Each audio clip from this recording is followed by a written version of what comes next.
Johnny Dollar. Get out of bed and get your gumshoes on, Johnny. You're going to be busy. Who's this? Ed Bonner, and I'm calling you from Hartford. Heard you were in Boston this week. Get over to the Elwood Faber department store right away. Oh, call me later, Ed, would you? It's still 8 o'clock in Look, the we morning. got $300,000 worth of liability insurance on their fur department. Sure, later. Now they haven't got a fur department anymore. Just had 85 minks stolen. What?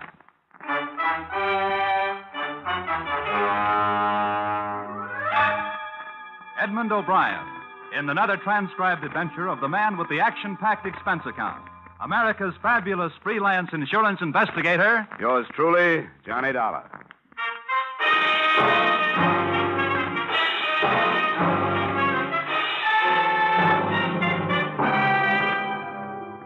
Expense account submitted by Special Investigator Johnny Dollar to Mr. Ed Bonner, Mutual Liability Company, Hartford, Connecticut. The following is an accounting of expenditures incurred during investigation of burglary affecting policy issued to Elwood Faber Department Store, Boston, Massachusetts, or the 85 Little Minks. Expense account. Item, $1.90, taxi fare to Stewart Street entrance of Elwood Faber Department Store, where a police emergency ambulance was standing open. 2 police officers were helping a man in a white coat load a blanket-wrapped figure onto the ambulance litter. I got my first information from the intern. Ah, what's up? Oh, I only work the wagon. I pick up where everything else left off. This guy's name's Cronin. He's a night watchman here. Dead? Oh, about an inch away. We already gave him a transfusion upstairs. If the bullets don't kill him, the exposure will. What does that mean? Besides holes in his chest, he's also got frostbite. Somebody plugged him, let him lay in the cold storage vault where they keep the furs. How long ago? Oh, who knows? All right, Percy, wind it up. Let's get out of here. Come on.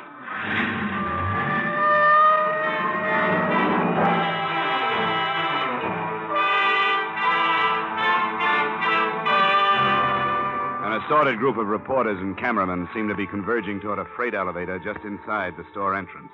I converged with them, and we all rode up to the 5th floor, where 2 plainclothesmen from burglary detail stopped us. I showed my ID card, argued for 5 minutes, and finally got a frown and a thumb jerk.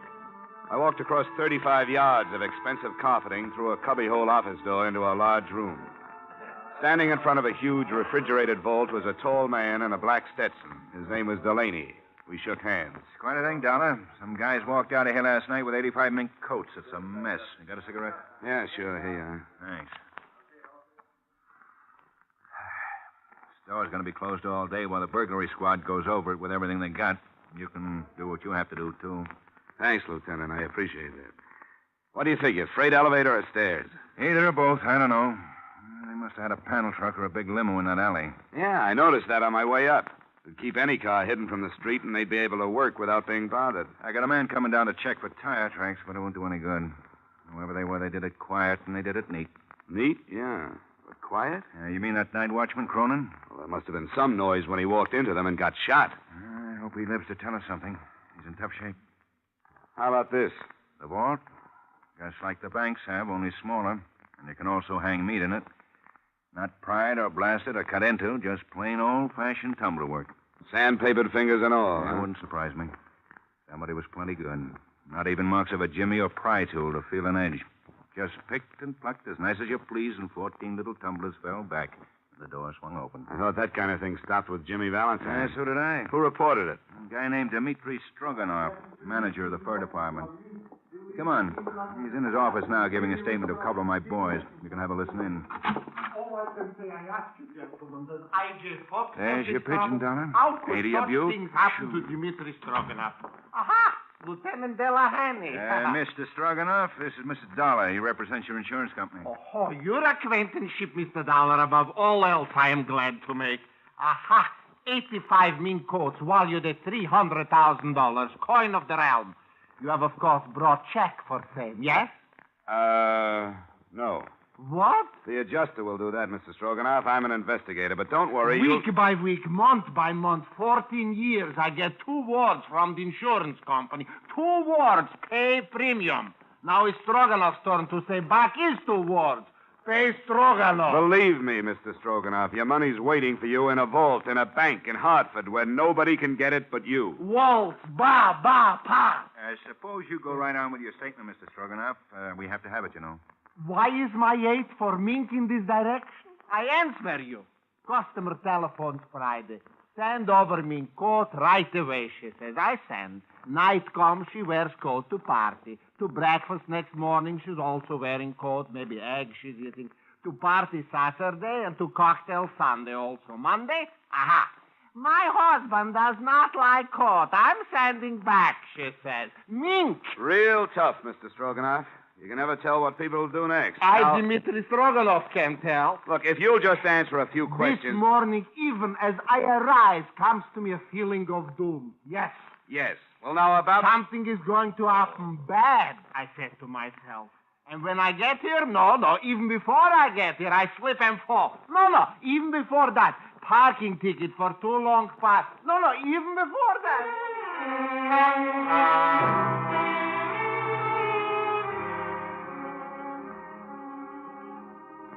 He went on like that for quite a while, and the police stenographer took down every word.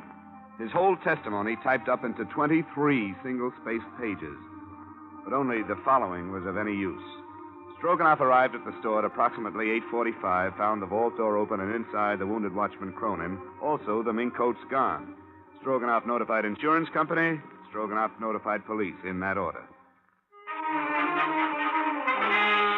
Expense account, item. $1.35 for 2 ham sandwiches, 2 bottles of beer, all of which I shared with Lieutenant Delaney in Stroganoff's office. All kinds of heists.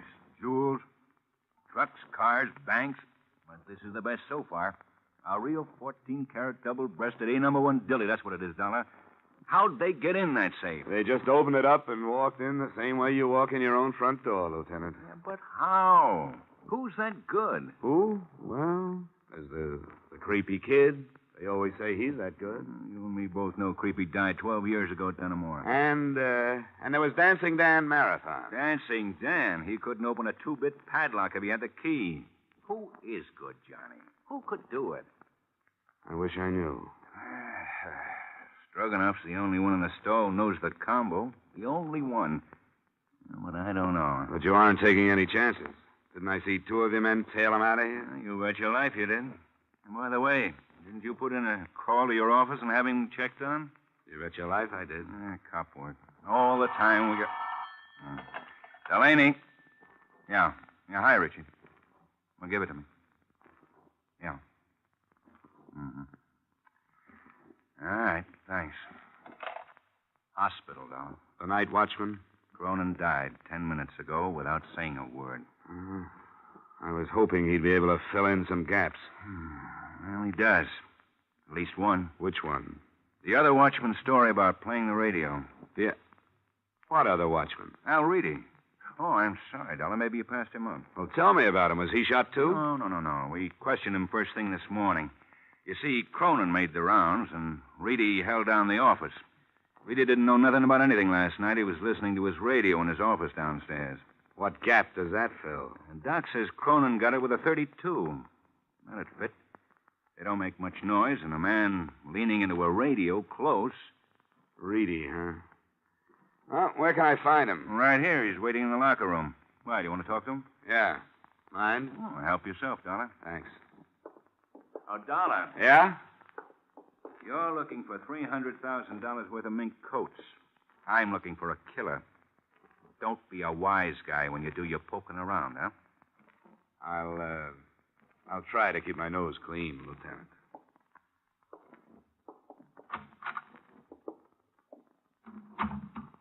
Yeah? Hello. You Al Reedy? You another cop? In a way, yeah. In what way? Insurance investigator.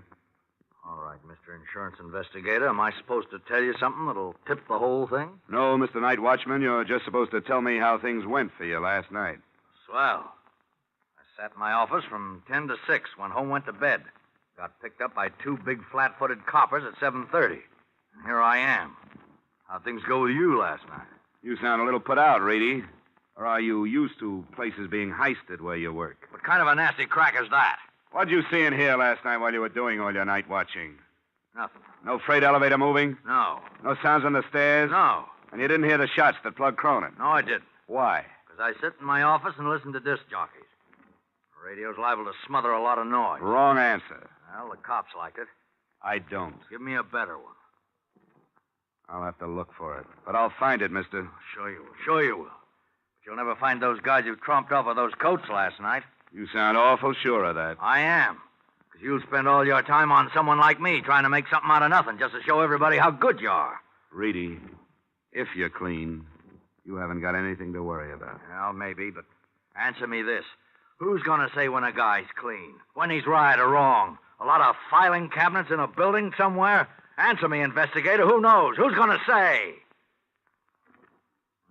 Let me alone. Just let me alone.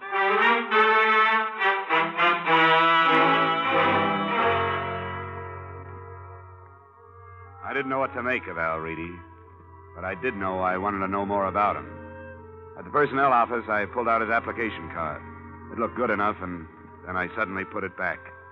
I had a hunch, and I headed for the Middleton Safe Company. The president and chief designer of the Middleton Safe Company was standing under a blue light in the center of a newly completed vault.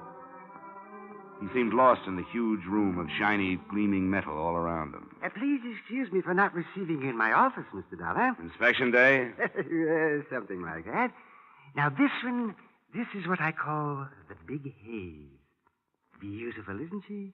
Completed a fortnight ago for a firm of South American bankers. You work on the safes and vaults yourself, Mr. Middleton. Indeed, I do. The drama of it captured me as a youth. To compose and weld and conform metal into an impregnable stronghold. Oh, it's fascinating, huh? Yes, of course. Fine metal, case-hardened, perfectly alloyed Ohio steel. Strength, Mr. Dollar. Strength. But then I bore you, sir. And now then, why are we meeting? So you can tell me something about safes and vaults, Mr. Middleton? Oh, I dare say I could, sir. But I'm afraid you'll have to be more specific. All right. Tell me about the kind of vault you manufactured for the Elwood Faber department store. A vault for... Oh, yes. The fur vault. Oh, yes, of course. What precisely do you wish to know about that vault? How someone could open it without knowing the combination. Oh, an impossible occurrence. Have you read the morning papers? Papers? What about them? That particular vault was opened last night and all the furs taken. What do you say? Looted? Well, that's impossible. It happened. That's why I'm here.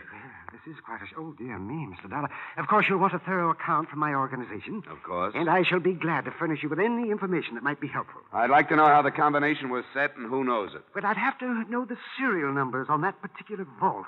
Yeah, try these. Oh, well, you're a very efficient man, Mr. Dollar. I see you've jotted them down. Well, let's go up to my office and look them up. Oh, no, sir. That won't be necessary. I recognize these serials. D4536. Oh, D. Oh, D stands for Dana. Mr. Dana set the final combination. Mr. Dana? My chief engineer for years. And who else besides him would know it? Myself and the person in proper authority at Elwood Faber, of course. Well, that would be Stroganoff. Anyone else here? No, sir. I'd like to talk to Mr. Dana, then. Well, I'm afraid that's quite impossible, sir. Oh? Albert Dana has been dead for 7 years. Up to and including that point, I had a whole lot of nothing to go on. But by the time I got back to Boylston Street, heading for my hotel, things began to happen. A police car pulled up at the curb, and a familiar Stetson on top of a familiar head leaned out of the window. Hey, Dollar, yo. Yeah, hello, Delaney. Hop in. Just come by to get you. I thought you might be interested in a guy. What guy? The one we found floating down the Charles River an hour ago. Who is he? I don't know. But it looked like he's got the same enemies as a night watchman named Cronin. Huh? Yeah. There were 232 slugs in him. We wouldn't have picked it so fast, only that's the second pair been through ballistics in one day. And they match? Like your two front teeth. The same gun killed the night watchman and the guy in the river.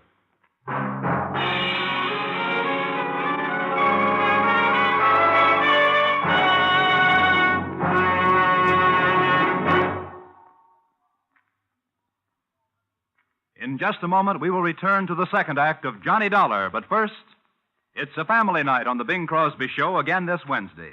Brother Bob and Bing's son Gary already have scored with the Groner this month. And tomorrow night, Bing's 14-year-old twins, Philip and Dennis, make their debut as a guest team. You'll hear the kids trying to sell Dad a membership in the Bing Crosby Fan Club, a scheme that backfires. And you'll hear some rare and wonderful singing. CBS cordially invites you to hear the Bing Crosby Show this Wednesday and every Wednesday over most of these same CBS stations. Now, with our star, Edmond O'Brien, we return to the second act of yours truly, Johnny Dollar.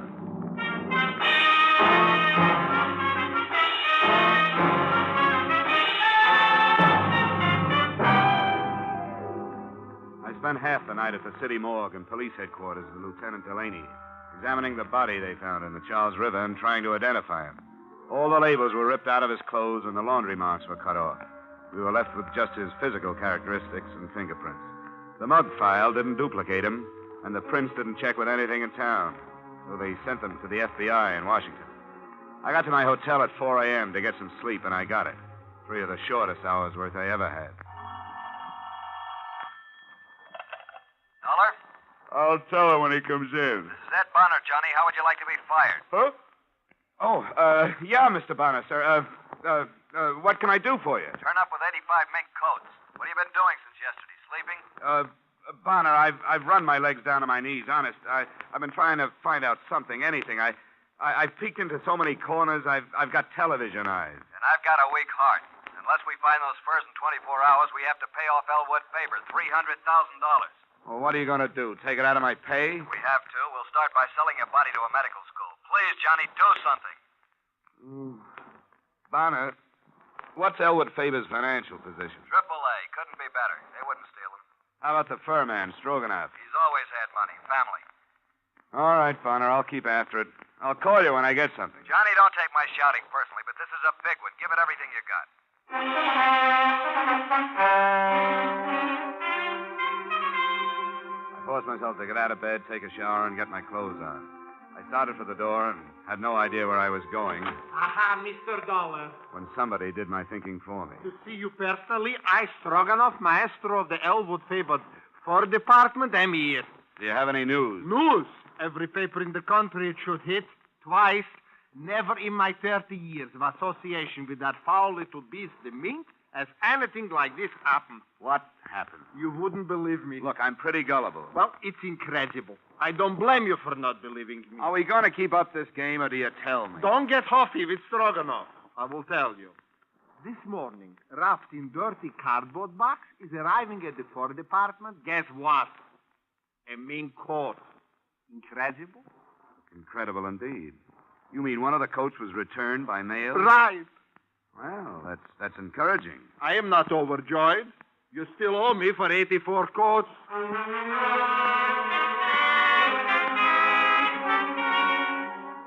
Item, $1.90 for cab fare to Elwood Faber.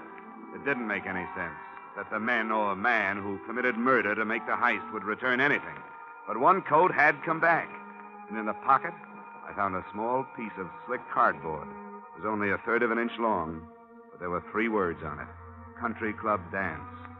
I was lucky. The country club secretary had a guest list, and one name on it stuck out like the nose on Jimmy Durante. Patricia Reedy. Yes? Oh, Miss Reedy? Yes. Who are you? Name's Johnny Dollar. Your father is employed at Elwood Faber, isn't he? That's right, but Is he in now? he's probably in bed. May I help you? Oh, I don't know. I saw you at the country club dance the other night. Oh, were you there?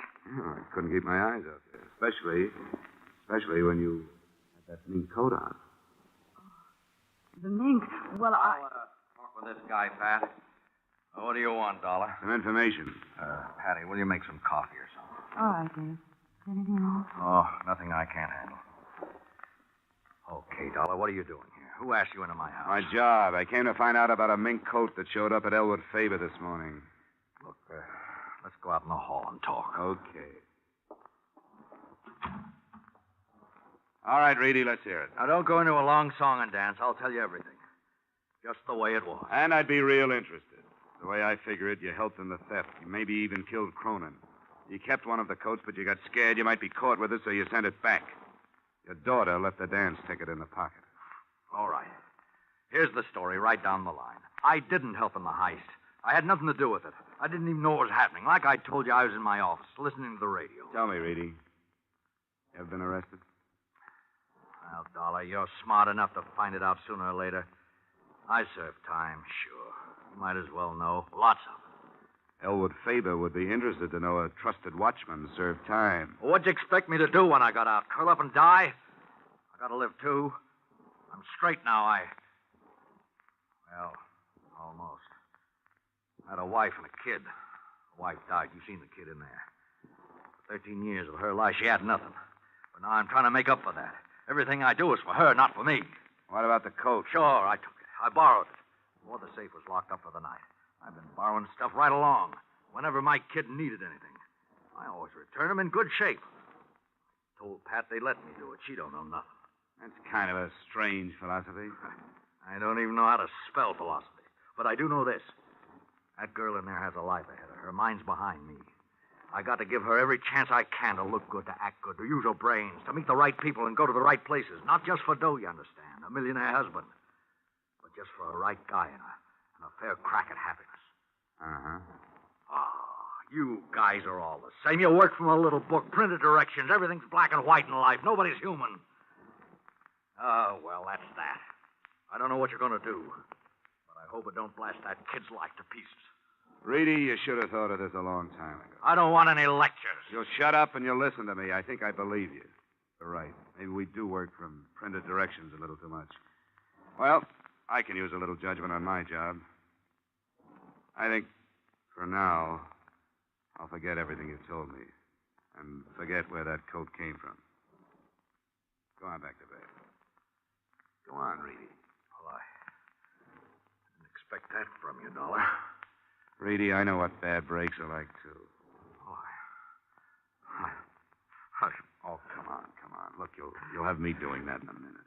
Hey, Dollar, I don't go in for this stool pigeon stuff. I never have. Well, now, I see it another way. It doesn't matter what you tell as long as you tell it to the right guy. What does that mean? I'm going to give you something. It'll take them at least 24 hours to identify the guy they found in the Charles River. Picture in the paper this morning. Well, I can tell you right now who he is. Who is he? Ted Gray. Worked in Elwood Faber about 6 weeks. Was fired 2 weeks ago. How do you know? Oh, I just know.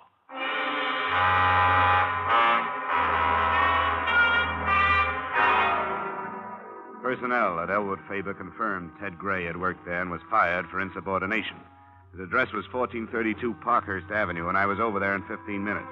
It was an ordinary, undistinguished apartment house. No one answered when I knocked at apartment 12A. But the door was unlocked. Except for the furniture, the room had almost nothing to offer. I poked around for half an hour before I saw the phone numbers written on the wallpaper next to the phone. There were 14 numbers, and I started calling them right down the line.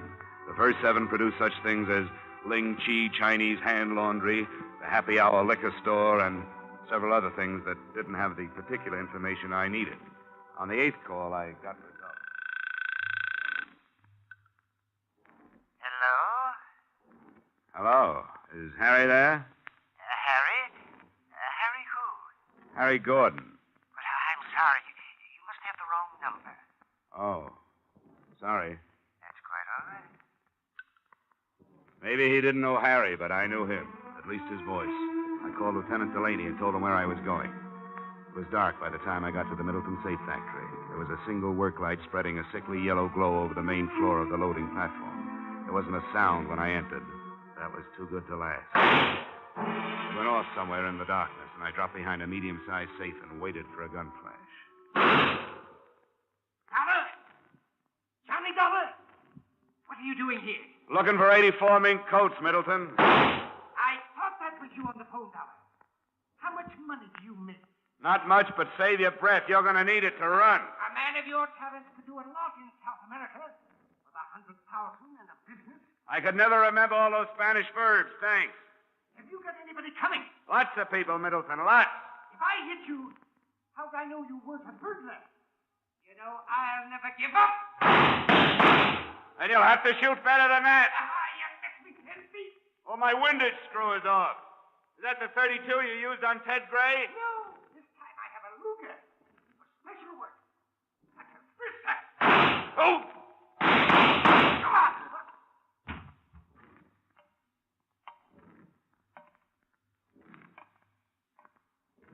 That Luger didn't help you much, Middleton. What an ignominious end. Yeah, you blew a good life. I could never find what I wanted. Look, I know why you kicked the watchman over, but why your own boy, Gray? He was in on the deal with me, but held out a coat for himself. That shows you how wrong you can be. It wasn't Ted Gray. You see, Middleton... Oh. Dollar! Over this way. You've been shooting up the town, Dollar. Now, what's this? Jessup K. Middleton, he's your boy. Yeah, boy, for what? For the fur heist and the bodies at the morgue. How do you know? Well, there's a safe full of furs on its way to South America somewhere. If you hurry, you might stop it at the port of New York. Why would he kill the guy in the river? And who was that guy? Ted Gray. He was the man who cased the Elwood Favor job. He reported 85 coats ready to go. And when only 84 showed up, Middleton thought he was holding back on him. Well, okay, Johnny. Thanks for doing all the work. I was just lucky, Delaney. You sure were. You could have been hit where it hurt worse. Come on, let's have the ambulance doctor look at that shoulder.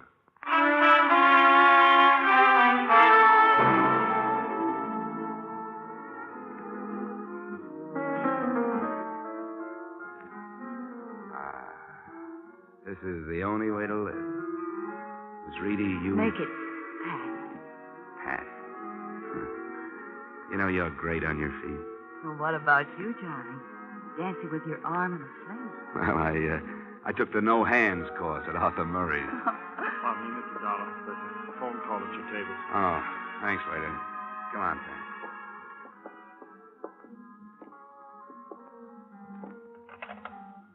Johnny Dollar. Ed Bonner, Dollar. Bonner? I won't take another job for at least a week. No, it's not that. What is it? Are you afraid I'll put a night out on the swindle sheet? You aren't finished. Not finished. Hey, you got the coats, didn't you? Yeah, we found the safe down at the dock. Caught it just before it was loaded for South America. There were 84 coats in it, all right. But you know the one that was sent back in the mail? It's been stolen again. One's still missing. Oh, really? Oh, that. Oh, yeah. Well, you know, Bonner, somehow I have a feeling that last coat will be in the mail tomorrow. Are you sure? Positive. So long, Mr. Bonner. So long, Johnny. Who was it? Oh, nobody important. You know something, Pat? You look just grand in mink.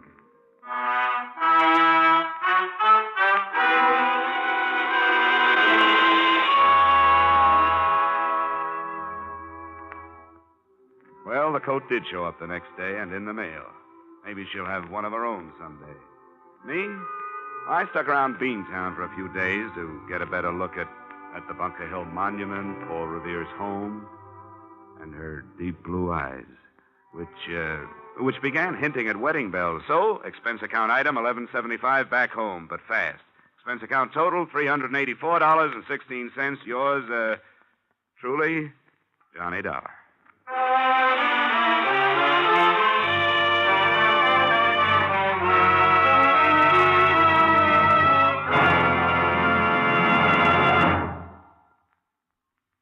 Yours truly, Johnny Dollar, stars Edmond O'Brien in the title role and was written tonight by E. Jack Newman and John Michael Hayes, with music by Leith Stevens. Featured in our cast were Harry Bartell, Joseph Kearns, Hans Conried, Bill Johnstone, Howard McNear, and Gloria Blondell. Yours truly, Johnny Dollar, is produced and directed by Jaime Del Valle.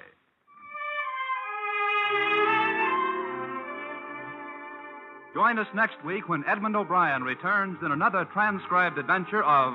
Yours truly, Johnny Dollar.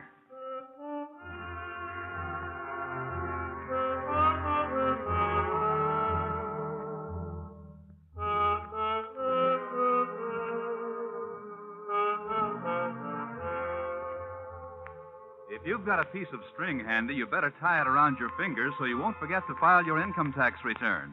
The deadline is March 15th, you know, and March 15th is right at hand. So to avoid penalties, file your returns promptly, but don't be in such a hurry that you forget to sign your name or attach your withholding statement. Now stay tuned for the adventures of Philip Marlowe, which follows immediately over most of these same CBS stations. This is CBS, where you meet Gene Autry every Saturday night, the Columbia Broadcasting System.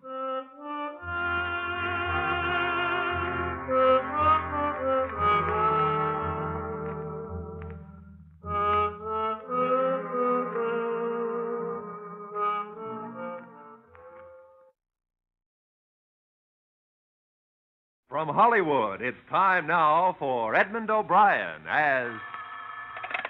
Johnny Dollar. Mr. Dollar, this is Miss Ramey, Legal Department, Britannia Casualty and Life. Oh, yeah, Miss Ramey. Thanks for calling back. I just wanted to get something straight. If a murderer is executed, does his policy pay off? Well, that's an unusual question. As far as I know, yes, but we've never faced a situation. Well, put on your makeup. It's liable to happen any minute. Edmond O'Brien in another transcribed adventure of the man with the action-packed expense account, America's fabulous freelance insurance investigator. Yours truly, Johnny Dollar. Expense account submitted by Special Investigator Johnny Dollar to Britannia Casualty and Life, Hartford, Connecticut. The following is an accounting of expenditures during my investigation of Stuart Palmer, the man who wrote himself to death. Expense account, item 1, $123.42, air and miscellaneous travel expenses from Hartford to Chicago and the Cook County Jail. Well, you can make up your own mind about him, Dollar. He's like all those writers. If he isn't guilty, he's crazy. How are you, Lieutenant? Oh, hi, Markowitz. This is Mr. Dollar. Hello, how are you? Mr. Dollar? It's an insurance dick. He wants to talk to Palmer. Call him out, will you? Sure thing, Lieutenant. Hey, Palmer, your mother's here. I'll see you on your way out, Dollar. Yeah, thanks a lot, Lieutenant. Here's your boy, Mr. Dollar. You'll have to talk to him through the bridge. Stuart Palmer? Yeah. My name is Dollar. Britannia Casualty and Life sent me out here. I understand you're in some difficulty. If there's anything I can do to help... You didn't come here to help me. You came to investigate my new policy. Now, look... I don't need your help or anybody else's. I paid my first premium. That's all you or the company need be concerned about. They're concerned about the fact that you're being held on suspicion of murder. That doesn't affect the policy. Have you retained counsel? That's none of your business. Thanks for the cooperation. Nice to meet friends in a strange city. You can have him, Markowitz. Thanks. Well, Dollar? Lovable, isn't he? What have you got on him? Oh, not much. Some wino was killed in the Clark Street pool room. Palmer was holding one of the cues. We pulled him in with about 14 others. When are you going to release him? We're not sure. He's been in before, you know. Tell me, what's the matter with him? Who knows? He's a writer. Crime stuff. Hangs around the West Madison district a lot of the time. Calls it research. Does he still have that Kenwood address? Wait a sec. Yeah. 5715. Well, I hope his wife is jollier than he is.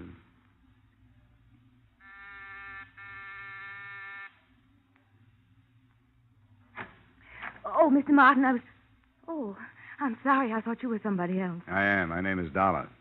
I'm an insurance investigator. Well, I'm sorry. We have all the insurance we can use. I said investigator. I want to talk to you about your husband. Oh, come in.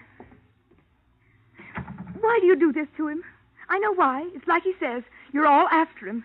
You don't like him because he's a genius. You don't understand him. You'll never understand Now, him. wait a minute. You can try all you want to.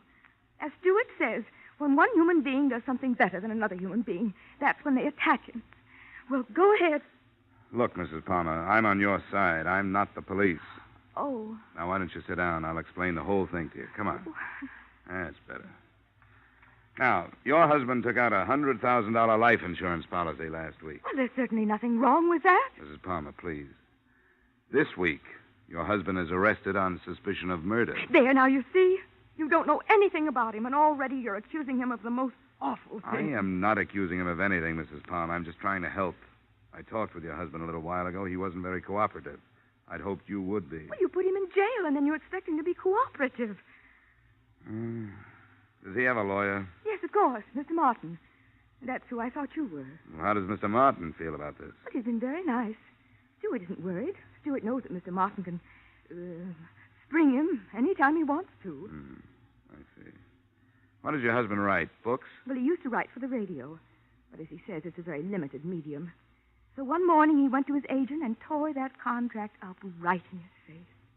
And that very day he started to write his play. 140 pages. Uh-huh. With real people in every scene. He took every one of them from life. Is the play about crime? How did you know that? Well, I met your husband doing a little research in jail. Well, they put him in jail because they don't understand. As he says, they don't put a doctor to bed in a hospital because he's doing research on a dangerous disease. People don't know good from evil. That's what's wrong. They're afraid of the truth, and that's what Stewart writes.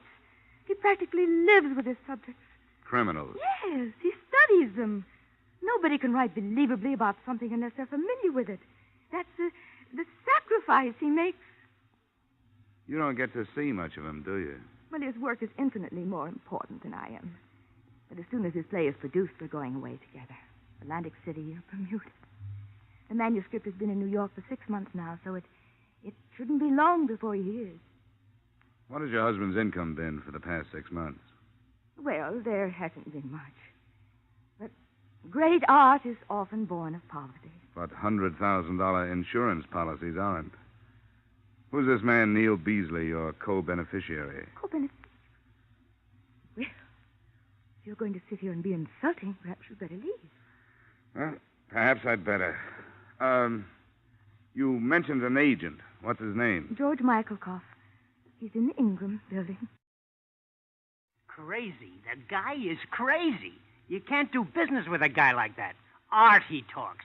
Everything's got to be art. Spends his time with bums, and he calls it art. Hasn't he done anything for 6 months, Mr. Michaelkoff? Not with me. Well, let's face it. Not with nobody. You know, he could have been a good writer, this boy. But he was too arty, not commercial. Then, boom, he's got to write a play. And where is it? Probably in the bottom drawer of Hallstein's desk. And it's going to stay there. Here's a copy. Take it along and read it. Thanks. What about this research he does? Research? Is that what he told you? I had to go down to the county jail and bail him out. Twice. That's what washed me up. Someday they're going to catch him with the goods on him. You know, maybe it started out to be research, but it ain't now. Well, how did it start? With a guy named Neil Beasley. Neil Beasley? Oh, you heard of him, huh? Yeah. Yeah, that's the boy. He took Palmer under his wing, and that's where he still is. I don't know. Maybe he can't get out. Beasley came up to the office with Palmer once. What a character. Where does this Beasley hang out, do you know? Who knows? Nasty neighborhoods. Expense account, item 2, 80 cents, cab fare to a nasty neighborhood. After a lot of questions and bad bourbon, I came across a character who called himself Roscoe. Roscoe was the walking who's who of the district. When I mentioned the name Beasley, he swallowed his drink, wiped the back of his hand over his mouth, and leaned over the table toward me. Beasley. Let's see. Beasley. Come on, here. Here's something to stimulate your memory. Yes, of course. Beasley, Neil Beasley. Been a friend of mine for years. Slipped my mind. Getting old. Beasley was born in Cincinnati of well-to-do parents. They say he attended Harvard, but perhaps it's only a story. You know how stories start. Skip the history. Where can I find him? Any number of places. If the racetrack was open, you'd find him there, but the racetrack ain't open. There is his place of residence. Where is that? I don't know, but he must live somewhere. Obviously. What would you suggest? You familiar with the Atomic Tavern up the street? Oh, I'm a stranger in town. Peoria? No. You have the face of a Peoria salesman. I don't know, something in the eyes. Yes, well, the Atomic Tavern up the street. Thanks, Roscoe. You never did say where you were from. Hartford, Connecticut. If you're ever in town, look me up. 4 blocks away, squeezed between a delicatessen and a shoe parlor, I came upon the Atomic Tavern. It exploded just as I arrived. And stay out. That's no name to call a lady. Oh, come right in, sir. Come in. Anybody with a civil tongue is welcome, sir. Thanks. Here, boys. Neil Beasley around? Eh? Who wants him? The name is Johnny Dollar. I'm a friend of Stuart Palmer's. Well, you tell him that. He's at the back table there. All right, boys, come on. What do you have? Don't bother me. And he didn't bother me anymore. Your name, Beasley? Boy, I love him. Mr. Beasley. Who are you? Mr. Dollar. What's your business, Dollar? Insurance, investigation end. Can I sit down? I'm working for a company that holds a policy on the life of Stuart Palmer. Insurance racket. I wonder how it started. I suppose somebody back in Rome bet Julius Caesar 10 drachmas he wouldn't live through the 15th of March and won. What do you want with me? Well, I'm looking for somebody who'll make some sense. Maybe you're it. I understand you're Palmer's beneficiary. That's right. He's a good boy. Yeah, but he's not a good risk. The company insures a radio right. I come out here and learn he's a petty criminal. What's your problem, Dollar? Why don't you cancel the policy? Well, I will if I can. Tell me, what got him started? Well, put yourself in his place. He spends a lot of time around here learning so he can write good stuff. He writes good stuff, so good they won't buy it, so he falls back on his education. That's logical, but illegal. Oh, they'll get him. They'll get me, too. It's fate. The bumps on your head, the lines in your hands, the stars, destiny. Who can stop it? Well, that's quite a philosophy you've got. I was looking toward the front of the building. I hadn't seen him come in, but it was Stuart Palmer. He was standing at the elbow of the bar, obviously looking for his friend. When he spotted me, he started for the door. Oh, sit down, Dollar. That's my arm, Beasley. Sit down and leave him alone. The cops released him. Just leave him alone. Let go, Beasley. Hey, watch the furniture. Lay off, will you? Look what you're doing. By the time I got outside, he was half a block away, heading west. I knocked over several West Madison Street characters, and then it suddenly occurred to me that the only reason I was chasing him was because he was running away from me. I was 50 feet behind him when he rounded a Walgreens drugstore on the corner. For a second, I lost him. Then I saw him. He wasn't running. He was turned toward me. Palmer! Don't! The crowd!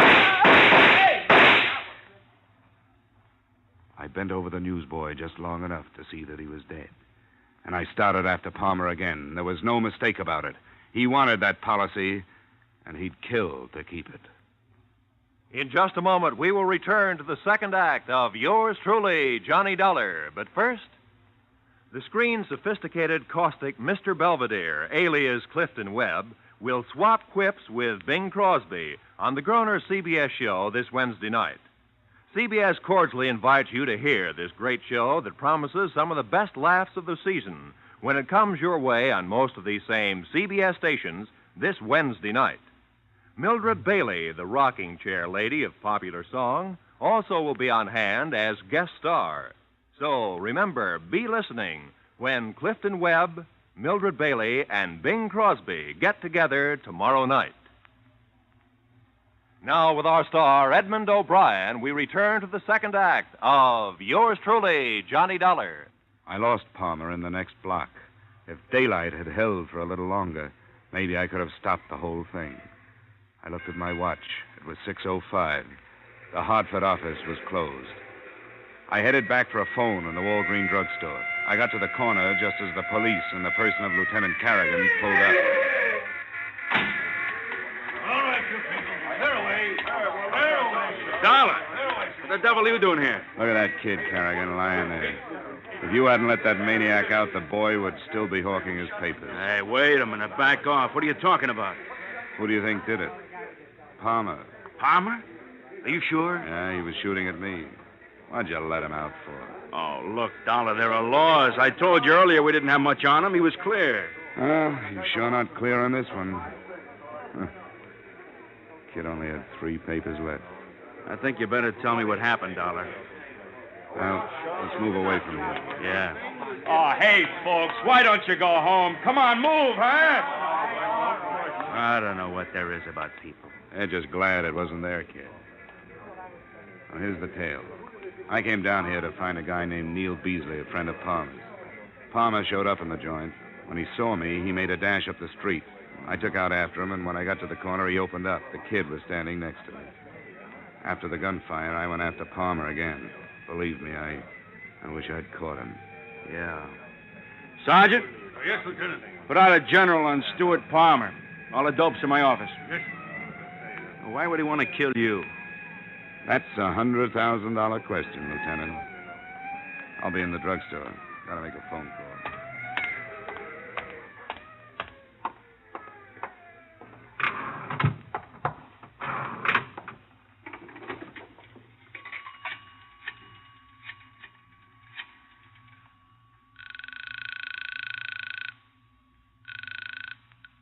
Hello? Mr. Sandal? Yes? Sorry to bother you at home. I'm on the Palmer case out of your Hartford office. Oh, yes. Mr. Dollar, is it? That's right. How are you making out? Well, things couldn't be worse. Your only move is to cancel the policy, sir. How soon can you do that? On good grounds. Well, I couldn't get word from the East until tomorrow afternoon at the earliest. Well, if you can't do it tonight, just forget the whole thing. Well, I don't understand. Well, the police have put out a general alarm for the policyholder, dead or alive. And the odds are on the bad side. All right, Dollar. I'll do what I can. I'll get on the phone to Hartford as soon as I hang up. Good. I won't keep you waiting. Bye. Expense account item 4, $1.80 cab fare back to Mrs. Palmer's apartment. On the way, I suppose I should have been worried about the $100,000 worth of policy, but that didn't seem to bother me. There was the newsboy who never knew what hit him, and there was Palmer's wife. I was going to have to tell her about it, but I knew even before I got to the apartment that she'd never believe me. I don't believe you. Of course you don't. And you don't want to. You don't want to believe anything bad about him. You want to just go on complimenting yourself on being married to the greatest man on earth. But you're way wrong. Where is he? I don't know. And you can't make me believe you. Why would he kill anybody? Well, my guess is that he's doing it for you. Oh, that's a terrible thing to say. He wouldn't do anything wrong, even for me. He took out an insurance policy that he couldn't afford. Why do you think he did that? I don't know. I never understood about business. Well, he sure got you. Some people have collie dogs, and he's got you. He comes home, pats you on the head, so you'll look up at him and tell him how wonderful he is. You know why? Because nobody else will. You just don't understand. You just don't understand at all. How long has it been since he treated you like a woman? Bought you things like candy, flowers. When was the last time he spent an evening with you? Why are you saying these things? Well, I'm trying to tell you that he failed, both as a writer and as a husband. Don't you see? He's trying to make it up to you. He wants the police to kill him so you'll collect the insurance. That's a lie. Where is he, Marion? Oh. Hello? Yes? No, he's here now. Why do you say that? No. Stuart, where are you? He hung up.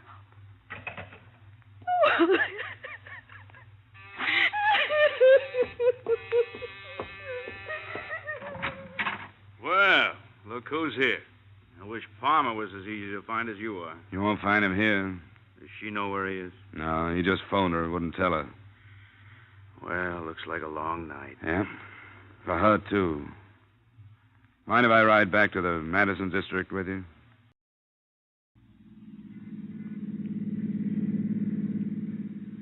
That's quite a theory, Dollar. What happens to a guy to get him in a mess like this? I don't know. Burned too many bridges, I guess. Made a stand with his agent. Told everybody he'd show him he was right. Now he can't do it. Oh, people. I don't know. Maybe I've been in homicide too long. I used to think a lot about things like this. You know, wonder about what started these characters, what got them to the place where I'd have to go after them. No more. Their problems aren't mine. All I worry about now is how to get them without getting anybody else hurt. You've got a nice, simple job, Lieutenant Carrigan. Yeah. I was thinking of that. You want him alive? The insurance company does. I hope it works out for you. I can't take any chances. We always try to save him for a trial. But if you're right about this one, he'll come out with a gun. Those are the kind we have to stop. You know, this could turn into a very unpleasant situation. The lieutenant was kind enough to drop me at the Atomic Tavern. The place was empty. The sirens had frightened most of the clientele out of the precinct. All except one. He sat in the same position, at the same table, with what looked like the same glass of beer. Hello, Beasley. Mr. Beasley. I was expecting you. Sit down. Thanks. How's the insurance business? Well, sometimes we sell too much. You know where Palmer is? Surely, always know where Palmer is. He tells me things he wouldn't tell anyone else. You may not care, Mr. Beasley, but you just made yourself an accessory to insurance fraud. Not unless I tell the police where he is. And then your company is out the $100,000. And you're in 10. I'll tell you the truth. I don't want that money. I don't want a penny of that money. Looked good at first. He wanted to give his wife a break, offered me $10,000 to help him out. How did you help him out? Well, take right now, for instance. I could have tipped the cops twice a minute since it happened. In fact, I was supposed to. Cops would have killed him. Wife and I would have collected our money. But I can't do it. Isn't it a little late for Boy Scouting? No. No, not if you could talk him out of it. Where is he? No cops? No cops. Just as soon as I finish my beer. We walked down Halstead with the red streetcars rumbling by and the fruit trucks and the chicken wagons. I didn't notice the name of the street we turned west on, but a block and a half later, we stopped, 2 doors away from a basement barber shop. Well, that's where he is. You're crazy to go in there. Are you staying out here? No. No, I'm going in. But I'm crazy, too. Really? That's why you should never listen to a guy like me. Palmer's got nothing to lose. How much do they pay you for getting killed? Come on, if you're going, let's go. Okay.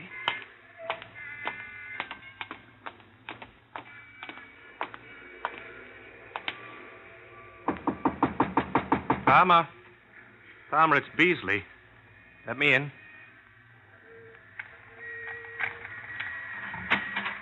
Good work, Neil. Bring him in quick. You've got a good line, Beasley. Mr. Beasley. So good, I believe it myself. What's that supposed to mean? Oh, Palmer, it's a bad deal all the way around.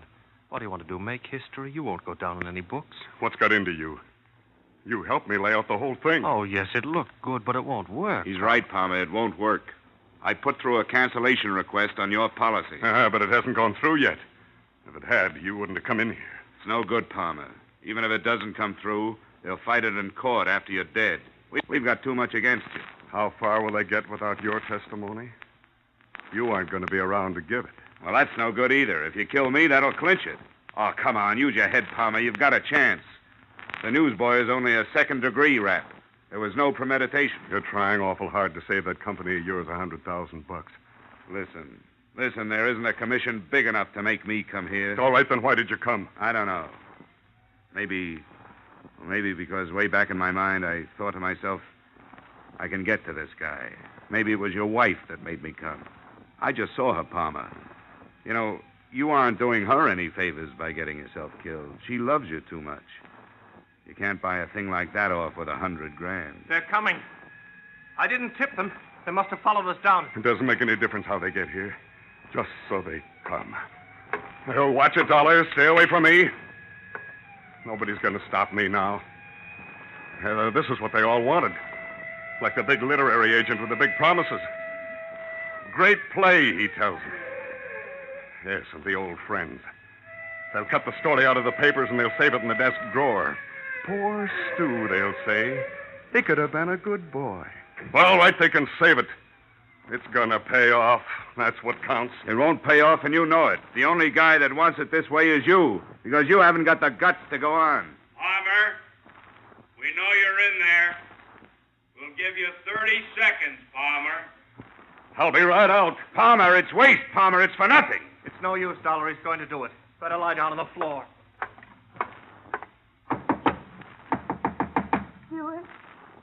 Stuart, are you in there?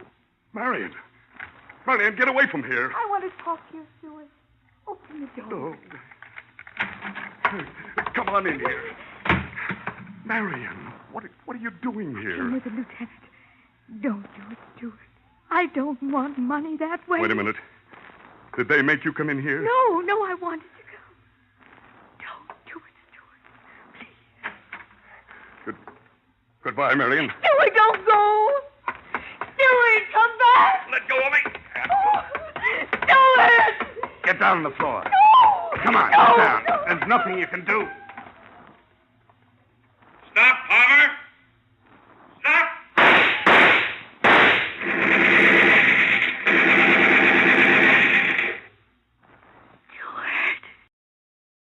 you know, Palmer's policy was not canceled before he died. But I'm sure that with a staff of legal geniuses employed by the Britannia Company, you'll come out all right. A soft judge gave Beasley 60 days for attempted insurance fraud, and that was it. Expense account item 6, same as item 1, transportation Chicago to Hartford. Expense account total, $635.24. Oh, almost forgot. Item 7, 35 cents tip to Western Union boy. Telegram from Marion Palmer. Contents? Thought you'd like to know. Stewart's play accepted for production on Broadway. Yours truly, Johnny Dollar. Yours truly, Johnny Dollar, stars Edmond O'Brien in the title role and is written by Gil Dowd and David Ellis, with music composed and conducted by Leith Stevens. Edmond O'Brien can currently be seen in the Harry M. Popkin United Artists production, DOA. Featured in tonight's cast were Lorene Tuttle, Larry Dobkin, Bill Boucher, Bill Gray, Jack Crucian, and Herb Butterfield. Yours truly, Johnny Dollar, is produced and directed by Jaime Del Valle.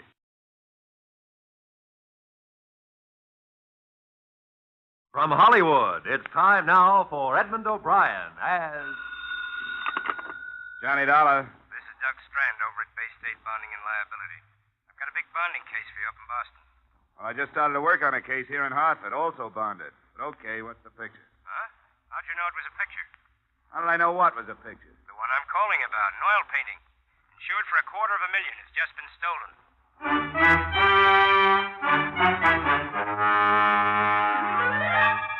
Edmond O'Brien in another transcribed adventure of the man with the action-packed expense account. America's fabulous freelance insurance investigator. Yours truly, Johnny Dollar.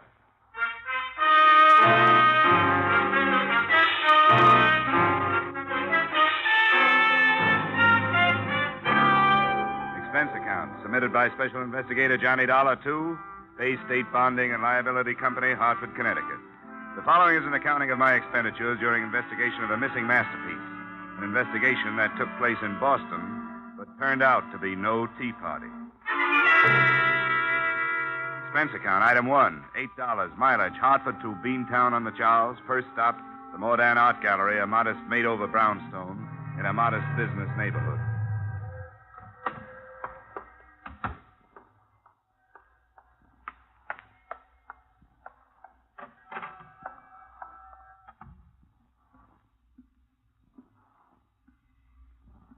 Good afternoon.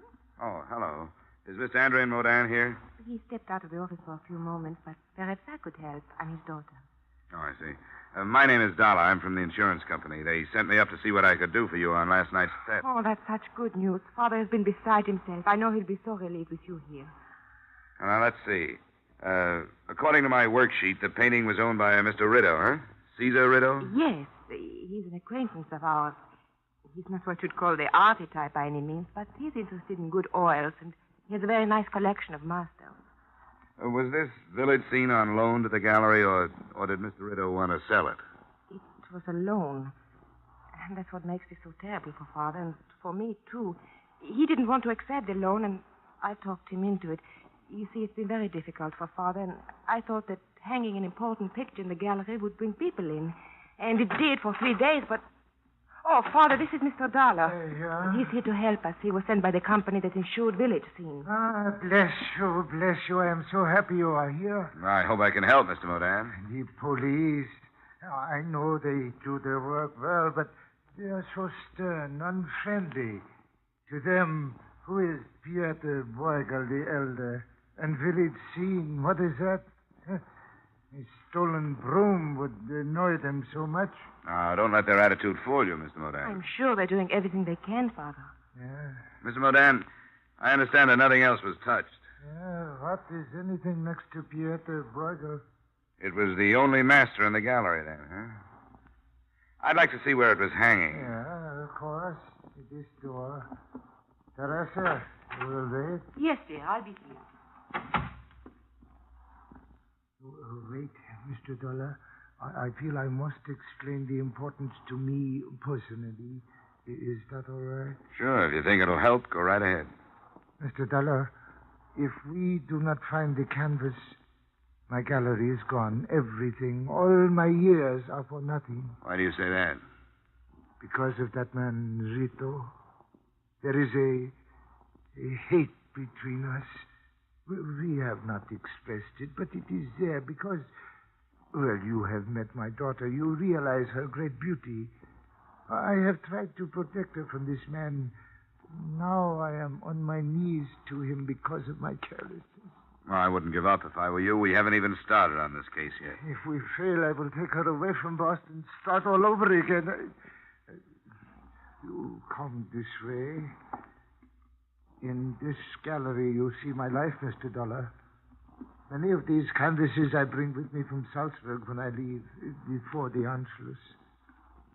Here under that light is where the lead scene was hanging. I have hung nothing more yet. Mm-hmm. Force this window, huh? Yeah. You see, it looks on the back of the property. Do you see something? No. Well, I was just wondering what I'd do with the picture if I'd stolen it. Who could I sell it to? Who'd be willing to take a chance on displaying it? Oh, I'm afraid there are a great many unscrupulous collectors in the world. There's much trade in stolen goods. And again, sometimes great masterpieces are held for ransom. For that reason, I have offered a reward of $5,000 myself. Hey, that's pretty steep for you, isn't it? What about Rito? Rito? What cares Rito? To him, the canvas is nothing. I wish he was right. Well, I think I've seen everything I want to see here. I'm going to check in with the police, Mr. Modan. I'll let you know when we turn something up.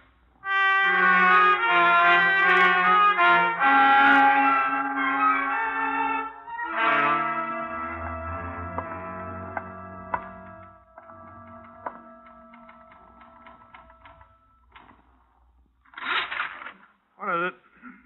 I'd like to talk with whoever's working on the Modan burglary, officer. Here's my ID. Insurance, huh? What'd you say the beef was? Maudan, Andrian Modan. Stolen painting. Call came in this morning. Modan. Oh, yeah, here it is. That'd be... Hey. Estimated value of $250,000. Yeah. A picture? Yeah.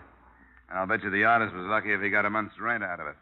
The price has gone up $100,000 every century he's been dead. Oh, one of them old-timers. You can have him. I don't understand him. Your man is Sergeant Hines, through that door, first office to the left. I'll buzz him. You're on the way. Thanks.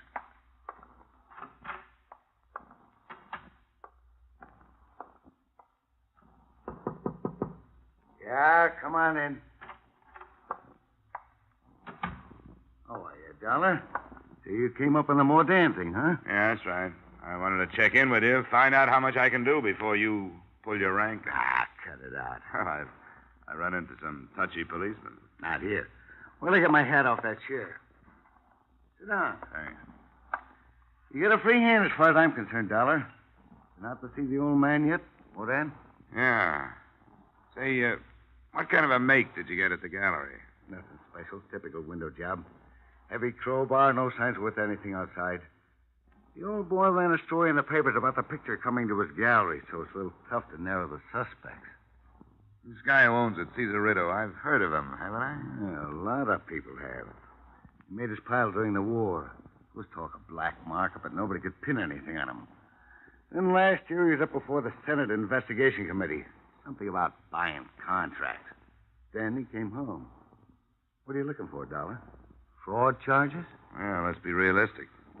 They may be easier to find than the painting. I've worked a few of these things. You know, the usual method is to cut the canvas out of the frame with a razor blade while it's still hanging. Rolled up, it's easy to conceal.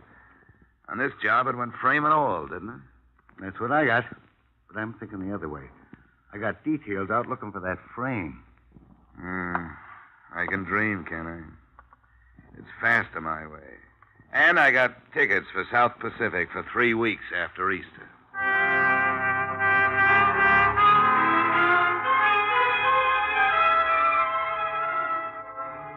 I did some spade work on Caesar Rideau that afternoon before I went to his address. His current position was that of wholesale liquor distributor for a number of distillers that managed to keep their prices high and their quality low. His financial condition was healthy, but you don't have to be broke to be able to use $250,000. I found Rideau's residence halfway up the shady side of Beacon Hill. He hadn't made the top, but he was climbing. There was a coat of arms on the wrought iron gate and a butler, complete with cummerbund, inside the front entrance. But the class stopped there. Charles, that's that clown from the dress shop. Give him to me. When I get through with him, you can shovel him out. It's a gentleman to see Mr. Rideau, madam. Oh. Go finish the silver. I'll talk to him. Yes, madam. Hello, my name is Dollar. That's very clever, but it doesn't help. Could you be the sick friend he's been sitting up with lately? The insurance company told him I was coming up when he reported the theft of his painting. Ah, Rideau's folly, huh? You Mrs. Rideau? Not yet. I'm holding out to be a June bride. Come on in the bar, Mr. Dollar. You and me are interested in the same situation. My name is Lily Swanson. I don't know anything about art, but I got a few ideas about who's supposed to be modeling as a sap. You want a drink? No, thanks. Don't let me stop you. I had one here somewhere. Oh, here it is. Well, did you meet the museum piece? You mean Teresa Modin? Yeah, I met her. If you want to make a quick buck, take out a policy on her life. To me, she's poison. Oh, that's hard to believe. What do you mean by that? I was just looking at you. You don't have anything to worry about. Haven't you heard sometimes beauty is only skin deep? I want to tell you about Caesar Rideau. He's a climber. I've been good enough for him for a long time, but now he wants refinement. Doing specialties in burlesque houses, that's one thing you don't develop. Maybe I'd better have that drink. Yeah, help yourself. Don't get me wrong. I'm not building up to a sob story. It's just like him waking up one morning with a big interest in art and money enough to carry it off. The right people were impressed. Now he wants that dame, and he's willing to gamble a few $100,000 if it'll help. That's why he put that picture in that fire trap. Where do you think it is now? How should I know? The point is, he doesn't care where it is. He's protected. Another point is that I'm getting paid to care a lot where it is. Well, I can't help you there. But he's got to be taught that he can't walk over people without getting hurt himself. I'm afraid I can't help you there. Then that dame, Teresa. If you think she's worth it, tell her. He's not good enough for her. She'll get hurt. He's got no more feeling for her than he has for a new suit. He'll wear her for a while. When he gets bored, he'll go shopping for a new pattern. If she's a nice kid, she ought to be told. That's quite a pitch, Lily. Caesar. I don't mind strangers hearing things like that, but the servants might have been listening. Discipline, you know. I don't care. Wait till I write my memoirs. You're one of the rottenest mashers I've ever known, and I've known a few. Go fix your face. Sure. On the way, I might as well fix yours.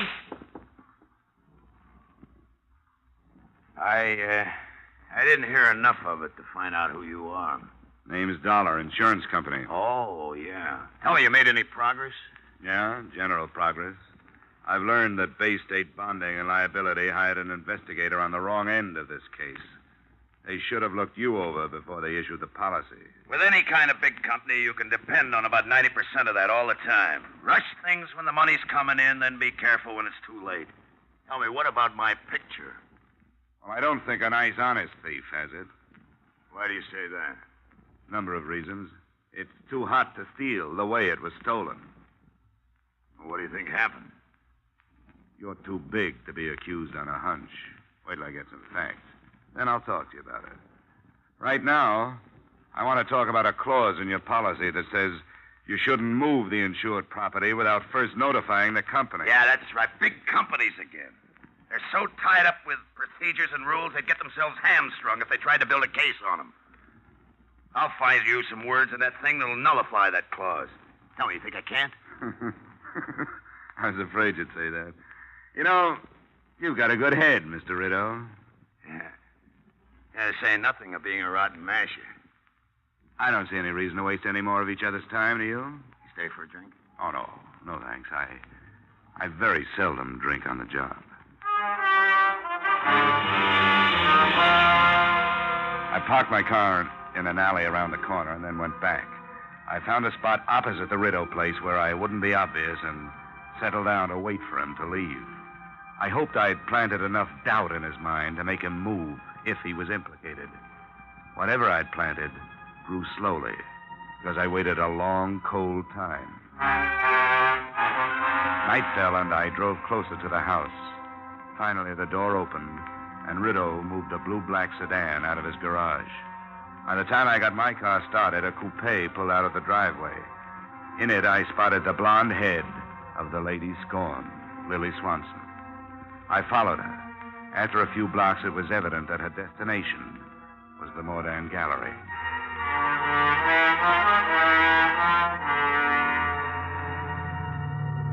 I pulled up at the rear of the building.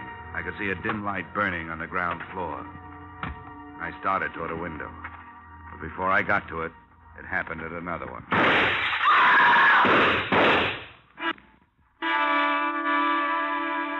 It was a woman's scream.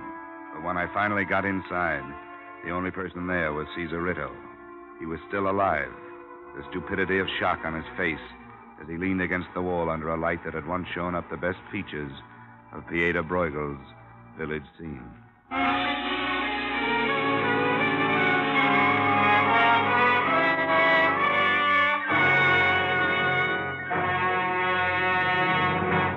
In just a moment, we will return to the second act of yours truly, Johnny Dollar. But first, Wednesday nights on CBS bring you Groucho Marx, Bing Crosby, and Burns and Allen. An hour and a half of radio's top entertainment for the whole family.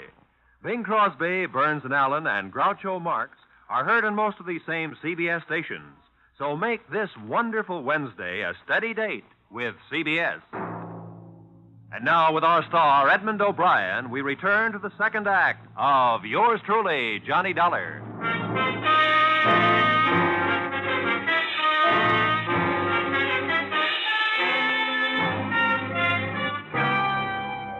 So there I was. I'd been sent to Boston to find the missing village scene and found myself at the scene of attempted murder. Caesar Rideau had taken 2 slugs, one in his left shoulder and a grazing one in his right forearm. I phoned for police and ambulance, then did what I could to make Rideau comfortable. I turned up the thermostat, covered him with my coat. Who did it, Dollar? That's the question I was going to ask you. Don't you know? Must have been outside. That's right. Through the open window there.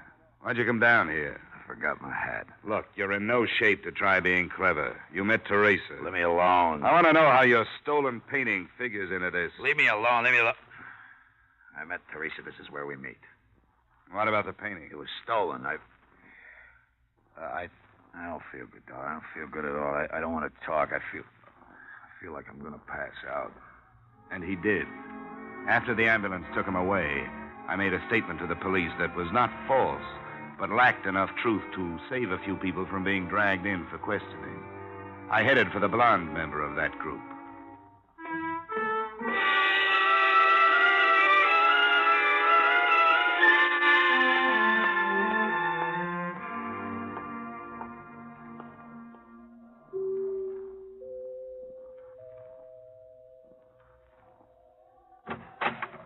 Oh, it's you.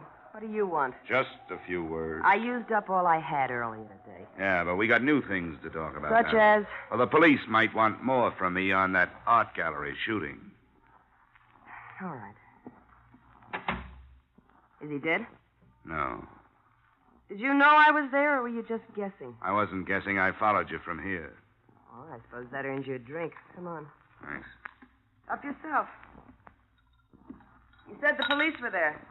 Yeah, I had to call them. I didn't mention your being there. Why not? Because I wanted to get to you before they hauled you in. I didn't shoot him. I followed him there, but I didn't shoot him. Somebody did. There were 2 women there and me, and I didn't do it. Why did you follow him? Because I heard him phone that Teresa and tell her to meet him. I wanted to find out what was going on, but I didn't. I changed my mind. I didn't even stop. I was afraid I might do something crazy if I saw them together. I'd like to believe you. It's the truth. Maybe. I hope it is, because I'd like to link the shooting up with the painting. If I can't, you're going to be in bad trouble.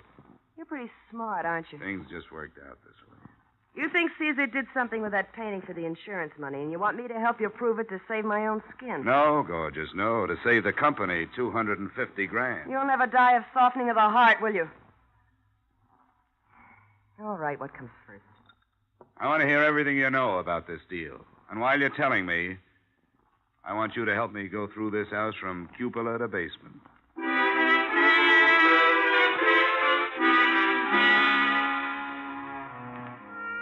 This time I believed her story, but there still wasn't anything in it to help me. The search of the house paid off the same way. No painting, no leads, nothing. At 11 p.m. I left, looked up the Modan home address, and bearded the other point of the triangle in her den. It's terribly late, Mr. Dollar. It's after 11. Your father here? He's upstairs in his studio. Wouldn't tomorrow morning be better? Maybe for you, but not for me. I don't want to give you all that time to get your story straight. My story straight? Why'd you meet Rideau at the gallery tonight? Don't say that's any of your affair. A girl has a right to meet her fiancé when and where she wishes. Fiancé? Yes. They're to be married as soon as possible. You were with him when he was shot. Why did you leave him? Because I was terrified. Caesar told me to go. He thought she was trying to kill me. Did he say it was Lily, or is this your idea? Of course it was she. Who else would it be? Mr. Dollar, this situation is unpleasant enough without these insinuations from you that I don't even understand. It means nothing to you. It is a matter for the police. You have no right to meddle in our lives. You were sent here to look for village scene. That's what I'm doing. Why are you marrying that self-styled dictator? Because I love him. Well, that won't stay down. Nobody but Caesar Rideau could love Caesar Rideau. Right. It's because I'm tired of being a poor man's daughter. I want to get away. I finally decided what I want out of marriage. What he can give me. He's going to be a big man, a wealthy one. And I'm going to be his wife. Teresa? I'm sorry you heard that, Mr. Modan. Oh, Teresa. Stay out of this, Father. I've made up my mind. Go to bed. Go to bed with those words in my ear. My daughter, what has happened? What has that man done to you? Be quiet, Father. Teresa, wait. We will not be poor always. Go. Don't talk to me. How can this be? Suddenly, she is no longer Teresa.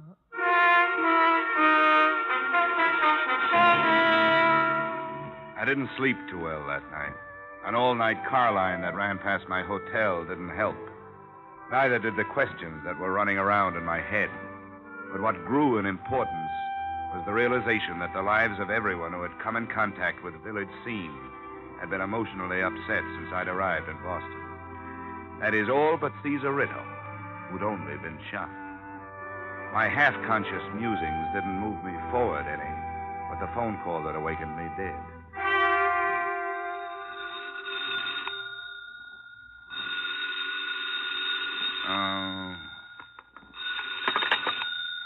Yeah, hello. Dollar? Yeah, who is it? Sergeant Hines, burglary. Oh, how are you, Sergeant? What's new? That fraud case you were dreaming about, it won't work. Hey, come on. It's too early for that kind of stuff. Sorry. Couldn't resist it. The picture's been returned. What? The old man Mordan didn't know where to reach you. He called us. It was returned for the reward he posted. Have you seen it? No, but if he's not worried, I'm not. I've got a lot of other burglaries. Okay. Thanks for calling. I'll go right out there.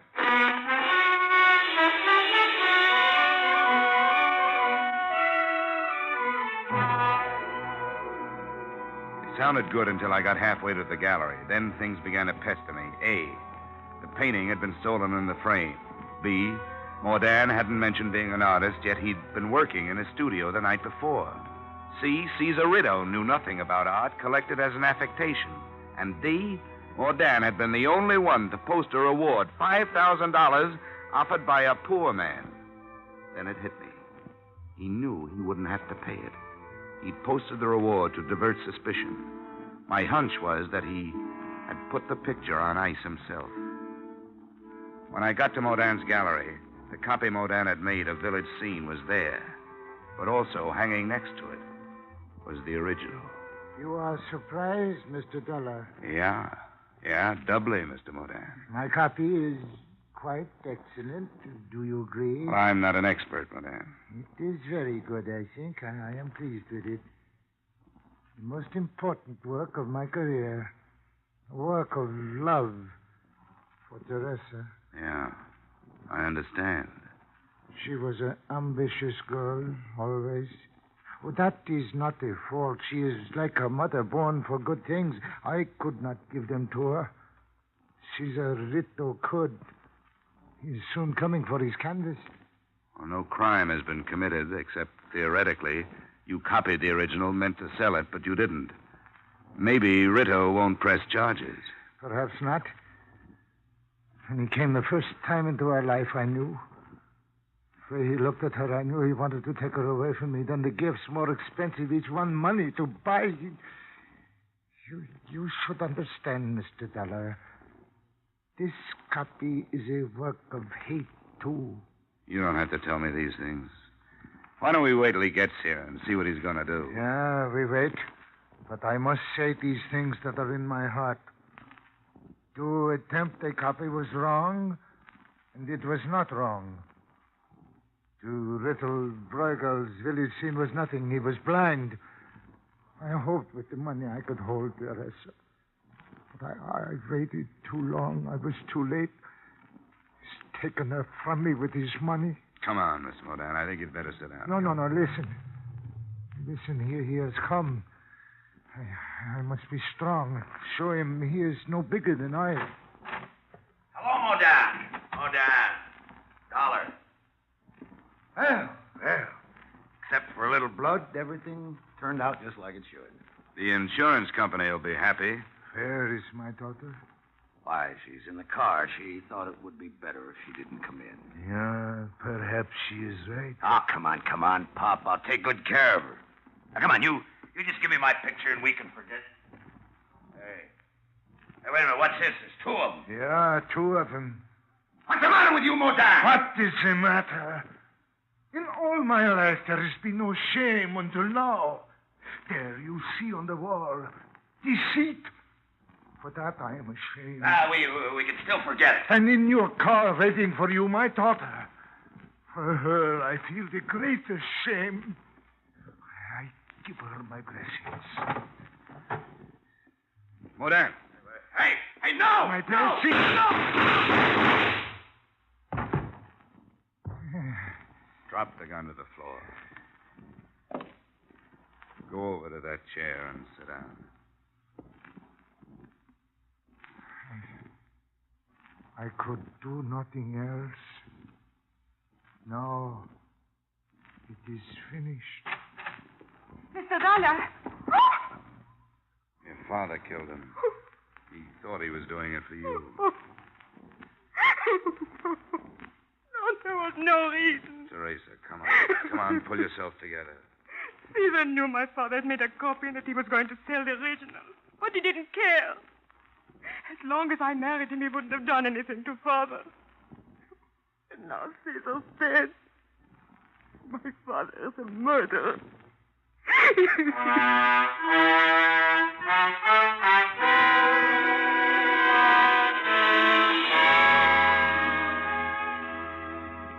There wasn't much left for me to do in Boston. I made the statement that caused Andrea Modan to be booked for murder, the father who didn't know when to stop protecting his daughter.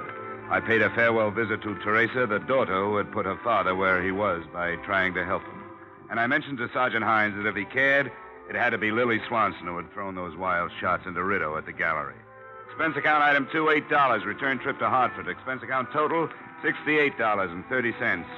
And I want to go on record right now as saying that the next time anybody sends me out after a masterpiece, my expense account is going to be a masterpiece of overstatement. Yours truly, Johnny Dollar.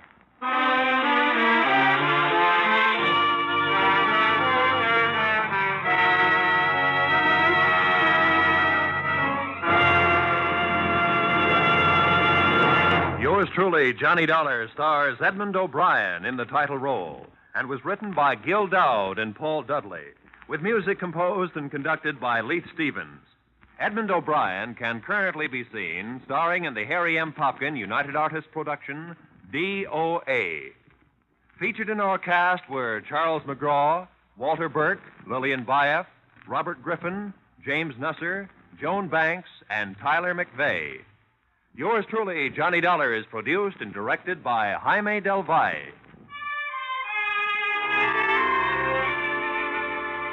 Join us again next week when, from Hollywood, Edmond O'Brien returns in another transcribed adventure of... Yours truly, Johnny Dollar.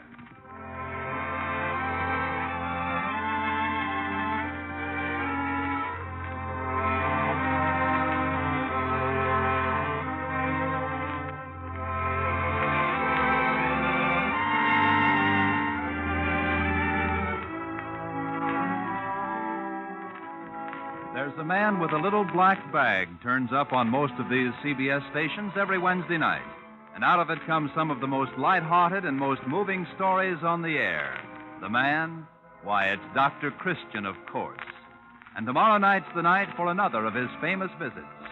Be sure to hear Dr. Christian starring Gene Hirschholz as the beloved small-town physician every Wednesday night. Now stay tuned for the adventures of Philip Marlowe, which follows immediately on most of these same CBS stations.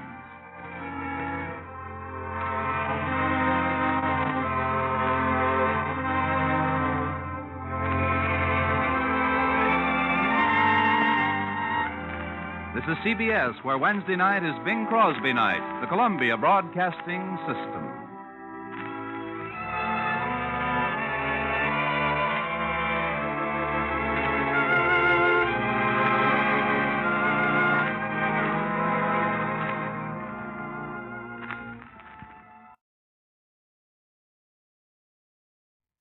From Hollywood, it's time now for Edmond O'Brien as...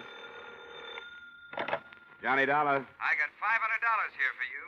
And all I have to do is guess the mystery voice. Is it Julius Caesar? This is Western Union, and there's a message with it. Building irregularities suspected, Manhattan, Nebraska. Proceed there immediately. Stay Cheyenne Hotel. Will advise. Regards, Paul McGraw, Chief Investigator, Great Chesapeake Fidelity and Insurance Guarantee. Okay, thanks. Sounds like you're in for some real fun, Mr. Dollar. I am? During the war, I was stationed near Manhattan, Nebraska. Good town? Good town. It made a Texas Army camp look like the promised land.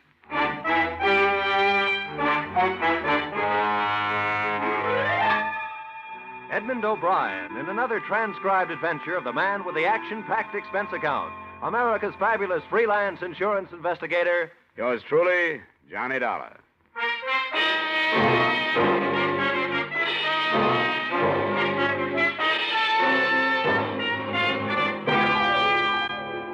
Expense account submitted by Special Investigator Johnny Dollar to Mr. Paul McGraw, Chief Investigator, Great Chesapeake Fidelity and Insurance Guarantee, Hartford, Connecticut.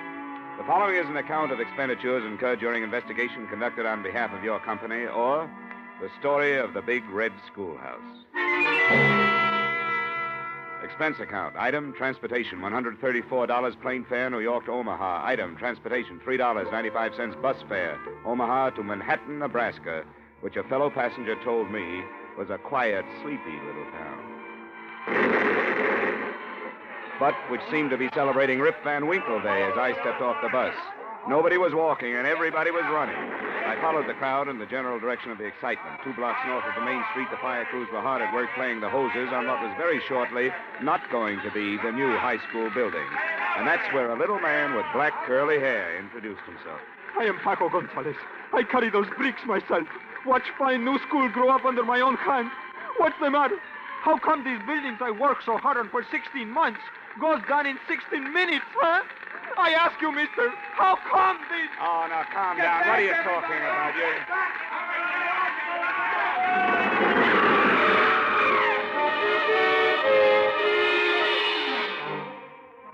Like everyone else in Manhattan, Nebraska, I spent the next 3 hours working with the emergency fire and disaster squads.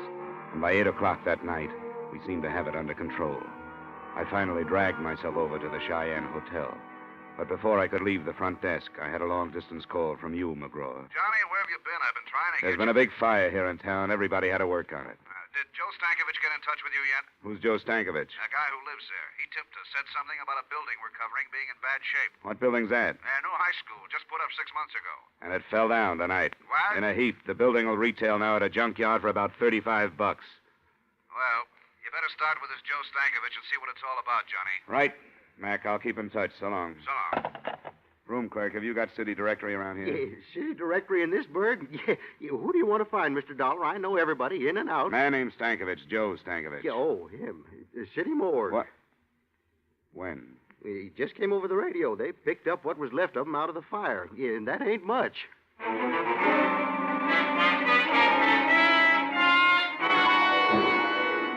Joe Stankovich had no survivors and no close friends. He lived in the basement of the school and kept to himself. That was all I found out about him after asking questions around town for an hour or so. About 11 o'clock, I started back for the hotel. Turning a corner by an alley, 2 men in dark clothes were holding a third man in a tweed suit. The fourth man was giving him everything. Hey! Hey! When I came up, the 3 men scattered like burglars. The man they were beating pitched forward, and I caught him before he fell. You need some help, mister. Everybody needs help. But let me tell you who I am before you help me. Maybe you won't want to. All right, who are you? Bill Garrett. Yeah? You don't live here, do you? No, I just got in town this morning. I was the architect on that school. Well, don't you understand, Samaritan? Don't you see? Those 3 men were a group of citizens. Their kids could have been in that school when it caught fire and collapsed.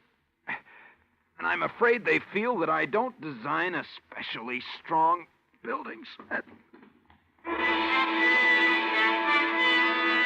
His office address was in his billfold. I hailed a cab and took him over there, after stopping by a drugstore for bandages, iodine, and something to take off the chill. While I was patching him up, I remembered how he'd stood there without a sound while they did that to him. When he came around, I told him who I was and what I was doing there.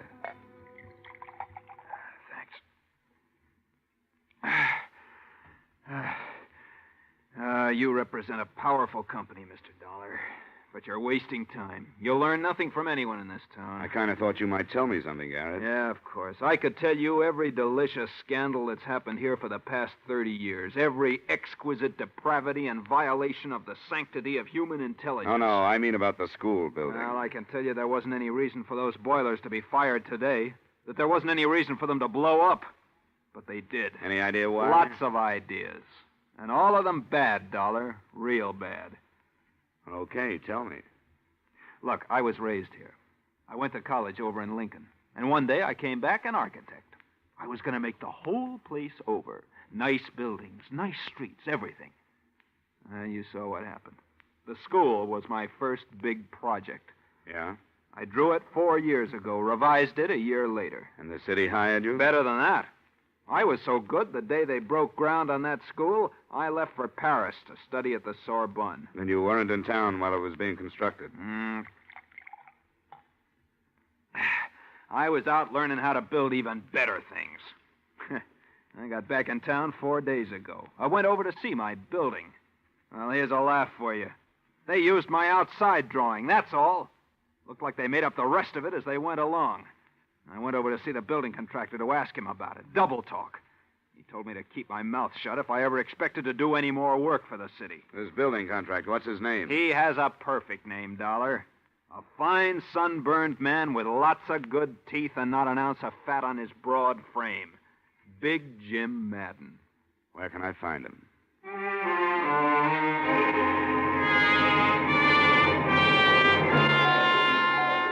20 or 30 irate citizens of Manhattan had already gathered outside Jim Madden's home, with the 10 uniformed men from the local sheriff's office forming a half-moon circle across the close-clipped lawns, as well as the 2 standing guard over the yellow convertible in the driveway, meant there'd be no kind of beating up around there. My identification card got me inside, where I waited around in a den that was stocked with good liquor and good leather chairs. Finally, a big man in a blue suit walked in. Dollar? Uh-huh. I'm Jim Madden. You're the insurance man. What can I do for you? Tell me everything you can about that high school building. Said he made a claim yet? I don't know. Uh-huh. You just happened to be in town. We heard something might be wrong with that building. Apparently there was. Who told you a thing like that? 2 boilers explode and there's something wrong with the building? Is that the way you people figure? We check into things. Well, so do we, and we couldn't find anything wrong. Who's your we? Me and the boys. Officially with the city construction department. We just had a big meeting. Yeah? I figured those people hanging around outside ought to be worrying you. Well, they don't worry me, and you don't worry me. Drunken janitor goes to sleep last night without turning down the boilers. The pressure kicks way up, the joint blows apart and burns down. That what you decided in that meeting? That's about it. was a terrible accident, and we'll have to use an old garage or something for a school. But then we'll get around to building another with the insurance money we have coming. Good walls don't tumble out from that kind of explosion. We have to have some kind of specifications on that. Easy, Dollar, easy. Of course you do, of course you do. Anything at all. Yeah, there you are. All the building specifications on the high school, okay? That'll do for now. Good. Now you can get out of my house. You smell smoky.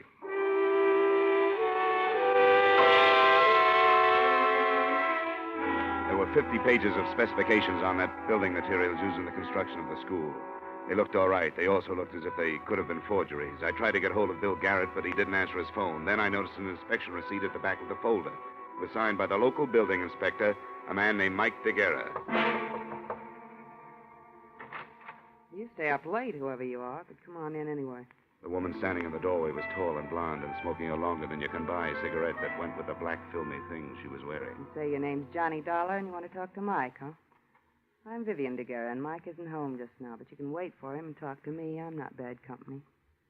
Would a drink help? Help what? Whatever's wrong with you. You look tired. It might, but I'd rather not. I just came by to talk to your husband. You said that.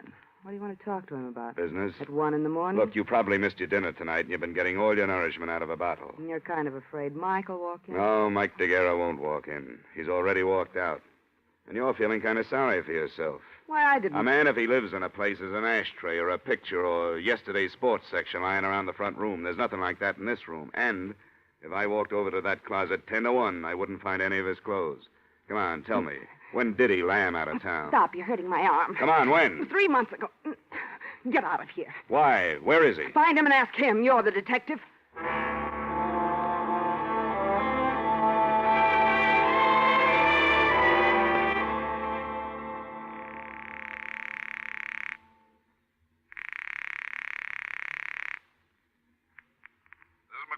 Paul, Johnny Dollar. It's a mess here. Your man Stankovich is dead, was killed in the fire. That's a shame.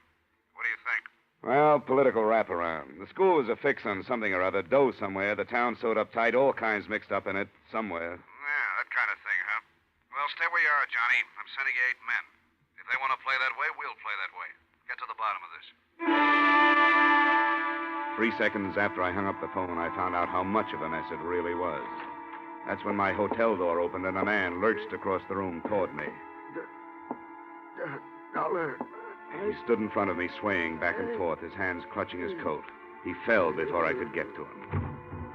3 bullet holes formed a neat trio across where his tie pin should have been. I ran my fingers through his coat, pulled out his wallet. The driver's license read Mike DeGuerra, age 39, occupation, building inspector.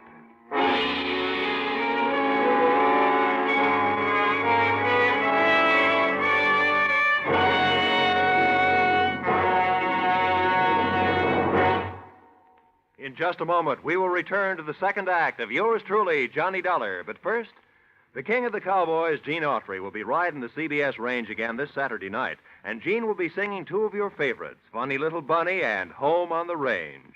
This Saturday, CBS also will take you on another trip with Vaughn Monroe's Caravan. You can hear them both every Saturday night on most of these same CBS stations, Vaughn Monroe and Gene Autry.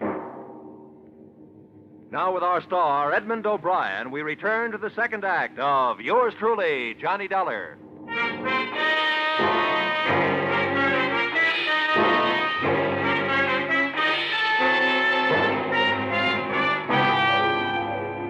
After they took Mike DeGuerra's body to the morgue, the local constables held me all that night in custody. Several Cheyenne hotel employees, finding nothing better to do for excitement, finally showed up to certify that DeGuerra had come into the hotel already shot up. So I was clean, and they let me leave a little after dawn. When I got back to my room, Paul McGraw's contingent of operatives had already arrived.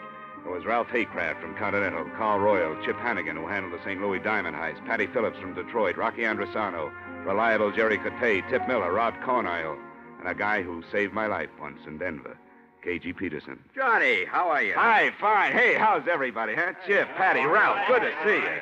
Chesapeake certainly spreading the dough around. What's the scoop, Johnny? This is a big one. It's going to take all of us. Now, if you'll sit down, I'll go over it for you. All right, here's the story. Chesapeake insured a high school building here about 6 months ago. Yesterday, it fell on its face. 1, it was not built to specifications, or 2, somebody blew it down, or Both. In any case, we don't pay off. But we have to prove our case. Now, there are too many leads for one man to follow before they evaporate. The guy who signed the building inspection papers was killed last night, a guy named Mike DeGuerra. Carl and Chip, that's your job. Find out everything about him, his bank account, his friends, his troubles, his wife, everything. Oh, his wife, yeah. She's living at 113 South Street. You'd find a girl on Mount Everest, Johnny. Well, she's not my type, honestly. Rob and Tip, your man is the building contractor, Big Jim Madden. He's cocky, belligerent, but I think you guys can handle him. Run him down. Bank accounts, purchase orders, what kind of money he spends, so on. Patty and Ralph, find out everything about Stankovich, the janitor who was found in the ruins. Rocky and Jerry, start talking with anybody in town who might know anything. Bars, restaurants, street corners, teachers, pupils, anybody, anywhere. And report back to me anytime you want. Now, don't push anybody around, but don't let anybody push you guys around. Anyone have anything to say? Yeah, just one thing. Let's get this thing over so I can get back to Philadelphia. I'm about to become a father.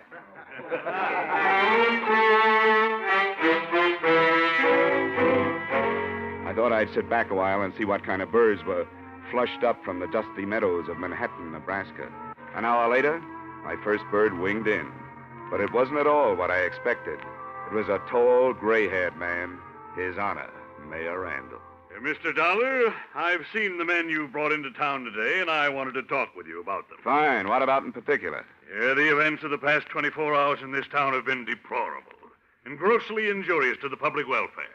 The collapse of our beautiful schoolhouse, the death of our beloved janitor Stankovich, and the untimely murder of one of our respected public servants, Mr. DeGuerra. All have grieved me deeply.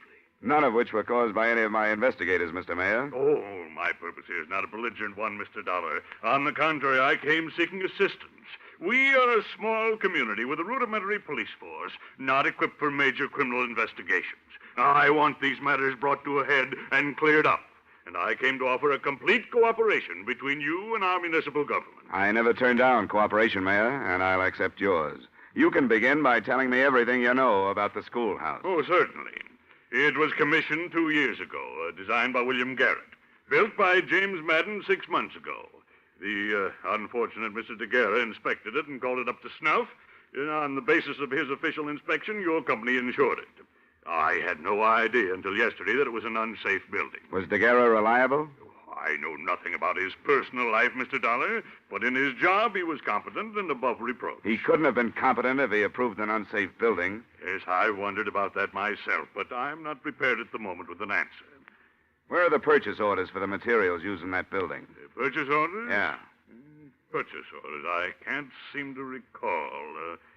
Well, they were undoubtedly destroyed along with other useless paper matters that were accumulated from the construction work. Material purchase orders are never useless when the building falls down afterwards. If you find them, I'd like to be invited in. Well, I will certainly look for them, Mr. Dollar. I want to cooperate with you in every way. I'm sure you do, and you'll hear from me when I need something. Thank you, Mayor, and good day. Oh, by the way, the city council will, of course, have to file an immediate claim with your company. We take the bitter with the sweet. I pondered his statement for a while and got nowhere. There are mayors and mayors, and this one was of the old school, full of cliches and overblown rhetoric and nothing else. In a little while, calls began coming in from the men. Chip reported that during the building construction, Mike DeGuerra had made 4 deposits of $5,000 each in the bank. His salary was $7,500 a year.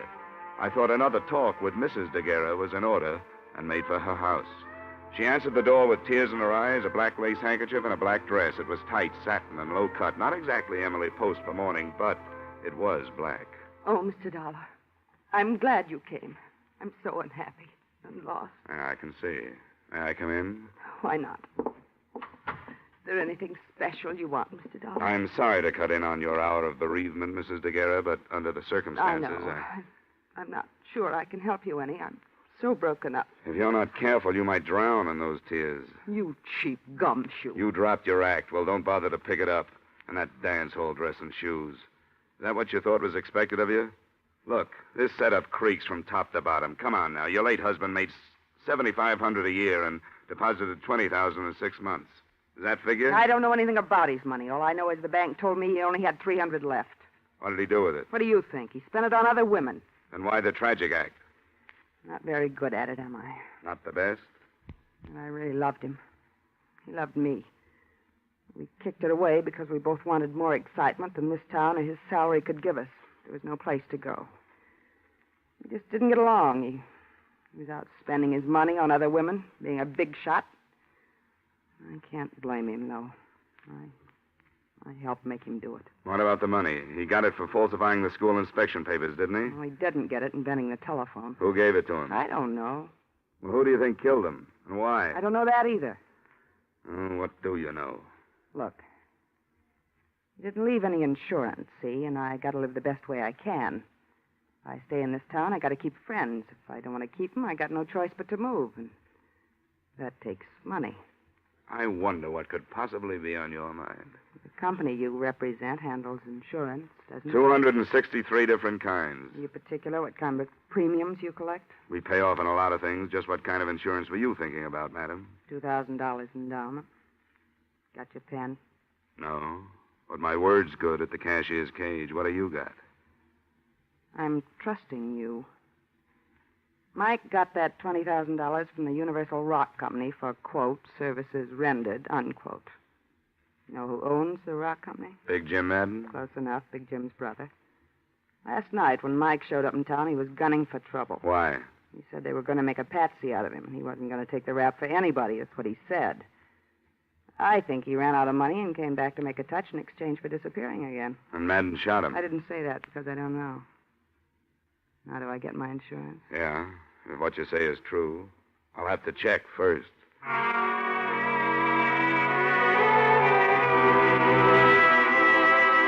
finally tore myself away from the grieving widow and headed back for the hotel in case any of the boys called. On my way down Main Street, getting the worst end of the local stairs, someone with a wrinkled coat and bourbon on his breath stepped out of a doorway and stopped me. Bill Garrett, the architect. Dollar? Yeah, Garrett, what is it? I finally got up courage enough to do something decent. Decent for me, anyway.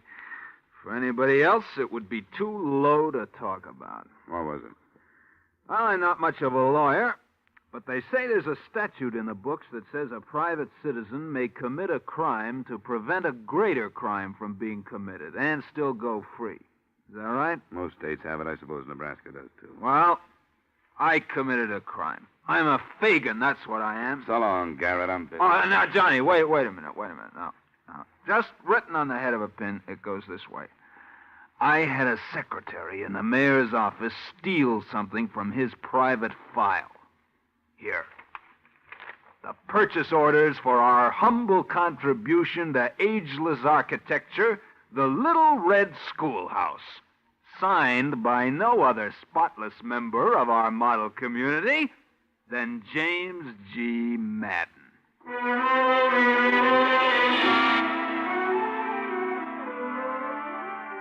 I looked at them, and they were as advertised. Purchase orders complete down to the last 10-penny nail. Not being a technical expert, I decided to shoot them back to Paul McGraw for his perusal. I sent them from the local post office, insured, registered airmail, and special delivery. Then I walked up the steps of the city hall for a chat with His Honor. Good afternoon, Dollar. My door is open to you anytime. Glad you feel that way, and I hope you still do when I finish. You finish what, Dollar? Calling you a liar? Now, see here. Save the B-picture dialogue for your next campaign. I thought you told me the purchase orders on the schoolhouse were destroyed. Well, to my knowledge, they were. Look in your personal file. Folder marked Madden. Personal. Hold. I don't know what you mean. Go on, look. No, don't bother. Because all you'll find is an empty space. Oh. You ought to see your face, Mayor. I... Well, Mayor, they were in there, but somebody stole them and gave them to me. Yeah. I sent them to my company for examination, and I'm sure somebody's going to be in a jackpot when the material purchased doesn't come up to the specifications of the building. Dollar, this is outrageous. Indeed it is. And it was outrageous from the day your city started to build that school. Well, all right. I'll tell you why I did what I did. For money. Keep your filthy insinuations to yourself. Insinuation? Your Honor. That was a plain statement. I wanted to spare this city the loss of faith it would suffer, seeing one of its most prominent citizens exposed and driven out. A man is entitled to one mistake in his life, and Jim Madden is no exception. I planned to bring him to a private accounting and make him replace the money he made on that building and repair it to specifications. Only the tragedy occurred before I took matters in hand. You had 6 months to do it. And every day of that 6 months, 1,800 students might have been killed. And one man was killed. No one knows that better than I. But once having decided on this course of action, I didn't know how to go about rectifying things. My intentions were good, but they went astray in the interests of humanity and brotherhood. Mayor Randall, you are as full of wind as a Chicago street. You are not only windy, you're corny, stupid, careless, and you're criminal.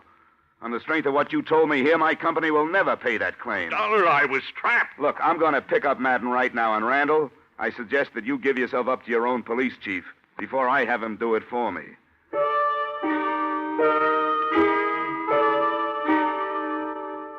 I raced back to my hotel to organize my men and pick up Madden.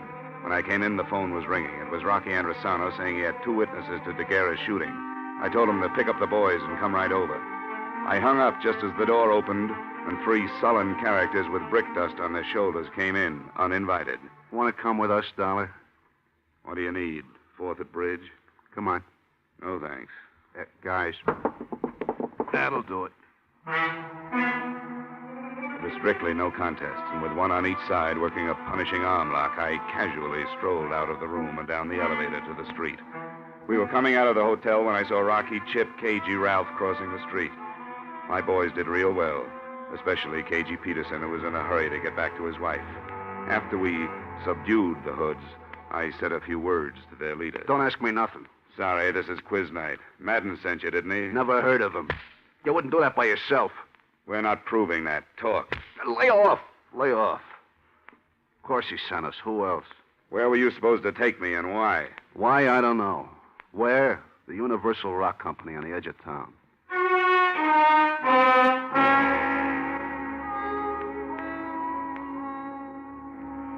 It was a huge, dusty building next to some intricate rock-crushing machinery. Parked in front of it were 3 cars. A yellow convertible, such as a well-to-do contractor might drive, a long black sedan, such as a city official might have, and a small sedan, such as anybody might have. We covered all the exits, and KG Peterson and I went up the front way. We were halfway up to the offices when we pounded up to the landing just as Big Jim Madden staggered out of an open office and fell twisting on the stairs. Through the open door, I saw a flash of black skirt and a hand holding a gun that started jumping. Give me that. It's empty. Dollar. It's all right, Mayor. I'll get an ambulance out here as soon as I can.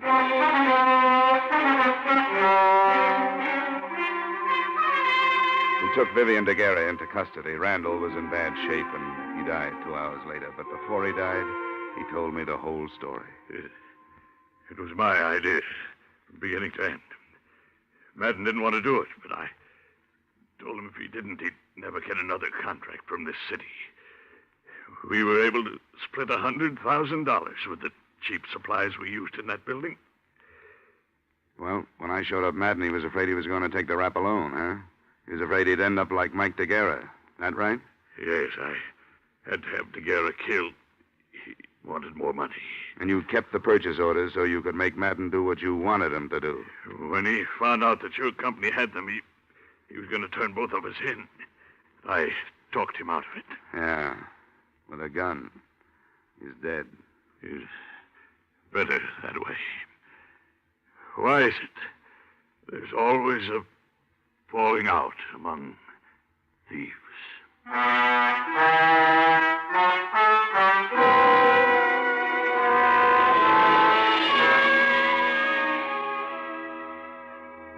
That was the last question Mayor Randall ever asked on Earth. And like other men before him who had lived with deceit and treachery, Randall didn't live long enough to get an answer. It turned out he had an ex-wife in Detroit and a daughter living in Miami, but neither one of them claimed his body. His estate was tied up by the city, and the county buried him in Potter's Field, right next to another thief named Jim Madden. No one wrote anything on their headstones. No one cared. The reform city government was too busy floating a bond issue for a new high school. Bill Garrett's going to design it, and this time, I'm pretty sure they'll follow his plans. Expense account total, $3,227. Yours truly, Johnny Dollar.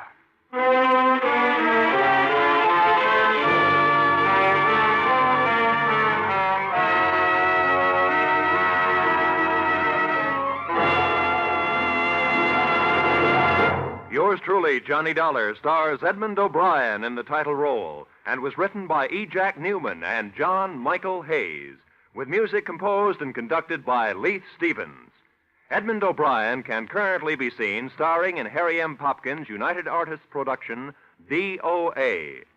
Featured in our cast were Victor Perrin, Elliott Reed, Hy Averback, Clayton Post, Bill Conrad, Virginia Gregg, and Willer Waterman. Yours truly, Johnny Dollar, is produced and directed by Jaime Del Valle. Join us next week when, from Hollywood, Edmond O'Brien will appear in another transcribed adventure of Yours truly, Johnny Dollar.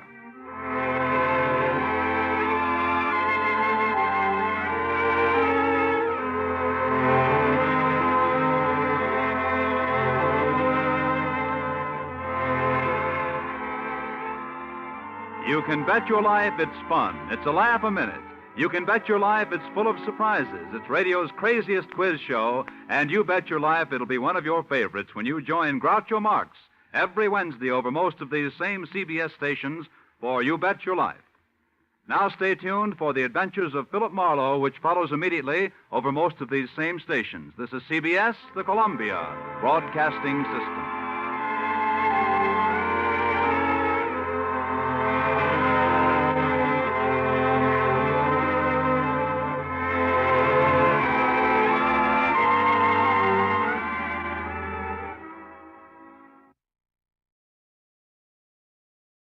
From Hollywood, it's time now for Edmond O'Brien as Johnny Dollar. This is Bill Hudson, Johnny. Grand Industrial Assurance. Remember? How could I forget? Whose assembly line busted down this time? It's steel, Johnny. Cornell Steel, Pittsburgh. Lots of so-called accidental deaths from the open hearth furnaces. Frankly, it smacks of murder to me. Could be hot work. I'll bring my sweatshirt. When's the next plane for Smokeville?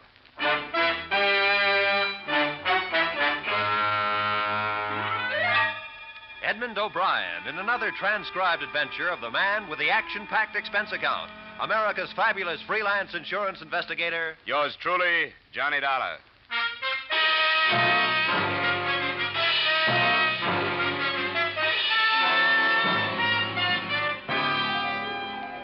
Expense account submitted by Special Investigator Johnny Dollar to Great Industrial Assurance Corporation of America, Hartford, Connecticut. The following is an accounting of my expenditures during investigation of the dead first helpers. Expense account, item 1, $83.24 plane fare to Pittsburgh, Pennsylvania, a land of chimneys and open hearth furnaces where I met Supervisor Joel Barrett. 5 men in a single month, Mr. Dollar. All of them first helpers. What's a first helper? Well, it goes like this. The melter foreman is in charge of a number of furnaces. The first helper is in charge of an individual furnace. Under him are the second helpers and the cinder snaps. I see.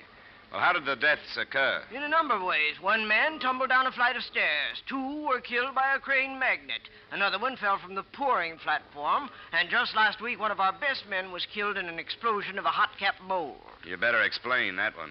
Certain types of steel have to be capped after they've been poured from the ladle to the ingot, you see. Sometimes the pressure is so great inside of them that when the pourers shoot water on the cap to seal it, the cap flies off and sprays a man with molten steel. I've seen it happen only once, Mr. Dollar. That's enough for me.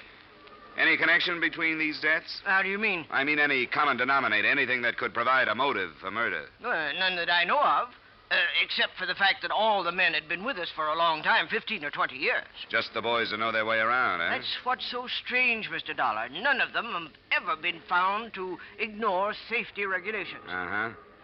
How do you plan on proceeding? Well, it's been my experience that plant investigation from the outside is pretty often a waste of time. The men are on their guard. You want to go right to work in the shop? What did you say they call the lowest man on the open hearth furnace? Cinder snap. Well, you break out the overalls, Mr. Barrett. We'll see how good I am at snapping cinders.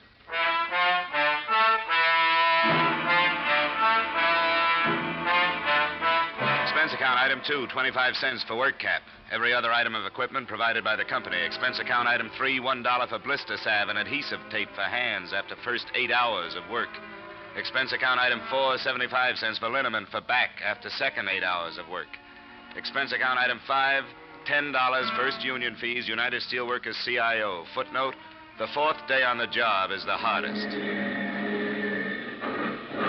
Dollar! Yeah! Silicon! What? Silicon! The wheelbarrow, come on! Right. Move!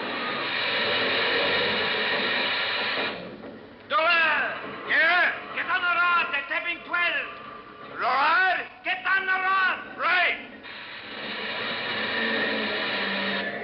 Dollar! Yeah? Where's the silicon? Well, I gotta get on the rod. Well, get to the rod, the silicon, and we're banging it. You're what? Hurry up! Dollar, get on the rod! Get on the rod!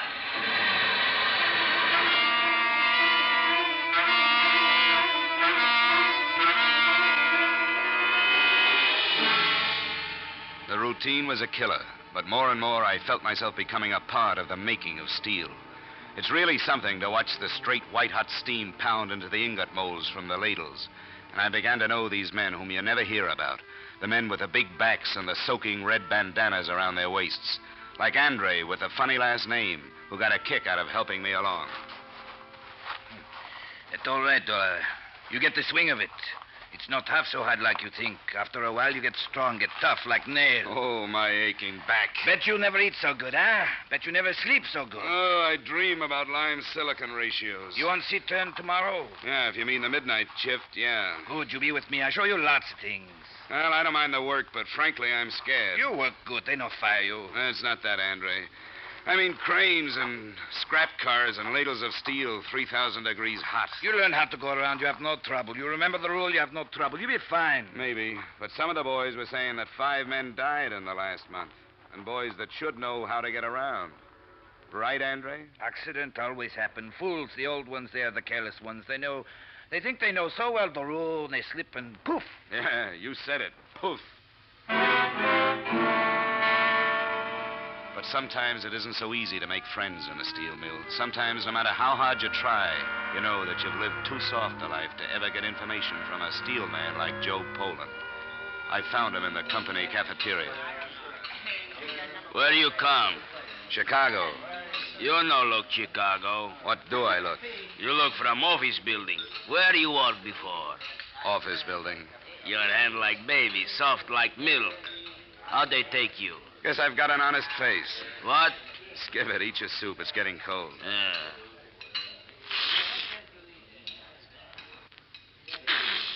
Kirk Brody. What you say? Nothing. Just Kirk Brody. Kirk Brody. How you know Kirk Brody? He dead when you come. I know. Killed by a hot cap mold. Kirk Brody friend. I like him. Work good. Who was working with him, Joe? Masaloni. Glad it wasn't me. I'd hate to have that on my conscience. You nosy. You maybe work for Barrett. Barrett. Blech. I don't like. Finish your soup, Joe. It's getting cold. Yeah.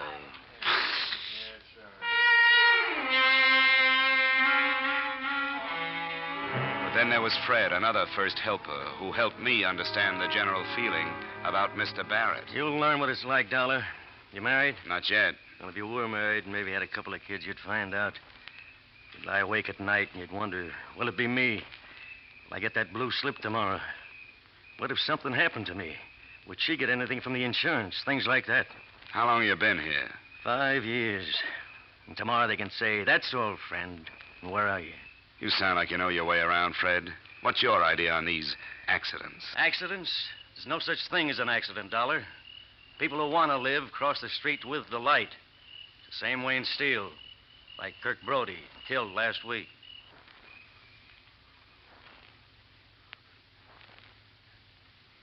I decided to pay Kirk Brody's widow a call, but there was so little to go on, I had nothing to lose. She lived in a cold water flat. There was still a black wreath in the door.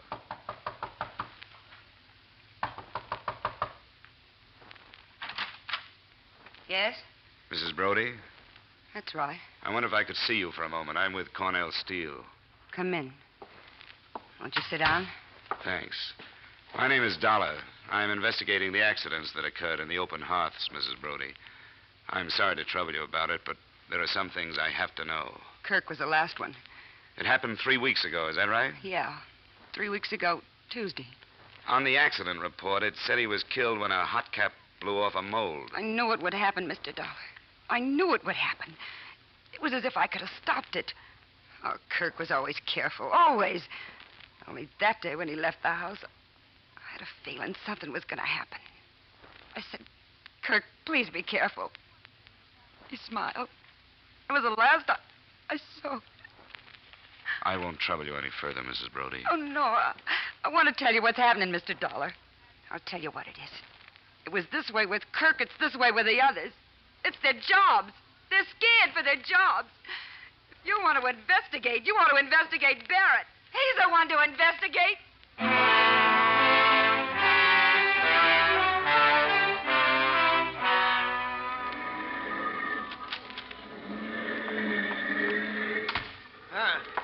Hope nobody saw you come in here. Nobody did, Barrett. What'd you find out? Well, nothing you could call factual, but there's some kind of tension in the shop. Something's going on. Well, production is holding its own. No, they work all right. But it's like they're frightened of something. I want to look at your employment records. Well, sure thing. Right in that file drawer. Thanks. You know, it certainly is odd, Dollar.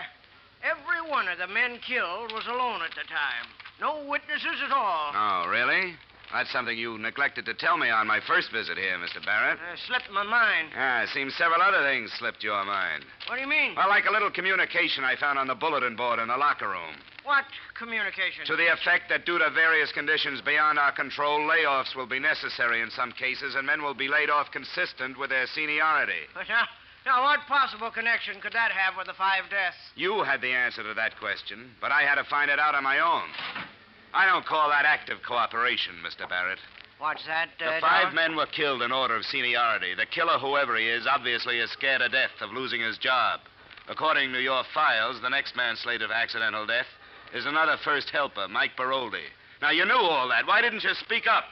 Well, I don't know. It never hit me as particularly important. You know Cornell Steel isn't laying off anybody right now. Maybe you're trying to scare the men into more work. And I doubt if that's company policy, Mr. Barrett. You have your job to do, Dollar. That's to find this killer. I have my job to do. That's to boost production. Is that all right with you? Perfectly all right. And I'll take my job any day.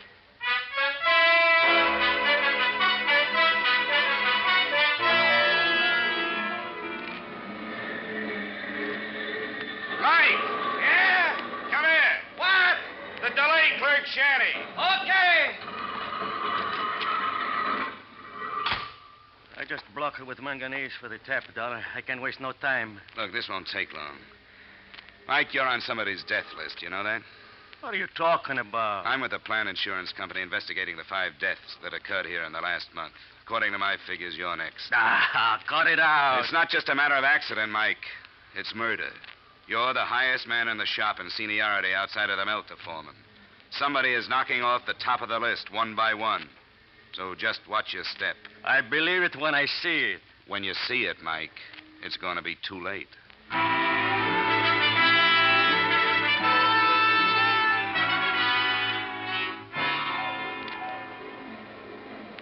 That night, toward the end of the shift, must have been about 6 in the morning, Mike was cleaning cinders from the furnace floor on the tap hole side. I was making it my business to keep an eye on him. He was sweeping the cinders off the platform down into the empty ladle pit 30 feet below. As a first helper, it wasn't his job, but Mike was like that. Suddenly, from the other side of the furnace came the huge figure of a man in an asbestos cloak and hood over his head and body. Mike turned, and a look of terror came into his face. I started for him, but too late. Whoever it was picked Mike up, held him aloft for a split second, and hurled him to his death below.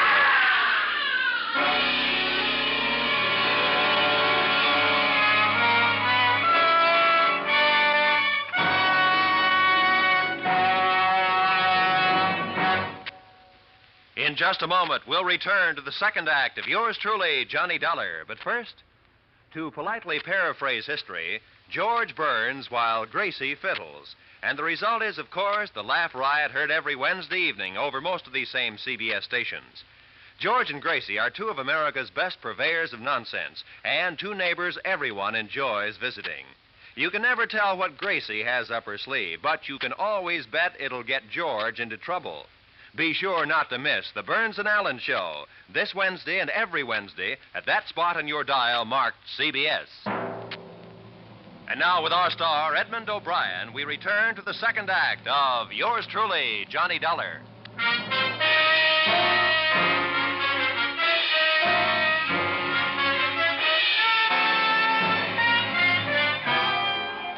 They gathered around the body of Mike Baroldi, and I gave chase to the killer.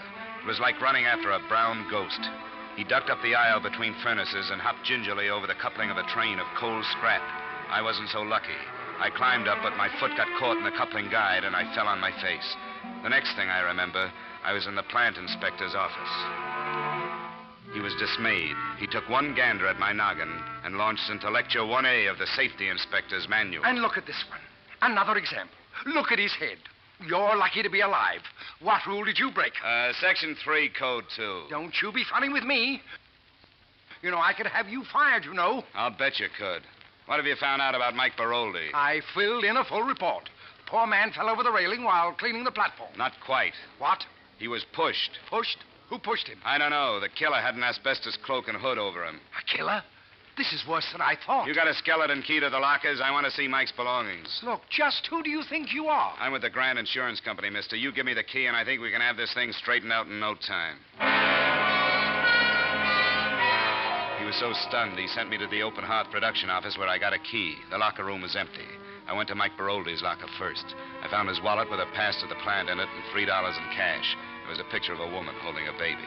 I put the wallet back, looked through the inside pocket of his coat, empty. I closed the locker and started a methodical search of each locker in the place. About 2/3 down the first row, I came to a locker labeled Andre Lemire. I opened it and found what I was looking for, an asbestos cloak and hood. There had been a tear on the sleeve of the cloak worn by the man who had killed Mike Baroldi. I took the cloak with me, locked up, and walked down the aisle to the door. Somebody was coming in just as I was coming out. It was Joe, Big Joe Poland. What you do here, Nosy? Aren't you supposed to be at work? I feel sick. Where's Andre? Andre work. Number 10? Like always, number 10. You nosy fella. I get nosier. Did you ever see this asbestos cloak before? Sure. It used to blow a top hole when they put out new heat. You seen it lately? Like on somebody? Sure. Andre, he have on coat. When? Before. Before what? I don't know. Before. All right, thanks, Joe. See you later. Yeah. You tell Andre Joe's sick. Joe go home. I'll tell him, Joe. Hey, wait. Inspector say Mike Baroldi pushed from rails. That's right. How he know? I told him. How you know? I saw it. You see Andre push Mike, huh? What makes you think it was Andre? Andre bad fella. He don't like this Mike. Always make trouble for this Mike. And you don't like Andre? Sure I don't like Andre. Why you think I tell you? Did you see Andre? I see him go to furnace where Mike is. Stomach too big. You go on home, Joe. You don't look so good. As far as I was concerned, there were two main possibilities, two big boys. One was Joe Poland. The other was Andre Lemire. I stuck the asbestos cloak that I found in Andre's locker in the production office where I could get to it later. The sun had come up, and Andre was standing there, enjoying the fresh air before going down to the locker room. Hello, Dollar. It's a beautiful day. Yeah, it is. It's a beautiful day. That man should have to bury himself in this dirt and filth when all the world is so beautiful. That is the shame, no? Yeah, that's right, Andre. You going home now? Yeah, I go home now, yes. Oh, I have wonderful suggestion. Wonderful suggestion. You come home with me, huh? We have good French meal. You like good French food? Yeah, sounds great. Your wife won't mind? Sure she mind, but who cares for the wife? Ah, come.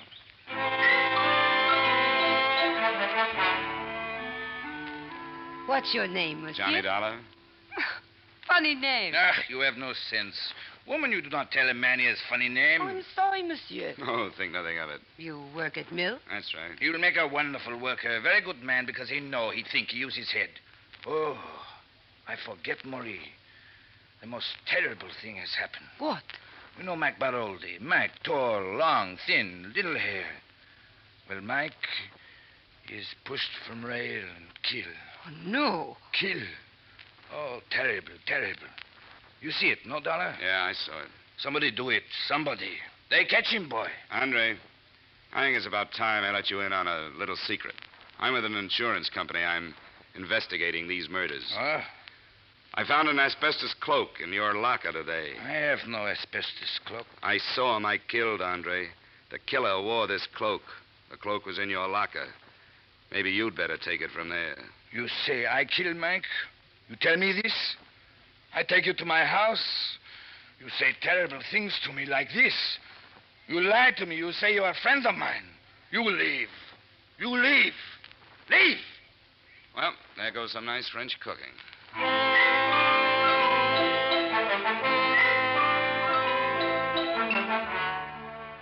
Expense account, item 6, 25 cents for coffee and donuts at a corner cafe. I kicked myself a couple of times for breaking out the evidence before I should have. Then I went back to the open hearth office. Barrett had just arrived. He greeted me with a frown that reminded me of the last conversation we'd had. Well, Dollar, have you found anything else? You heard what happened early this morning? About Mike, yes. I thought you had it all figured out. Well, I still haven't. I chased the killer across the shop, but he got away. I see. No, you don't see. He had an asbestos cloak and hood over him. Pretty clever fella. Yeah, and pretty big. I've got it narrowed down, but that doesn't help much. I suppose you've come to look through the files again, just so you can tell who's going to be killed next? Maybe it'll be different this time, Mr. Barrett. I think I'll just take that seniority list with me, if I may. I'm going to go home and get some sleep. How do you like the night shift? It's anything but dull, Mr. Barrett. I'll see you later.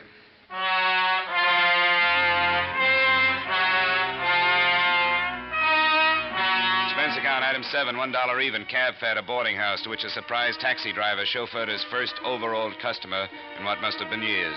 Did I study the list in the cab? I did not. I grabbed a little sleep. The driver shook me awake. I paid him, went upstairs, and flopped in the cot. Then I opened the paper. The next name on the list was none other than Andre Lemaire.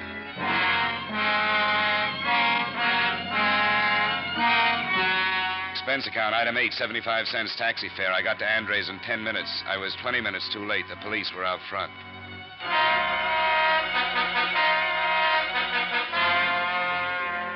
Dead. He's dead. They killed him. Who killed him, Mrs. Lemaire? Killed him. Killed him. Who? Who, Mrs. Lemaire? The man. The big man. He killed him. Sergeant, take care of it, will you? I'm sorry, Mrs. Lemaire.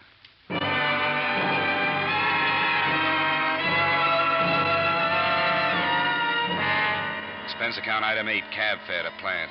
I tried to tell myself that there was nothing I could have done, that everything had pointed to Andre. But I'd seen his name on the seniority list, right below Mike Baroldi's. I'd drawn too many conclusions. It was clear now. The asbestos cloak in Andre's locker had been a frame. Maybe insurance investigators shouldn't make mistakes, but they do. And sometimes fatal ones. I could lay the blame for Andre's death on nobody but myself. Myself and a big first helper named Joe Poland.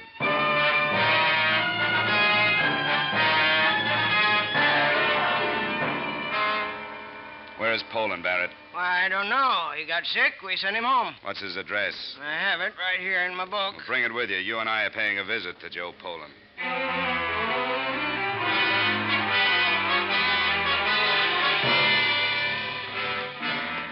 I hope you have a gun, Dollar. Just in case. A knock. You better stand back.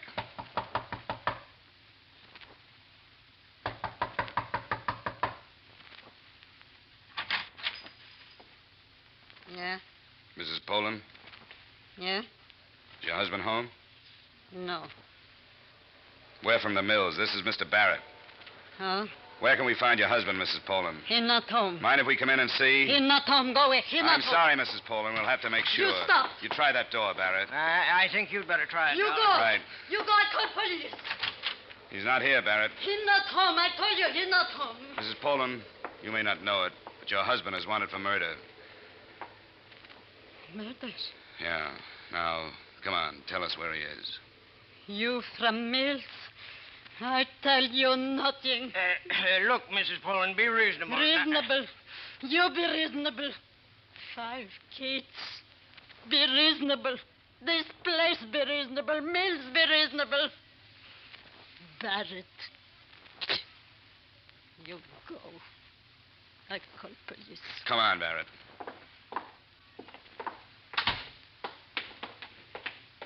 You must have a peculiar theory of management, Barrett. I've been in dozens of plants, and I've never seen anybody loved like you are. What do you do to them? My theory of management is very simple. Men work better when the pressure's on. There it is, cruel but true. I have the top production result in the plant. You can't beat that. How did you ever get off a bookkeeper's stool and into a mill? How did you ever get to be a supervisor? I'd like to meet the man that hired you. I give you 10 days as a supervisor in the steel mills, Dollar. You'd change your opinions fast. Men are no different now than they ever were. Give them an inch, they take a mile. Give them 5 minutes off, they take an hour. Let them out of your sight for a minute, and they're playing cards in a corner. You know, men are more than figures on a production chart. Could that be why you lost a lot of good first helpers, Barrett? One maniac runs loose, and you condemn the whole method. Sorry, Dollar. You've got a lot to learn about the practical management. You'd better just stick to investigation. And from the way you've messed this case up, I'd say you were the one who had a lot to learn in his field.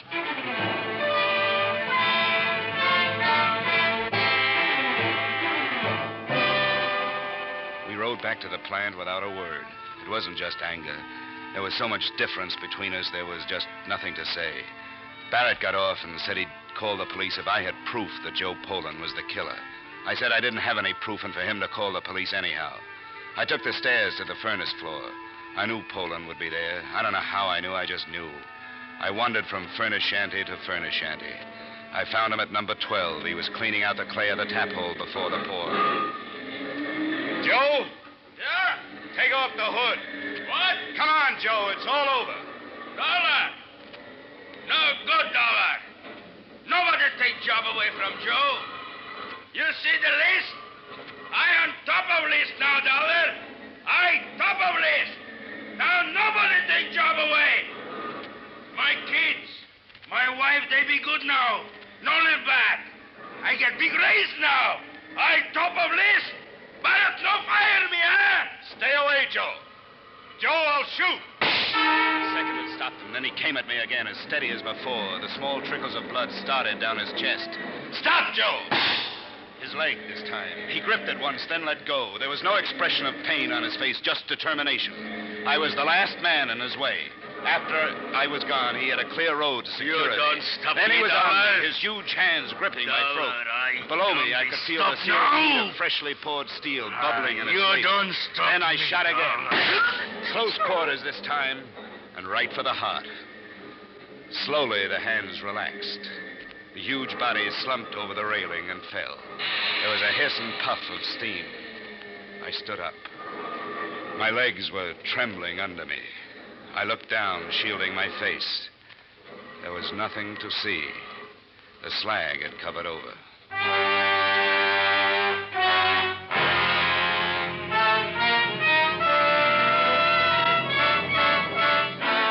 Expense account, item 9, $20.53.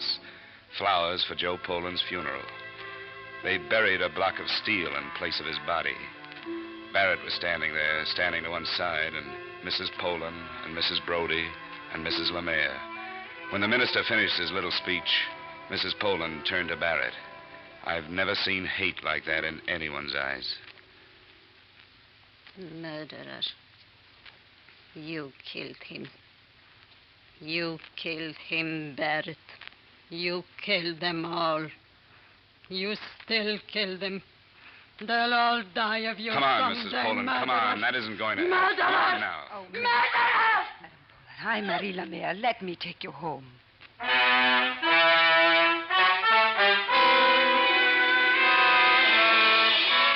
So Mrs. Poland went home with the woman whose husband Joe had killed.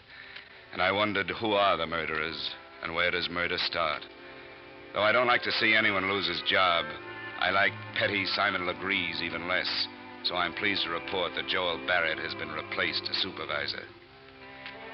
I finally concluded that if you trace a murder far enough, you get right back to anonymous.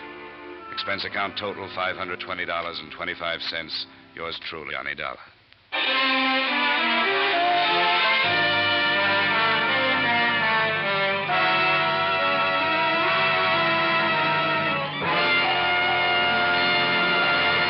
Yours truly, Johnny Dollar, stars Edmond O'Brien and was written by Gil Dowd and David Ellis, with music composed and conducted by Leith Stevens. Edmond O'Brien can currently be seen starring in the Harry M. Popkin United Artists production, DOA. Featured in our cast were Joe Forte, Junius Matthews, Jack Petruzzi, Raymond Burr, Jack Crucian, Kay Stewart, and Peggy Weber. Yours truly, Johnny Dollar, is produced and directed by Jaime Del Valle. Join us again next week when, from Hollywood, Edmond O'Brien will return in another transcribed adventure of Yours truly, Johnny Dollar.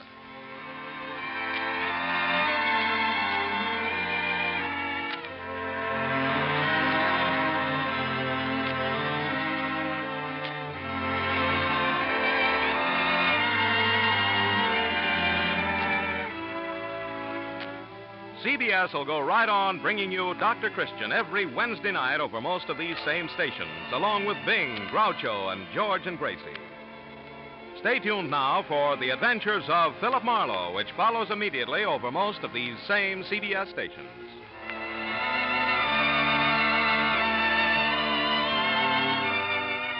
This is CBS, where Wednesday night is Bing Crosby night, the Columbia Broadcasting System.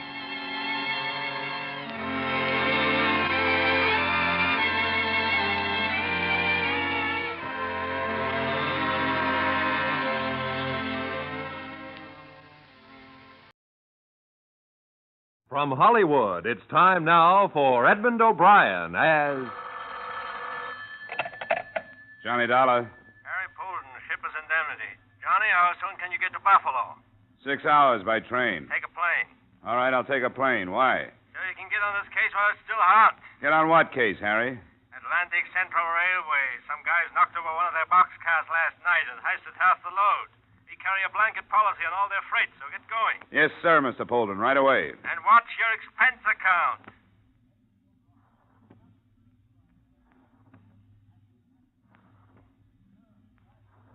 Edmond O'Brien in another transcribed adventure of the man with the action-packed expense account, America's fabulous freelance insurance investigator. Yours truly, Johnny Dollar.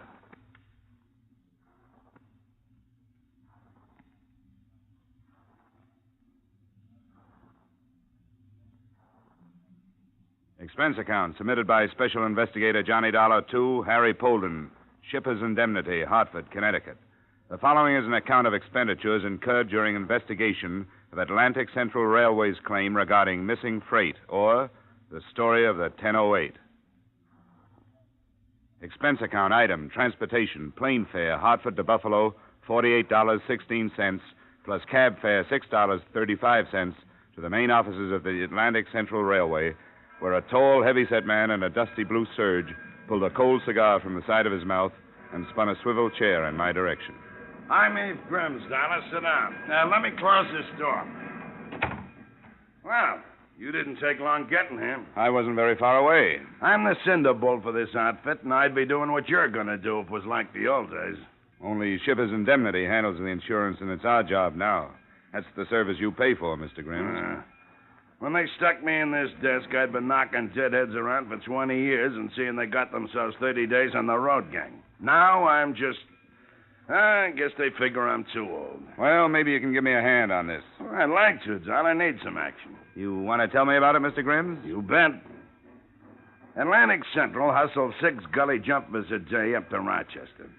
5 hours after the 1008 leaves here last night, she jerks up at Batavia so the clowns can water her down. That's when the Donegan notices one of her brownies is busted open and half the jig is gone. So, right away, he wang-doodles a copper buster up the line. Are you getting this? I think so. Translated, you mean the brakeman at Batavia found the boxcar had been broken into and half the cargo stolen, and he phoned ahead to the telegraph office. That's it. All sorts of stuff on the car. Don't know what all's gone yet. It was a make-up, any kind of freight, you know. I got the poodles over in the bullpen looking up the invoices to see exactly what's missing. It'll take a while. Good, that'll help.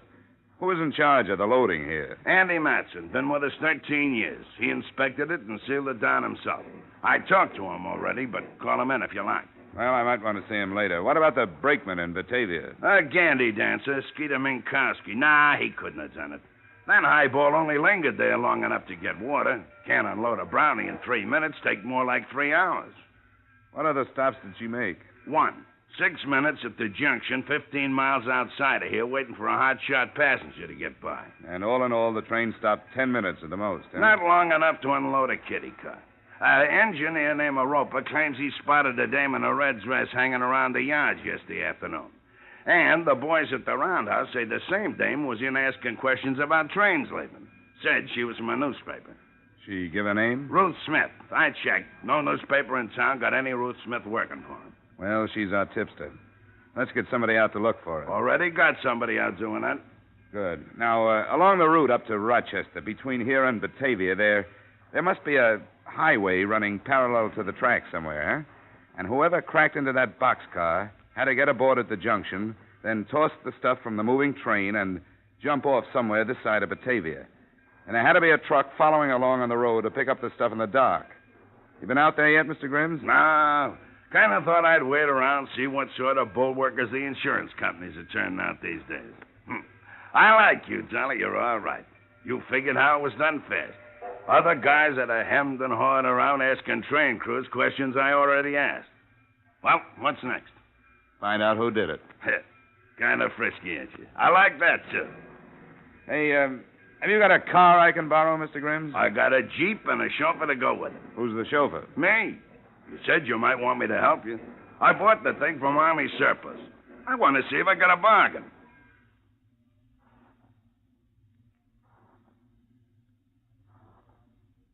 Expense account item, $4.38 for gasoline, which went into a Jeep that Eph Grimms and I used to follow the lonely stretch of old road that ran parallel to the Atlantic Central Railroad tracks. 2 miles beyond the junction, we found heavy-duty tire marks which could have been made by a truck which could have left the road, then driven over the flats as far as the embankment to pick up freight which could have been thrown from the moving train. Following the right-of-way, we found several such tire marks at several points turning off the road, but no building nearby. Finally, at one place, we found an unpainted shanty that stood barren and lonely against the sky. It belonged to a man named Bogatis. Big truck? You're danged right I did, mister. You're dang boodly-doodle right. Woke me up, it did. Well, what did the truck look like? Do you remember what the truck looked like? Yellow. Yellow it was, all yellow. Seen it plain, even though it was night. You happen to notice the license number? You kidding, sonny. All right, forget it. But you happen to notice any lettering on the truck, Mr. Bogatis? Don't read, never learn, never believed in it, nope. Well. It don't make no difference, though. It wasn't nothing writ on it anyhow. Oh. The trucks usually got printing on them. Dang things making all that noise. Grunting and heaving and waking a man out of his sleep. Ain't had nothing like that since the Army maneuvered here in 41. No, sir. Are you going to stop it? Well, I hope so. Good. Did you happen to see who was driving the truck? Nope. Do you know about what time it was here? Nope. Did you happen to say anything to the man? Nope. Well, do you know in which direction it went from here? Yep. Huh? They turned around and headed back for Buffalo.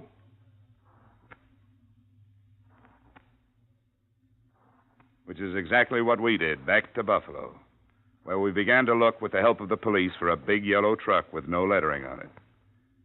We tried garages, trucking concerns, and any place big enough to hide such a truck. It wasn't an easy job, but it turned up. Hello? Hello, Dollar. Got a yellow truck all loaded down with stolen freight. What? Yeah. Meet you over at the West End Viaduct. Highway Patrol just found it. Good. Only one thing. It's wrecked.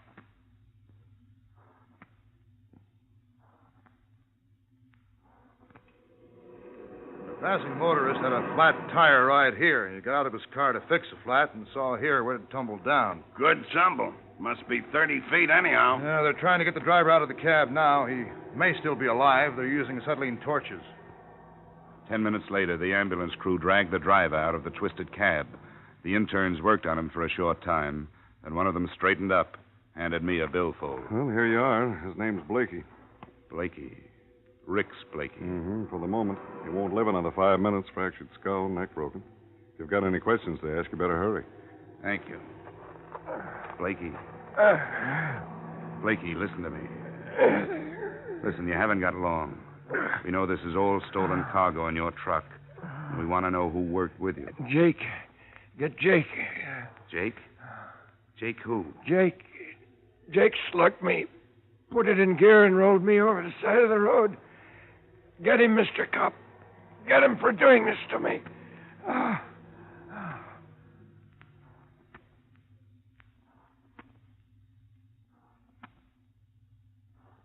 I stayed around the wrecked truck watching Eve Grimm's crew stacking the cargo, and then I saw something that could have fallen out of Blakey's wallet when the intern handed it to me. It was a card. On one side was printed Horseshoe Bar and Grill, and there was an address underneath it. But on the other side was written, Jake, 8 o'clock Tuesday. He's always there.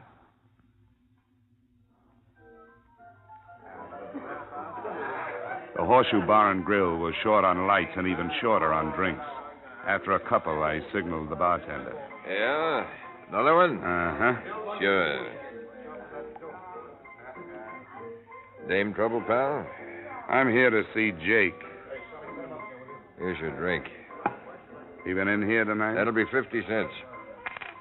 Jake hangs around here, doesn't he? Look, the minute you walk in, I look at your feet and I say to myself, flatty, gumboots, glim-heeled cop. Not City Hall type cop, but something else, I say. Something different that still spells law. I was asking about a guy named Jake. Something else, I say. Maybe private people.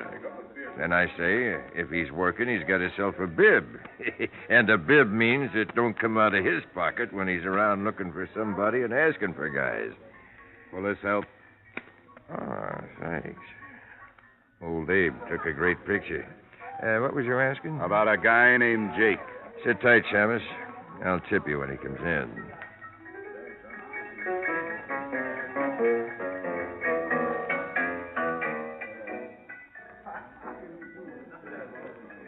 An hour went by, and about the time I was wondering if I was going to be able to write that $5 off on the expense account, the bartender slipped out from behind the bar and went through a door in the back marked private.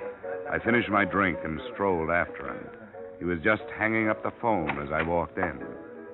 Oh, there's a lot of customers waiting to be served out front. Yeah, I want to get right back to... Wait a minute. Huh? Haven't we got some unfinished business? Well, yes and no. I come back here to slip myself a quick smoke and the phone is ringing. You'll never guess who it is. Jake. What's his last name? How do I know? Across the bar, a guy's just Jake or Sam around. Anyhow, Jake says he ain't coming by tonight. He called you up to tell you that? No. You see, Jake says he lost his glasses when he was here last night. He was calling to ask if I found them. Did you? No. But Jake says that if I do find them, I can send them over to the Embassy Hotel. That's where he is. Room 210. Embassy Hotel. Where's that from here? 2 blocks north. Thanks. Sure. Sure, anytime. Anytime you got an expense account.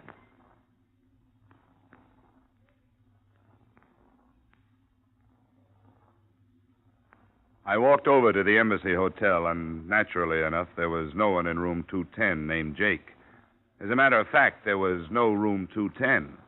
But when I stepped outside and started back for the Horseshoe Bar and Grill, a pair of wide shoulders and a coat collar fell in step beside me. He shoved something against my back. Let you and me kind of turn in here. I'd blast you right here, and you know it. In the alley. I want you should meet a friend of mine. Jake? How'd you guess? Okay, hold it. Here he is, Jake. A tall, thick figure with an odor of fine cologne around it stepped from the shadows. His hat was down and his collar was up. He stood very close in front of me and asked, Why do you want me? Who are you? I'll ask you first. All right. Frisk him, Trench. See who he is.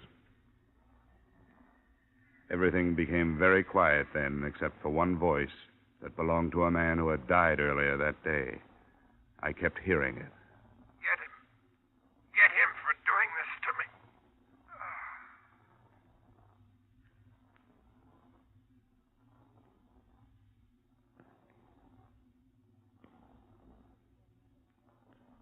In just a moment, we'll return to the second act of Yours Truly, Johnny Dollar. But first, this Wednesday night and every Wednesday night over most of these same CBS stations, you're invited to hear The Bing Crosby Show. Bing Crosby with the music of John Scott Trotter, the Rhythmaires, Ken Carpenter, and of course, a top name star each week is his special guest. Here's the show designed for the whole family. A pleasant and diverting mixture of music and merriment, guided by the one and only Bing Crosby. Plan now to make Wednesday night Crosby night on your listening schedule.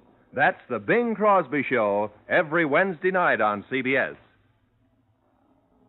And now, with our star, Edmond O'Brien, we return to the second act of Yours Truly, Johnny Dollar.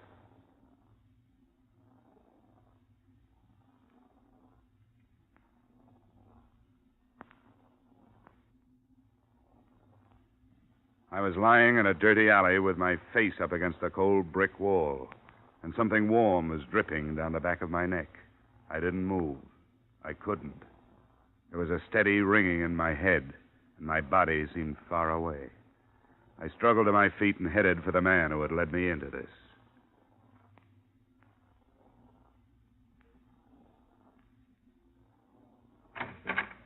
What do you want? Hey, what's this all about? Let go of me! Look, I've been beaten and slugged and frisked, all because I talked to the wrong guy. I looked for you in the bar. They told me you went home. Now spit it out. Spit what out? Does that remind you of anything? You tipped Jake off that I was looking for him. Why? Let go of me. I can't talk like this. If you can breathe, you can talk. Come on. Look, Jake's a steady customer of mine. I gotta treat him right. I never seen you before in my life. What's Jake's full name? What does he do? And where can I find him? I don't know. You don't know what? Anything about him. Except that he's a big black-haired guy who dresses like a bookie, Flash. He just comes in with some guys and drinks. His name is Jake Samuels. He has a sidekick named Trench. I don't even know his last name. What does Jake do? I don't know. He don't say nothing personal to me. Well, what do you think he does? Maybe plays the horse's books. How do I know? And you don't know where he lives? Mister, if he owed me a $100 bar bill, I couldn't find his house.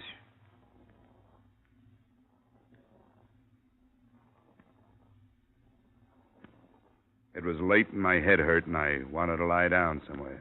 So I made for the Imperial Hotel Eve Grimes had recommended. I took a shower and polished off the drinks they sent up. Then I felt well enough to call Grimes again. But before I lifted the phone, he walked into my room with some interesting information. Sorry you got beat up, Johnny. It's all right. I'm covered with accident insurance, you know. I wish I could help you with this Jake Samuels fella, but I never heard of him. Thanks anyway, Eve, but I'll run him down sooner or later. I do have something that might help, Johnny. Yeah?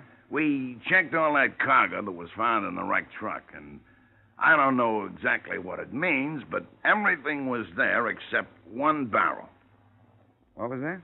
A barrel. And listen to this. Of all things, a barrel of jeweler's rouge. The stuff they use for gem polishing? That's what an intelligent friend of mine told me. It was insured at, when I got it right here, $247. Now, why would anybody want that? Well, who sent it? A jeweler by the name of Ralph Morton. Morton Jewelry Company, 1312 Shenandoah Street. Sent to Michael Adelson, Adelson, 177 Carling Terrace, Boston, Mass. Adelson, huh? Yeah, Adelson or Adelson. Know him, Johnny? Not sure. Something rings a bell. Well, thanks a lot, Grimes. I'll have a talk with that jeweler, Ralph Morton, in the morning.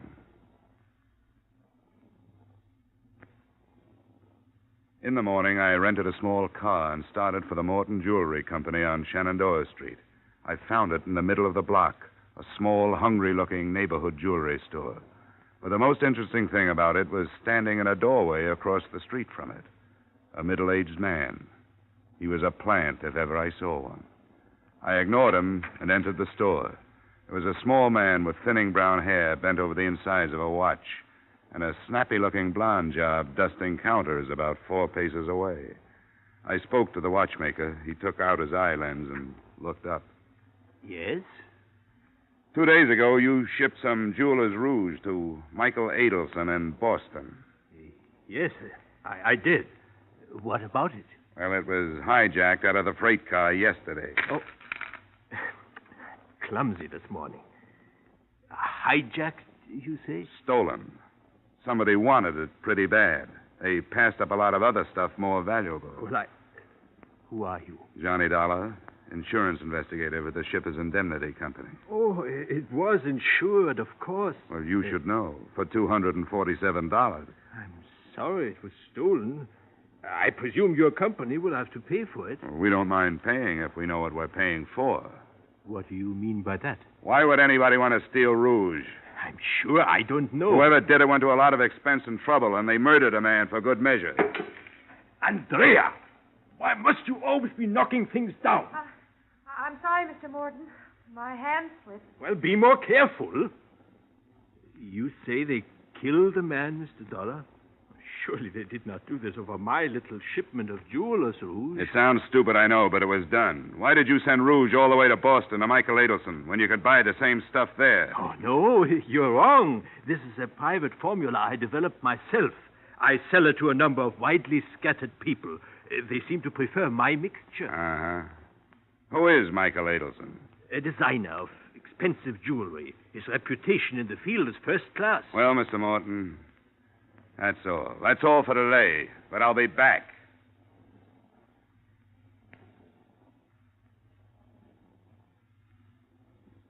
All the time I was in there, the blonde, Miss Phillips, kept her blue eyes and her pink ears focused on me. My common sense spoke to my vanity and told it to play dead. She was interested in more than my profile. Outside, I spotted the plant across the street. I thought he was growing in the doorway until I approached him. He ducked clumsily and walked away with such obvious nonchalance that I was tempted to follow him, and I did, to a corner drugstore with a good view of the Morton Jewelry Company. We shared adjoining stools while he cut into a butterscotch sundae. Hey, a little more butterscotch on this, please. You got the 20-cent special. What do you want for 20 cents? Butterscotch? Okay. Okay, I don't pay for it anyway. What's the job? What's the... Huh? Oh, it's you. Well, beat it. Here. We're both in the same racket. Oh, insurance?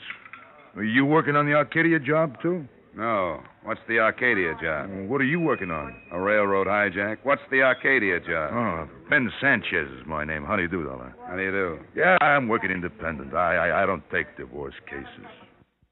In 2 months, I haven't had a decent job. But I got myself a little old idea. You see, 3 months ago, a wholesale jewelry house was pried open, see? And $250,000 worth of uncut stuff disappeared. And so far, none of it has showed up anywhere. And somebody will pay a lot of money if it's found, especially an outfit called the Erie Mutual Fidelity. What's Morton's edge on it? Well, I could be wrong, but I've seen that guy operate for a number of years. Here's the butterscotch. Yeah. Oh, thanks. It's a little jewelry store stuck off in a forgotten part of the city. You know, buys watches for $10 and sells them for $12. Well, lots of guys do that. Yeah, but they don't own a little old $85,000 house in the Longacre section with 2 new cars in the garage. And you think Morton has the Arcadia jewels? I think he's been a fence for a long time. There hasn't been nothing good to fence since the Arcadia job. He has a record? He has. Say, what'd they steal of his from a railroad car? Just some jeweler's rouge, that's all. Oh? Gee, maybe I'm wasting my time. Well, I hope you... Pardon me. A blonde came out of the jewelry store with a coat and hat on and climbed in an automobile parked down the street. I made for my U-Drive-It model and followed her. At 8 cents a mile, I was out about $1.25 before she shut off a key and coasted into a curb. I went past her around the block, parked the car, and sauntered back to the house she had entered. It was just a house, nothing special, a few more bricks, maybe, flagstones instead of cement for a walk. That was all. I stood looking straight at the house when it turned out I should have been looking straight behind me. Why don't you kind of put your hands behind your neck? That's it. You won't need this heater. Seems to me I've heard that voice before, and it was just as unpleasant. Now, why don't you kind of walk into the house?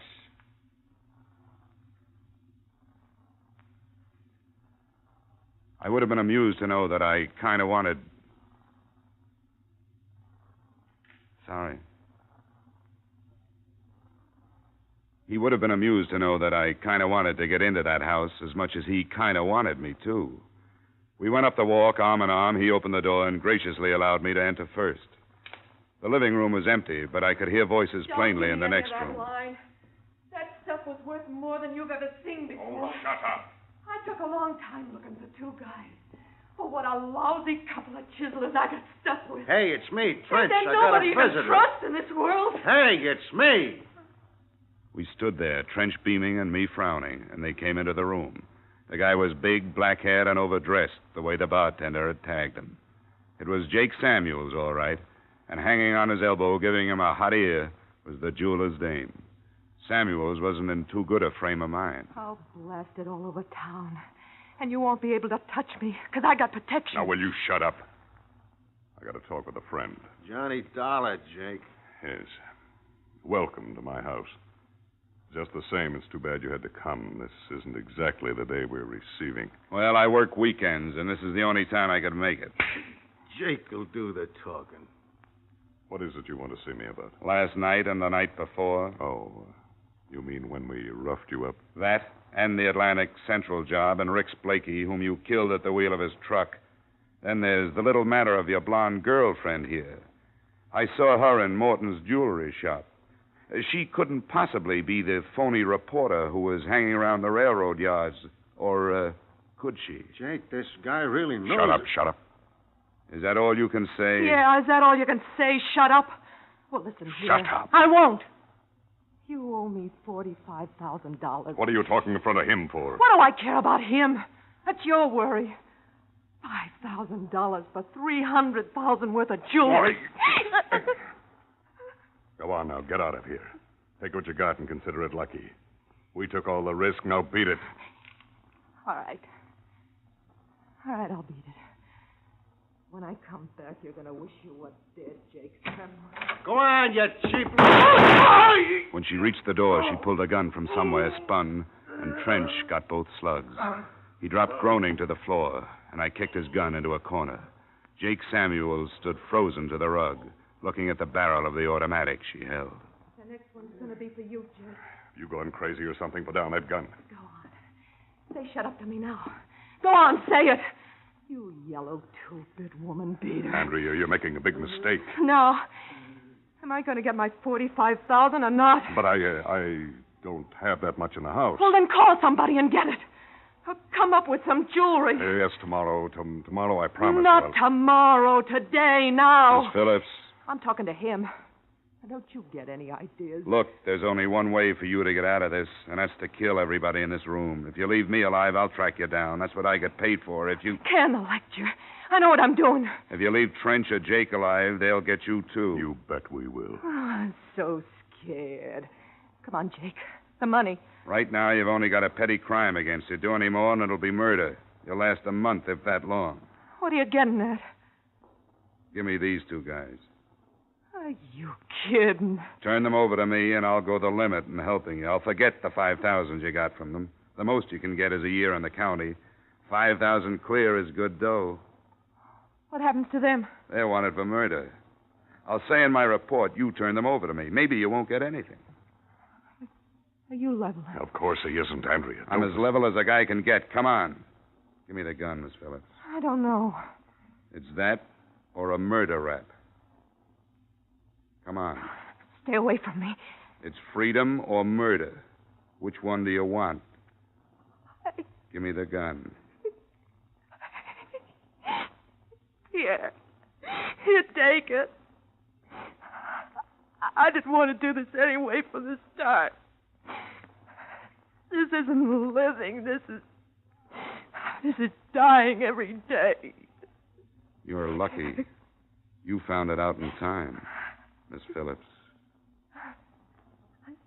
You know, except for the guy in the gas station, nobody ever called me Miss Phillips.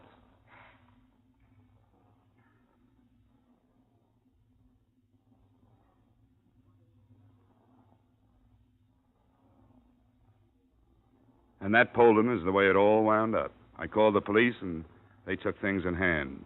The jewels, of course, were buried in the barrel of the Jeweler's Rouge, and Miss Phillips, knowing that Morton was unloading them in Boston, sold the information to Jake and Friend for $50,000, which she didn't get. The Arcadia Wholesale Company jewels were in the stuff the police picked up. Oh, by the way, you'll notice one item on the expense account, $4.85. That was a gift, a foam rubber seat for Eve Grimm's surplus Jeep. Total expenses, $312. Yours truly, Johnny Dollar.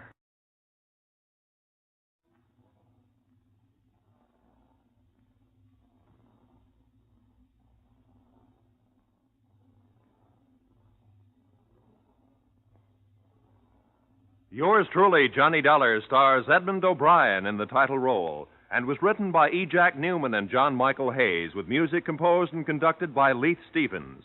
Edmond O'Brien can currently be seen starring in the Harry M. Popkin United Artists production, D.O.A. Featured in our cast were Ted DeCorsia, Pat McGeehan, Harold Durenforth, John Daner, Bill Boucher, Gene Bates, and Clayton Post. Yours truly, Johnny Dollar, is produced and directed by Jaime Del Valle. Join us again next week at this same time when, from Hollywood, Edmond O'Brien returns in another transcribed adventure of... Yours truly, Johnny Dollar.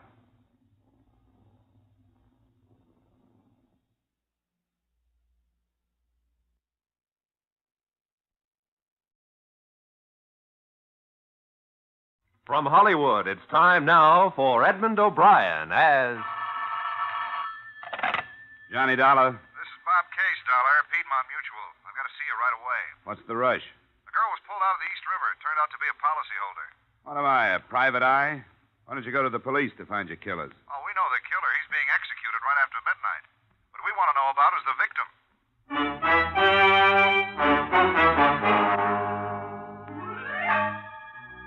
Edmond O'Brien in another transcribed adventure of the man with the action-packed expense account.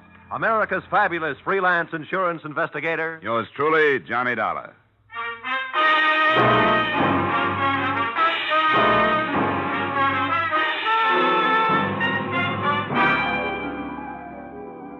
Expense account submitted by Special Investigator Johnny Dollar to Home Office Piedmont Mutual Life Insurance Company, Hartford, Connecticut. The following is an accounting of expenditures during my search for the beneficiary of policyholder Pearl Carassa. Expense account, item 1, $4.50, mileage, Hartford to Sing Sing Prison, last place of residence of the girl's convicted murderer, Monty Pruitt. He was sitting in his cell playing solitaire. Hey, what time is it? About 11, Marty. An hour more. How much you say the policy was for? $5,000. 5,000. That's funny. Just what I got paid for the job. Who'd she leave it to, the old lady? Yeah. Yeah, I knew she would. You know where I can find the beneficiary? The beneficiary? You didn't know the beneficiary, did you? Never had the pleasure. If you'd known her, you wouldn't be looking for her. Mrs. Carrassa's virtues are none of my business, Marty. The company is $5,000, and I've got to help them get rid of it. What good are you doing yourself by not telling me where she is, if you know? What time is it now? A little after 11. Boy, did that money look good. You know all the things you can do with $5,000? This girl back home. I was going to get married. Nah. I wasn't going to get married. I'd have put it in roulette like all them other times. You never did say who hired you. No, that's right. I never did. Marty, I know you've been through this before, but you got to admit it's a good point. You're going to die, and the real murderer is getting off free. Does that make sense to you? What's your business, mister? Insurance. Stick to it. I think I will. You know what I'd do if I was you? I'd take that $5,000 and put it in flowers. Thanks, anyway. Hey, Dollar, let me give you some last-minute advice. Leave it alone. It's the most unnatural mess you ever got yourself into in all your life.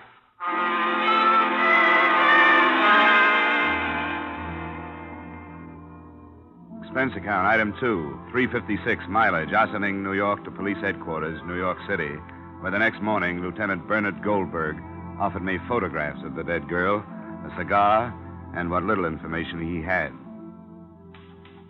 body. We got the name off the wallet in her hip pocket. What? Slacks. Oh. The patrolman down at the docks picked up Marty Pruitt right at the scene. The trial was cut and dried. Sergeant Riley. But it's funny about these guys. Yeah. It's crazy loyalty to Yeah, somebody okay. who maybe wouldn't think twice about Hey, slitting his own. Lieutenant. Yeah? 2 M's in remit. Dollar. 2 M's in remit. No. No. Thanks, Lieutenant.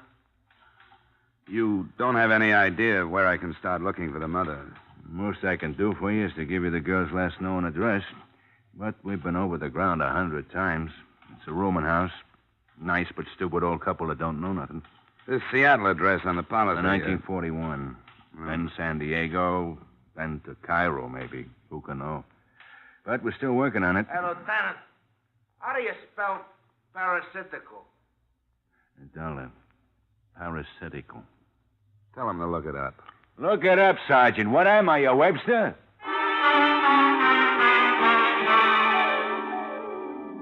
Expense account, item 3, $1.50 cab fare to a stack of dirty bricks on the Lower East Side.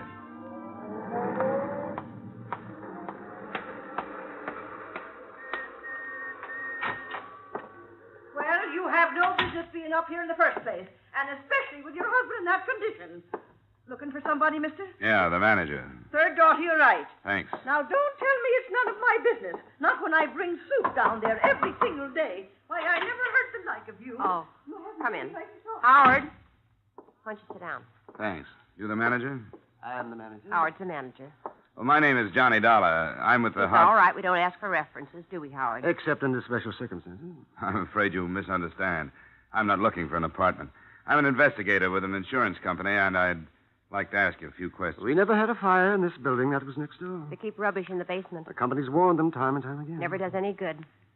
I'd like some information about a girl who I understand was a tenant here, a Miss Pearl Carassa. The police were already here, Mr. Dollar. 4 times. Lieutenant Goldberg thanked us for our cooperation. She was such a nice girl. Quiet. Homelike. And generous. Oh, yes, terribly. How long was she with you? How long was it, Howard? Just 2 weeks. Just 2 weeks. But we got to know her so well. She was such a lonely girl. She used to come down after dinner sometimes and talk about music and all the places she'd been. Well, where'd she come from originally? She never said, but she'd been everywhere. In Florida? Everywhere. Did she have any visitors? Oh, no. I know. One of the first things she told us was no visitors. If anybody asked for her, she wasn't home. Such a lonely girl. So pretty, too. You'd think she'd have boyfriends. No, Mr. Dollar, no visitors. Did she act as if she were frightened of something? That's just what the police asked us, and we told them before, and we told them at the trial that we thought she was frightened. Yes, we had her luggage here for a while, but the police took it. I've been through it, thanks. Did you notice all the labels from all over everywhere? Wonder what they're going to do with all those lovely dresses and shoes. Look, I know the police asked all these questions, but did you happen to notice if she got any mail? Yes, we did. She didn't. No, not a single letter, no. She spend much time away from her apartment? Very little, only. Twice a day, once in the morning and once in the afternoon, but she always came back within an hour. I don't suppose you have any idea where she went. That's right, we don't. What'd you say you were again? Insurance investigation. Thanks for your time.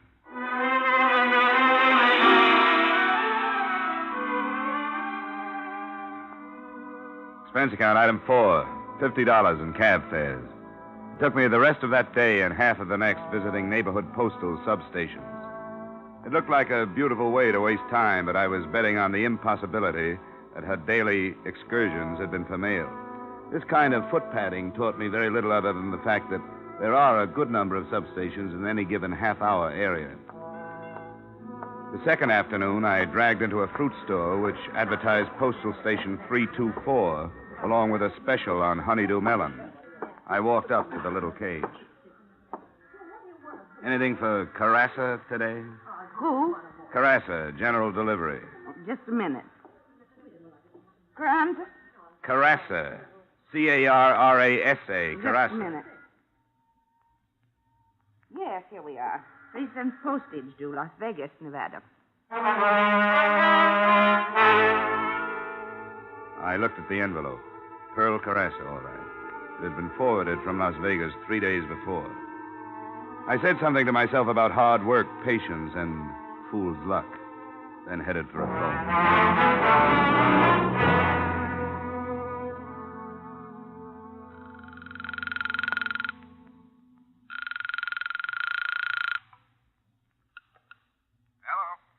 This is Dollar, Bob.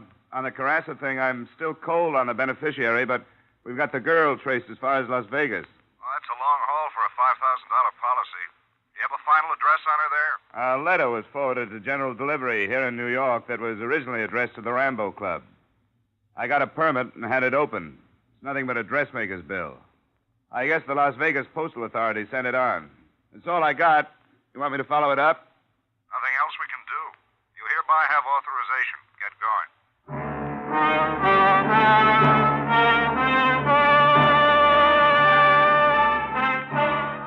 Expense account, item 6, $200 air travel and expenses to Las Vegas, Nevada. Specifically, the Rambo Club. It's always the same when I hit Las Vegas. I expect to find tuxedos and evening gowns playing the games, but I never do. A bootblack comes in off the street with the last quarter he made and plunks it down on 21. A grandmother with a California pension. A red-headed kid with Oscar's Super Service tattooed on his overalls. I always ask myself, where's all the big money? The answer is they're getting rid of it in the back rooms. Jackpot on the nickel one. How do you like that? Oh, boy. Come on. I told my relief I had to go powder my nose. What I really wanted was a drink. Sly, real sly. Is this taken? No, sit down. Thank you. What do you have, mister?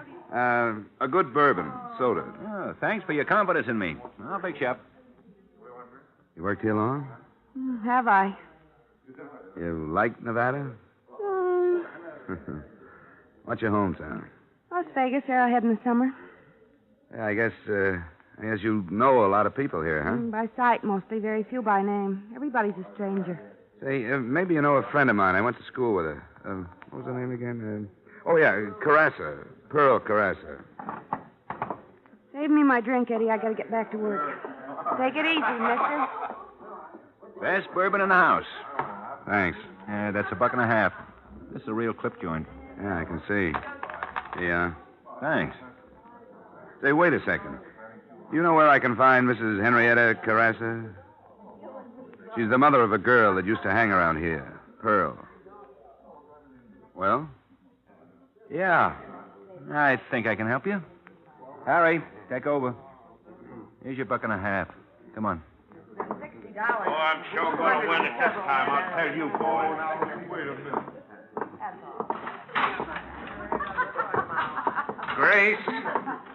Grace, will you quit? Grace, will you? Will you quit, Grace? Grace, I'm telling you, quit. Listen to me, Grace. Will you quit? Grace, quit! Shut up! The stairway led to the mezzanine. I followed the bartender along the thickly carpeted hall to a door labeled Peter Barron. My benefactor knocked, a shadow loomed on the frosted glass, and just like that, there he was. A long red gash of a scar ran across the left side of his face, twisting it into a humorless smile. The barkeep was dismissed with a nod. We sat down. Cigar? Thanks, no. What can I do for you? I'm looking for a Mrs. Henrietta Carassa. Why? I got business with her. What kind of business? Insurance? She don't need no insurance. Where can I find her? She don't need no insurance. Well, thanks, anyhow. Sit down. What for? You see this mark across my face? You know how I got this? Asking foolish questions and not giving the right answers. Suppose you tell me what you want with Mrs. Henrietta Carassa. I'll tell Mrs. Carassa you were interested. Oh, look. This is no way to talk to me. Now, I got a lot of respect for your business ethics and all that, but you know how it is sometimes. Now, come on, Mr. Insurance. What do you want with Mrs. Carassa? Are you a pretty good shot with that thing? 38's my specialty. In that case, I've got a check. What kind of a check? A $5,000 kind of a check. From whom? A daughter. Pearl? Pearl. She left her mother $5,000. How did you trace Pearl to Las Vegas? Never mind. You know what you look like to me? You look like a city official. It's the pinstripe. Now, how do I find Mrs. Carassa? It's very simple. Mike, this is Mr. What's your name, Insurance? Dollar, Johnny.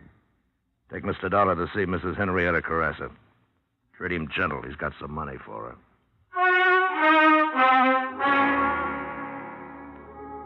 place looked and sounded the same on the way out, but something was different. Maybe it was the 4 6-footers standing at the door. As they fell in behind me, I thought maybe I'd asked one question too many. At the alley, I found out how right I was.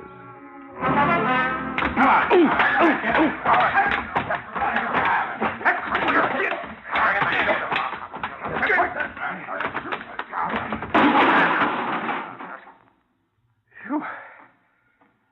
He was a tough one. Would have been easier to slip him a Mickey.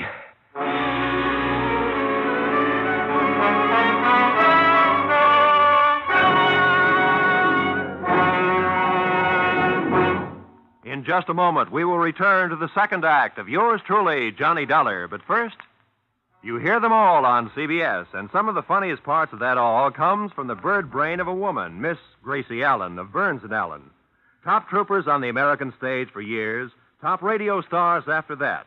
George and Gracie are now playing a big part in CBS's great Wednesday night lineup. Bing Crosby, Groucho Marx, George and Gracie, and Dr. Christian. Join George Burns and Gracie Allen this Wednesday night on most of these same CBS stations. And now, with our star, Edmond O'Brien, we return to the second act of Yours Truly, Johnny Dollar.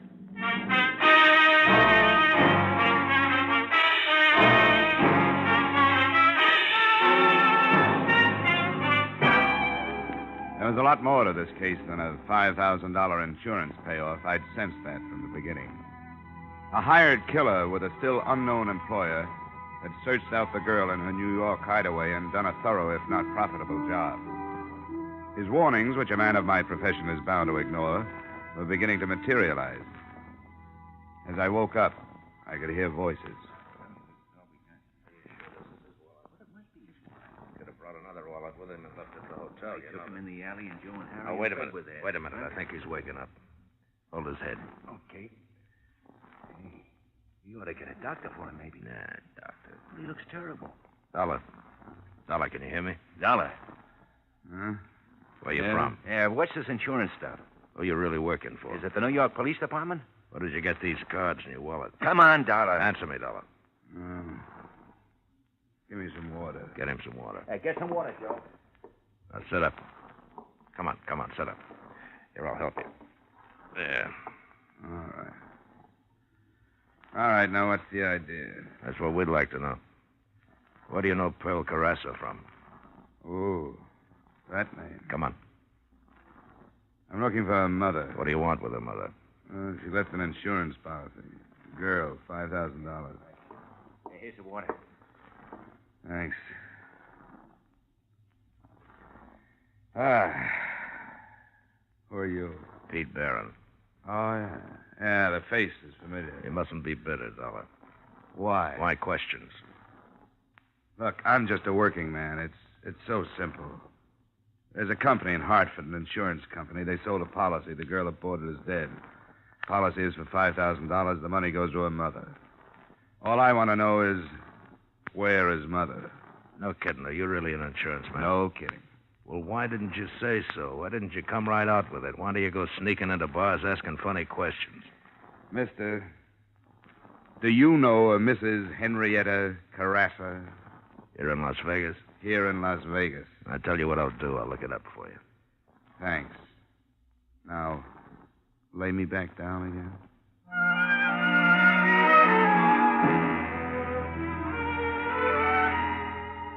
Expense account, item 7.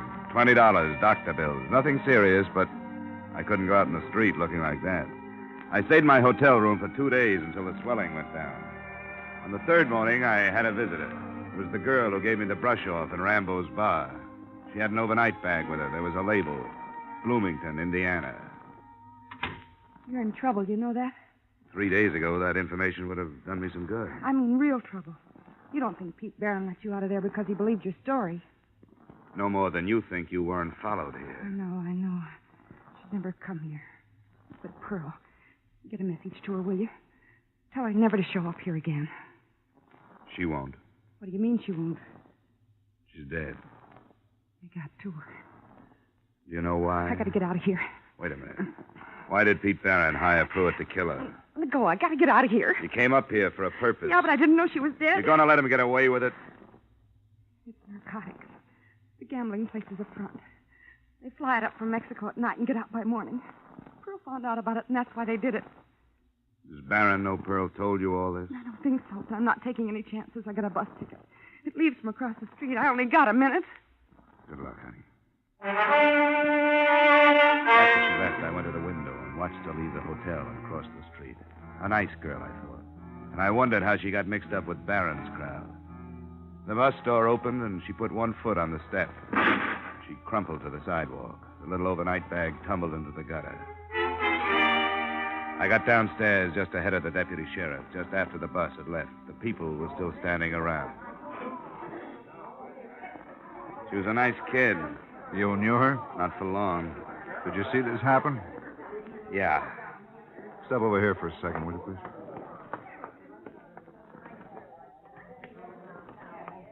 May I have your name, please? Yeah, sure. Here, here's my ID card. Insurance investigation. Something about her? Oh, a friend of hers.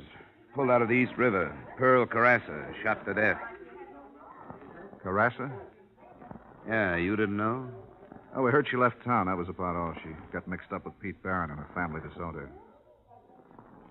Well, did you see what happened to this girl? She was just getting on the bus. Sounded like a rifle. She was working for Pete Barron, too. Yeah, I thought I recognized her. She just come up to see me. Had quite a story to tell. Barron's running narcotics up from Mexico by plane. Yeah, so I've heard. We've had our eye on him for months, but we aren't ready to pick him up yet. Why would she tell you that? She had to tell somebody. She had a message she wanted me to deliver to Pearl. Well, this is beginning to tie up. But what's insurance got to do with it? Carassa girl left a policy, $5,000 to her mother. Her conscience must have bothered her. Comes from one of the finest families in this part of the country and starts downhill with a crowd like that. Now, her mother needs $5,000 like I need 2 haircuts. And, mister, if I were you, I'd take that check out to Carassa's and catch the next plane out of town. You know something, Sheriff? That's just what I'm going to do.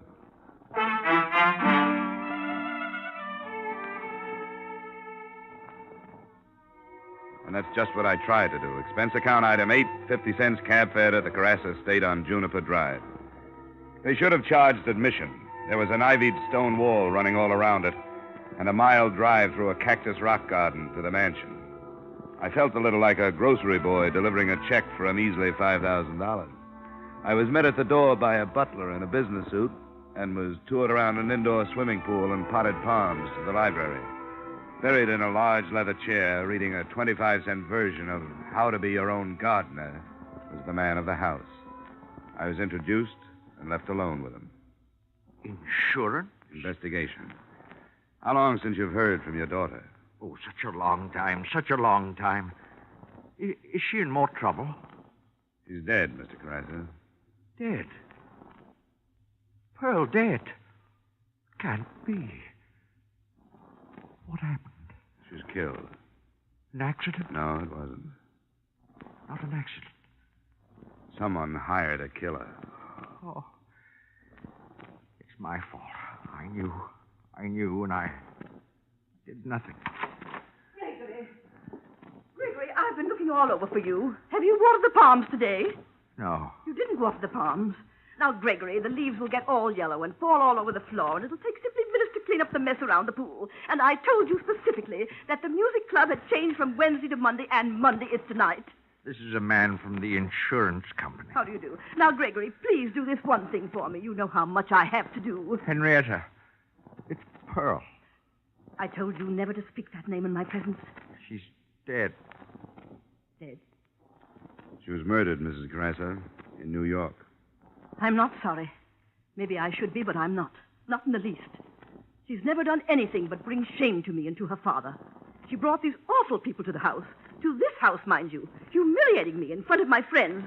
She even wanted to marry one of them. Henrietta, please, not now, Henrietta. I'm not adept at putting on false grief like you are, Gregory.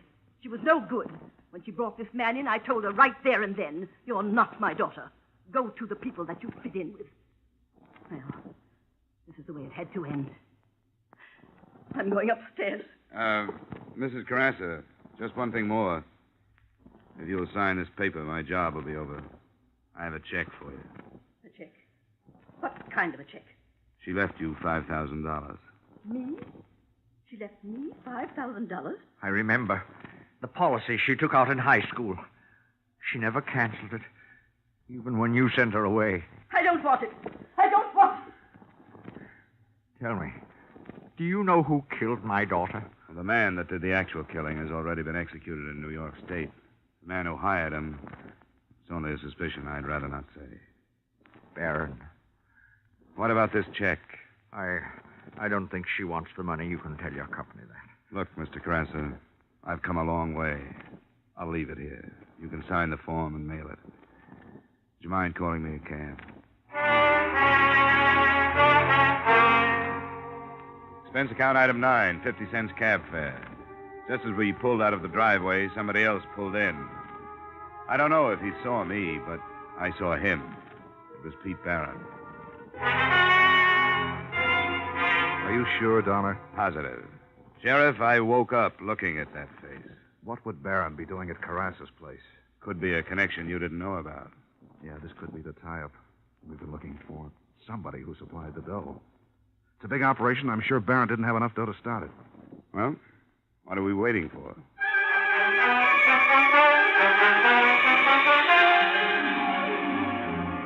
I rode down with the sheriff. We bypassed the butler by taking him into custody. We heard voices coming from the library and stopped outside the door. Business, I had to do it. She threatened to go to the police. She may have been your daughter, but she wasn't mine. Now, why did you tell her? I didn't. She found out. She knew about us? Sure, she knew about you. She knew about everything. She would have turned you and your wife in a long time ago if you hadn't been her parents, but she was willing to turn me in, and I did what I had to. Wasn't my idea, you coming into this thing, but now that you're in it, you gotta learn that things like this happen. Yes, and things like this happen, too. Come on. Drop it, Carrassa. And look who's here. Hello, Mrs. Carrassa. Let's go, Carrassa. No, wait. I want you to know about this woman. I want you to know what she is. All respectability and shine. Chamber music and non-objective paintings in high society. And where did the money come from, Henrietta? From narcotics. From the same people you hated so much. Gregory, stop it. I had a tile business before the war, but it wasn't good enough for her. She wanted this place, Italian marble, tapestries. She met Barron in back rooms and arranged to have me buy into his gambling casino. That was the first thing. Don't you dare put the blame on me. Whose idea was it to have the narcotics flown in? How many times did I beg you to stop? But you never listened to me. You couldn't keep from impressing the ladies and gentlemen. And when Pearl wanted to marry a decent young man, you insulted him right out of this house. This is the woman who sent her daughter away because her friends were not good enough. I don't think you need me anymore, Sheriff. I'll just take that check and go home.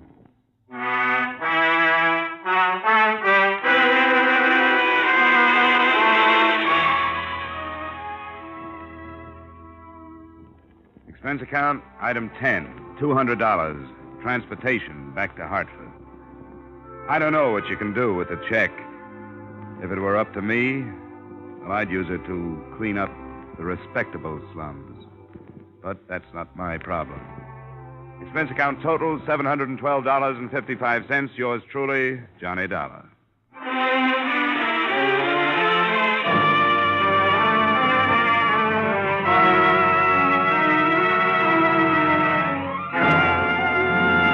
Yours truly, Johnny Dollar, stars Edmond O'Brien in the title role and is written by Gil Dowd and David Ellis, with music composed and conducted by Leith Stevens.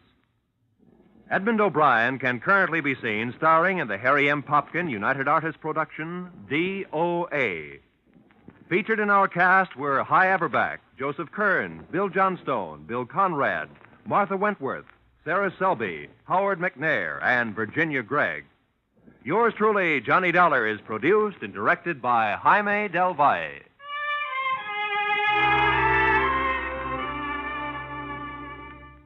Join us again next week at this same time when, from Hollywood, Edmond O'Brien returns in another transcribed adventure of Yours truly, Johnny Dollar.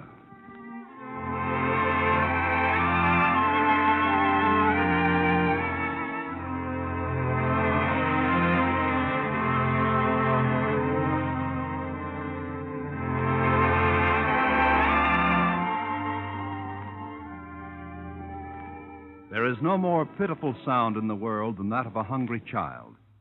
And it's a sound which can be easily heard in Europe and Israel, Korea, and the islands to the east. You can do much to help alleviate this condition through your continued purchases of care packages. Help banish the sound of hunger through your donations of care packages now.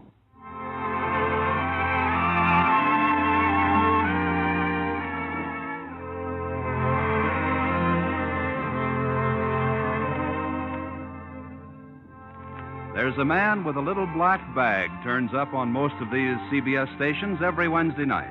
And out of it come some of the most light-hearted and most moving stories on the air. The man, why, it's Dr. Christian, of course. And tomorrow night's the night for another of his famous visits.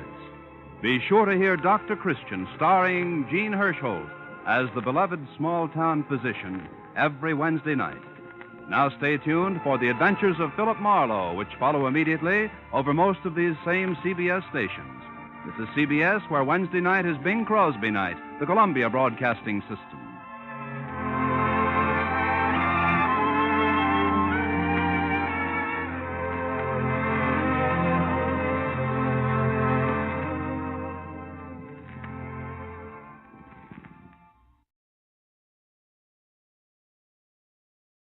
From Hollywood, it's time now for Edmond O'Brien as Johnny Dollar. Mr. Dollar, this is Mrs. Tackett. Did Mr. Holt talk to you about Abel? Oh, yes, Mrs. Tackett, he did. He thought maybe you and I could get together this afternoon. Yes, of course. Please hurry. I certainly have a right to know if my husband is dead.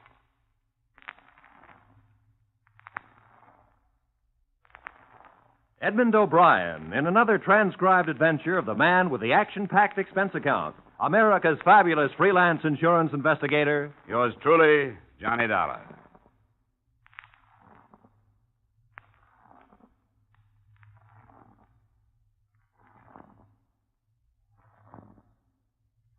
Expense account submitted by Special Investigator Johnny Dollar to Home Office, Corinthian Life Insurance Company, Hartford, Connecticut. The following is an accounting of my expenditures during the Abel Tackett matter. Expense account item 1, $5 transportation costs from Hartford to the New York address of Mrs. Abel Tackett. The apartment door was standing open, and I walked in. It was dark inside, except for the dim glow from a blue light at the head of the stairway, where the beat of drums came from a phonograph. There was a crude native mask on the wall with an idiot's grin. Something stale and heavy in the air. There was no one downstairs, so I went up. Walking up those stairs was like walking out of civilization. She was sitting on the arm of a chair in front of the phonograph. You heard them. I did not want you to. You're a half hour early. Well, that gives us a half hour more to talk. My plane leaves tonight. What does the insurance company say? I'm going to British North Borneo to look for him. They do think he's alive, do they not? The company always operates on that premise, yes. The rain. That awful rain. There is no getting out of it, he says. Have you seen any of his letters? No, I haven't. I want to read you this. I'm lost. I've always been lost. I don't know who I am or what I am or what I was intended to do. I've played all the parts and been all the places and found nothing of myself. The jungle is as nameless as I am, as nameless and as lost. That was the last one. From Borneo. Sandakan. 5 years ago, next month. 6 years since we were married in Paris. You must find him, Mr. Dollar. Well, I'll tell you the truth, Mrs. Tackett. I'm afraid that I'll be looking for a dead man. After all, he's been gone a long time. Maybe he just stopped writing. Maybe he didn't. That's why I'm going over there. Maybe he just stopped writing. Maybe. Maybe he wants nothing to do with me anymore. I woke up in the morning and he was not there. Just a note. He could be alive and not come back, could he not? You told me he's been gone for 5 years. He has a paid-up policy. If he's dead, you receive over $700,000. If he's alive, what then? Do you think he'll come back? No. But he'll be alive. How old are you, Mrs. Tackett? 24. Look, I want you to promise me something. If I come back with proof of his death, you'll move out of here. I promise. But you'll never prove that he's dead.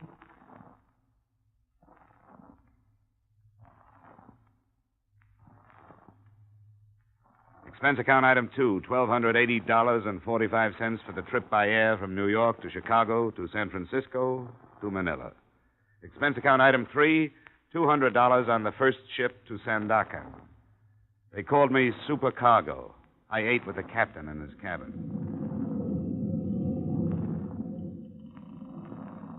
Hooch and tamar, edible bird's nests. Ah, filthy place. All my years in these waters, and I never set foot on Borneo. Why would a white man go there? Not for diamonds. Malaria, maybe, or a new type of insanity. You look sensible enough. Who is this man, your brother? No, never met him. But I've got to find him, that's all. Second biggest island in the world. 3 million souls. Dusans, Bahaus, Murids, Dayaks. Ugliest people in the world. Took a young planter and his wife there. 6 months ago it was. Carried the bodies back my last trip.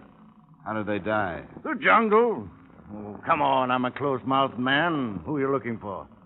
You wouldn't know him. His name is Abel Tackett. Abel Tackett?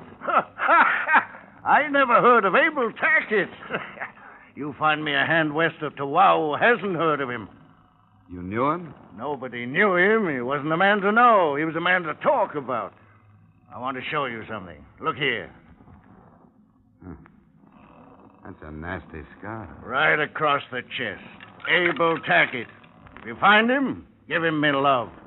How did that happen? In Manila. He did it slowly, as if he was enjoying it. Had a picture of a girl, and I said something. Coffee? No, thanks. Was it his wife? His wife, perhaps, or somebody else. Steward! Hot coffee! Hot coffee! Hot coffee!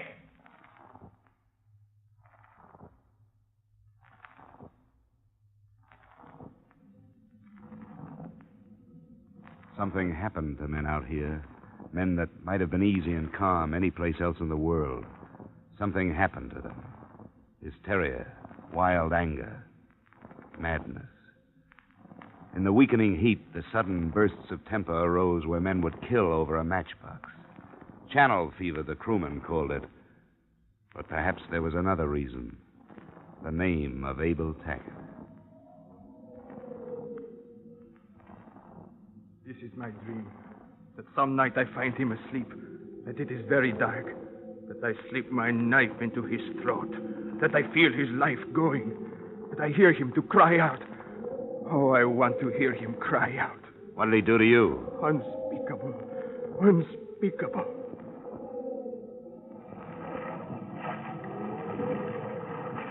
Oh, all look for him. All. Find him. Oh, knife, shoot, kill, hate. Oh, Tackett, devil. Tackett, devil.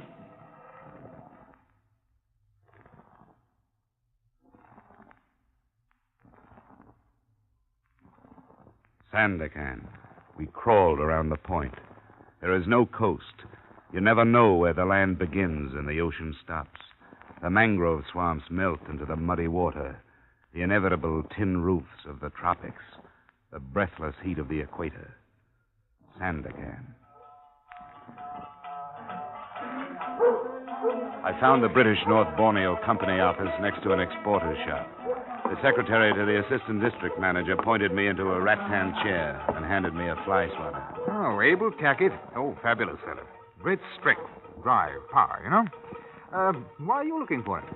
Well, we understand that he was dead. We hold a policy on him. Tackett dead? Oh, that's improbable. Oh, he's quite a man. I say, you didn't happen to bring any cigarettes, huh? American cigarettes? Sure. Yeah, here's a carton. Oh, no, please, you spoil me. What was he doing out here? Tackett? Oh, no one seems to know. Some say gold, diamonds, gutta percha. Escaped, perhaps. He just popped in one day from Manila, got all the necessary papers, and headed into the interior residency. Not before he caused a bit of a ruckus in a native pub, however. I say, you haven't been to London lately, have you? About a year ago. Oh, not since then, eh? Oh, shame. What I wouldn't give for some swept ginger beer. splendid for the tropics. Ordered a case and it never came. I had to settle for gin. Look, can't anybody tell me about this man Tackett? What is this legend, this myth? What? Oh, it's a paradox, Mr. Dollar. A man of great strength and great weakness. Well, like us all in a way. Looking for something. Always looking for something. But looking for what? Now, look, you're trying to solve this thing in American terms. This is the tropics, Mr. Dollar, and here we admit the inexplicable. But I've got to have answers, Mr. Kenyon. Oh, no, you don't understand, Mr. Dollar. Here, look at this map. You see here? Sandakan. Then you leave for the interior. 200 miles inland is Kwamut. Now, there's no trouble thus far.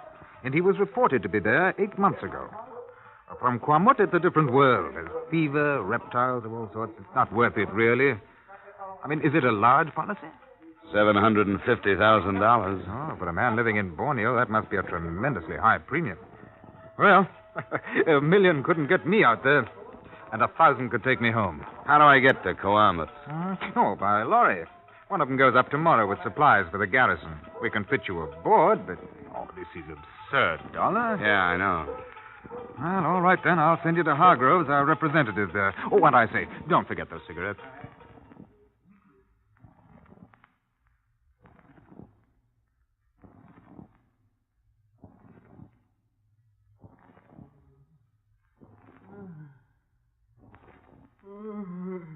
My husband's been going on like that for 5 days. He can't tell you anything. I'm sorry to hear that, but can you tell me anything about Tackett? Wait till I close the door. So you're looking for Abel Tackett. The fever'd never get him. You know if he's alive? Alive? Sure he's alive. How do you know? If you knew Abel Tackett, you'd know he's alive. We spent a lot of time together when I was on the coast. Did you know Tackett in the States? Nope. Playboy, he told me. Said he wanted something, but never knew what. I told him what he wanted was love. But he wouldn't stay, and when I tried to stop him from leaving, If you find him, what happens? Depends how we find him. If he's alive, I suppose I'll try to talk him into going back home. If he's dead, I want the proof. You better go back to your husband. Nothing I can do. Hey, look, Mr. Dollar, if you find him alive... I'm going to try to send him home. Tackett'll never go back home. I'm going with you. Not this trip. I'm going with you.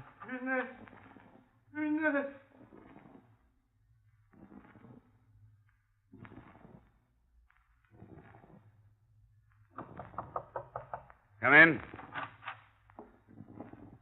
Mr. Dollar, I want to talk to you. I told you, Inez, I can't take you long. You better be getting back to your husband. He needs you. He's dead. I'm free now. I've got to find Tackett, Mr. Dollar. Look, I can't... I can help you. I can get a good guide for you. He'll take you all the way to Penunga. I know the jungle, Mr. Dollar. Please. What do you hope to accomplish? I don't know. If I could talk to him, I could get him to come back to me. I know I could. Look, Inez, I'm going to be very frank with you. I don't like you and I don't trust you. And you don't understand me. But I'll tell you this, you'll never find him without me. I knew him better than anyone else, and you have to have a good guide, and I can get it for you. I'll get my own guide. Someone sent supplies to him a month ago. I know who it was.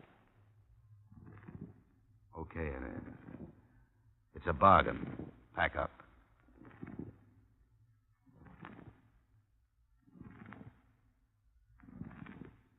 She took me to a trading post, and I met the owner, who operated under the obviously false name of George Brown. To me, he looked big and clumsy, but he'd been trading with the interior for 10 years, so I decided to take the recommendation, as if I could do anything else. Sure, I know where he is. At least I knew where he was a month ago. I've been trading with him for over 3 years. Okay, when do we leave? You don't know what you're getting into, mister. Did you ever hear of Long Y? It's a village across the border in Dutch territory. We'll need 4 porters and supplies for a month. When do we leave? The last porters I sent in to him never came back. The Ponandayaks got them, most likely. They're headhunters, you know. Which one of us are you trying to talk out of this, you or me? I can always use $500. But that isn't all the pay I'm going to get. What do you mean? If I find Abel Tackett, I'm going to kill him.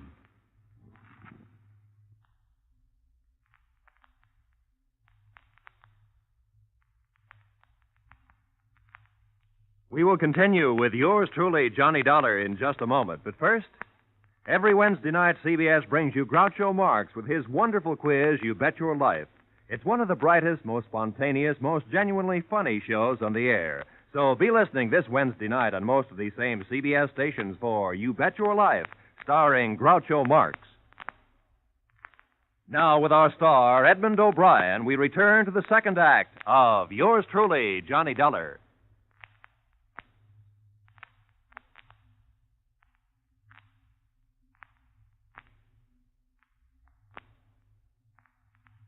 Expense account item 5, $830 safari to Long Y, Dutch Borneo. One of the first things I learned about jungle travel was not to waste breath talking. Not until we made camp that night was there conversation. A slow day. The woman slows us down. Where is she? In her hammock. It couldn't be helped. It was a bargain. I didn't want her to come. I wonder why he picked Long Y. I wonder a lot of things. The easiest travel here is on the rivers. If he'd picked a river village, it would have been simple. This way we have to fight for every foot. What are you going to do when we find him? What do you mean? About my killing him. I'll decide when the time comes, if it does. Maybe I don't think you'll go through with it. You know, if you really wanted to, you wouldn't have waited for me to come along. I suppose it was in the back of my mind before then. I knew something had to be done, but I hadn't decided. Now, I have. What did he do to you? What does he do to everything? He spoils it. When the Punan dikes are peaceful, my trade is good. When they're not, my trade is... Oh, now look, Brown. You aren't going to tell me that this man is capable of stirring up a few thousand natives. That's ridiculous. Is it? Well, how does he do it? Why? How? By being there in their country. They hate him. They're afraid of him.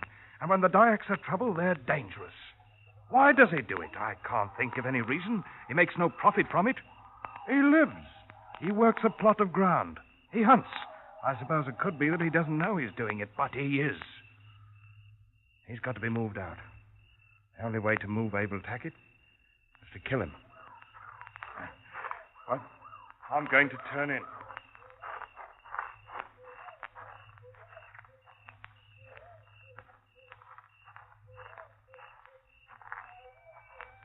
I heard part of what Brown was saying. What are you going to do? Well, I'll have to protect Tackett if I can. Protect him? That sounds funny. I never thought he'd have to take that from anybody. You know what I'll be protecting. You better get some sleep. Wait. What now? Why do you hate him? You know? You've never even met him. Well, I've talked to people who have. To a ship's captain with a knife scar across his chest. And a little deckhand from Manila with a hurt so deep he couldn't talk about it. You and your husband, a few others. And I met his wife. He's never talked to me about her. Well, that's the first thing I've heard in his favor. Maybe he's human enough to be ashamed of what he's done to her. Maybe he realizes what he meant to her. And that she'd stop living when he left. Because that's what he's done. It's not all his fault. The trouble he had in Manila and Sandakan. He told me the men thought he was afraid of him. He wanted to show him he wasn't. He'd never known people like that. He didn't know how to get along with them. Save it. It doesn't make any difference how I feel about him. We'll get to him as quickly as we can. I'll figure out some way to stop Brown if he makes a try. Maybe that'll be too late. But Brown's going to be stopped, Mr. Dollar, I promise. If you don't do it, I will. Go get some sleep. We break camp at dawn.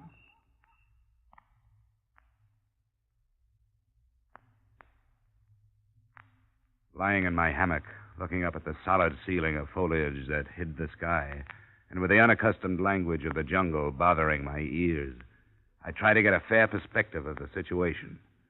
But I couldn't. I couldn't answer any of the questions. I dropped off to sleep realizing that I was more than anxious to meet the amazing Abel Tackett. There was no sign of real danger until the third day, only the painful monotony of slashing at vines with heavy knives, fighting insects, stumbling over half-concealed ankle-high branches, of sweat-filled boots and soggy clothing, and 100 other arguments against Borneo. Mind the plant that looks like a fern here. Got it. It carries a brutal sting. This is the one, Inez. Watch it. I see it. Hold up. Come on. What is it? I wondered about that. What did he say? Head hunting. I found a body on the trail. Coming along? Yeah, better stay here, Inez. I wondered about that. It's been too quiet. We haven't spotted a Dyak since we started. This section is usually swarming with them.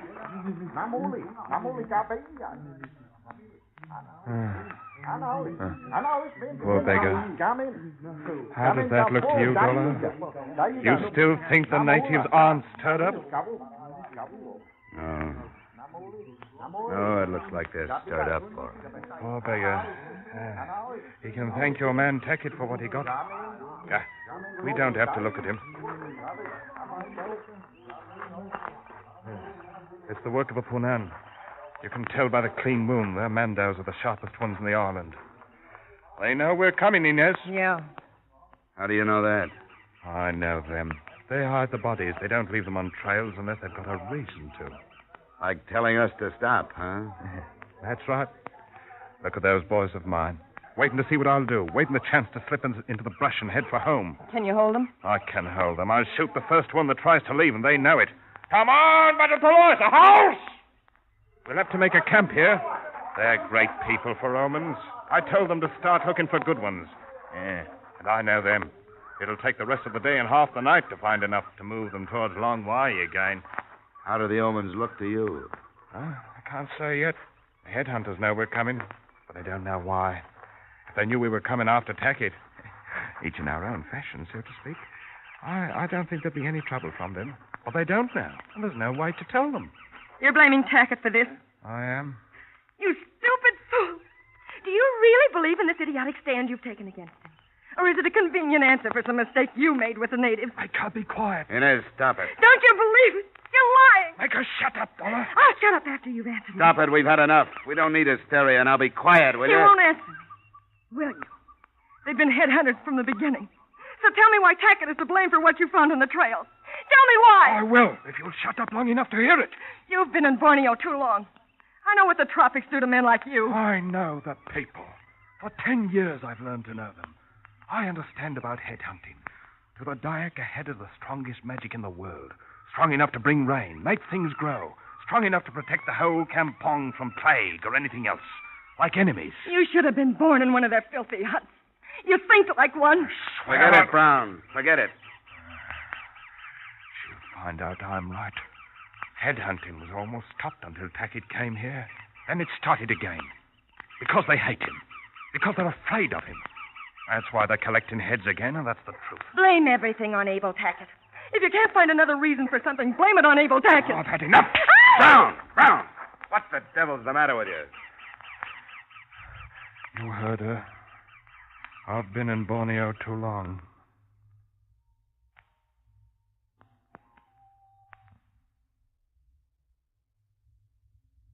Tension, hysteria, everything out of proportion. The distorted perspective of the jungle where emotions become sensitive as skin. Inez wanted to love Tackett. George wanted to kill Tackett. I wanted nothing but proof of his existence. Yet all of us were of one mind and one thought. All our efforts were directed toward Tackett. And Borneo was keeping us from him. We started to move again in the next morning. That day and the next were easier, physically at least. The country cleared some, and we started to climb out of the humid jungle into a section where there seemed to be more air. The following day, we stopped before dark, and Brown pulled me into the privacy of a shadow. We'll be there tomorrow. Oh, that close. What then, Brown? I was going to ask you the same thing. I've learned to like you, Dollar. Thanks, but I still can't let you kill him. I'm not so sure you can stop me. How would you get back to the coast without me? I've been asking myself the same thing. I'd be stupid to take the gamble, but I'd have no choice. So that's the way it is. Yeah, that's the way it is. All right. I can smell rain. It'll be here before morning.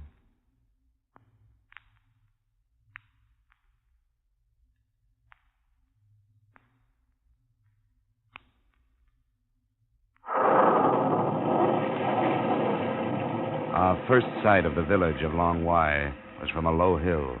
It was veiled by the slanting sheets of rain that floated across. A welter of huts, Two larger buildings for gatherings, but not a sign of life. Abel Tackett's hut was barely visible, a mile or so down the shallow valley. We started down toward it.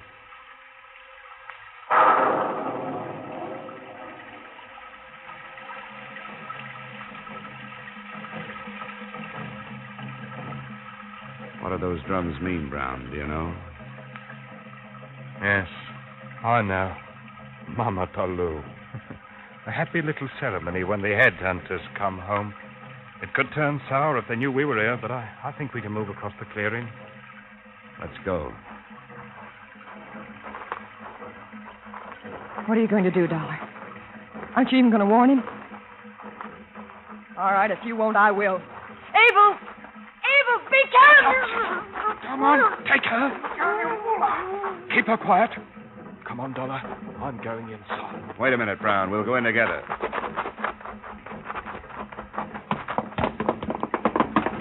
Tackett.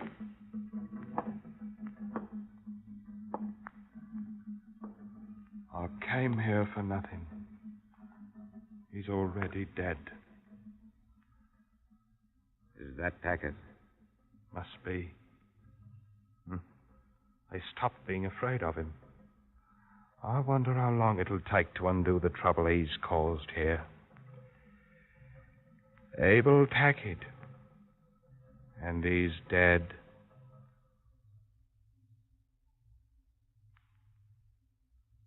There was the body of a man lying on the floor, dirty duck shorts and jacket, but no papers.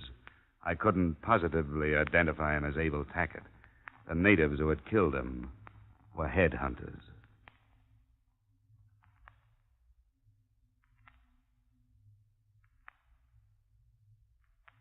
Expense account items 6 and 7, same as 2 and 3, transportation back to New York.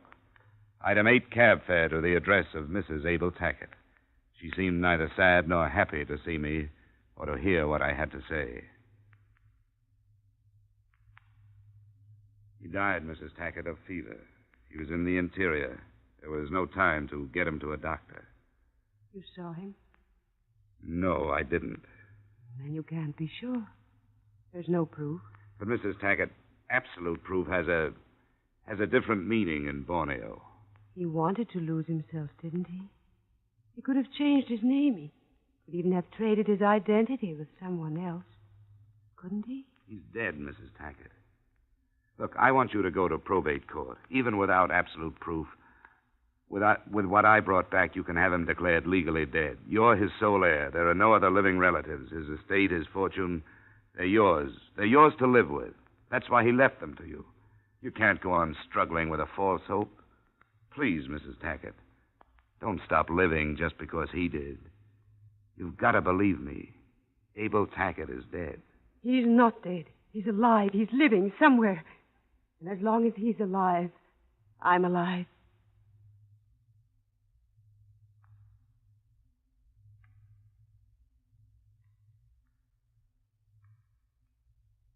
There was nothing to do. I left her in the old house with her records and her dark walls and her old letters. I left a young woman dying there, and there was nothing I could do. I walked out into the clean, fresh air and went home. Expense account total, $4,075.80. And for what? The only constructive thing I can make out of it is that it made me an expert on pure, unadulterated frustration. Yours truly, Johnny Dollar.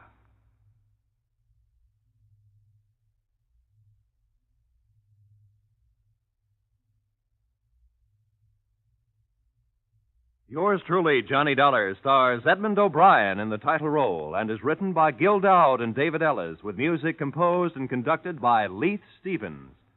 Edmond O'Brien can currently be seen starring in the Harry M. Popkin United Artists production, D.O.A. Featured in our cast were Maria Palmer, Tudor Owen, Raul Chavez, Ben Wright, Chris Kraft, and Dan O'Herlihy.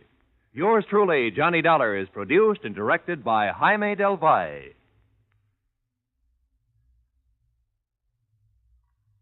Join us next week at this time when, from Hollywood, Edmond O'Brien returns in another transcribed adventure of... Yours truly, Johnny Dollar. From Hollywood, it's time now for Edmond O'Brien as Johnny Dollar. Jack Barton, Johnny. Take this down. Policy number 245-7809. Got that? Yeah, got it. Los Angeles, California.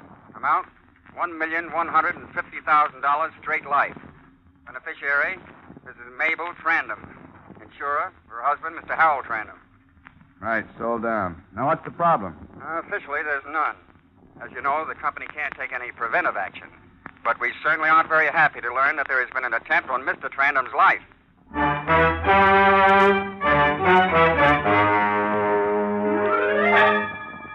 Edmond O'Brien in another transcribed adventure of the man with the action-packed expense account, America's fabulous freelance insurance investigator. Yours truly, Johnny Dollar.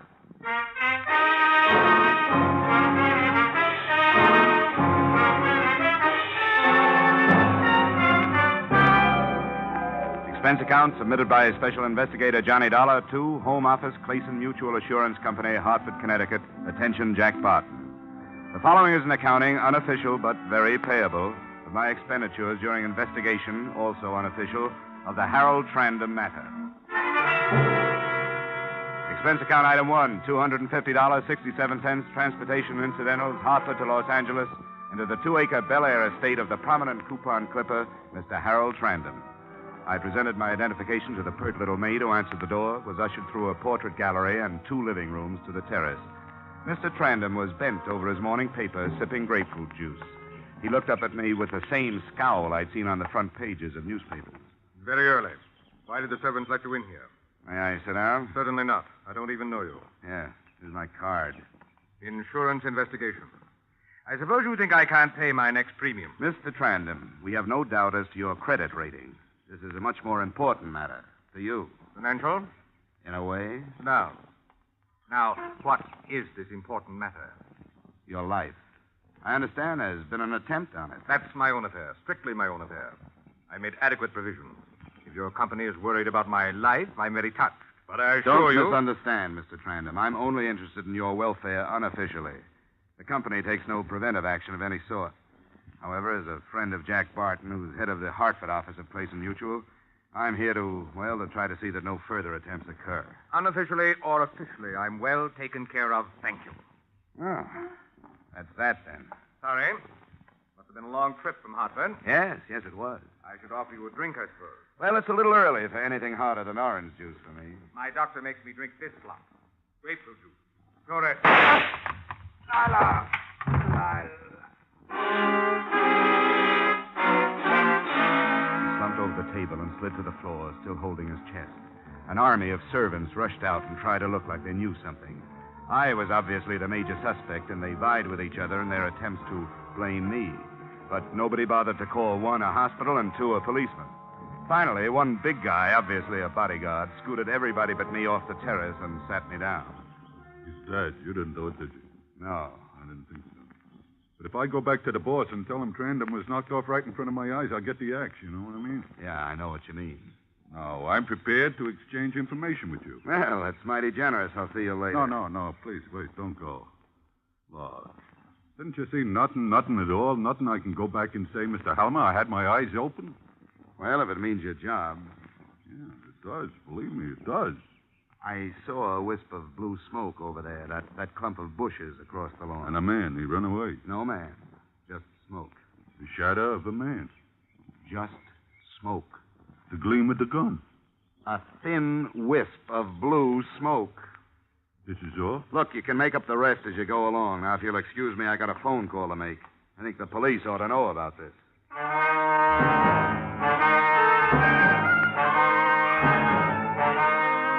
When the sirens arrived, they examined the brush and found a few bent twigs among the straight ones. Nothing to go on. They set about examining all the servants, searching the house, but their efficiency got them nowhere. By the time they left, they had collected no information at all. The only thing they had succeeded in doing was to make Mrs. Mabel Trandom lock herself in her room for a good private cry. It was after the police left that I remembered the last word of Mr. Harold Trandom. Lila.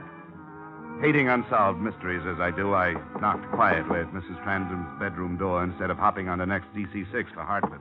So, Please, Mrs. Trandam, I'd like to talk to you. I don't want to talk to anybody. Go away. I'd like to talk to you about Lila. Who did you say? I'm Johnny Dollar. I'm with the What about Lila? May I come in? Thanks. Tell me what about Lila. Well, that's just what I was about to ask you. You're one of the detectives, aren't you? No, I'm an insurance investigator. Sit down. What did you hear about her? The last word your husband said was Lila.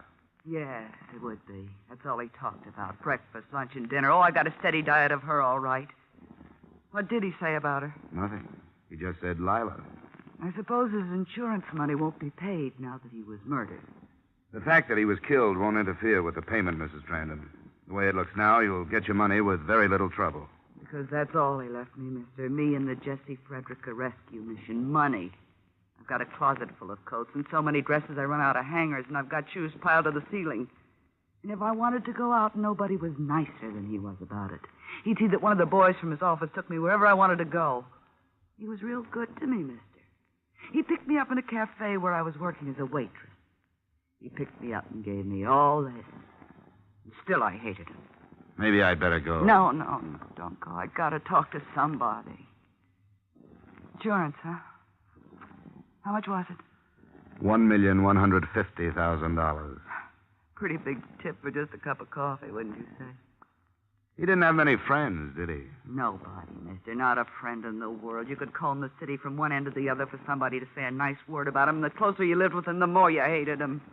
It'll be pretty tough, I guess, to find out who did it. It wasn't one person. It was the whole city. The whole world. Everybody got together and said we got to clean the rot out of this territory. And they hired somebody and did it. Take it easy, Mrs. Trandam. Don't call me Mrs. Trandam. Mabel, what? Mabel Harriet McGrandy. You know what I'm going to do? How much did you say it was? $1,150,000. And into a little apartment and have a couple of cats. I always wanted a couple of cats, but he couldn't stand them, and I couldn't have any. Siamese I'm going to get. Where can I find Lila? I didn't tell the police about her. Why should I tell you? No reason. I'd just like to know. Lila Winnie. She lives at the Village High Hotel. She's very lovely. Very refined. I suppose maybe she was the only one who liked him. Hey, when you get through there, come back and talk to me some more, will you?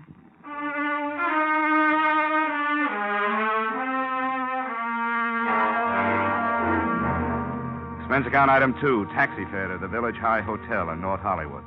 4 tanned kids dashed in and out of a sprinkler's path. I walked to the last apartment to the right and knocked. I knocked again. I knocked a third time and tried the door. It was locked. I looked in the window. Through the lace curtains, I could see the body of a girl.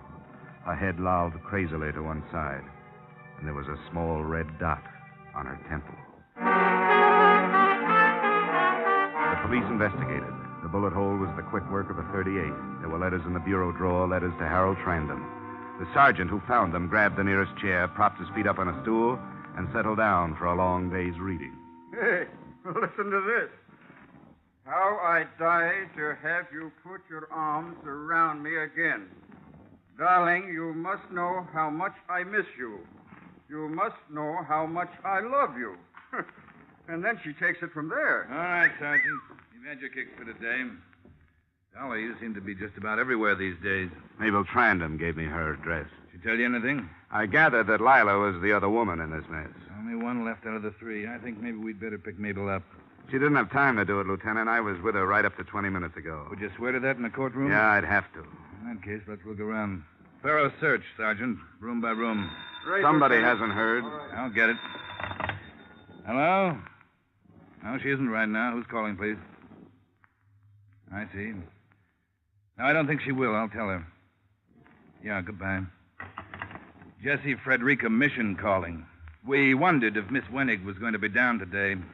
She hasn't been down since last week. The boys miss her. I bet they do all right. I understand she was quite a charitable girl, devoted a lot of her time to the down and outers. The Jessie Frederica Mission. See you later, Lieutenant. Where are you going? Well, I think I've heard that name somewhere before. I'm going up another blind alley. If I pick up anything, I'll give you a ring.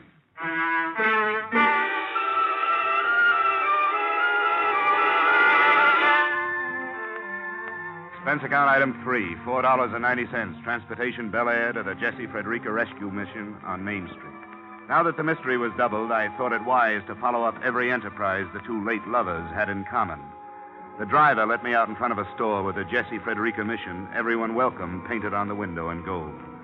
I walked into the place past little groups of sullen men sipping their coffee from tin cups. There was a room labeled, Wait in Here. An abrupt young man, nattily dressed, motioned me into an inner office and closed the door behind me. I was all alone, except for the smiling old lady at the desk. Your name, please? Johnny Dollar, I'm here on business. Certainly. And you've had a bath. Well, this morning You do look pretty clean. I think our young men have a tendency to stay clean much more than, say, 30 years ago. Don't you? Oh, definitely. But I'm not here for a bath. Oh, sorry, but it's required. Any dependents? Not as yet. Good. Have you tried to get a job of any kind? The United States Employment Service? A private agency? I've got a job. Oh. Well, then, I'm sorry. I'm an insurance investigator. Oh, you're a graduate. Well, we've had so many come back and thank us. How long since you've been here? A long time. Are you Mrs. Frederica? Miss Frederica. Oh, yes. Well, Miss Frederica.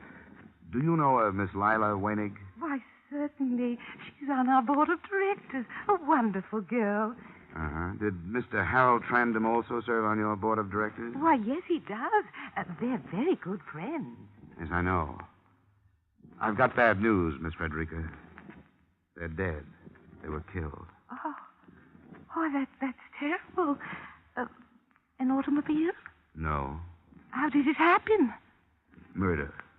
I'm an insurance investigator. If I could stay here for a while, I might be able to learn something of importance. What about it? Well, I don't know. We've never done anything like this before. I promise I'll take that bath. Can't you just pretend I'm one of your boys? Well, perhaps I could, Mr. Dollar. Perhaps I could, Mr. Dollar. You just use all the hot water you want to.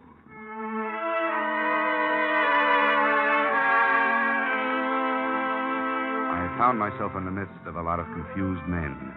Men made even more helpless by belief in their own failure. I hung around the rest of the day listening to their stories. Toward evening, I found myself reliving an imaginative experience with a little white-haired, stubble-chinned guy who had forgotten I was even around. U.S. Kedison started going up in the morning. I watched it. I never took my eyes off that tape. It was climbing like a bird straight to heaven. Well, I'm telling you, I couldn't breathe. I was so excited, and I turned to Thomas Lamont.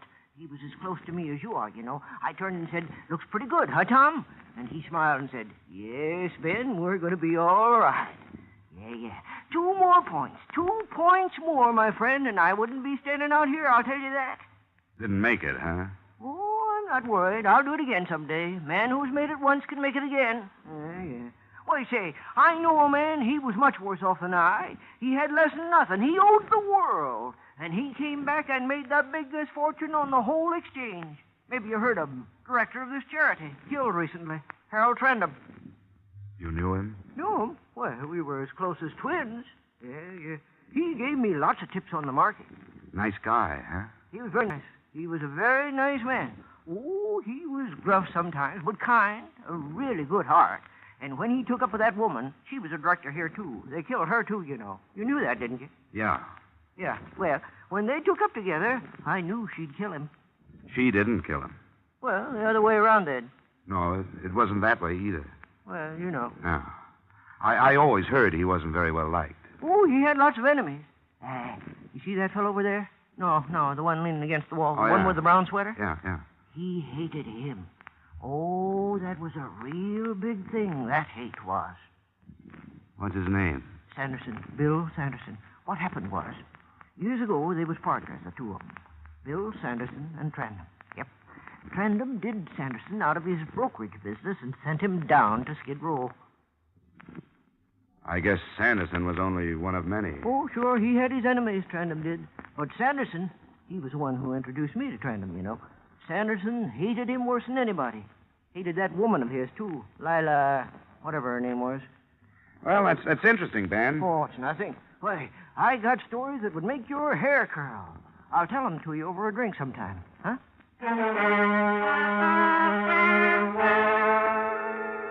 I had noticed Sanderson watching me out of the corner of his eye. He was a big man of indeterminate age, rolling a toothpick around in his mouth.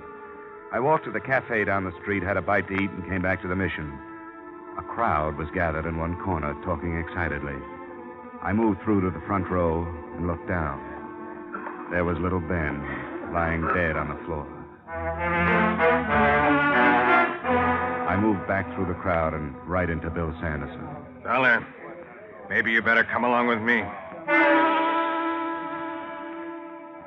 The sliver of shining metal in his hand convinced me to come along with him. There didn't seem to be a great deal of choice. He stopped me in front of a door 3 buildings down, opened it, shoved me in, and closed it again. Inside, it was not quite pitch black. I'm glad to meet you, Dollar. Any friend at Trandam's is a friend of mine.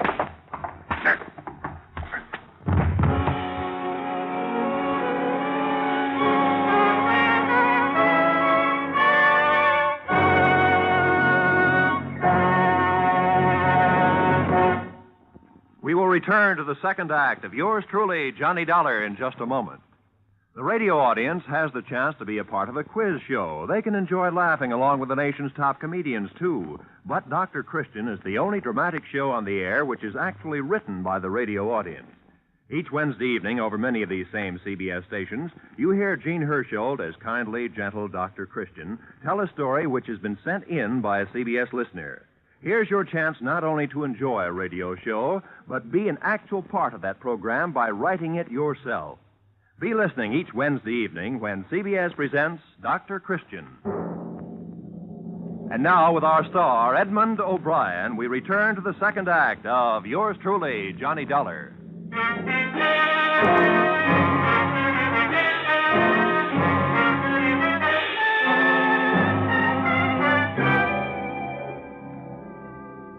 I don't know how many times Sanderson tried to use his knife. Perhaps he was getting too big a kick out of wearing me down to use it at all. Then I was able to maneuver him around with his back against the light from the street. I grabbed his arm and smashed his fist against the wall. It was the fist with the knife, and when it dropped to the floor, I went about my work with a new zest. You picked on the wrong guy, sir. Come on, get up. Okay. Come on. Take it easy. Get up, Sanderson. Get up. Stand up straight. Hey, come on now. What about it? Lay off, huh? I got a lot of questions. About how you killed Harold Trandam and Lila Wenig and Ben. They found out, didn't they? Out of my way! He pushed me aside and went out the door, melting into the population of Main Street. For me, the mystery was over and the manhunt had begun. Got away, huh? Yeah. He played possum and I fell for it. Yeah, we got all the cars on the lookout. Too late to stake out the neighborhood. We'll get him. You can go on home. No, I'll stick around just for laughs. I've got kind of a personal interest in this case. So I see. Didn't do your face much good. I think I'll drop over to the widow's house. Oh, Mrs. Trandam? Yeah, she asked me to drop back to keep her company. With Sanderson on the loose, she may need more company than she thinks.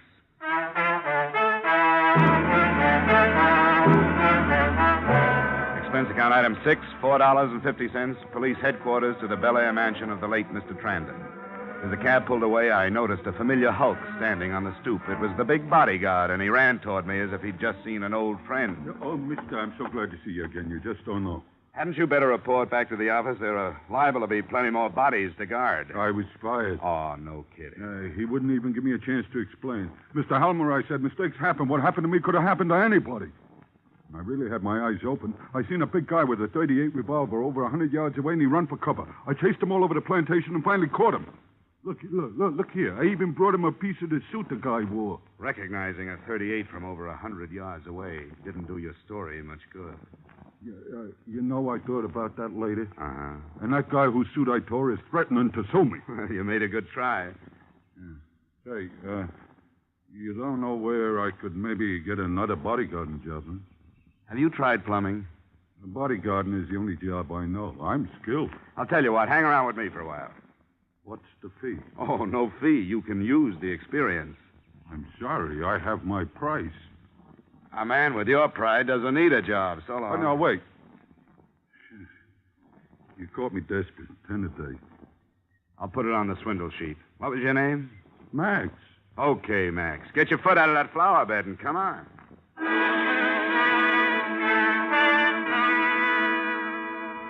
My earnest protector and I went up the grand staircase led by a butler, Max keeping a good 6 paces behind me like an Arabian bride.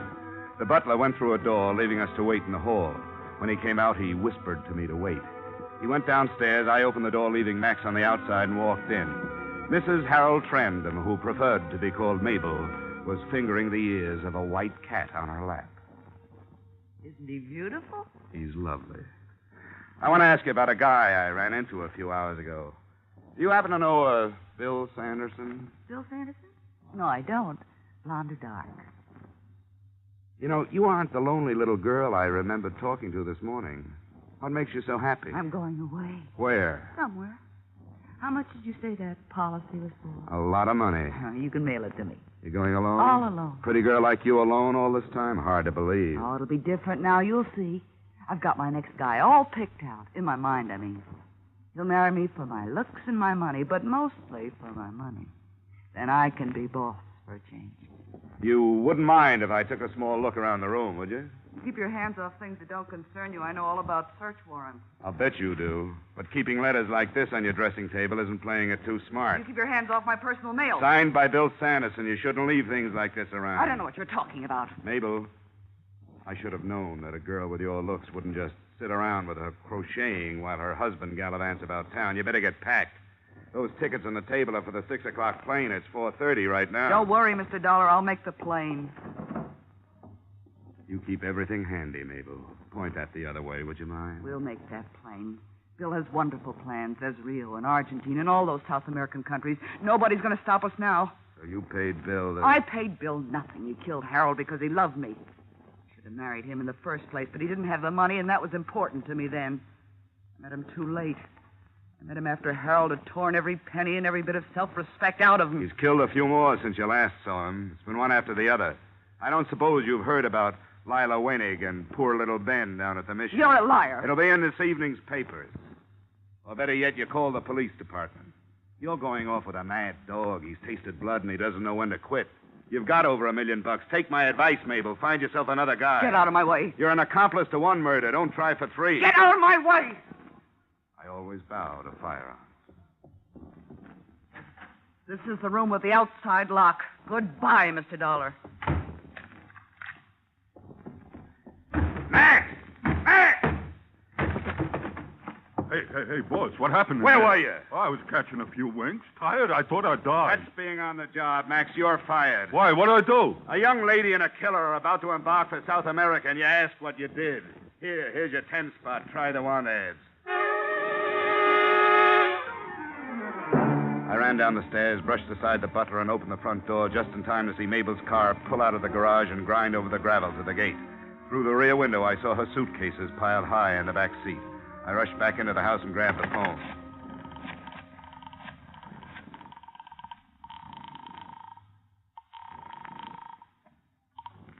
Vincelli, homicide.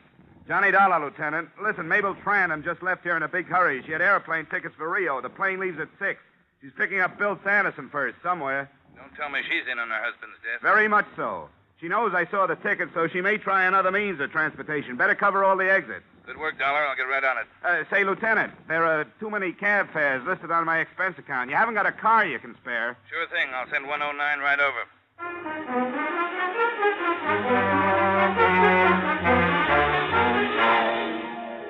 He sent 109 right over. We got to International Airport in time to check the passenger list. Sure enough, there was a name, Mabel Trandom. We waited till departure time, and I felt a little like Drew Pearson must when his predictions come true. She didn't show, Dollar. I better check with headquarters to see if she's been reported at the railway stations or the bus depots. Smartest thing she could do now would be to pick up Sanderson and head for the border by auto. I've already sent out a roadblock notice. Well, your job is done, Dollar. Why risk your neck? Well, this is one I don't want to just read about. And then there's the matter of $1 million policy. Before we're through, we might have to dig up the second beneficiary.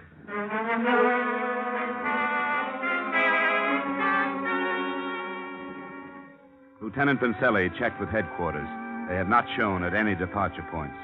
The roadblock had been set up on the coast route just out of Capistrano, where 101 and its alternate meet, the only highway south. Everybody was giving a 3-time killer just the sort of attention he deserved. It was getting dark. The lieutenant and I sat in his car watching the roadblock. Okay, go ahead. Now, this could be for nothing. Maybe they've decided to stay home. No, that's not for Mabel. She's pretty restless, likes to keep moving. I think they'll make a try for the border tonight. Hey, look up there. Somebody's pulling on a line. Yeah, he's turning off onto the shoulder. He's going to try to crash the block. Okay, let's go.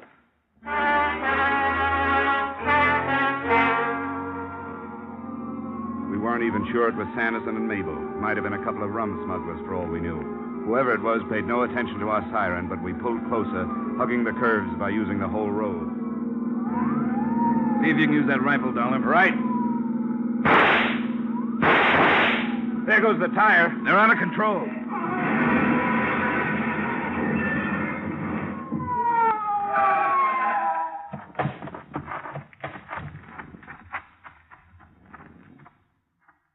Yeah, is that the car? Yeah, that's it. Let's try to get this door open. No use, Lieutenant. Look inside. Yeah. Yeah, I better get on the radio.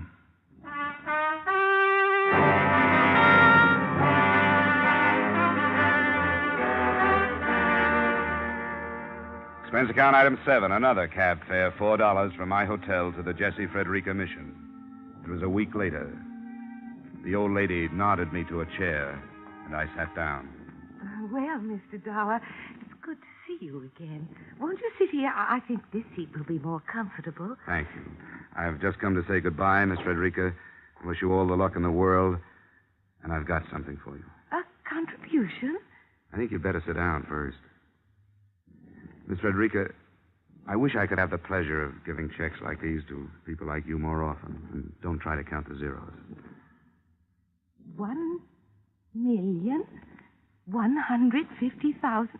Oh, Mr. Dollar. It's from a guy named Harold Trandon. It's his way of giving back about 5% of what he should never have taken.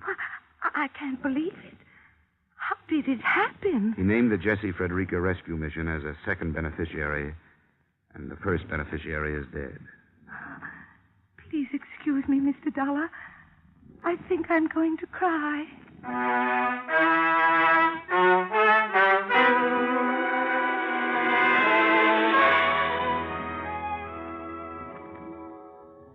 She did. As quietly as possible, I got up and left. I walked out onto Main Street, down past the little shops, the surplus stores, the shoe-shine parlors, and the all-night movies. And I couldn't help thinking, $1 million can buy a lot of turkey dinners. Expense account total, $736.82. Yours truly, Johnny Dollar.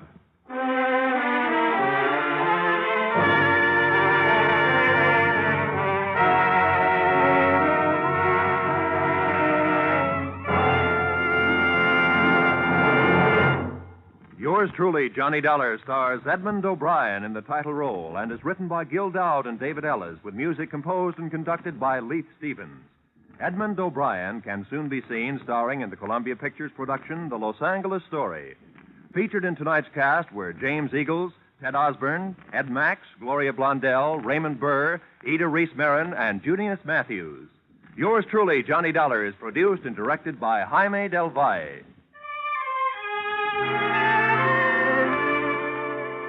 Join us again next week when, from Hollywood, Edmond O'Brien returns in another transcribed adventure of Yours truly, Johnny Dollar.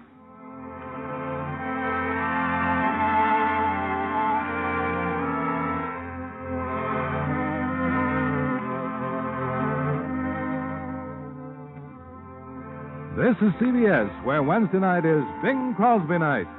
The Columbia Broadcasting System.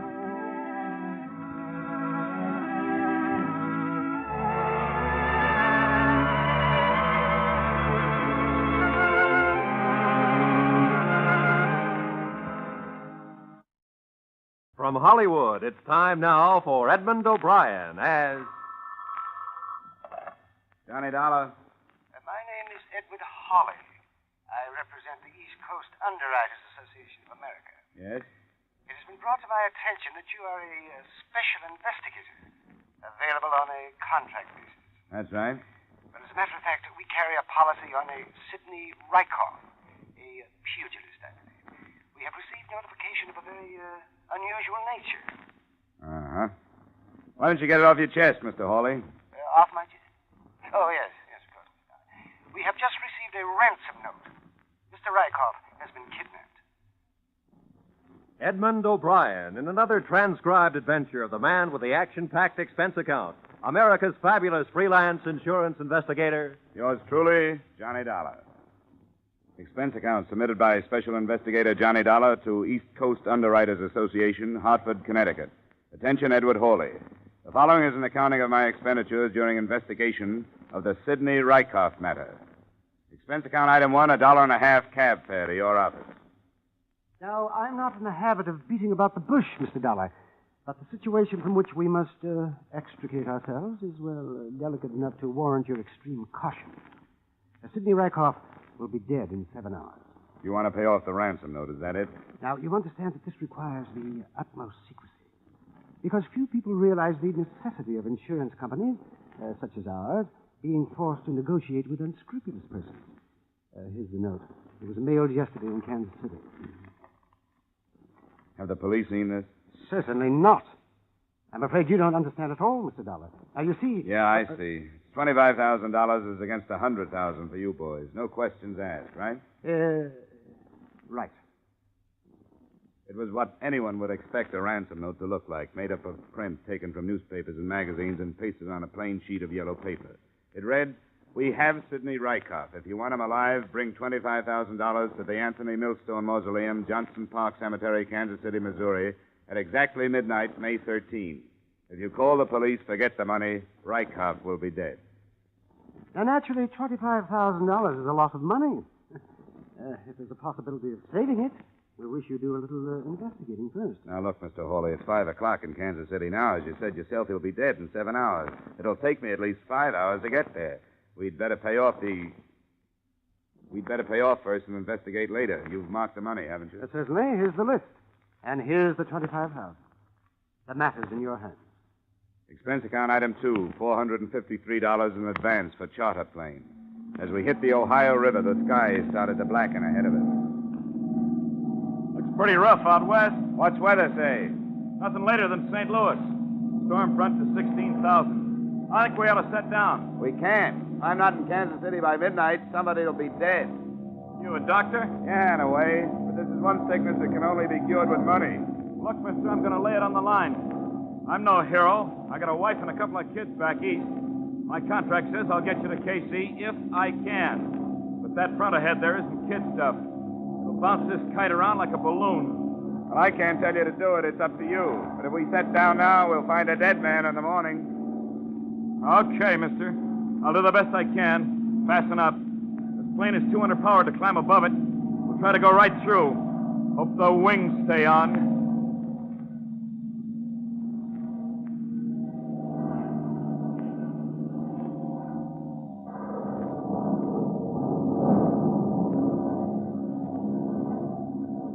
What was left of us coasted into Kansas City at 11:40. Expense account item 3, an extra $100 for a pretty good pilot. Expense account item 4, $3 transportation to Johnston Park Cemetery. The driver took my money and scooted off fast. I found the right mausoleum at the edge of the park. I looked at my watch. It was 3 minutes to 12. Park's closed, mister. Yeah, I know. I'm supposed to meet somebody here. What for? It's a financial matter. You can conduct your business with me. Wait a minute. How do I know there won't be more business tomorrow? You don't. Where are you going to leave him? We'll let you know. Yeah. Thanks. See you around. There's never a guarantee in a kidnapping case. You hope the guy will be alive, but you don't just sit around waiting for him to show up. I checked into a hotel, had half a night of sleep, and the next morning I strolled around the listed place of occupation of victim, Sidney Rykoff, the Southeastern Athletic Club. This high-sounding name covered for a bunch of cheap pugs and cheaper boxing equipment. Sidney's manager made his shabby office livable by spraying the corners with Sweet Air household deodorant and keeping the door closed. Close the door. What's the matter with you? Crazy or something? You want that smell coming in here? You know what trouble I go to keeping that smell out of here? Sorry. People come in here, what do they care? It's not their office. They wouldn't do it at home. What do you want? I have information that you're Sidney Rykoff's manager. Is that right? Yeah, you know where he is? That bum. Matched him against Malone next week, and he's off on another binge. You want him, you can have him. There's 1,000 fighters I could have. 2 years ago, I should have torn his contract to pieces, but I fell in love with his right cross. Did you ever see his right cross? No. Stand up here. That won't hurt you. Put your hands up. Now, higher. That's right. Now, look. It's the 5th round. I've been throwing body blows at you, see? Let me loosen my tie. Forget it. Are you listening to me? Yeah, go ahead, go Well, ahead. Now, look. Your defense is dropped. See, I telegraph a left. A left what? Cross! Oh, cross, yeah. Then, bam! Hey. Well, with me, it never works. That's how Rykoff won the Golden Gloves in 47. Say, how do you know he's off in a binge? He mixes it with milk. You ever hear anything so disgusting? Bourbon and milk. Thinks he's still in training that way. When was the last time you saw him? Friday afternoon. He was working out. He looked great. But when he comes back, he's got no manager. What kind of shape can he be in for Malone? I'll have to bail him out. I know it. If I don't, who will? Not his wife, that's for sure. I was going to ask you about his wife. Let me tell you something about that woman. In one way, she's the greatest gal on the face of the earth. And on the other hand, she can be a demon. And let me tell you something what she did. Yeah? You know that big boy from Chicago who come up through with a middleweight? What was his name? That Snyder, Ryder, Kreider, or something like that. Anyhow, she told Sidney if he didn't beat this guy, she wouldn't let him in the house. Well, Sidney gave the greatest fight it was possible for him to give. But he got it in the 8th. He was a mess, mister, a mess. You know, they had to sleep in the hall. She wanted to win her? He never lost again. I'd rather have her under contract than him any day. He don't fight for money. He don't even fight to be great. He fights to keep her from leaving him. Hey, who are you, anyhow? I'm from Hartford. What, with Milosky? No, not Milosky. Was it with Milosky? Did you have a stable of welterweights? No, I'm thinking of that. What am I thinking of that? Thanks for the information, Mr. Medill. I think it stopped raining. Wait a minute. Who are you? Insurance. Oh. Well, for the love of Charlie, close that door!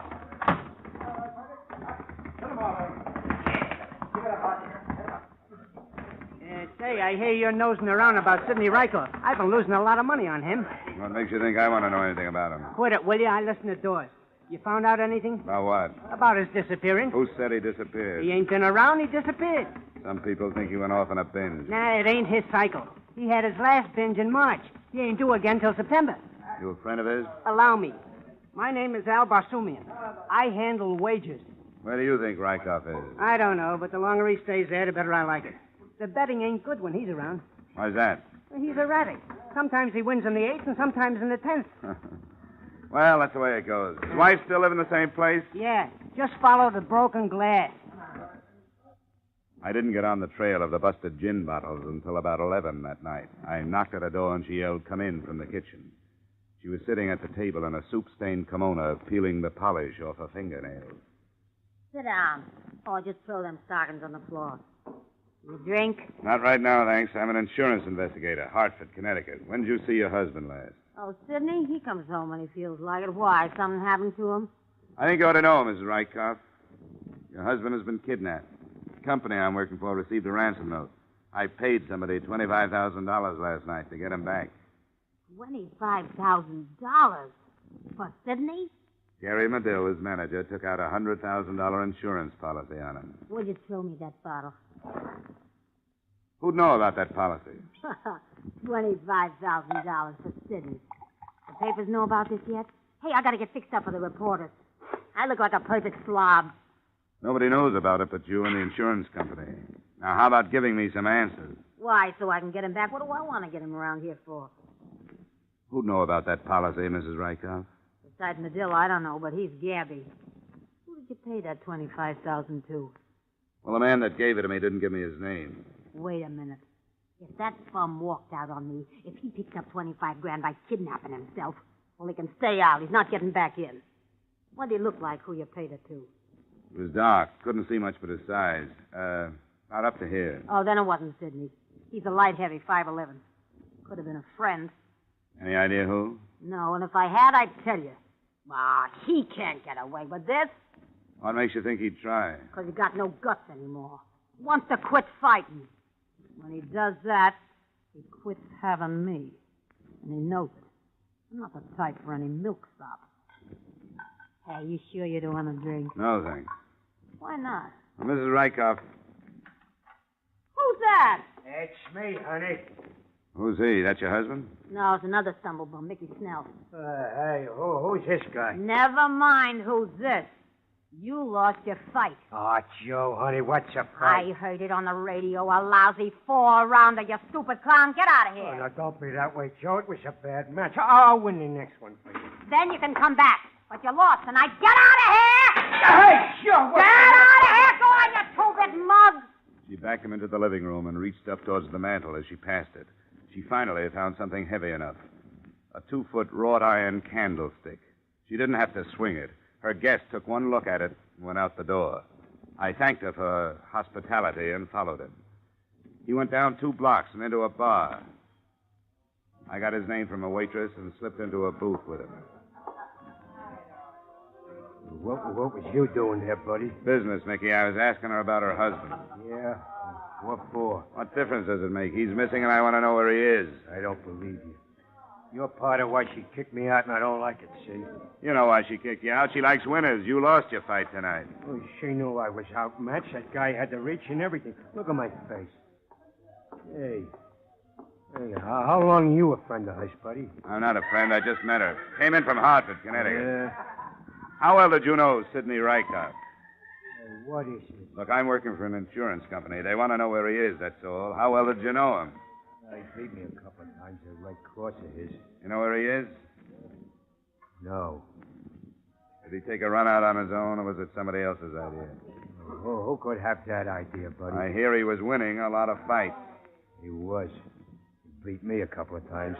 Well, who was losing money? Al Basumian? This is too public. Where you staying? Commodore Hotel. It's not far from here. You know it? Yeah, I know it. But I can't go with you. I'll meet you in the lobby. We'll go to my room. It's got to look like I ain't meeting you. Sure, it's easy. We'll order another drink here. I'll leave, and then you saunter over in about 20 minutes. Okay? Okay. I pulled only one double cross on Mickey Snell. Instead of waiting in the hotel lobby for him, I waited outside the bar. He came out 20 minutes later, and I followed a quarter of a block behind him. I was half expecting him to make a wrong turn at the first corner, but he didn't. He stopped to wait for the traffic signal to change, and then stepped into the street.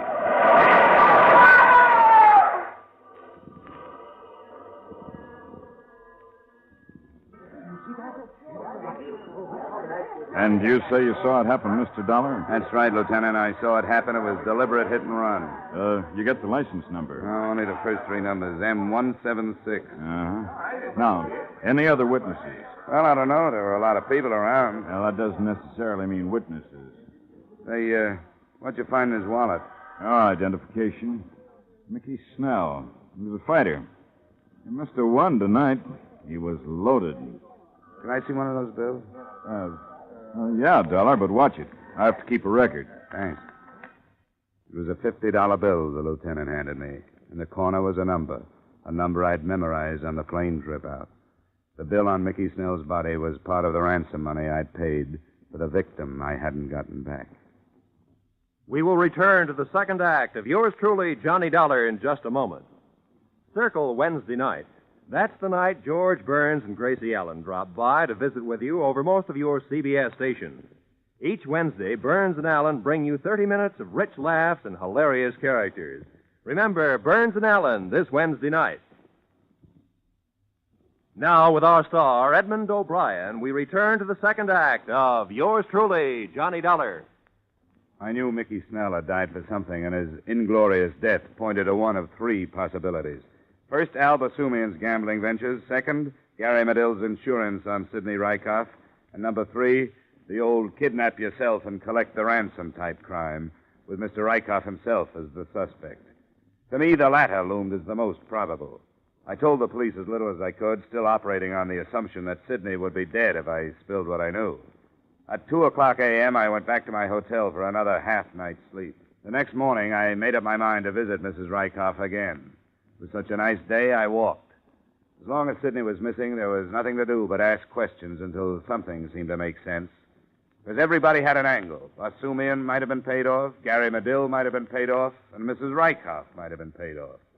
I took the whole thing up with Mrs. Rykoff as she stood in front of a cracked full-length mirror, trying half-heartedly to comb the knots out of her hair. You come in here with your lousy accusation. I'm not accusing anybody, Mrs. Rykoff. I'm trying to get at the truth. Now, somebody has your husband, right? Hand me that brush. And somebody has the $25,000, right? How should I know? Look, I don't have any interest in Sidney Rykoff. I don't care if he's alive or dead. I don't care about your $25,000. All I know is I'm sick of hearing about Sidney Rykoff, Sidney Rykoff, Sidney Rykoff. I had a good mind to go out and change my name. You two must have had a fine romance. Oh, he was okay for a while. Was winning steady. I can't stand to go with a guy that can't win. And when he lost... He slept in the hall. Exactly. A man has to fight for me. I ain't just sitting here waiting for losers. Sidney was winning, wasn't he? Winning? Winning what? With that Medill as his manager, what could he win? What kind of a contract did Sidney have with Medill? Medill got everything, including Sidney's third molars. So what was I supposed to do? Look at this place. Sofa needs covers. Boy, could I use some clothes. Tatters. Look here. Seams busting out all over. I like Sidney to win, but I like him to win something big. Maybe you can if you bet on him. Take Basumian, for instance. Never gamble. It's against my whole way of life. And then there's the possibility that you got in debt and knowing about Medill's $100,000 policy on Sidney, talked Sidney into kidnapping himself and writing to the insurance company for ransom. That's a dirty crack. But a pretty fast way to get out of debt. I've been scouting around. You owe a lot of people. I'd put the figure up to around $10,000. For a girl who lives like you do, that's a big sum. You make me mad. Get out of here. Bet you didn't think it would be like this when you first met Sidney, huh? Golden Gloves winner, handsome boy, trips around the country. I'll bet Get out! Now put down that candlestick. I'll get it. You finish your hair. I'll get it. You stay where you are. Oh, copper, huh? Yeah, what is it, Sergeant? Mrs. Rykoff live here? Hi, Mrs. Rykoff. What is it? Well, I'm afraid I've got bad news for you, Mrs. Rykoff. Your husband, Sidney. What happened? They found him on the highway just outside of town. He's dead. I studied Mrs. Rykoff. Her face showed only what could have been contempt and maybe a little relief. The officer made an embarrassed exit, and I closed the door. Mrs. Rykoff walked to the window. I followed her. We didn't say anything for a long while, and then she turned to me. What do you expect me to do? Cry? Not if you don't feel like it. I feel like I felt when they paroled me. I didn't know you did time. Twice. For what? Burglary and a couple other things. What are you going to do now? I don't know, something. Go away, I guess. You know, he wasn't such a bad guy when you got to know him. He tried hard. I used to sit in the front row, and when they knocked him down, I'd stand up and yell at him and call him every name in the book until I saw how mad he got, and he'd get up and win.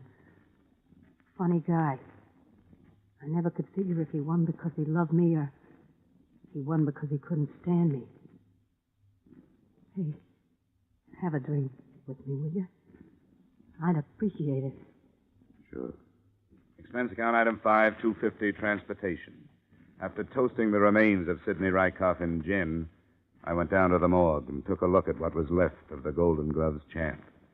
His head had been bashed in with what the attendant described as a heavy instrument. The heavy instrument hadn't been found. They covered him up, and I went back to the hotel. It was still possible that Sidney had abducted himself, collected the money, then been killed for it by whoever he hired for the job.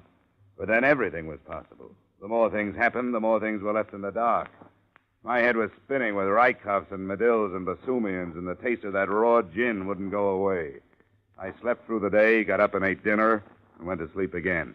It was a good thing I did, because the next morning, the phone rang early. Hello? Mr. Dollar, Yeah? This is Al. Al, give me a sec. Oh, yeah, Al. Yeah, Basumian. You better get down here to my place. Yeah, why? Don't be ridiculous. I can't tell you over the phone. 1050 Clay Street in 10 minutes, huh? Yeah, as soon as possible. Well, hurry. Yeah. Expense account item 6, 185 taxi fare to the brick bungalow of Mr. Al Basumian. I was surprised to find a man of such uncertain profession housed so well. He met me at the door in his bathrobe and without a word led me down the cellar stairs. He flicked on the light near the furnace and pointed mutely at something gold in a box of ashes. I lifted it out carefully. It was a golden statue of a boxer. The engraving read, Sidney Rykoff, 1947. The base was caked with dried blood. This is liable to be a little difficult to explain to the police, Al. I came down this morning to give the furnace a good cleaning. It ain't been used since winter. My wife has been after me to clean out the furnace because it ain't been used in so long, so I came down here. Look, Dollar, I didn't have nothing to do with this. This is probably the object that killed Sidney Rykoff. Could very well be that you thought up this kidnapping, killed Sidney, and took the dough. Would I kill Sidney, plant a murder weapon in my own furnace, and then call you? Now, would I? To throw suspicion away from yourself, it's been done before. All I can say is I didn't do it. Look, Dollar, I'd call you because I thought maybe you could get me out of this. You being a man of influence... As far as influence goes, mine stops at getting funeral passes. I'd stick around if I were you, Al. Any traveling you might do between now and when the police get here is liable to be considered a confession. You gonna turn me in? What would you suggest? Drop the trophy back in the box, Dollar. Every so often I run into something like this. Come on, stand away. Just shows you, Al. Never trust a friend. He might be more honest than you. Get upstairs. Get those hands up. You bet. He walked me in front of him for a few paces. As we passed the light switch, I let my elbow brush it down. As the lights went out, I fell to the floor. He shot over me, and I felt the hot sprinkle of powder. I grabbed his legs and pulled him to the ground. Okay, Al. Come on, let it go. Let it go, I say. You dirty double-crosser. Come on, drop it. I grabbed the gun and felt my way along the floor on the wall to the light switch. When I snapped it on, I found I'd left a very cold Mr. Basumian on the cellar floor. I took the Golden Gloves trophy out of the box of ashes, wrapped it in a piece of newspaper, and headed up the stairs. Expense account item 7, $2. Taxi fare again. To the police station? No. I was a fool, but no. I had a big hunch that the man I'd left in his own basement was not the killer or kidnapper of Sidney Rykoff. What I should have done is told the police my theories and hopped a plane for home. But there was $25,000 the company had paid in ransom money, plus $100,000 for the death of Sidney Rykoff, which they were going to have to pay. And if things stacked up the way I had it figured, maybe I could save them on both accounts. No, I didn't go to the police. I went to the drab apartment of Mrs. Sidney Rykoff. I was about to knock when I heard a pair of familiar voices inside. You shouldn't have come here, Gary. Well, I had to. Now that they found him, we can get out of here. You think so? I don't mean right today. A week, maybe. Then we'll get out. Kiss me, baby. I let it quiet. Careful. As he opened the door, I ducked around a corner of the hallway and flattened myself against the wall. Once he looked back. I saw him squinting into the shadows, and I wasn't sure whether he saw me or not. I waited till he was a good way down the street before I went to the drugstore and phoned for the law. I told the lieutenant in charge to give me 5 minutes alone with Mrs. Rykoff and then to take her away. He agreed, not knowing what was up. I went back up to Mrs. Rykoff's apartment. In the hallway, I quietly unwrapped the Golden Gloves trophy and stuffed the newspaper into my pocket. The door was open, just a crack. I opened it wider. There was no one in the living room. I squeezed inside and shut the door with care. I heard her pulling up window shades in the bedroom. I went over to the mantel. There was a round, clean spot in the center, and the trophy fitted right into it. Then I went over to the couch and sat down. I felt the comforting bulge of Basumian's gun in my pocket, and I lit a cigarette. She must have smelled the smoke. How did you get in here? You left the door open. You got a lot of nerve. You know, something's different about this room. You know that? You know, I can't put my finger on it, but there's something added. Maybe it's you. No, I mean in the way of furnishings. Are those the same drapes you had in here before? Look, let's skip the interior decorator routine. No, please, it bothers me. Let's see, the sofa was over here, remember that? Chair was over there. Maybe it's something on the mantelpiece. What? Yeah, it's that thing. Hey! Where did that come from? I don't know, but it sure is pretty. Oh, I guess that's what Sidney won in the Golden Gloves, huh? Let's see that. No, stay away from there. Well, what's the fuss? It's just a trophy. You're pretty smart, aren't you? Well, it isn't going to do you any good. You better put that trophy back where it belongs, Mrs. Rykoff. You don't want to cave in my skull like you did your husband. Nobody's stopping us. Nobody. You must swing a pretty mean trophy, Mrs. Rykoff, but not today. Let go of me! Come on, give me that. No! That's better. Ah, you better stand over there near the door. Go on. This thing's loaded. Get him, Gary! Gary! Gary! Thanks, Lieutenant. Hi, Dollar. Well, better late than never, huh?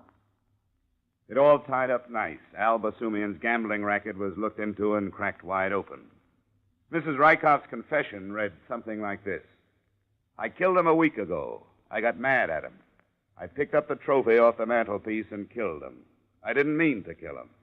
I called Gary, and he put the trophy in Al Basumian's furnace and got his boys to lug the body out to a place he had. They kept the body for a week and then put it on the highway after the insurance company paid the ransom.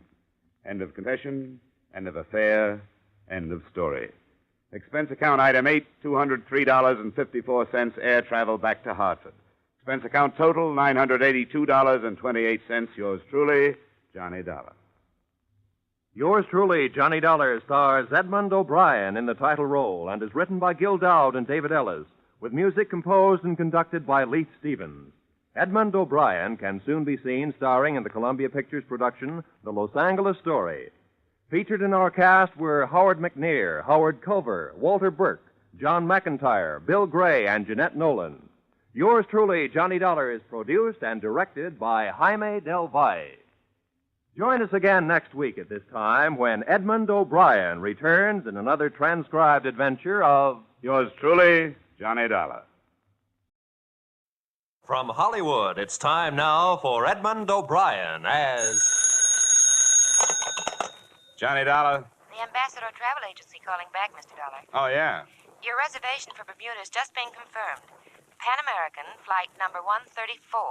You'll leave LaGuardia at 10:30 a.m., arrive Kindley Field, Bermuda, 2:30 p.m. Got it? We'll send the tickets right over. It's been a pleasure to serve you, sir, and I hope you have an enjoyable stay in Bermuda. Is it a vacation? Well, hardly. I'm going down there to look up a dead man.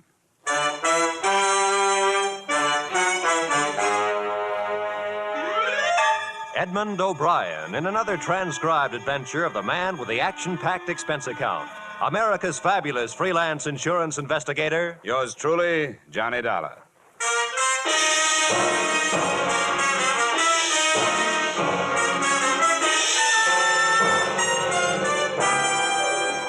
Expense account submitted by Special Investigator Johnny Dollar to Tri-State Life Insurance Company. Attention, Leland Scarf, Chief Adjuster.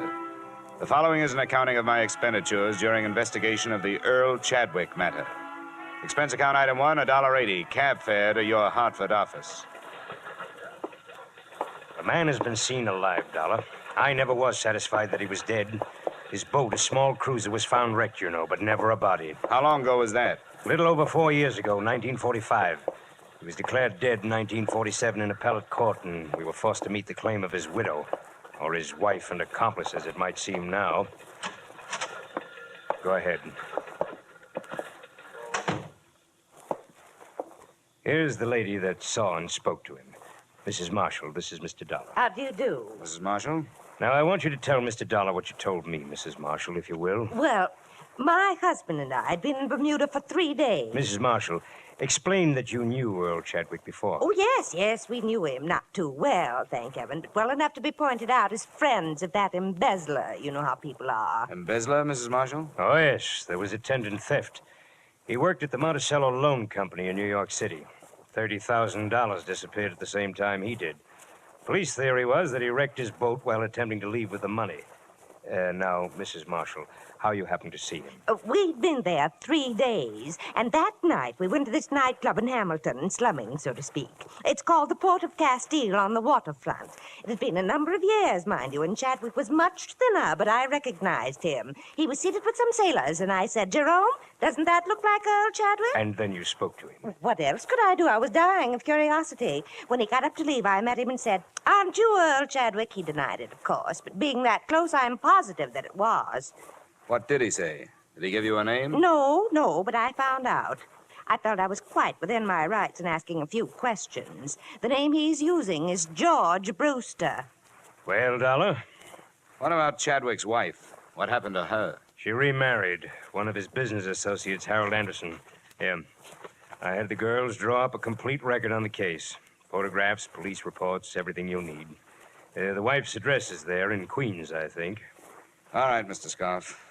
I'll do what I can.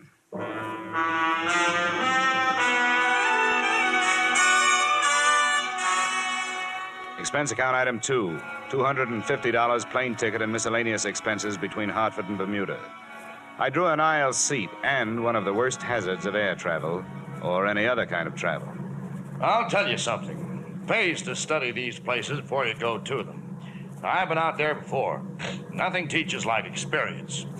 But before my first trip, I knew more about Bermuda than lots of the folks that live there, see? Well, that's very interesting. Yeah, yes, sir. Quite a history. Spoiled now, though. People aren't worth anything anymore. You know what spoiled them? Tourists. Yeah, took away all their ambition. Turned them into a bunch of lazy beggars and horse traders. Don't farm anymore. Don't do anything but work the tourists. Now, I don't want to be a wet blanket, you understand? Oh, yeah. But keep an eye on your wallet. They'll strip you if you give them a chance. My business is farm tools. What's yours?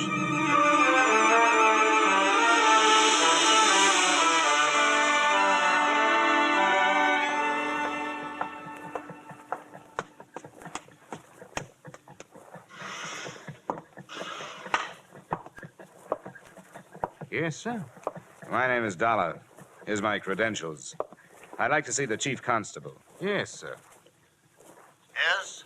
Mr. Dollar to see you, sir, an insurance investigator from the States. Yes, of course. Send him in. Right, sir. That door, Mr. Dollar. Thank you. Pleasure, Mr. Dollar. Your company cabled that you were coming. Sit down.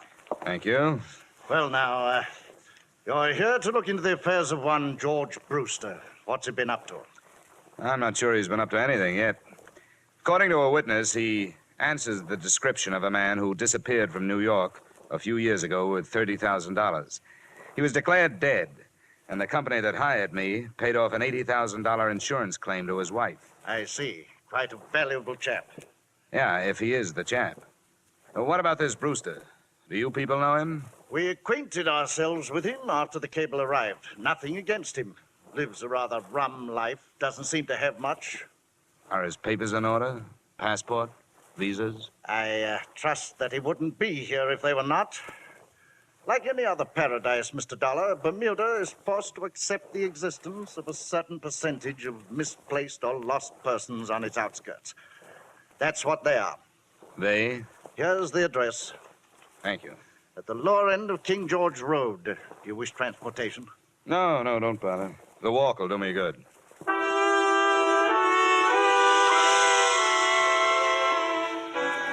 I decided against the King George Road address. Instead, I returned to my hotel, memorized the photographs of Earl Chadwick, subtracting a little weight from the somewhat flabby face.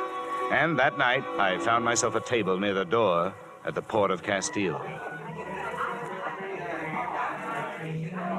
I sat there nursing a minimum of foul drinks. It was 10 o'clock before he came in and found standing space at the bar. George Brewster? Or Earl Chadwick? What's the matter with you? What is this? I'm curious, too.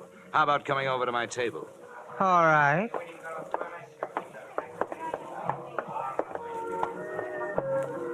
You act like a cop. Just 50% cop, no badge. I'm working for Tri-State Life Insurance Company. What does that mean? They insured a man and paid off to his wife. Now they are unsure he's dead. He belongs to that other name you threw at me. What was it? Chadwick? Earl Chadwick. And I must look like him. Here's a snapshot. Huh. He's fatter, but it's pretty close at that. You know, about a week ago, some crazy old dame I never saw before called me some other name. It might have been Chadwick. I thought she'd drunk over her quota. She was an old friend of Chadwick's. She swears she'd recognize him if she saw him. And she swears she saw him. It's weird, isn't it? I suppose it happens more often than we know about. What do you want? my papers and stuff? They might help. Sure, I'll write down my address. Come on out anytime tomorrow. There you are. Thank you. I should recover from these drinks by noon. Oh, that'll be all right. It's crazy, isn't it? Things like this could get your goat.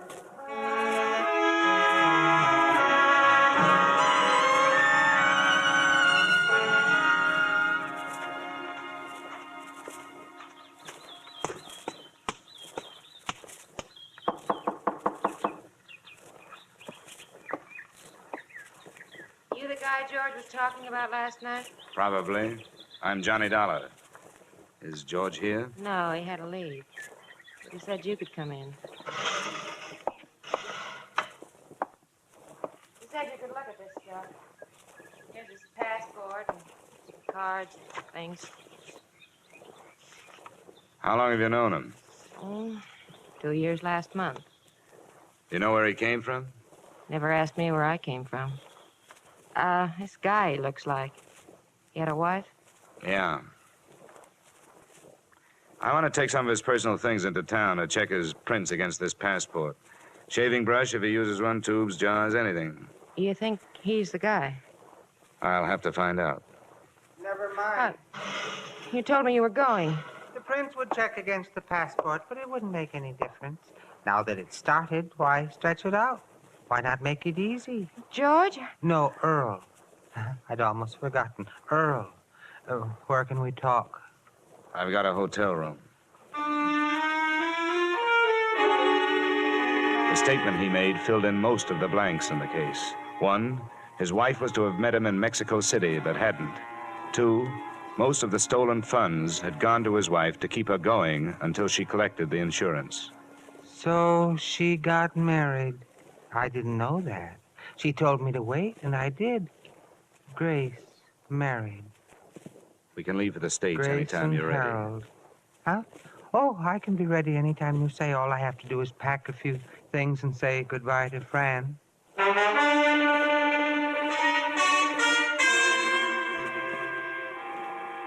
Expense account item 3, space for 2 on New York-bound plane. Chadwick was a hard man to figure out, but one thing I did realize. Now that he'd started, he was almost happy to be going back to the people he'd left.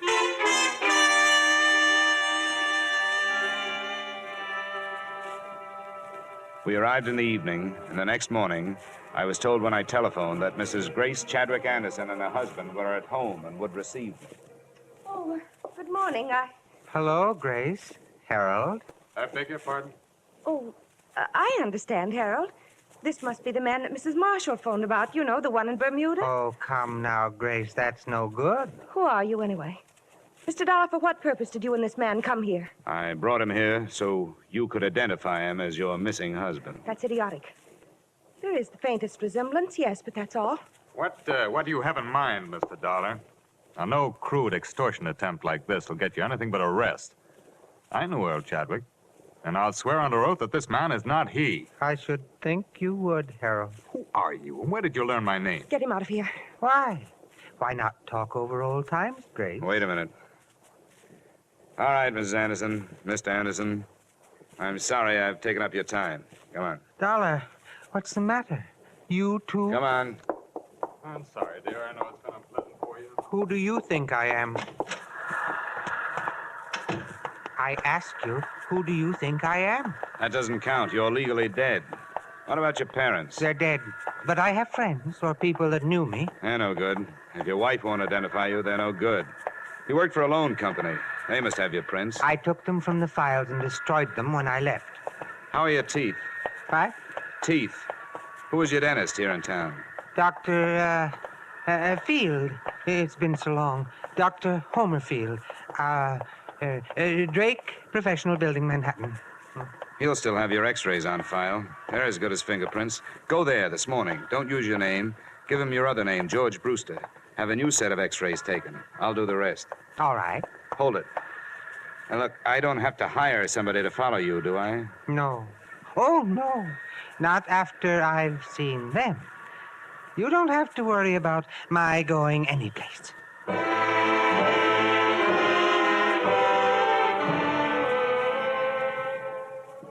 Expense account item 4, $25, services of a private detective. Assignment, tailing Earl Chadwick and/or George Brewster. At 1 o'clock, he had left the dentist's office and gone to his hotel room. At 3, he was still there.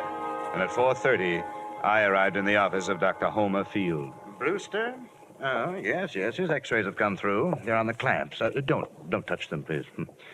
What is your interest? Police identification. Oh, yes. We're always happy to cooperate. Thank you. Now, how about digging in your files for the x-rays on a patient named Chadwick? Earl Chadwick. Yes, I'd be glad to. Let's see. Chadwick. Earl M. Chadwick, is that your man? That's the name. Well, 1945. Ooh, he should have been in for hygiene. Those pictures, how do they compare with this new set? Brewster. Well, let's have a look. There's malocclusion, lower bicuspid, impacted third molar. Erosion inlay, very interesting. You mean they're the same in both sets of pictures? Oh, no, definitely not. Oh. But a man's mouth could change since 1945, couldn't it? Oh, yes, it could, especially with neglect, but that would never cause a man to grow new teeth. Now, you see here, Brewster has one more incisor than Chadwick. The whole character of the mouth is different, I see, here. Yeah. I see. It's different, all right. Definitely. These two men would not look even faintly alike.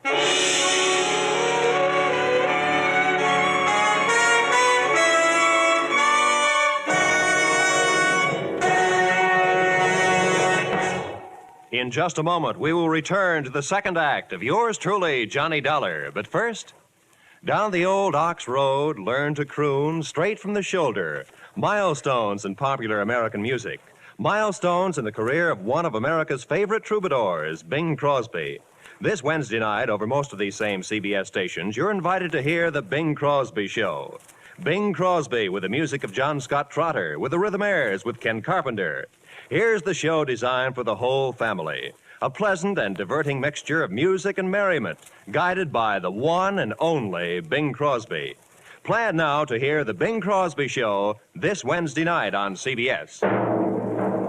And now with our star, Edmond O'Brien, we return to the second act of yours truly, Johnny Dollar.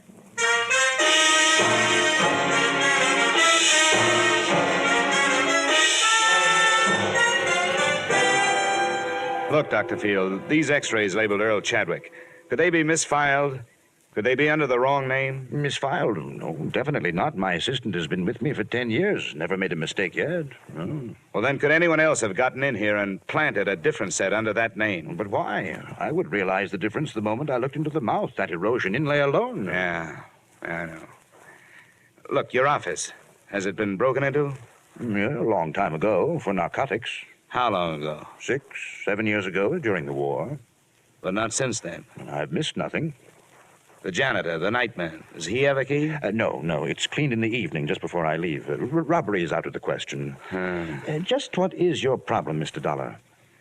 Well, if I wanted to plant some x-rays in a file, where could I get some? Well, I never thought of it. But... Where would I go? Would you give me some? Oh, no, definitely not. That would be most unethical, unless, of course, you were a patient of mine and the x-rays were of your own mouth. Oh, thank you, Doctor. I think that's what I wanted to hear you say.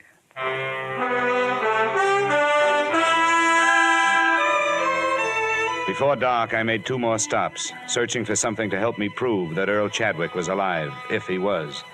The Hall of Records had nothing but a couple of certificates on him. One recorded his birth, the other recorded his death. I checked the wanted file at police headquarters. They had checked him out in 47 when the court had pronounced him dead. On my way out of there, I made 2 phone calls. The second was to the detective I'd hired.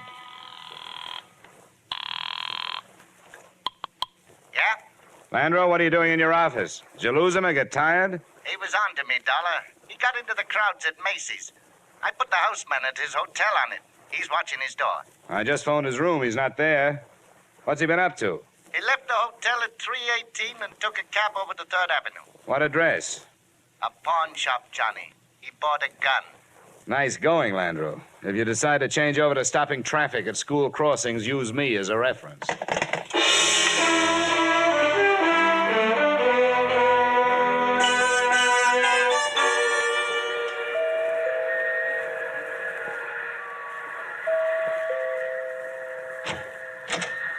Where's your husband, Miss Anderson? He's here, but he Come doesn't... on, I want to talk to you both. You have no right to barging... Where is he? What is it, Grace? Oh, it's you again. That's He right. forced his way into the house. Make him get out, Harold. I will if I have to. Now, look here. I don't know what that imposter has told you, and I don't care. If you choose to believe his lies, that's your business. And a sorry business it is. But I will not allow my wife and my home to be upset by his schemes any longer. Are you through? No, not quite. It's obvious to us, if it's not to you, that this man learned of the unexplained details surrounding Earl's death and is attempting to use this vague resemblance to his advantage. Now, extortionists land in prison, Mr. Dollar. And the only reason I haven't turned to the police before this is that we want to escape the notoriety of having past tragedies lived again. He bought a gun this afternoon. That makes him look like the double-crossed husband, doesn't it? The man's a maniac. I'm going to ask for police protection. Where is he? Who? This man. Do you know where he is? When I found out he bought a gun, I was afraid he was coming here to use it. Harold, I can't believe this is happening. Now, Grace, please. Why? Why would he harm us? He doesn't know us, and we don't know him. He bought the gun to convince you, Dollar. He knows a lot about you, Anderson. He knows you were Chadwick's immediate superior in the loan company before he disappeared. Harold, it couldn't be, could it? Grace. It's been a long time. Maybe some disease could change a person that much. But he would have contacted Grace, me. Earl is dead. How did this man learn so much about us? As far as I can see, he's made only one mistake. The size of the theft. He says he stole 10,000. According to the record, 30,000 was missing. Of course, it's possible that it isn't a mistake. That somebody in the firm who knew what his plan was picked up the odd 20,000 and put it on Chadwick's account. Mr. Dollar, I have one thing to say to you before you leave. Earl Chadwick is dead. You're so right. And that's what troubles me.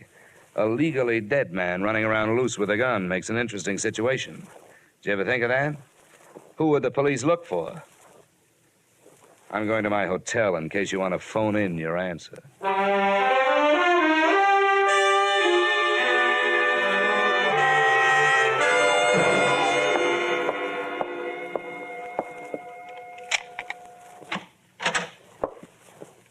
Where have you been, Chadwick?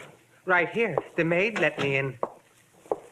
What's the idea? I was scared somebody was following me. I got the feeling they hired somebody to get rid of me. No. Why not? I haven't thought of that yet. Give me the gun. I need it. Come on, where is it? Never mind. Get away from me. Come on, where are you carrying it? Hey, you... How did you know I had it? What were you going to do with it? I told you I was scared. You thought I was going to kill them? The idea crossed my mind. No. What good would that do? How should I know what's going on in that head of yours? Why'd you come back then? Just to get things straightened out. You wouldn't have had to. I haven't found a way to prove who you are. Oh, I knew I didn't have to come back. But everything was stagnant. Being George Brewster was dull. I thought that's what I wanted. A new identity, even without Grace. But I guess nobody's ever satisfied. And when you have a choice of who you want to be, then it's really hard. What about the x-rays? No good. The set under Chadwick didn't match the one you had taken today. They had to. They made a switch with somebody else's, probably Anderson's. It's an easy office to enter. Probably hired a cat burglar. Nothing at the Hall of Records, nothing at police headquarters. You're dead. What did the police say? I didn't talk to them. Why should I? The case is closed. You're dead. Lazarus, come forth. And he that was dead came forth, bound hand and foot with grave clothes, and his face was bound about with a napkin. Yeah? Landro, Johnny. No, yeah. Sorry I blew up. Forget it. I lost him, didn't I? How is it? Oh, it's a mess. I'm not getting any place. The only proof I can find is proof that he's dead. Maybe he should stay there. Yeah, I'm getting ideas myself. What about his draft board? They take prints. Police checked in 47. They lost. Look, I'm going to have to dummy up something. I don't want you to violate any trade secrets, but do you know a good forger? That depends.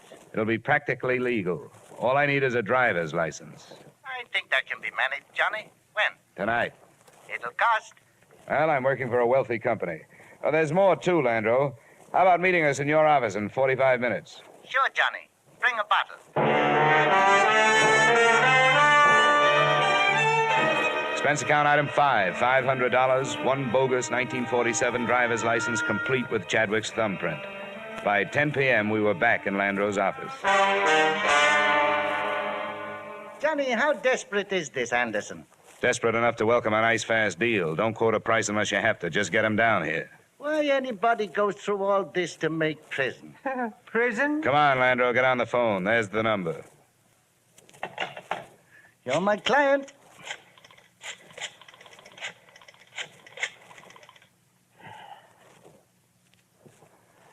Mr. Harold Anderson? I'll be blunt. This is blackmail. I'm calling in the interests of Earl Chadwick. No, he isn't. He's alive. But I do have proof. A driver's license he took out just before he disappeared, as a sort of a double check on the past. You'll believe it when you see it. It's for sale. He doesn't want to go to prison any more than you do, but he needs money. I said you'd believe it when you saw it. I think it'll be worth a trip over here. We'll talk price then. We meet here. Number 465 Tide Building, 7th Avenue. It's no bluff. Nobody knows about it. I'll be alone. He doesn't believe it. When'll he be here? He said 45 minutes. Good. Now, don't make the price too high. Set up a meeting with him tomorrow, and we'll have the police here. Well, step forth, Lazarus. Empty the ashtrays, Landro. Looks like 3 men have been here. He arrived at 11:30. Chadwick and I, in an adjoining room with the door cracked, watched his wary entrance. Who are you? The name is on the door. Landro. You work under a license issued by the state of New York. Sometimes, but the license isn't important tonight. You won't make any trouble. Sit down. Well, Landro? Here it is. Just look. Name, a serial number, a date, a signature, and a thumbprint.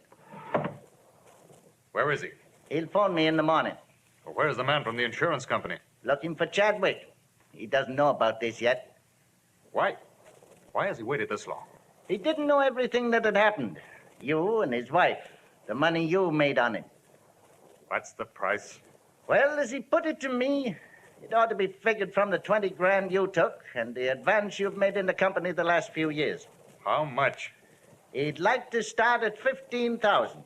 It would take a while. 5,000 tomorrow, say around noon. The other 10 within a week. That's when you get the license. Well, it would have to be later than noon tomorrow, but I brought 1,500 with me. That's a deal. All right.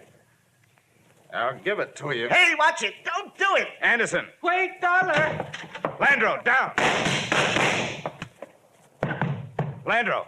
I'm all right. Chadwick. Chadwick. Chadwick. Pulse. Pull his collar down. Nothing? Nothing.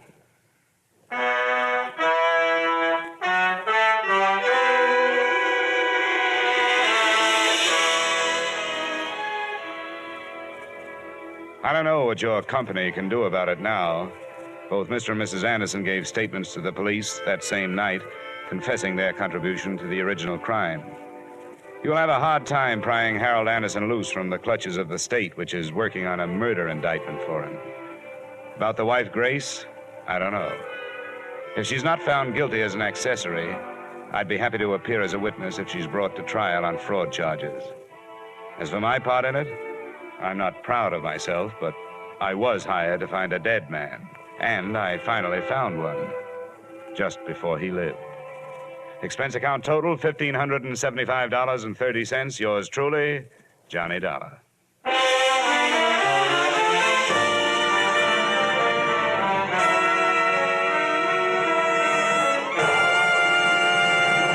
Yours truly, Johnny Dollar, stars Edmond O'Brien in the title role and is written by Gil Dowd and David Ellis, with music composed and conducted by Leith Stevens.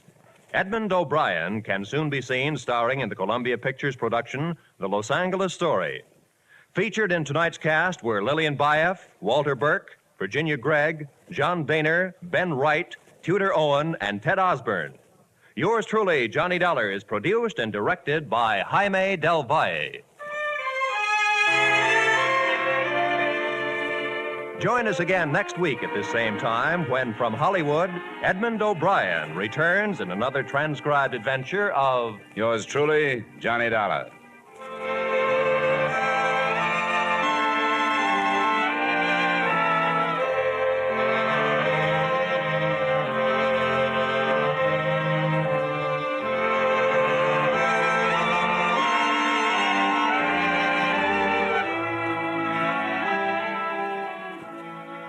Every Wednesday night, CBS brings you Groucho Marx with his brilliant quiz, You Bet Your Life. It's one of the brightest, most spontaneous, most genuinely funny shows on the air. So be listening this Wednesday night on most of these same CBS stations for You Bet Your Life, starring Groucho Marx. Stay tuned now for the adventures of Philip Marlowe, which follow over most of these same CBS stations.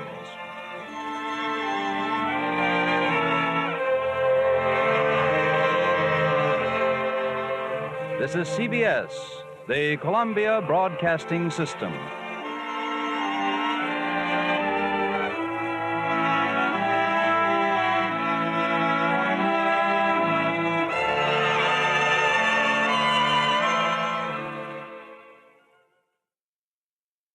From Hollywood, it's time now for Edmond O'Brien as Johnny Dollar. Dr. Colby calling back, Johnny. Oh, yeah, Frank. How am I? Oh, you've fallen behind. You'll need boosters for diphtheria and smallpox, typhoid, cholera. And if we can find room, why, we'll bring you up to date on your tetanus. Oh. Well, where do I get them? We'll have it all right here in the office, or I can stop by on my way home. Well, that's not what I mean, Frank. It takes a long time to get to Haiti, and those plane seats aren't very comfortable at best.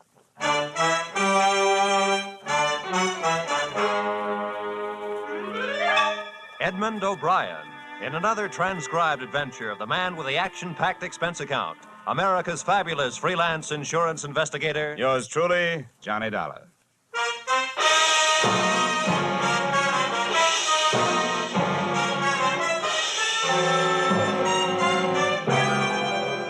Expense account submitted by Special Investigator Johnny Dollar to Home Office, America Federated Life Insurance Company, Hartford, Connecticut.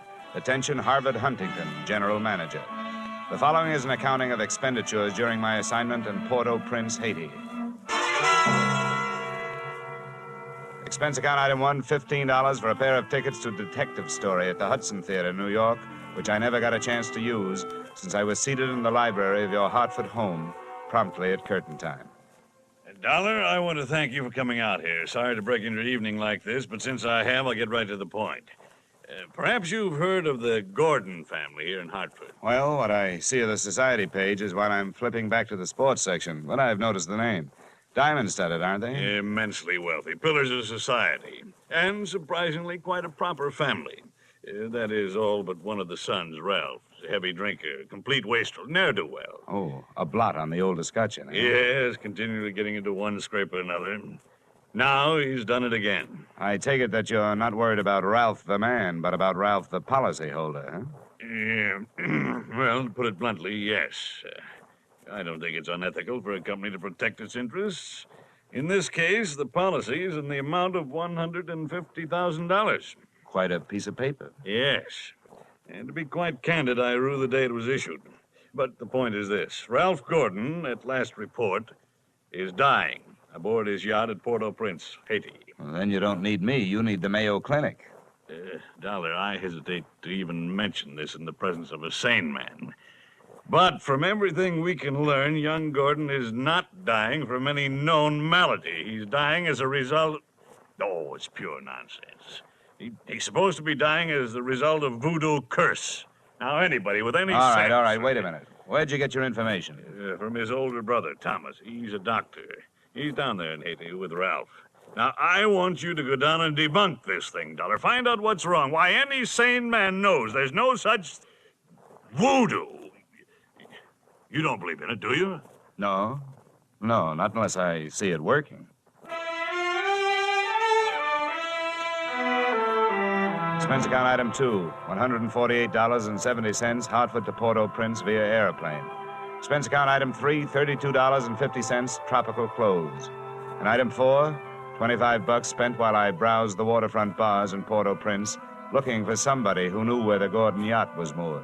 When I found him, he not only knew that, he knew everything. It don't matter what you want to know about this blasted island. Ask me first. My name is Cap Regan, and I've been here since before repeal. Give up my citizenship, I did, with the help of a couple of prohibition agents. And I figure on sailing out my final days right here. What do you want with the Gordon craft? I want to see the owner, Ralph Gordon. How do I get to it? I reckon you pay me to row you out to her. My dinghy's down to the foot of the pier, just a short hail from where we're at. Well, good. Come on, let's shove off. Just wait till I down my ration here. That'll put me in ship shape. What'd you say you wanted with that schooner? You figuring on buying her? Oh, thank you for the compliment. If I bought a boat today, it'd have to be a surplus life raft. I told you I want to talk to Gordon. A friendly visit or the other kind? Uh-huh. I'm beginning to see how you know so much about this island. Well, never question, never learn. Remember that, Sonny. This way, we veer off to starboard. Yes, sir. Never question, never learn. Look, I'm an insurance investigator. A company sent me down here to look things over, including Gordon. Something wrong? I don't know yet. What do you know about him? A jugful, Sonny, a jugful. Stood into the harbor about 2 months back. No sooner dropped his hook than his crew started taking the pierhead leap. Everybody jumped for the bosun, for reasons of his own. What was the matter with Gordon? He was off seas over all the time. And you navigate with sextant, a compass, and parallel ruler, Sonny, not with a double shot and a water chaser. Get the drift? They were afraid to sail with him? Oh, that's the line of it. If you'd ever piled into a reef, you feel the same. Oh, yeah, here we are. Now, there's my dinghy down at the bottom of the ladder. And there's Gordon's yacht out there, you see her? A tug is passing astern of her now. Yeah. Yeah, that's a lot of boat. Yep, she carries a suit of sail like a grain clipper. Oh, why don't you see her close up? She's dirty as a garbage scow.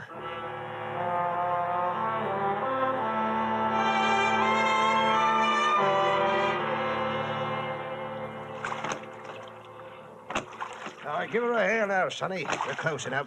Hey! Anybody aboard? Hey, aboard the yacht. Anyone home? Yes? What do you want? If the ship was dirty, I didn't notice. It may have had good lines, too, but it couldn't have touched what stood still at the rail, wearing clam diggers, an off-the-shoulder T-shirt, and a Caribbean tan. There's a trimmo for you. That'll be his wife. Can I come aboard? Who are you?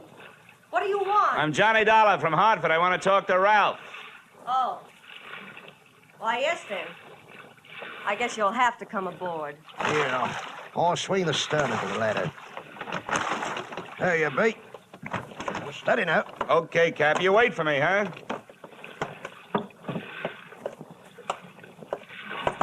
Well, how are things in Ralphie's old hometown?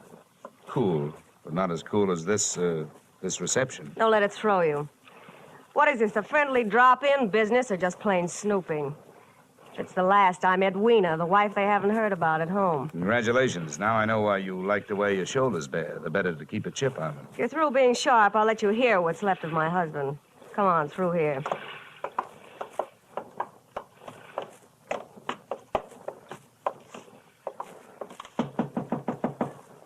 Hey, Ralph. You got a visitor from Hartford. Get away from this cabin, you gold-digging little chiseler.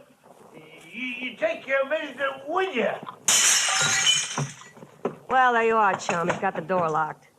It'll stay that way till he runs out of wine. You heard enough? Yes, enough to know how you acquired your charming attitude. Forget it. I walked into it with my eyes wide open. Let's get back out on deck. The light's better for throwing barbs at each other. Sure. Sounds like fun. Well, do I have to help you off the boat? Not until you help me by answering some questions. I'm an insurance investigator. I was sent down here by the company that holds a policy on your husband's life. What should I do? Faint? The story they got was that Ralph was dying from some kind of a voodoo curse. They don't believe it, neither do I. Why not? It might be true. Hmm? Oh, some old guy, they call him Papa Luau, came out to the boat. He yelled some things at Ralph, and when Ralphie threw a bottle at him, he swore he'd put a curse on him. Hey, how did they hear about it back in Hartford? Ralph's brother, Dr. Thomas Gordon, told them. You know him? Yeah, we hate each other. I wonder why he'd tell them. Well, maybe because he thought somebody who'd be better off with Ralph dead was using Papa Luau's curse as a cover-up. How would you stand as his widow? Get off this boat. Get off. What's the trouble, Eddie? Oh, Em. Yeah, come here, will you? Who's the boarding party? Just get him off, Em. Sure, honey. Well, mate, do you walk in or dive? Save your strength for the last scene, Goliath. I was just leaving.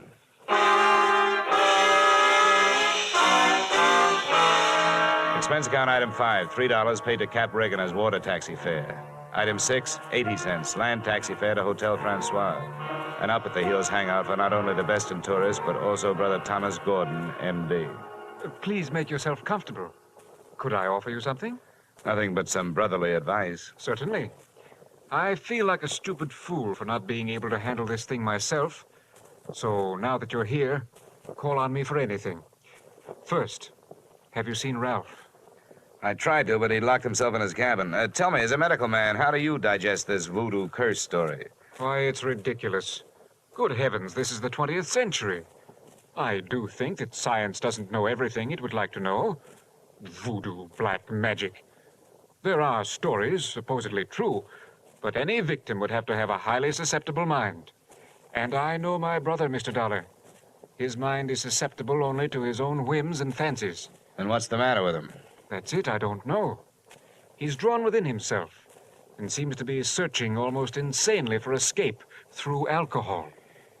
Hasn't anybody thought of putting him on the wagon? It's a horrible idea, but it works. I don't think this is the time for it. He's suffering mentally and needs release. Well, that leaves us only one thing to think about, and no matter how thin you cut it, it's still voodoo. I'm a man of science, Mr. Dollar. I'd make hypocrisy out of all my knowledge and training if I attacked the problem from that direction. But, please let me know what you find. Expense account item 7, $4, rental of horse and cart, in which my walking tourist guide, Cap Reagan, and I jolted out of town in search of Papa Luau. Something made me feel like I was riding my last mile in a tumbril en route to the guillotine. The moonlight was fighting a losing battle against an army of storm clouds that was sweeping in. And then to make it worse, I heard a drum. Hear that, Sonny? Yeah, sort of a tired Gene Krupa. Means we're getting close to Papa's quarters. Is he the only one around here? Yep, none of the good organs performs in his territory. He's too mean. Oh, great. And that ain't no galley news, it's the truth. I tell you, there's lots of black magic, so-called. It's nothing but tourist bait. But Papa, he's a genuine article. Let me tell you about one fella he loaded a curse onto. He was a native, and before he got through with him... Cap, please. You keep your mind on your driving, and I'll keep mine on pleasant memories. Well, I ain't got no more driving to think about. What's the matter? That's the path over there by that gnarled old tree. From here on, you plot your own course. This is close enough for me. Me too. Say, wait a minute. How do I know I can't put a curse on him, huh? I never tried. Smooth sailing, Sonny. The path led along the edge of a field of sugarcane, and on the other side of me was a solid wall of jungle. First, I smelled some feathers burning. Then I heard the chant. There was a door in the wall of jungle that led to a small clearing, and before the moon was smothered by another cloud, I saw a shack. Smoke curled out through an open door, and I could see the glow of a fire on the floor inside. Hey, Papa! I want to talk to you. Who is come to the house of Papa? Well, my name wouldn't mean anything to you, but what I have to say will. Can I come in? Entree. What are these words of so great importance as you wish to interrupt, Papa? All I know about voodoo is that I don't believe it. Legba. I've come to you because I haven't gotten the answers from anybody else. I want to know what's behind this so-called curse you put on Ralph Gordon. You not believe. You like me make you believe. Ralph Gordon, he died. Tonight, in the wind and rain. And for you, I have magic now. See my fire? You will believe the smoke. Now, believe.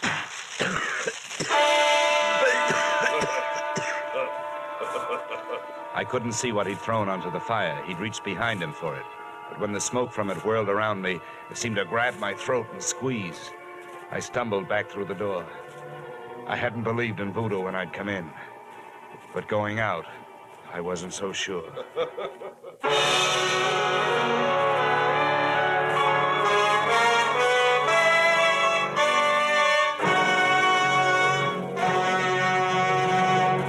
We will return to the second act of yours truly, Johnny Dollar, in just a moment.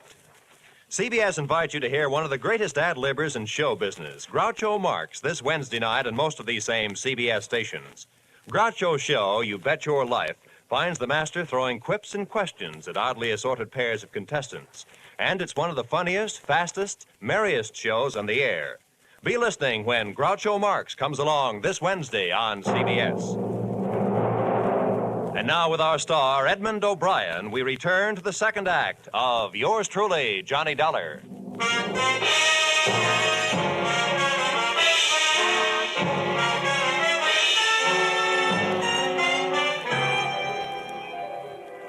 My throat burned. I staggered around in the heavy jungle air, and when I could breathe again, I gulped in enough to lift the Graf Zeppelin.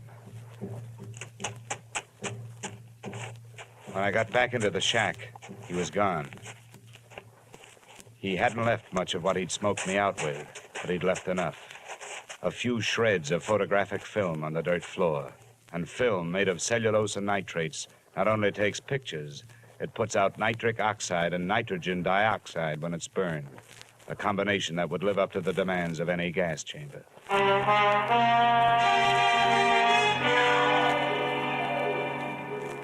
We headed back to the yacht, and this time I boarded without a hail.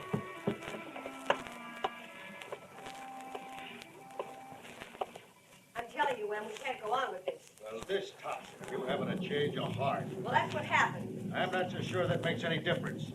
Maybe you're in too deep to back out. How would you like it if I spilled the whole thing? Oh, what difference does it make? It'd be better than landing in a Haitian prison with your motives showing. Think it over, Angel. I'll be in my sack when you make up your mind. Em, how wrong you can be. See you later, huh? What are you doing on this ship? Get off. Oh, no. Not after that intriguing conversation I just heard. How much did you hear? If I added it to the gas assault Papa Luau threw at me, it'd be enough to nail you and Loverboy here for conspiracy to commit murder. I don't know what you're talking about. The point is, I know what you two were talking about. Listen to me. You've got to believe me. I don't have to, but try me anyway. I admit that Em and I... Well, I did get involved with him. It was because Ralph turned into another man after we were married. This probably marks the first time in history that an icicle melted in Port-au-Prince. Please, let me finish. When my marriage went to pieces, I had to do something or go crazy. To see Ralph drinking up all the champagne on the island was just more than I could take. I was going to divorce him and leave with Em, but we weren't going to murder him. You know, Chapter 1 has so many holes in it, it could have been printed by a punch press. You don't worry about landing in prison with your motive showing when all you're planning is divorce. You do when people are waiting for your husband to die under mysterious circumstances. That's why I was trying to make Em go away. If Ralph died, who would look any farther than the erring wife? Unless Em was hiding something. Can you lock this cabin from the outside? Yes. What are you going to do? You aren't going to lock me in here? No, just your playmate. You're coming with me. Where? To Papa Luau's. I want to hear what kind of a story you tell in front of him. You don't believe me? No. With $150,000 at stake, I don't even believe myself.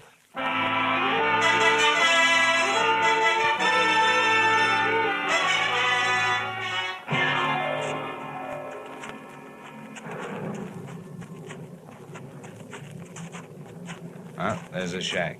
You go in first. May not be heroic, but it's the best way I can think of to catch his reaction when he sees you. Come on, go ahead. Go on in. Who is it come to Paplua's door? Who are you, woman? Well, Mr. Dollar, are you satisfied? Not quite. And you did not believe. Why you are here? You wish again to see the power of my smoke? Let's just drop the act, Papa. I know what you threw in the fire. Was my bokor smoke? You not yet believe? A good man from a police laboratory can sift enough out of those ashes to know it was film. What is this you say? I say that I've got enough on you, you old fake, to put you in the local pokey. Who dare speak thus to Papua? And that's where you're gonna go if you don't cooperate. Now, that's a promise. What is it you want?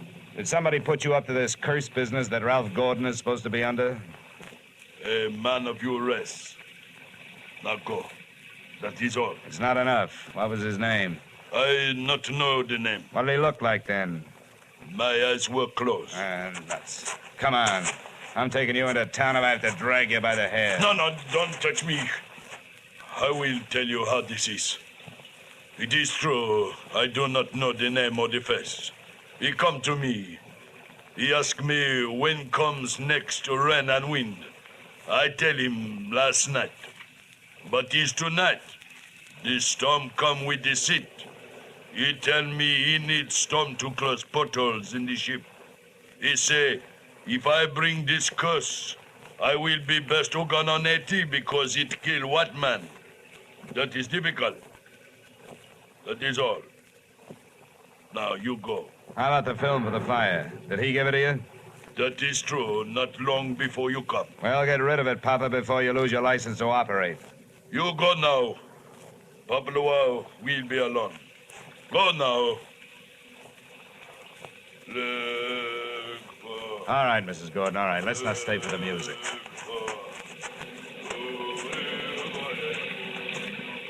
Could you make head or tail of what he said? What goes into your husband's cabin? Nothing but food and wine. Mostly wine. Who fixes his meals? I do. Our cook left us. Yeah? Where does the wine come from? You said it was champagne, didn't you? Yes. It always comes from the same place, a liquor shop in town, a case at a time. Nothing makes any sense.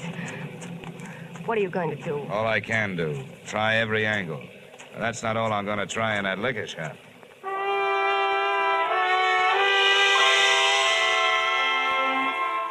Expense account item 8, $4.50, 2 quarts of rum, the purchase of which helped loosen the tongue of the proprietor who had been supplying Ralph Gordon's champagne. And the words that poured out weren't exactly intoxicating, but they sent me staggering to the nearest phone.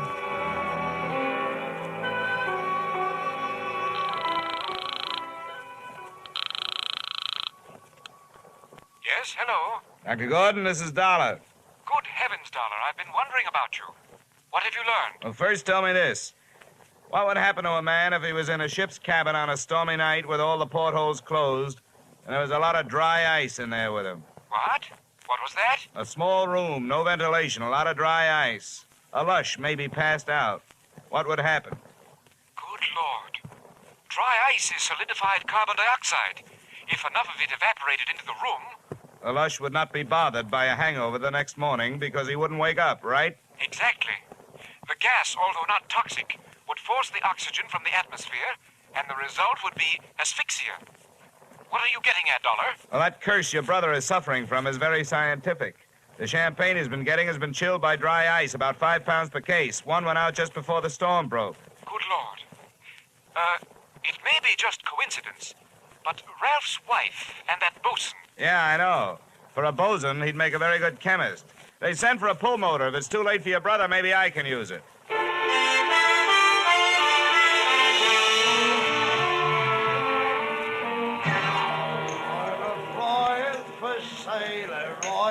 Hey, Cap, come on, will you? Ahoy, sonny. Set up around, George, for my shipmate and me. This is rum weather, sonny. Never mind around, Cap. You gotta row me out of that yacht again. What? In this weather? I wouldn't ask old Neptune himself to set out on a night like this. Come on, Cap. I'm in a hurry. Here's $20. I want time off the horn. Oh, what did you say?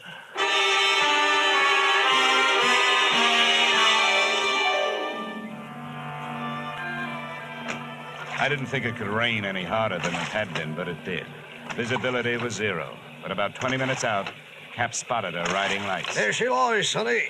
We were on target, but so was somebody else. A searchlight stabbed out at us. Hey, this sounds like Prohibition days. Who's giving us the broadside? I can't tell. I'll lay a pelican hook over his head if I get my hands on him. Oh, Cap! I got my left leg. Get down the bottom, Cap. I'm going over the side.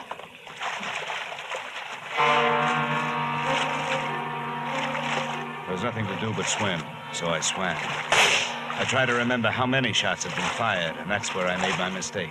There was a lull in the shooting, which I took to mean that the gun was empty, so I thrashed my way to the ladder. But when I got there, the first thing I saw after I'd shaken the water out of my eyes was the muzzle of a rifle.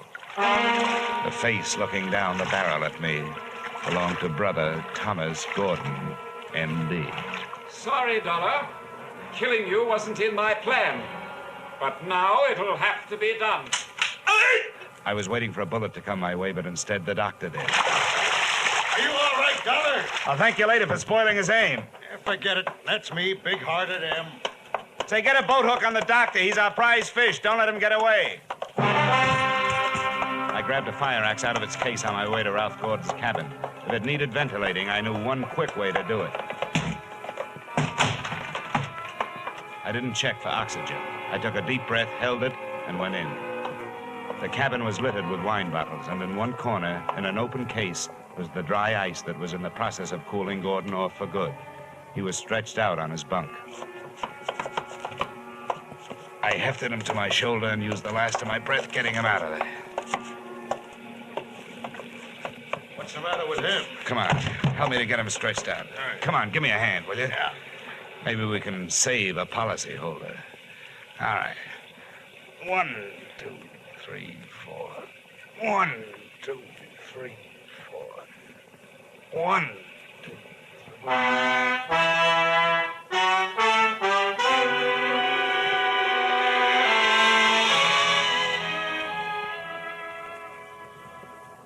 Expense account item 9, $30, cover charge at a hospital, where I put the revived Gordon under the care of a doctor, not his brother. His brother happened to be resting in a jail cell at the time, waiting the formal charge of attempted murder. Motive, the family fortune. Item 10, same as item 9. Same hospital where they patched up Cap Reagan. Item 11, $40. An ounce of voodoo perfume for the lovely but sometimes chilly Edwina.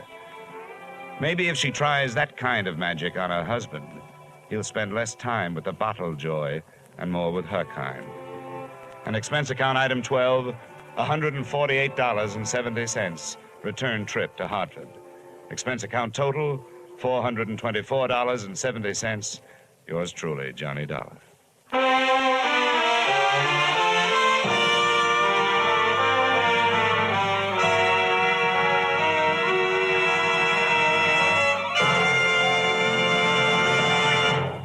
Yours truly, Johnny Dollar, stars Edmond O'Brien in the title role and is written by Gil Dowd and David Ellis, with music composed and conducted by Leith Stevens. Edmond O'Brien may soon be seen in the Columbia picture 711 Ocean Drive. Featured in tonight's cast were Earl Lee, Willard Waterman, Ted DeCorsia, Charlotte Lawrence, Lou Krugman, Byron Kane, Dick Ryan, and Clayton Post. Yours truly, Johnny Dollar, is produced and directed by Jaime Del Valle. Join us next week at this same time when, from Hollywood, Edmond O'Brien returns in another transcribed adventure of... Yours truly, Johnny Dollar.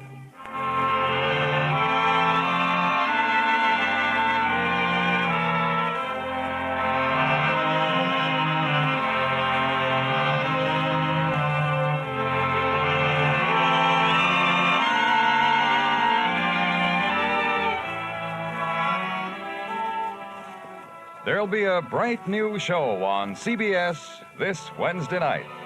It's called The ABCs of Music, and the star is Robert Q. Lewis with Ralph Flanagan's orchestra. You'll find Robert Q. and Ralph Flanagan taking over while Bing Crosby is on vacation. So join them on most of these same CBS stations this Wednesday for the ABCs of Music.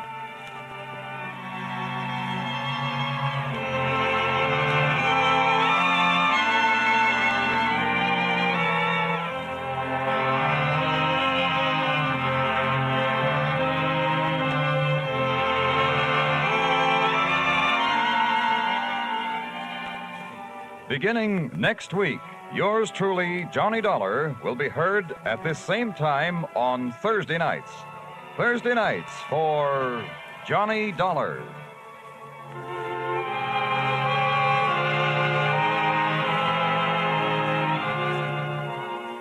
This is CBS, where you hear suspense every Thursday night, the Columbia Broadcasting System.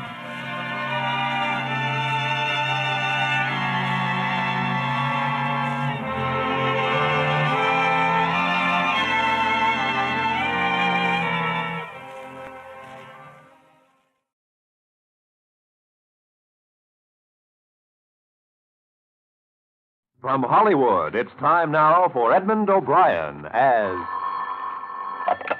Johnny Dollar. Hank Gleason at Intercommercial, Johnny. Say, did you ever hear the Colegio Diamond? Doesn't strike a chord. Worth about $200,000 on the open market. It's insured and it's been stolen, right? Well, can't say definitely that it's been stolen, but it's gone. The owner's name was Benson, lived here in Hartford. Why the past tense? They found him last night in his study, murdered.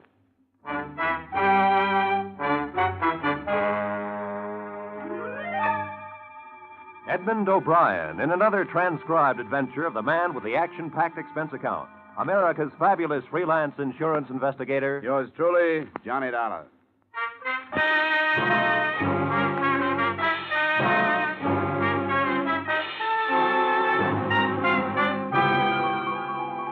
Expense account submitted by Special Investigator Johnny Dollar to the Intercommercial Insurance Companies of America, Home Offices, Hartford, Connecticut.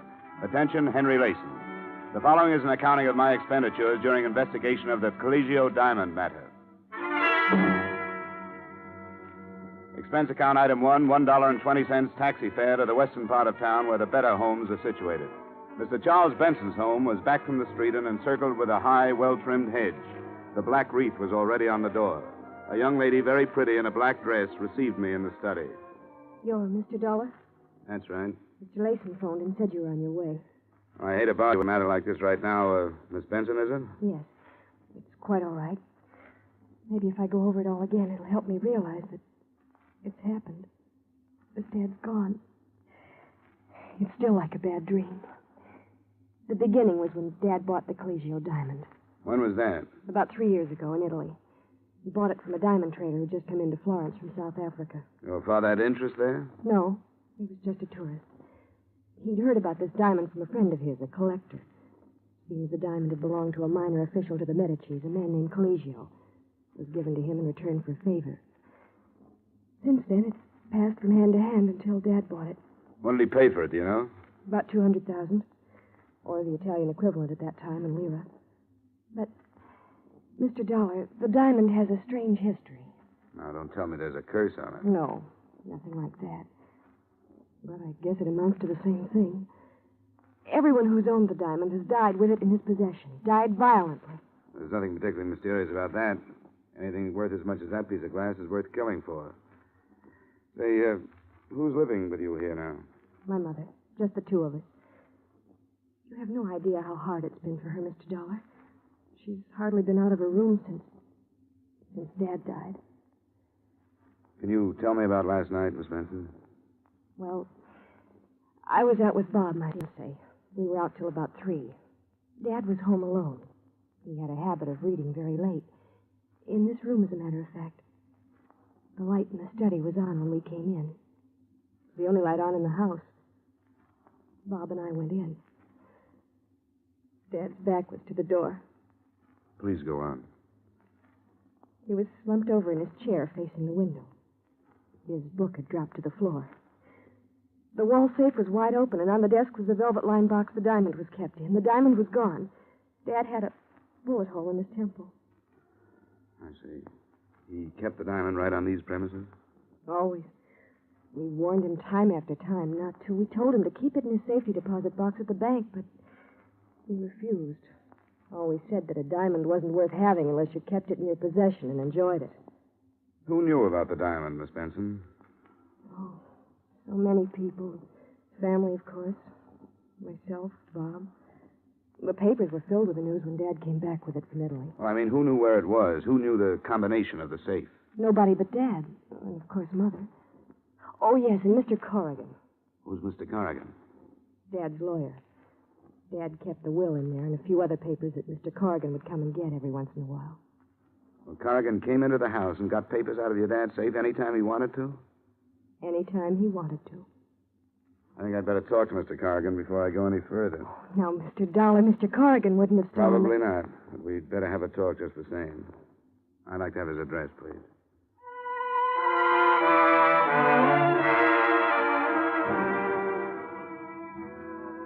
Expense account item 2, 80 cents taxi fare to Main Street, where Mr. Corrigan's office was located. An elevator ride and a walk down a marble hall took me to the frosted glass door on which was printed Corrigan and Bishop, attorneys at law. I talked myself past a receptionist and the secretary and wound up refusing a cigar from Corrigan himself. You're in the insurance business? The investigation end. I understand you were Mr. Benson's lawyer. That's right. Mr. Benson had the utmost... Oh, excuse me. Yes. No, Vermont maple. 45,000 is way too much. Yes, in board feet. Have them ship it from Montpelier, if that's the case. Well, have them try to get it down then. Yeah. Yes, Mr. Dollar, Mr. Benson and I were associated for about 15 years in one way or another. We went to school together.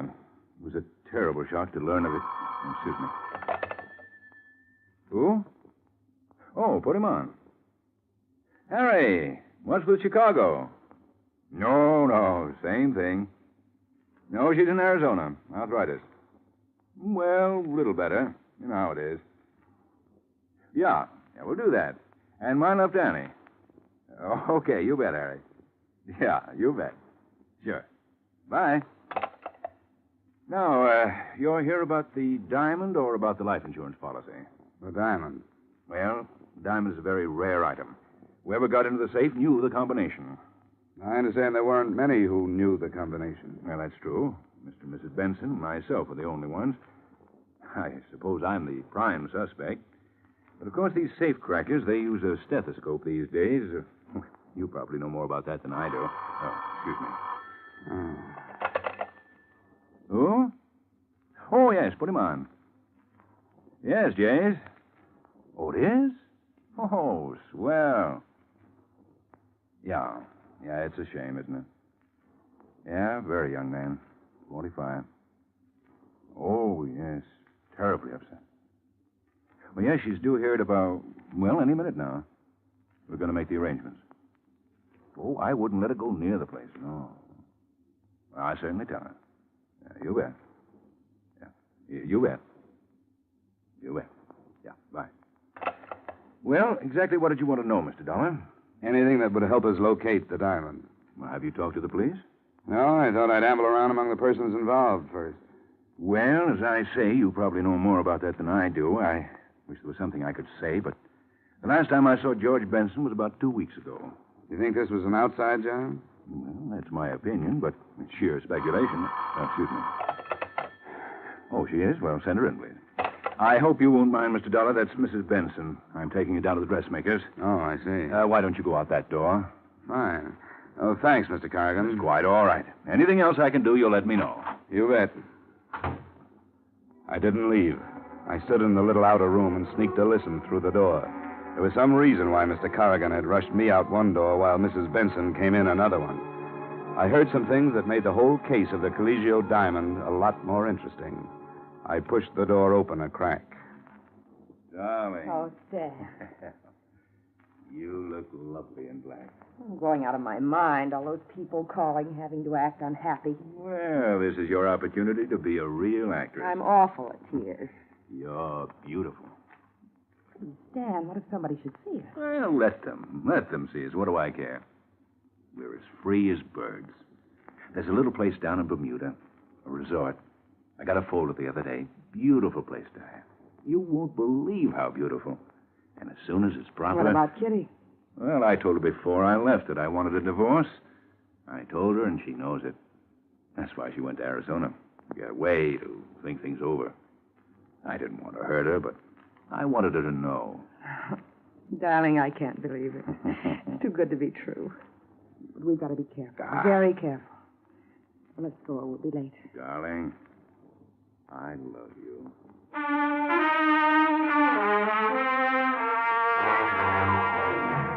On that somewhat touching note, I quietly closed the office door, turned toward the door that would lead me out into the corridor, put my foot to a rough edge of carpet, and promptly fell flat on my face.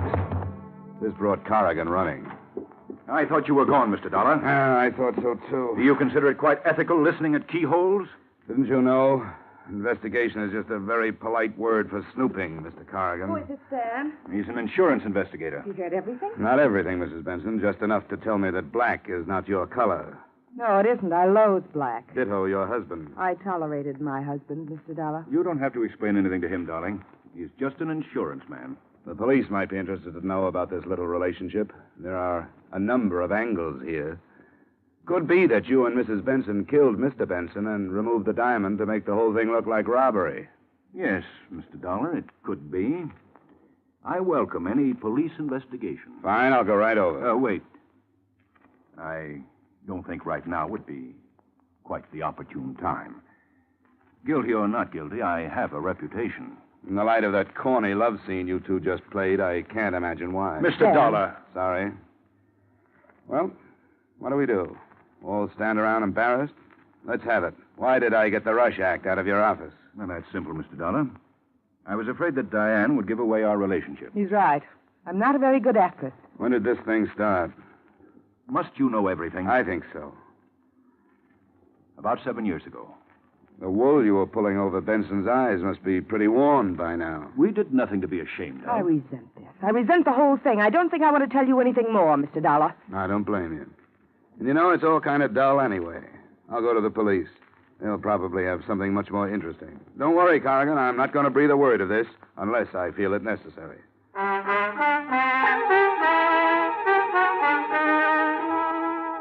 But I never made it to police headquarters. I got out in the street when a very large, very quiet man in a brown and white sports shirt stopped me. Mr. Dollar? Yes? You like some information? About what? The fifth, the tropical. I never play the ponies. These ponies you play. Hop in. Thanks. No. Oh, come on. Hop in. Is that dangerous, that steel thing in your pocket? How very discerning of you to recognize the outline. Inside. Right. Okay, Bunny. Relax, Dollar. Where are we going? You're going to sleep.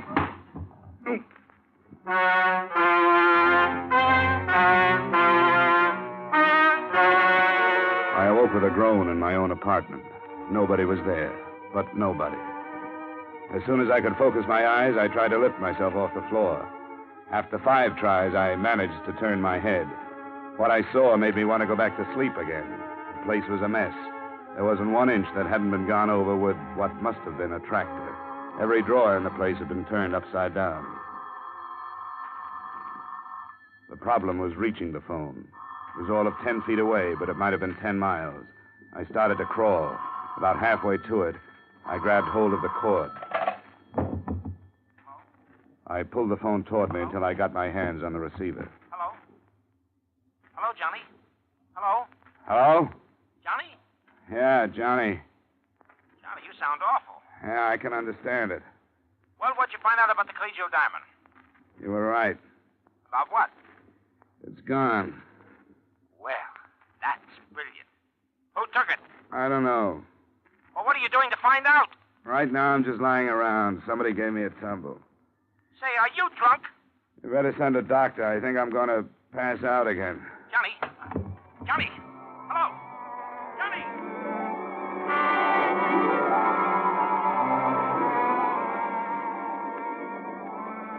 Johnny? I can't talk to you now. I'm not on the phone. I'm here. Huh? Oh. You look funny with four heads. Well, I might as well put this phone up. Oh, come on. Stop that nonsense. Now, look, I hate to bother you with business, but what happened to you? I'll tell it all to the police. You think I want the police in on this? Well, why keep them out? Publicity for the company. I want the public to think Intercommercial is able to take care of itself. Now, come on, what happened? Somebody asked me for a ride. Asked me if I wanted a ride. Then they gave it to me. Oh, it looks like they were looking for something. Did you have something they might have been looking for? If I had something they were looking for, I wouldn't know it. But they must have thought I had something they were... Look, I'm going round and round already. Ask me no questions. Have you got any idea what it might be they were looking for? Maybe the diamond. Yeah, say, maybe the diamond. See, that's right. That could be. Now go away. Well, we'll take you off the case and put someone else on, so you can have a nice rest. Oh, no, you don't. Well, I thought that would pep you up. Yeah, money always does. Now get out of here and let me fasten my head back on. You want something? Yeah. Get me an aspirin. Hello? Mr. Dollar? Yeah? This is Betty. Betty Benson. Oh, yeah, sure. How are you? Mr. Dollar, the police have just been here. What happened? They found the gun that killed Dad Oh, good. Where was it? in my purse.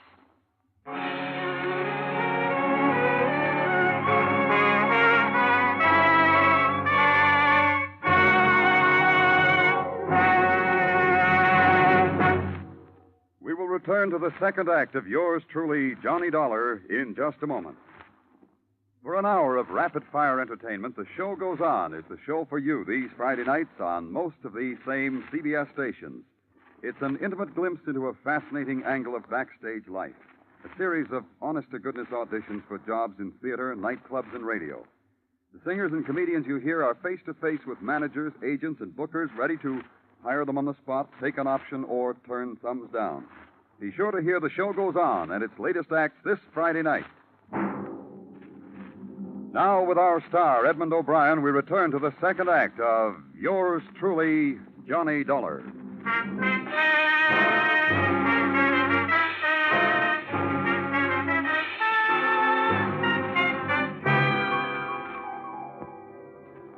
Expense account item 3, taxi fare again. $1.30 to the Hartford City Jail, where an old buddy of mine by the name of Lieutenant Parnell was quizzing Miss Benson with the nastiest bunch of leading questions I've ever heard. Now, why did you kill your father, Miss Benson? Oh, come on. We'll make it much easier for you if Hey, you'll only... hey, Parnell. Come on, give her a break. Oh, the insurance man. I wondered when you'd be over. Hey, what happened to your head? When I find out, I'll let you know. Don't let him talk you into a thing, Betty. Get a good lawyer. Well, for one thing, Corrigan is on his way over. For another, the best lawyer in the world couldn't do it any good. The gun had her prints all over it. Would I put a murder weapon in my purse with my fingerprints on it, Lieutenant? Now, would I? If you didn't have time to get rid of the gun, why not? You're getting woozy, Lieutenant. Why don't you take a break? They've got the Giants game on the radio out there. Why not go out and see how they're doing? No. I might miss something, Dolly. Maybe you can do better with it than I can. I'll just sit down over here and listen. All right, now, how's that? Fine. Okay, now, Betty. How did the gun get into your purse? I don't know, Mr. Dollar. The lieutenant was searching through my room and found this purse. And there it was. But I didn't carry that purse the night Dad was killed. I haven't used that purse in a long time. Somebody put the gun in there. Can you prove it? Well, no. Nobody saw you that evening, huh? Nobody but Bob. Bob, your boyfriend, huh? All right, now I've got the necessary papers. You leave her alone. Dollar, what are you doing here? I just came over to add to the confusion. Betty, are you all right? Hello, darling. I'm all right. Looks like Grand Central Station. Come on, Betty. We'll have you out of here in jig time. This is Bob Gorman, my fiancé, Mr. Dollar and Lieutenant Parnell. Hello, how are you? Yeah, that was nice. Like a Washington hostess. Now, let's try to wind this thing up. Mr. Corrigan, were you anywhere in the vicinity of the Benson home the night Mr. Benson was murdered? Absolutely not. Oh, yes, you were. You were visiting Betty's mother. That's a deliberate lie. I was nowhere near... I don't know why I'm submitting to intimidation from you, Gorman. Seems to be a little difference of opinion here, Lieutenant. Mm-hmm.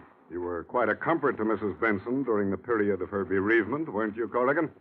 I refuse to answer on the grounds that it might incriminate me. You're darn right it would incriminate you. The way you've been carrying on with Mrs. Benson, everybody knows about Bob. it. No, I'm going to get it off my chest. Betty's father was no sooner dead than he was hustling Mrs. Benson this place and that Why, place. you young... Temper, Mr. Corrigan. Let's save that for the jury. He can't make accusations like that. They aren't just accusations, Mr. Corrigan. They're true. Nobody had a better reason to kill Dad than you did. Love, huh? Say, anybody in this room happen to know where the Collegio diamond is? No. Huh. I didn't think so. But if you'd Mr. like to know Corrigan, my I idea- perfectly well that... I just wanted to say goodbye. Okay, now go ahead. If you'd like to know who I think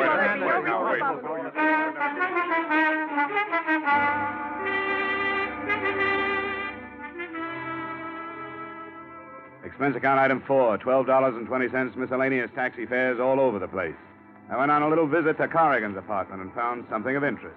A little slip of paper on which was written in the highest form of legal language, of course, I owe you $2,000, George Benson. I worked my way into Bob Gorman's apartment. There I found a bill from the Garant Detective Agency.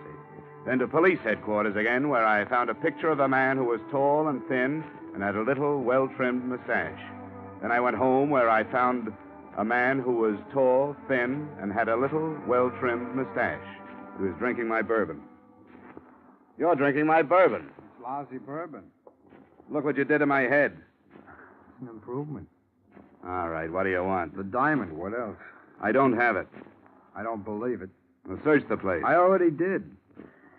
Well, I guess that does it. I'll see you later. Don't go. Out of the way. I said don't go. You crazy... Okay. Drop the gun. Let go. Now, sit down and finish your drink. I didn't come here alone. If I'm not downstairs in 3 minutes, you'll come up. The more the merrier. Who do you work for? Myself. That's right, friend. I want all the excuse I can get to beat the pulp out of you. Go on. Now cut it. Who do you work for? Corrigan. What's the deal? He wanted me to get the gun. So you planted it in Betty's purse? I didn't. And I didn't kill Benson either. I went to get the gun, but it was gone. And I thought you had it, but you didn't have it. So you were working for Corrigan? Yeah. Okay. Now let's start all over again. Who do you work for? I told you, Corrigan. This isn't going to be much fun for you, friend. Now listen, lay off of me. I'm telling you the truth. I tell you the truth, and you keep on hitting me. Now, that ain't fair. Who do you work for? Oh, okay. Mrs. Benson. What's the deal? She hired me to get the diamond. Why? She killed her husband so she'd get away with Corrigan. She wanted me to break in and get the diamond so it looked like robbery, see? Robbery and murder, see? Here we go again. Will you leave me be? I can keep this up all night if I have to. Why don't you tell me who you think I work for, then, instead of beating up on me? I want to hear it from you. Look, chum, since you knocked me on the head, I get spells of bad temper. All right. All right.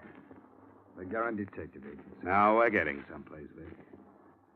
How did you know my name? Well, it's a byword in every precinct police station from here to Ishpeming.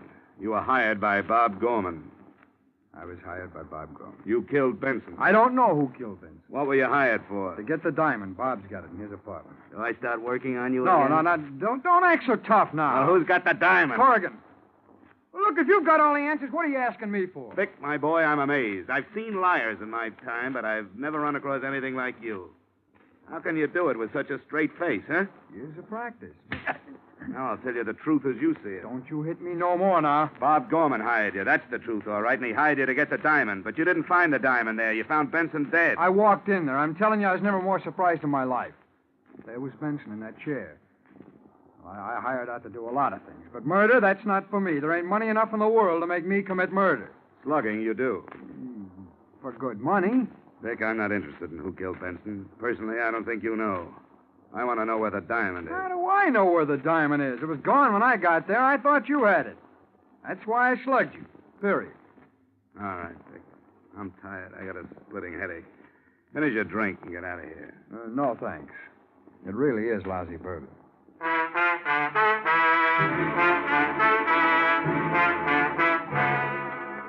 Things were as dark as ever. Vic was no help. I knew Bob hired him, but that was all I knew. The next stop seemed to me to be Bob himself. I called him and told him to come over. He was very accommodating. A half hour later, he was tapping gently at my door. Hello, Mr. Dollar. Come on in. Don't mind the dirty glass on the table there. I just got through entertaining one of your employees. One of my employees? I believe he said his name was Vic. Vic Hastings. I never heard of him. Come on, Bob. You can be yourself with me. Vic talked to me like a brother. I never heard of him. You may not be conscious of it, Bob, but you're in plenty of trouble. The police are looking for the diamond, and they're sure whoever has the diamond killed Mr. Benson. I'm just an insurance investigator. I have nothing to do with the police department. All right, Mr. Dollar. I did hire Vic Hastings. I sent him after the diamond. You thought I had it? Yes. When he found out you didn't, he came back and threatened me. He wanted money. I didn't have any, but I told him I'd give him a cut when I got it. Is this a regular business of yours, stealing diamonds? Look, Mr. Dollar, I didn't kill Mr. Benson. I didn't ask you that. I asked you about the diamond. I heard about the diamond when Mr. Benson bought it. I had to have it. I wasn't going to sell it, not then. I just wanted it. I crashed a party at the Benson house about 4 or 5 months ago. I met Betty, and I started to date her. That's as good a way as any. Oh, you've got it wrong, Mr. Dollar. Sure, I wanted to get at the diamond. That's why I started taking Betty out. But things are different. I love her. We want to get married. Very sweet. Only you didn't hire Vic to get the diamond 4 or 5 months ago, Gorman. So get that pleading look out of your eyes. You don't do a thing to me. You're not going to the police. Put it down, Gorman. Stay where you are. Don't try to follow me or I'll blow your head off. So long, Dollar.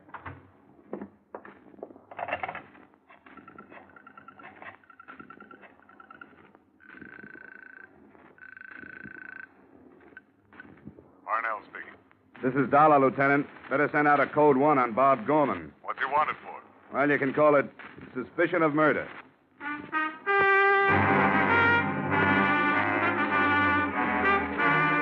Expense account item 5, 120 taxi fare to the Benson home. I found Mrs. Benson in a sad state upstairs due to her husband's death and her daughter's incarceration. Why must you pester me about a thing like this now, Mr. Dollar? Haven't you any consideration? Sorry, Mrs. Benson, but it's a job. The sooner we get over this hurdle, the better off we are. Now, I know all about your relationship with Corrigan. All of that has nothing to do with the case. Well, perhaps not. I know who killed my husband, and I know why, and I know who has the diamond. Who? I can't prove it. I couldn't take it into a court of law. Well, let me worry about that. What's your idea, Mrs. Benson? Bob Gorman. Why do you think he did it? He has a violent temper. He hated George, hated him like poison. George never wanted him to marry Betty. Sorry, that motive doesn't click with me. Now, let me tell you who killed your husband. You and Corrigan. How dare you? wanted to get rid of him. You two were the only ones who knew the combination of the safe. You took the diamond and killed Benson. Why, you... And you planted the gun in Betty's purse. Do you mean to suggest that I would try to make my own daughter out to be a murderess? That's just what you hoped the police would think. That if anybody were framing your daughter, it wouldn't be you. You knew the police would clear Betty because she was nowhere near the house when the murder occurred. And you thought they'd assume that Bob Gorman planted the gun in Betty's purse. That's a lie. Come on, Mrs. Benson. It's all out in the open now. Stay where you are, Dollar. Corrigan. I was expecting you. You're pretty good at this business of investigation, aren't you? It's a shame to have to end such a brilliant career. Well, that's the way it goes. Here today, gone tomorrow. You aren't going to mess up Mrs. Benson's pretty bedroom, are you? Not at all. We'll just go out the back way. Open the door, Dollar. Glad to. After you. He's all right, Mrs. Benson. Come on, get up, Corrigan. The lieutenant is waiting.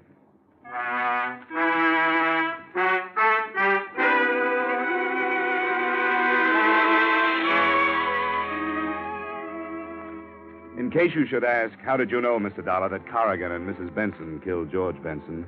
The answer? I took a big guess. I told them my guess, and with the authority of an Illinois judge, they swallowed it and they confessed. To wind it all up, I might add the following. They got Bob Gorman. He's being sent up along with Vic Hastings. His police record makes Vic's look like a bad report card, which means Betty is going to have to look for a new boyfriend. The insurance company has saved a good deal of money. Everybody bad goes to the penitentiary. Everybody good stays free, which proves that bluff is better than logic. This time, anyway. Expense account item 6, doctor bill and miscellany for my sore head amounting to $25. Expense account total, $65.34. And that's pretty cheap. Yours truly, Johnny Dollar.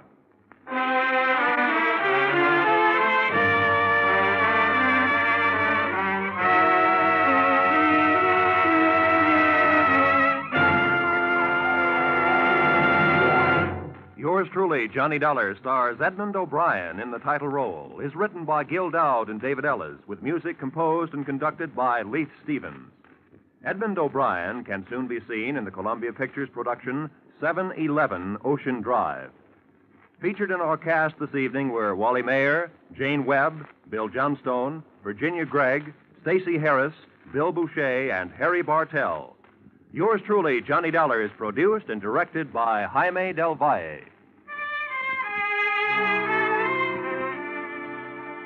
Join us again next week at the same time when, from Hollywood, Edmond O'Brien returns in another transcribed adventure of Yours truly, Johnny Dollar.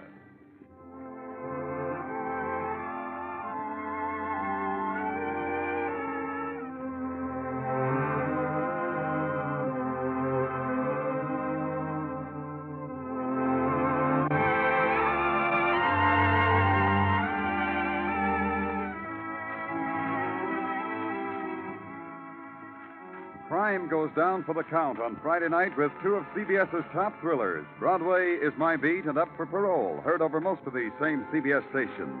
The Gay White Way is the scene for many an exciting criminal chase with Danny Clover on Broadway is My Beat. From the actual files of parole boards across America come the stories of men and women who are up for parole. For a thrill and a chill, Broadway is My Beat and Up for Parole fill the bill.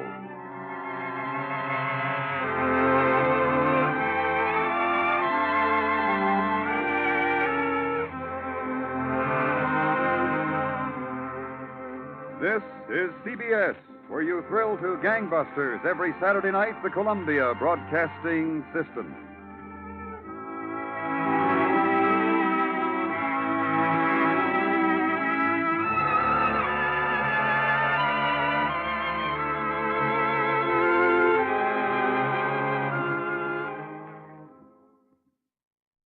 For your enjoyment, Wrigley's Spearmint Chewing Gum presents from Hollywood Edmond O'Brien as Johnny Dollar. Good evening. This is Mr. Snell, the secretary. Oh, sure. Hi. I was unable to reach Mr. Snell before he left for the West Coast, but he asked me to outline the case to you and hoped you'd follow him out there. It's quite serious. Oh? What is it? Our company has been carrying the policies on a line of pleasure boats for a West Coast sales agency, the Aerocraft Cruisers. Within the past 2 weeks, 3 of them have sunk, with no survivors. Bad risks. Yes. There's a liability clause. Next of kin in each case is bringing suit for nearly $1 million.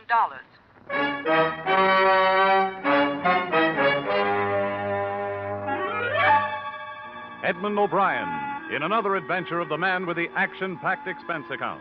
America's fabulous freelance insurance investigator. Yours truly, Johnny Dollar.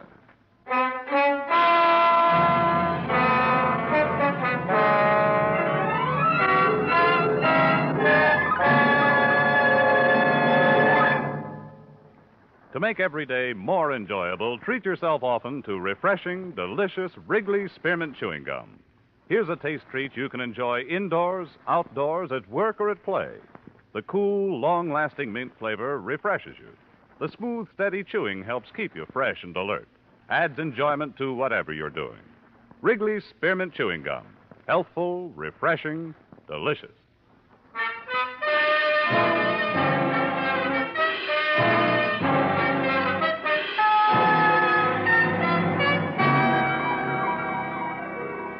Expense account submitted by Special Investigator Johnny Dollar to Home Office, Grand East Life and Liability Insurance Company, Hartford, Connecticut. The following is an accounting of my expenditures during assignment to Millard Snell of your legal department on the investigation of the Aerocraft matter. Expense account item 1, $275 air travel Hartford to Los Angeles and rented car travel from Los Angeles to Newport Beach and the heart of the trouble.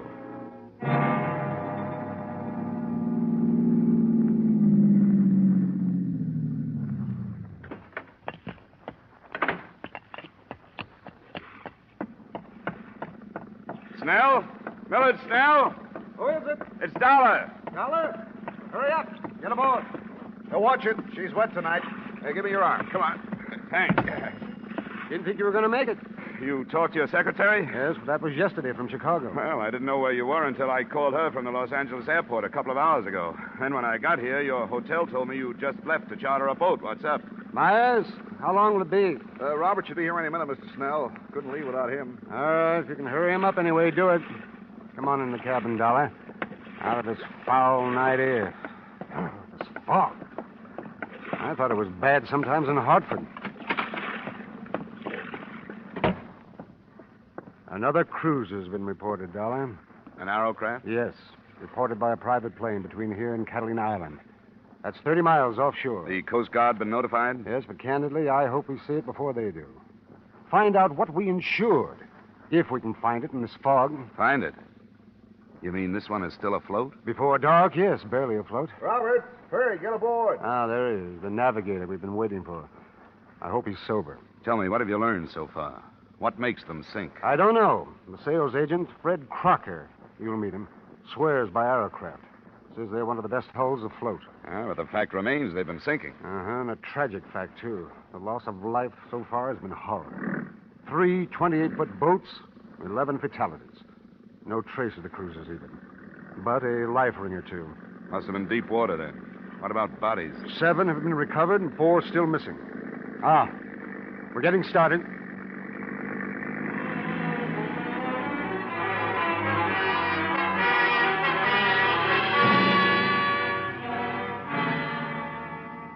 It was 10 p.m. when we left the quiet resort village, and it was dawn when we saw in the fog what we had been unable to find during a whole night of searching.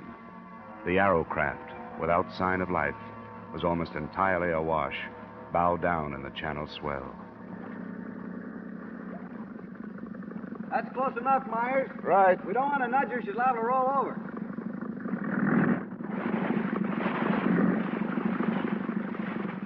Well, here we are, but there's nothing we can do about her. How she stays up is beyond me. Any chance of towing it in? Not in that shape. Give her any weight, she'll just take more water and go down. Can you put me aboard? If you want to go, I can put you there, but I don't know what your weight is going to do. She's ready to roll. What do you think, Roberts? Well, we'll put him over the stern. That shouldn't upset her. We'd better get some of those clothes off, Dollar, while we swing around. All right. You think it's worth it? You're going aboard? Worth it? I'm not going for a night like that without having a look at it. Gives me the creeps. That thing awash like that. Looks dead. Yeah, too dead. Why isn't there anyone aboard? Why isn't somebody hanging onto the side? Okay, Dollar, we'll move into it now. I'm ready. Now get back there on the transom. That's it. Right there. I'll swing you right into it. Right.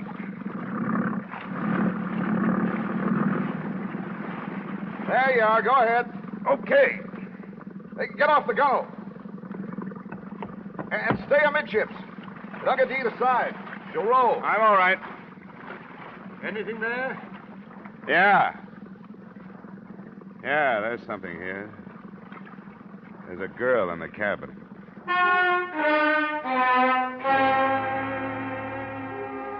Her body floated face down in the flooded cabin, held in there by the narrowness of the passageway. After an unpleasant and ticklish 15 minutes, she was lifted aboard the other boat by 3 suddenly silent men. There was little else I could do on the derelict but memorize the name and address on the certificate of ownership. So I left it and followed the girl. Yeah, I didn't bargain for this, Dollar. It doesn't bother me to read about 11 of them, but this girl, why, she can't be over 18. Yeah, I noticed. You know, if it was a guy, it wouldn't hit so hard. But a kid like this, beautiful. Myers. Yes, sir? Have you radioed in about this? I waited to find out whether you want to stand by the boat or not. No. We'll start right back. Get word to the police. Ask them to meet us. I think it's a case for them. The boat's registered to a Chester McNeil, Newport Beach address. McNeil, Newport Beach address. McNeil, yes, all right. You want to get us started, Roberts? Right. What'd you find, Dollar? Come here, look at this. See? Behind her ear. You see the bruise? Yeah, I noticed it when I was getting her out of the cabin.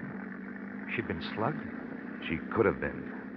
There's long black hair. You see here? The water's ruined most of it, but there's still part of a braid. It could have been a hard blow, one that might have killed a man, but her braid might have softened it. I'm looking for an answer to why she was on that boat, alone and dead.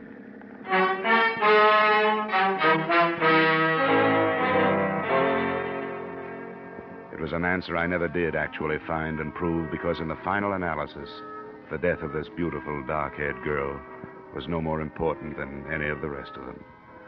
She was taken to the county morgue, and after making my formal statement to the police and giving them my informal theories, I followed her there. Well, I take it that the deceased is not a personal friend of yours. That's right, Dr. Sane. I'm an insurance investigator. I'm in Southern California because a number of people have died in the sinkings of some insured pleasure boats. Oh, yes, the aerocraft? Yes. And the death of this girl has become important to me. What's her name? Caruso, Antonia Caruso. She was identified by her mother. Antonia. Are you planning an autopsy? Why do you ask? I wonder if you noticed a bruise behind her right ear. Yes, I reported it. You're an observant fellow. Dr. Sane, you must have examined some of the other bodies from these sinkings. Were there any indications of violence on them? If there were, I was unable to discover them. The period of immersion in other cases, you must understand, was much longer than in the Caruso case. Water makes it difficult. Why do you ask? On the rest of the sinkings, the boats themselves have been blamed. But after today, it seems to me there's a possibility that something else has caused them, at least this one. The contusions? Yes. There were two other people on that boat, the owner, Chester McNeil, and his father. But the girl's body was the only one aboard. Why? I didn't know the particulars. I think the girl wore braids, Doctor. If she did, could she have survived a blow that would have killed the two men? Protection? Well, location of the wound would bear you out behind the ear. Could she have been knocked unconscious, been thrown overboard, and then recovered enough to get back on? Could this have happened to the girl? Are you suggesting homicide, Mr. Dollar? I'm not sure. Then I'm not sure why perfectly good boats start sinking without survivors, either. They have to make autopsy examination to determine the degree of concussion. Well, that's why I asked. Are you going to perform one? In the state of California, Mr. Dollar, except in cases of unquestionable criminal acts, autopsy is allowed upon only permission of the next of kin. Now, this contusion, well, it could have been sustained so many ways. Yes, I know. Matter of fact, arrangements have already been made to move the body to a private establishment. Oh. Could you give me her mother's address? Why, yes, I suppose so. But I'd be doing no more than saving you a search of the phone book.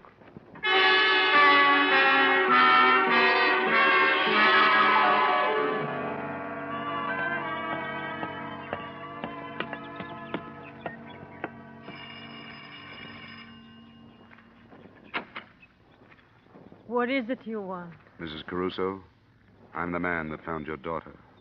Oh. Then why have you come here? You shouldn't know my grief. I do, Mrs. Caruso, but I'd like to talk with you if I could. What is there to say? I don't want to see you. There is no room for sympathy. I didn't know anything about your daughter, but I'd like to. I'd like to hear about her. Why do you do this? Because I don't think her death was accidental. Oh, go away. Why do you say this? My girl, she never did no wrong. I didn't mean that, Mrs. Caruso. Please, may I come in? All right. It's my house. I'm sorry. It's not cared for. There have been so many things today. Well, I won't stay long. She was a good girl. She was going to marry Chester. His father was with them. She was going to marry Chester. Oh, we hoped it so much, Antonia and me, that it would be a good marriage. Mrs. Caruso. We always dreamed. We were good people, only poor.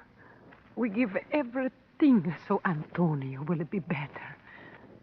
She was so beautiful. She was going to marry Chester.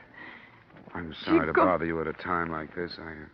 Now, she's gone. I saw her. I saw her, too. And I want to learn why she's gone. Now, Mrs. Caruso, is there any reason that you can think of why there should have been trouble on this trip in the McNeil boat? Oh, no. They go many times. They love the boat. They go many times, always with his father to take care of them. He loved her, too. My daughter, he called her. She was going to marry his Chester. Be so happy. Please, Mrs. Caruso. Oh, my Antonia. Antonia. Please, go. You know my grief. Leave my house. Leave my house.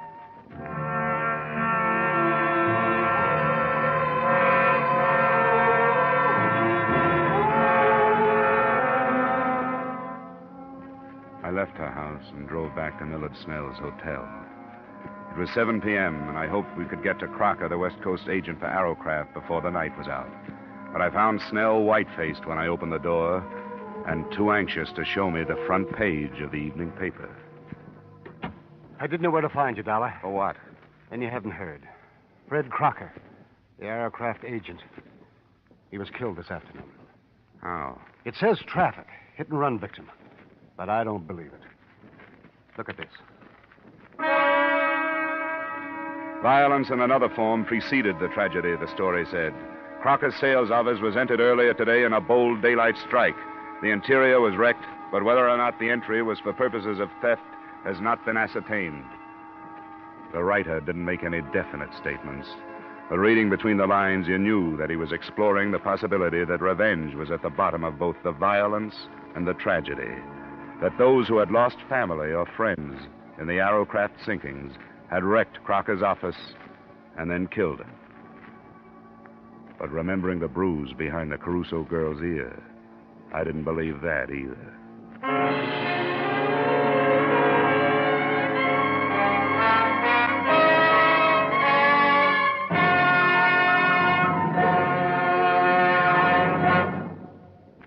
To make every day more enjoyable, treat yourself often to refreshing, delicious Wrigley's Spearmint Chewing Gum.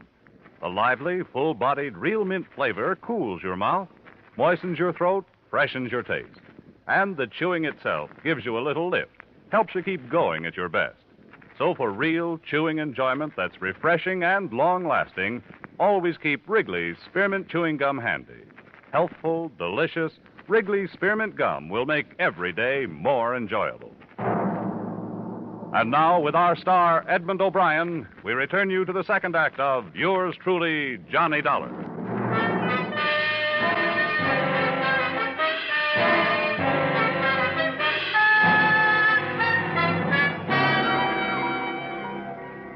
Snell and I drove out to what had been Crocker's sales office.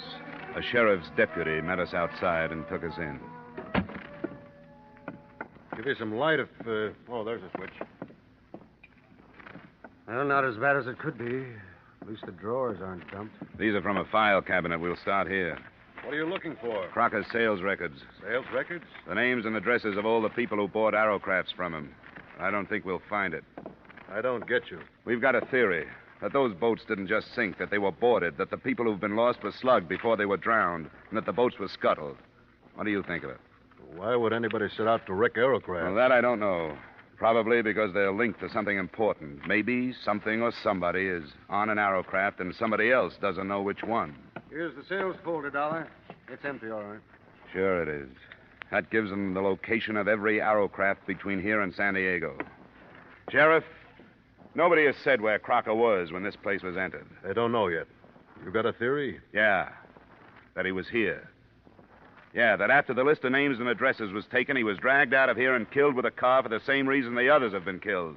Because alive, they might have been identifying witnesses. Well, they say everybody's got a right to his own opinion, but that's too crazy for me. Well, I don't blame you. It's too crazy for anybody. Maybe so crazy it'll never be cleared up.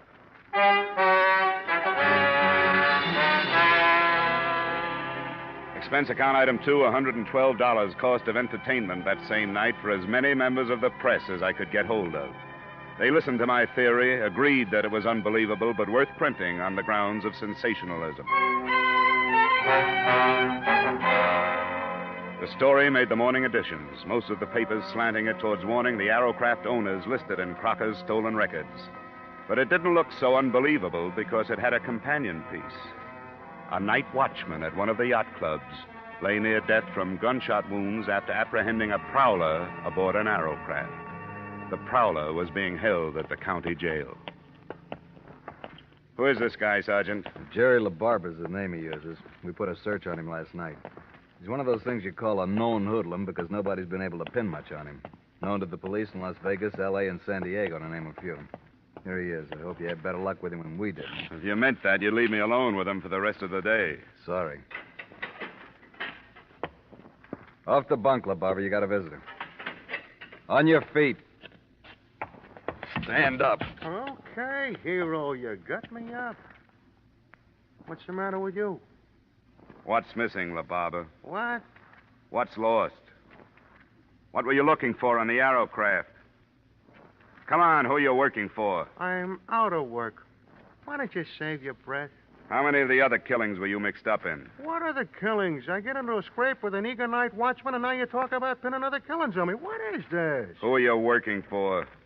I'm out of work. You could do yourself some good, you know. I'm not complaining, am I?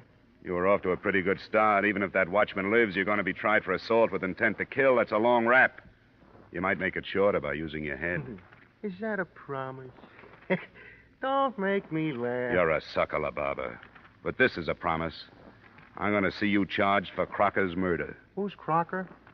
And I'm going into the business of searching Aerocrafts myself. Don't be stupid. Why not put the blame where it belongs? Blame for what?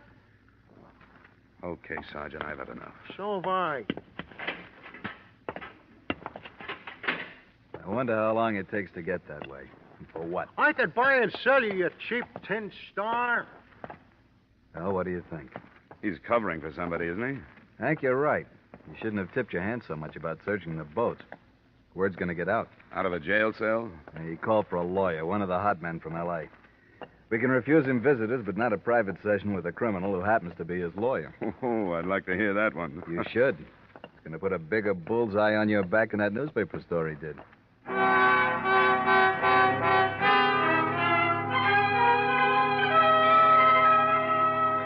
There was no trouble that day and no progress. We had time to contact 2 Aerocraft owners that afternoon and went aboard their boats. Nothing came of it but a feeling of frustration because we didn't know what we were looking for, how large or small it was, whether to empty fire extinguishers or break open batteries. That night the news broke that the night watchman had died of his wounds. Snell and I made an attempt at eating dinner and took a bottle of cognac to my room to see what it could do. The phone call came at 9:30. Hello? Hello? Well, this is Dollar speaking. Who's this? I'm in a phone booth, so don't bother trying to trace this call. It's about the boat trouble. All right. What about it? Not over the phone. You have to come up here. Where do I meet you? I've got to be careful. You'll know why when I talk to you. You have to come alone. What else? There's a place called Leeds Bar. It's on Long Beach Boulevard, 3 blocks up from the beach. You'll see the sign. I'll find it. You can make it in an hour. But you've got to be alone. I will be. All right. 11:15. What was that? Some girl says she wants to talk about the Aerocrafts. Wants me to meet her in Long Beach. Don't be ridiculous. You're not going. Somebody has to do something. Nothing as foolhardy as this. You've been expecting them to make a move. Here it is. You don't for a minute think she's telling the truth. I won't find out sitting here swilling brandy with you.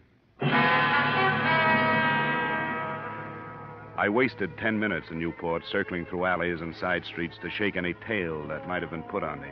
And then I headed up the Coast Highway. At exactly 10:45, I was ordering a drink in Leeds Bar. It arrived simultaneously with a metallic nudge in the ribs from a man who had taken the stool on my right. Drink it, Dollar. We've got to go. I was supposed to get a message from a girl. You've had it. Come on, drink up. All right. Now leave. I'll meet you outside the door. Do I get to talk with this girl? She's outside. Okay.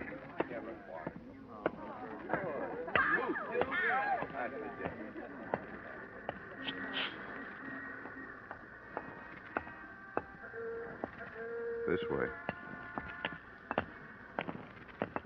Here's a car. No, you get in the front with her. I'll get in back. Where to now? Just a little way. You weren't followed? I made it a point not to be. Huh? You wanted to talk. Yeah, I do. I don't know what's going to happen to me, but I don't think I care anymore. It's been like I killed all those people who've died. Take it easy, honey. You mean their deaths are your fault? Sort of, yeah. I mean, I could have stopped it, but I was afraid to because one of his men would have killed me. And I thought he'd stop me for this. He? Who do you mean? Hey, watch what you're going. You better stop, Gwen. This is as good a place as any. Yeah.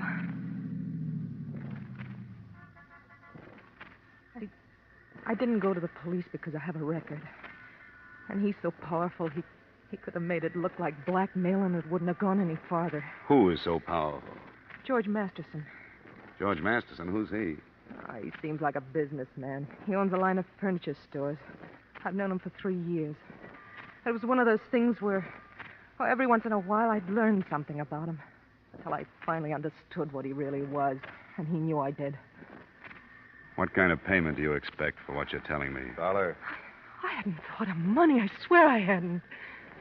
All right. Go ahead. Masterson's as far outside the law as you can get. Narcotics, jewels and furs, aliens, Mexican gold, anything. He runs the West Coast for a combination that has headquarters in Italy. Who knows this? I do. And I wrote it all down. Ways to prove it. Like the names he uses for all his bank accounts to evade income tax. All of it. That's what he's been looking for on those boats. Well, then he was Writing afraid. it down was the only way I could think of to protect myself. He was afraid of me because I knew so much about him. He was going to have me killed. We were in Mexico when I told him, Ensenada. When he didn't believe me, I showed him a copy. I told him I'd hidden the original on a boat I'd visited, and that if he killed me, I had a way of letting the police know which one. Which one is it? I was lying to him. I didn't put it on a boat. I was lying. Arrowcraft was only a name I remembered. When he asked me, I said Arrowcraft. You mean there's nothing on those boats and 16 people have died? I know. I know I was wrong. I should have. But when you're scared, you only think of yourself. Don't, Gwen, honey. You'll be all right. This paper you say you wrote, where is it? I have it here. I want you to take it. Now, get out, Dollar. I want to take her home.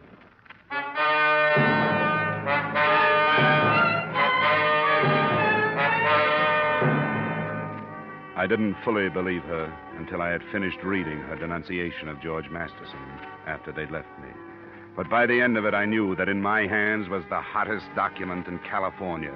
I knew that hundreds of rotten lives could be crumbled and millions of dollars in criminal traffic could be stopped. And it did away with the possibility of any suit against Arrowcraft or your company. But it wasn't enough. I should have gone to the authorities with it then. Instead, I took a room for the night and mailed it to the FBI in the morning. Then I went after Masterson. I found him in a plush office in one of his furniture stores. Here. Just a moment, sir. You can't go in there. Miss Masterson. What's the meaning of this? You're announced before you get in here. Not this morning, Masterson. I'm sorry, sir. Get somebody to throw this man out. What's the matter with you? Who are you? Johnny Dollar, working on the Arrowcraft sinkings. Gwen Thomas. I've read her statement. I don't know what you're talking about. About 16 deaths. The FBI can have you for the rest. But I want you for those 16 deaths. Get away from me. Get away from you! Stay away from me. Get up! Listen to me.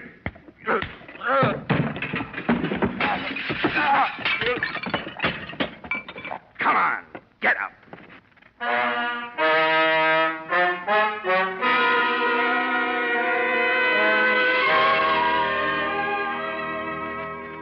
As far as I was concerned, that was it. The girl was placed under protective custody by the FBI and the district attorney, who had worked out 75 counts on Masterson's indictment before I left. It's too bad that all of the next of kin of the 16 dead can't sit in the jury box. Expense account item 3, same as item 1. Expense account total, $940.20. Yours truly, Johnny Dollar.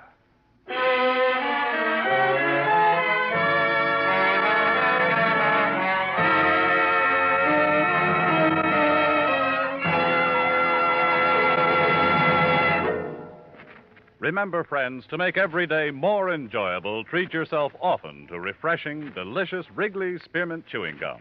There's lots of cooling, real mint flavor in every stick. And chewing Wrigley Spearmint helps keep you feeling fresh and alert. You feel better, work better, get more fun out of doing things. So indoors, outdoors, wherever you go, keep some healthful, refreshing Wrigley Spearmint Chewing Gum handy. To make every day more enjoyable, treat yourself often to delicious Wrigley's Spearmint Chewing Gum.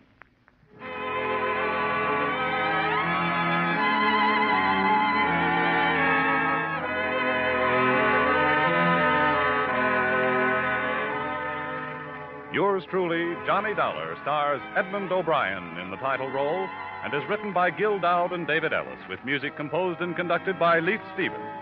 Edmond O'Brien can soon be seen starring in the Columbia Pictures production 711 Ocean Drive. Featured in tonight's cast were Gene Bates, Howard McNear, Clayton Post, Harry Bartell, Hy Averback, John McIntyre, and Jeanette Nolan. Yours truly, Johnny Dollar, is produced and directed by Jaime Del Valle.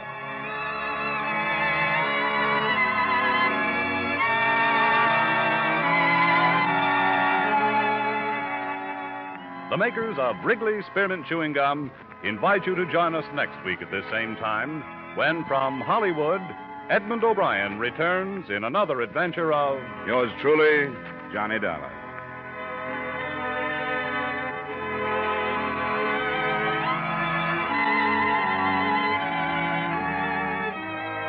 Bob Stevenson speaking. This is CBS, the Columbia Broadcasting System.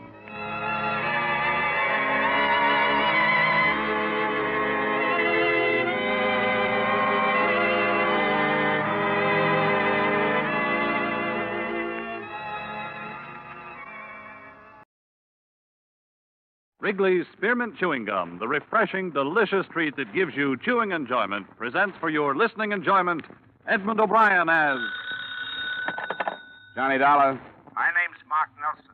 I came to Hartford to talk to you about a federal assignment. I'm from the Treasury Department, Bureau of Narcotics.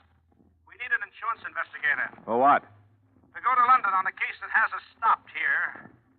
I'm in the Commonwealth Hotel. I'd like to have you come over. Wait a minute. What's insurance got to do with it? Our company took a policy on a few $1,000s worth of trunks en route to London. Somewhere in the load is $500,000 in narcotics. We want you to take the trip with it.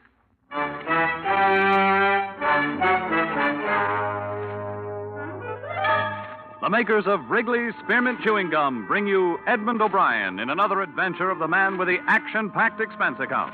America's fabulous freelance insurance investigator. Yours truly, Johnny Dollar.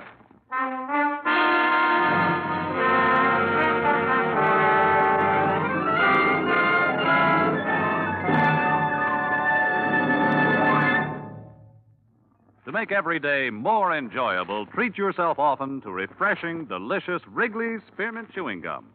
Here's a taste treat you can enjoy indoors, outdoors, at work, or at play. The cool, long-lasting mint flavor refreshes you. The smooth, steady chewing helps keep you fresh and alert. Adds enjoyment to whatever you're doing. Wrigley's Spearmint Chewing Gum. Healthful, refreshing, delicious.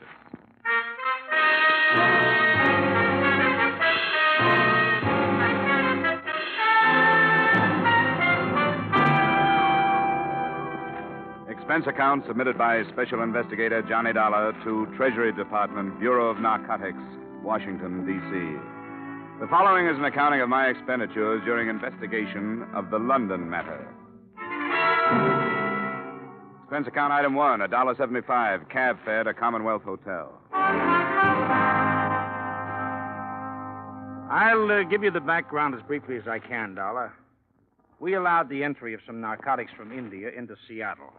We've been trying to break up a big ring in the Pacific Northwest. But the stuff didn't stay there. We followed it south into Beverly Hills. Have you ever heard of Dorothy Rivers and Broderick Green? The woman? I think so. I saw her in a couple of plays in New York, didn't I? Yes, that's the one. She's been out west for the past 2 years making movies. Green's her husband, a director. The narcotics went to them. Well, to their house, at least. Well, they must have servants. Yes, they did, but that doesn't do us any good. There were 4 of them, but 3 of them have been discharged. They all had a hand in packing the trunks for this London trip. So any one of them or all of them could have packed the narcotics. You're sure that's what happened? We know they went into the house, but nothing has come out but the trunks. And I searched the place myself just before I flew east. Why don't you want to stop it? We cabled Scotland Yard, and they told us there's been a big increase in contraband over there in the past couple of years. You think this could be part of a pattern? Well, it's possible. You see, because they need our dollars, British Customs make it a point to extend a lot of courtesies to these visiting film celebrities. The stars always arrive with a lot of belongings, and usually with a servant or 2. In the case of Green and his wife, just 1. A confidential secretary, a Miss Miller, Lorraine Miller. She's traveling with the trunks. Now, I want you to get acquainted with her.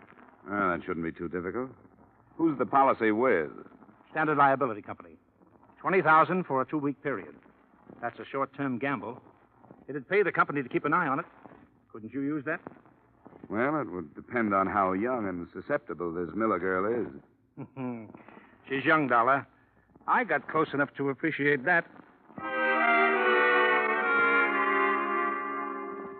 Expense account item 2, $675 passage to England on the SS Morristown.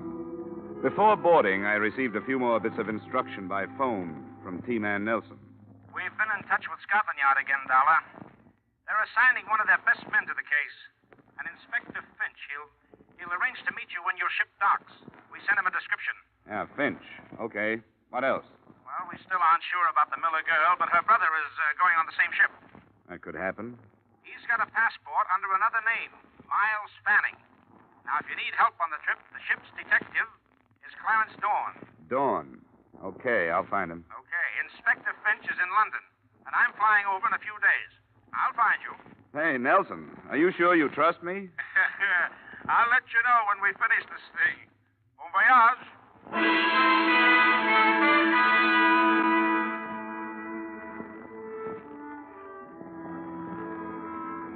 Expense account item 3, $8. Bar bill.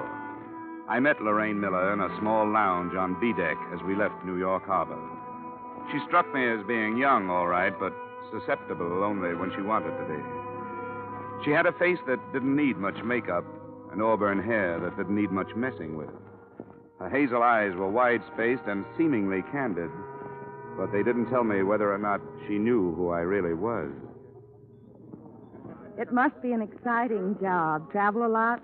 Meet interesting people? Yes, I once met a pig named Rollo who had eaten a diamond bracelet. Really, Mr. Dollar?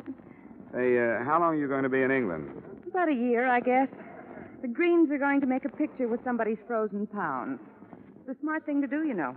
Everybody who is anybody has some frozen pounds. You don't like these people. If it shows, it's because of this martini before lunch.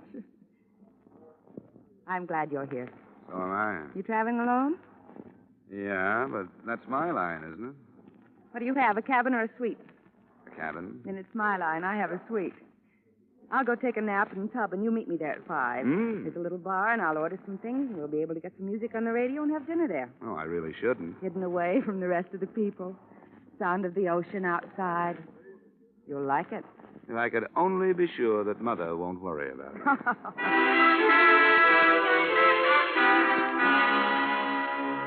The cocktails were good, and so was the dinner.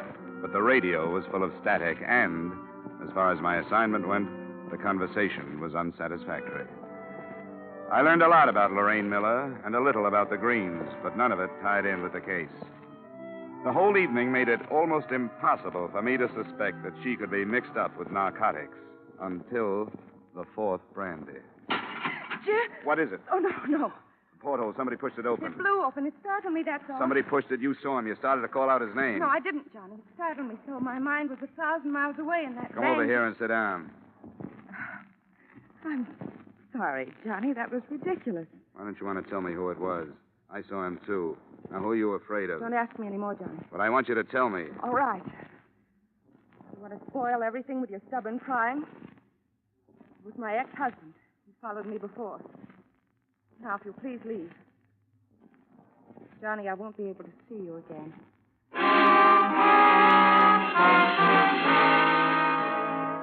Selfishly, I was sorry it had to happen, but it meant progress.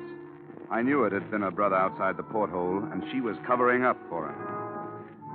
The portly, balding ship's detective, Clarence Dorn, was sporting a well-worn flannel bathrobe and Congress gaiters when he let me into his cabin a half hour later. Well, welcome aboard, Dollar.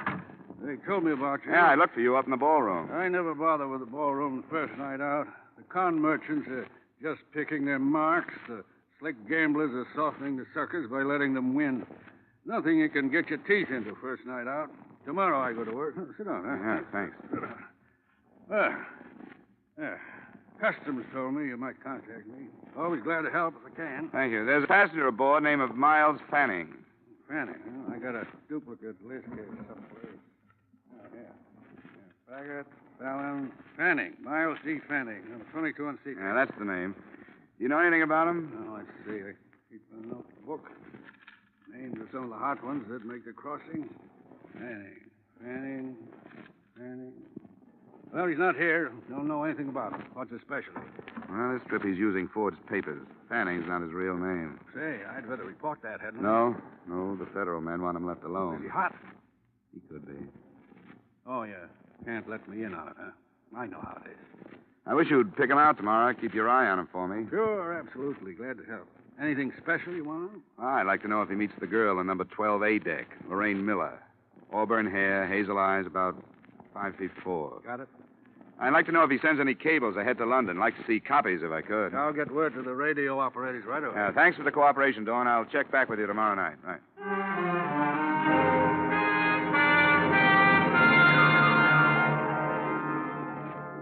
I checked back with him on the following 5 nights, and he had nothing to report.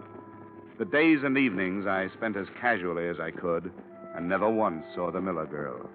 According to Dawn, she had her meals in a cabin and never left it. Her brother was pointed out to me, and I felt his eyes on me now and then, so I knew he recognized me.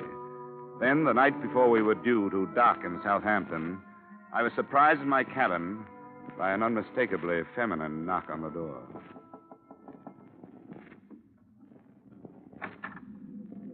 I think I owe you an apology. Well, I didn't expect it. Come on in. Sit down.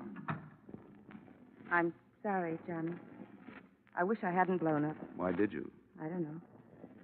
I guess because, well, it was hardly the time for an ex-husband to come prowling around. It was too bad. The trip that started out to be a lark, this one has turned into a big flop. Have you enjoyed it? Well, I've met a lot of those interesting people, bridge players, deck tennis players, kind of ask the players, fat old gossips with jewels, drunks, nothing like that. Yes? This is Dawn, yes, Mrs. Johnson. Oh, you can't talk. Yes, that's right. I'll make it short. They met after dinner. Fanning went to the Miller cabin. Oh? I'm awfully sorry, Mrs. Johnson. I couldn't make it tonight. A previous engagement, but thanks for calling. I'll stay on him and see you later. I hope you find somebody.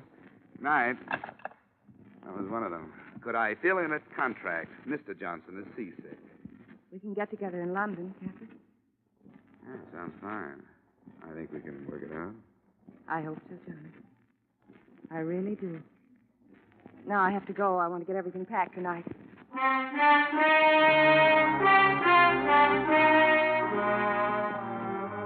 I poured myself a nightcap after she'd left. A big one, because I was confused. I didn't know why she'd come, or how much she knew about the narcotics, or how much she thought I knew. It was the first drink I'd had in my cabin out of my own bottle, and it was the last. I felt it the minute it was down. There was nothing I could do about it. But it was painless. The ship seemed to roll more heavily, and I pitched forward toward my bunk. After that, the ship could have sunk, and I wouldn't have known about it.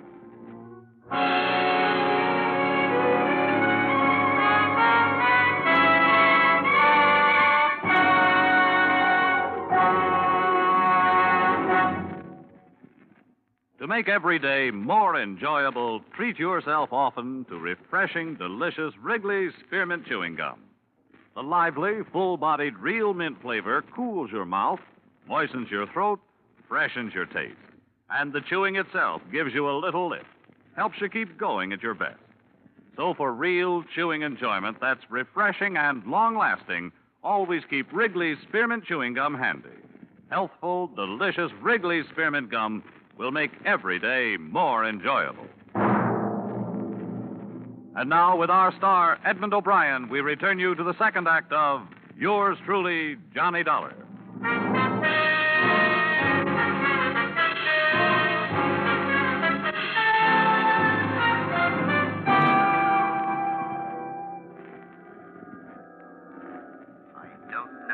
I don't know. Great shock to the system. Yes, it must be. Sinister amount of opiate. Amazing resistance. Well, we'll try. There. I don't dare give him any more stimulant, Inspector, but this should bring him round. Rather an unpleasant arrival, poor chap. Yes. That did the Now, I'll leave him to you, Inspector. Keep him awake, but don't expect too much at first. Yes, of course. Thank you, Doctor. Mr. Dollar? Mr. Dollar? Can you hear me, sir? Huh? What? You must try to stay awake. Can you open your eyes? Who are you? Chief Inspector Finch of Scotland Yard. Oh. Oh, the girl. I'm afraid Miss Miller has disembarked. Fanning? He's being followed by one of my men. Mr. Dollar, your system received a large amount of opiate, enough to render you unconscious for almost 12 hours. Do you know who administered it? We're in Southampton. Yes. The girl. She come to my cabin and there was a phone call. A phone call, sir? Yeah, the ship's detective has been giving me a hand, keeping his eye on Fanning. I wasn't watching her. She must have drugged the whiskey while I was talking. Oh, I was stupid. I shouldn't worry if I were you. The situation is nicely under control. The trunks? En route to the Green residence. However, the men in the lorry with it are from Scotland Yard. They'll unpack them, and I assure you nothing will pass unnoticed. Nice going, Inspector. Thank you, sir. We like to try. Now, if you could raise yourself and drink some of this coffee. All right. Yeah. Oh, shouldn't be this hard. Nasty experience. Okay, let's have the coffee. Yeah. Splendid. When you feel strong enough, we'll have an ambulance move you to my flat. You may rest there, and we shall await developments.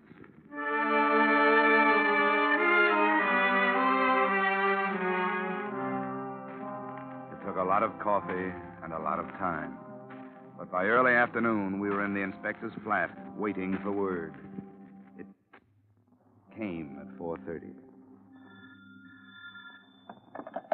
Yes? Mm-hmm. Huh? Are you quite positive? I see. Very well, Sergeant. Return to the yard. I'll phone you there if I need you. Mr. Dollar, is it possible that an error was committed on the other side, that the narcotics never left there? They didn't find them? No. After meticulous search. Oh, Treasury's not going to make a mistake like that with $500,000 worth. The narcotics left the States, all right. Perhaps they're still on the ship. May have got the wind up since you were aboard and discarded the original plan. I don't know. I suppose it's a thought. Right. I'll arrange for a search party at once. Inspector, who in London would be able to buy this amount of narcotics? That question had occurred to me. The answer shouldn't be too difficult to find. Perhaps you'd care to accompany me to my office while we try. We rather pride ourselves upon our efficiency.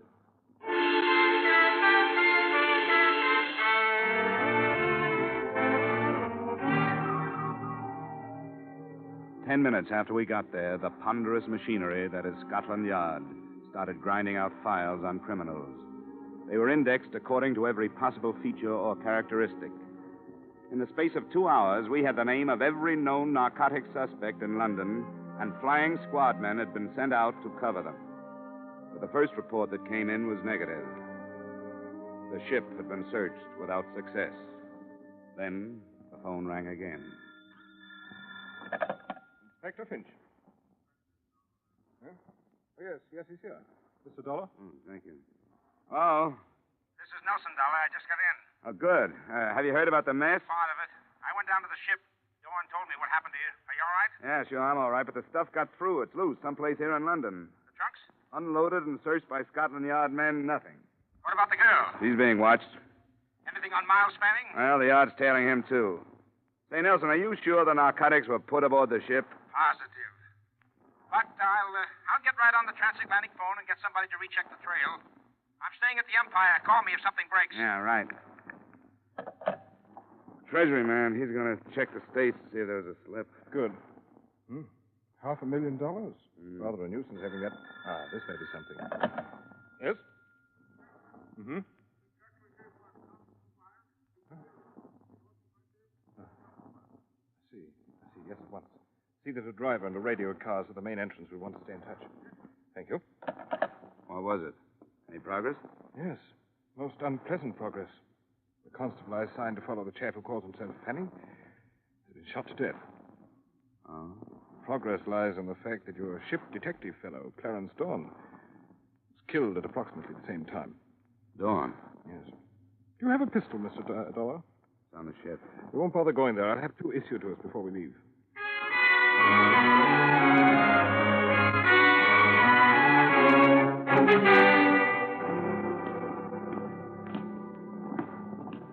I spoke to Constable Weil before he died, sir. He said he heard shots and ran into the house. By the time he reached the corridor, this Fanning bloke was leaving his room. He tried to stop him. I see. And Fanning? He bolted out the back way, sir. Did he say if he was carrying anything? No, sir. He. Hold on a minute. That's what he was trying to say. Port, he said before he died. He was trying to say portmanteau. It's still expensive, Progress. That's the room, sir. Yes, yes. Hey, Constable, hop down to the car like a good chap and ask the sergeant to radio in an addition to the Fanning description. The fact that he's carrying a traveling bag. Yes, sir.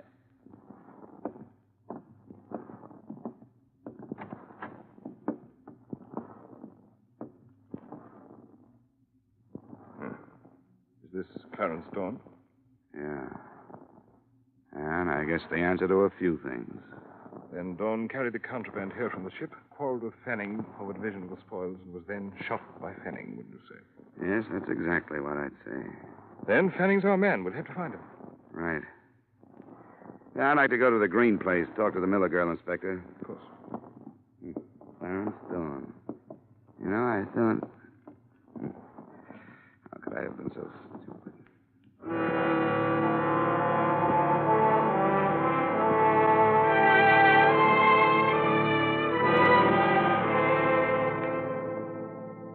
The Green residence was dark when we arrived, and there was no response to either the doorbell or our shouts.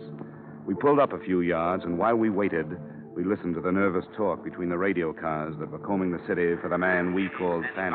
South of this afternoon. A man answering the Fanning description has been reported in the square. Request flying squad men to search the building. That's 3.5 hours we've been here. Must be 1 million men in London who answer his description. And so we shall have to question 1 million men. 47Y, 47Y to 14B.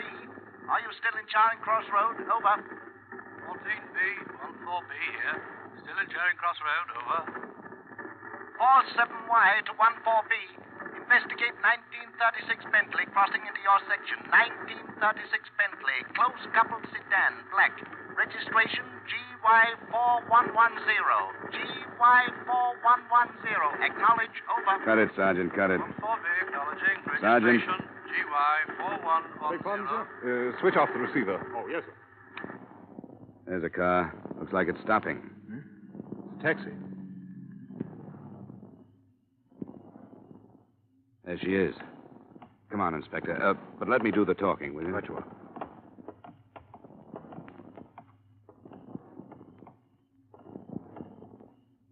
Lorraine? Who is it? Johnny.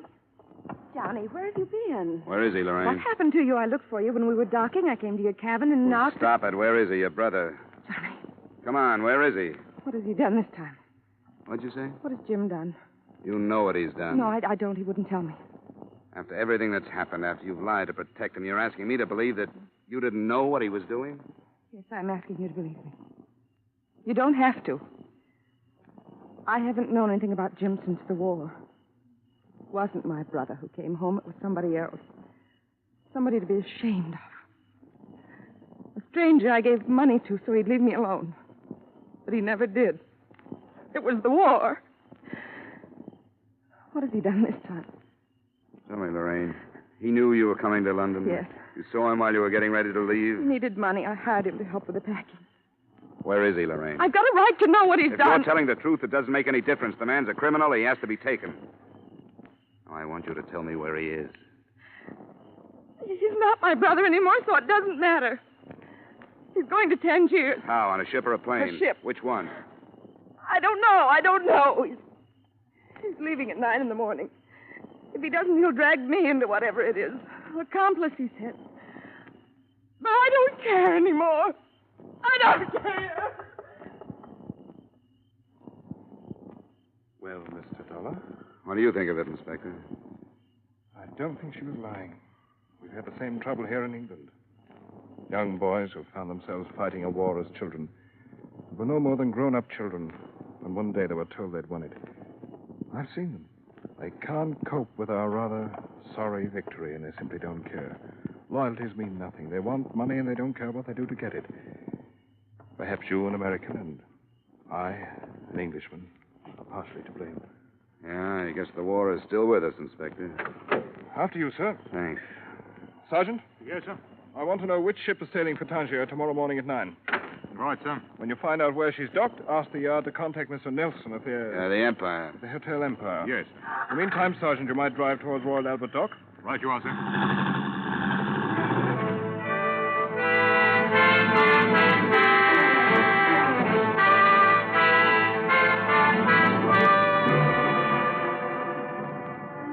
The ship turned out to be the city of Bombay.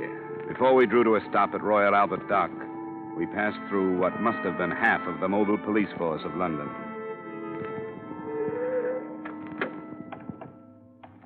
That must be Nelson's car. Yeah, there he is. Come along, Sergeant. We want you to stand guard at the gangway. Right, sir. Hello there, Dollar. I was beginning to wonder if you'd ever get here. It's only been 10 minutes, Nelson. This is Inspector Finch at Scotland Yard. Pleasure, sir. How do you do? Well, Mr. Dollar, Mr. Nelson, as you so quaintly put it on the other side, this is it? You're sure he's there? Oh, quite sure. Yeah, we got a radio report, and we hope they've cleared the ship of everybody else.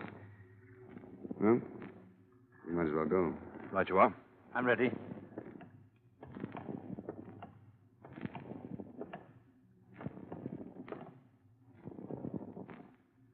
Mr. Dollar? It's up to you. You there. Is Mr. Fanning aboard? Aye, he's aboard. Stay here, Sergeant. Right, sir. You received word from Scotland Yard? I did. Then you'll allow us to come aboard after him? You can come aboard.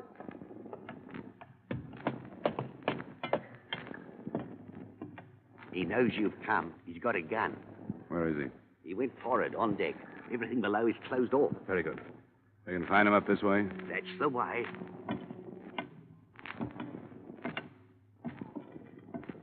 There's a winch up forward. Good protection.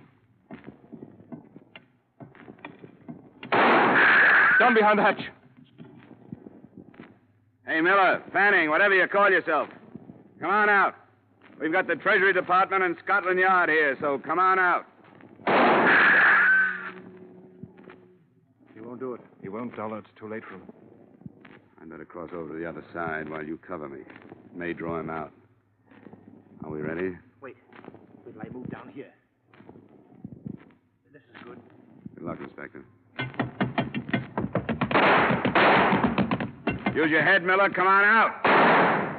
There he goes. Toward the bow. Don't let him get over.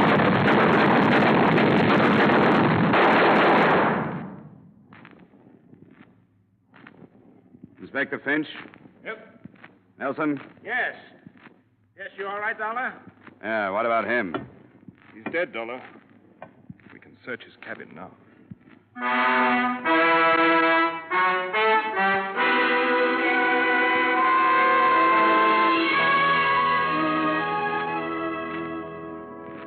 The traveling bag with its $500,000 contents was just inside Fanning's door. Expense account item 4, same as item 2. Transportation back to the States and Hartford. I saw Lorraine Miller once before I left. And I made her a promise I hope Inspector Finch will be able to keep. That only the name Fanning would make the official records in the front page, because the name Miller had already gotten more than it deserved. Expense account total, $1,580.20. Yours truly, Johnny Dollar.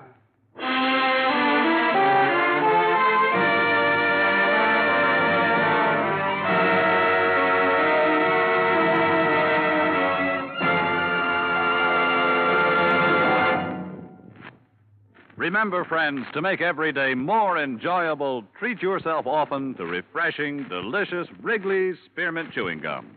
There's lots of cooling, real mint flavor in every stick. And chewing Wrigley's Spearmint helps keep you feeling fresh and alert. You feel better, work better, get more fun out of doing things. So indoors, outdoors, wherever you go, keep some healthful, refreshing Wrigley's Spearmint Chewing Gum handy. To make every day more enjoyable, treat yourself often to delicious Wrigley's Spearmint Chewing Gum.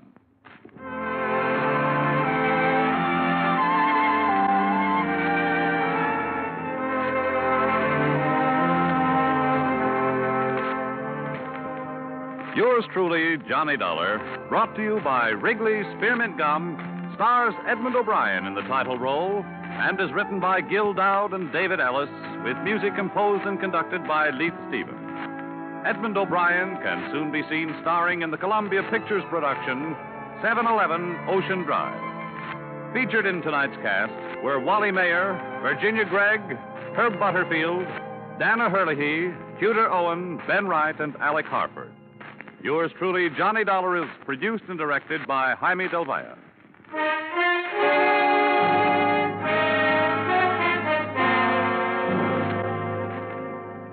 The makers of Wrigley's Spearmint Chewing Gum hope you've enjoyed tonight's story of Johnny Dollar and that you're enjoying delicious Wrigley's Spearmint Chewing Gum every day.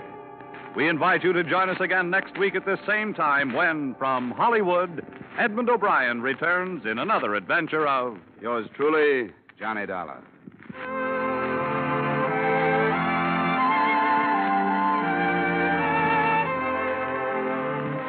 Bob Stevenson speaking.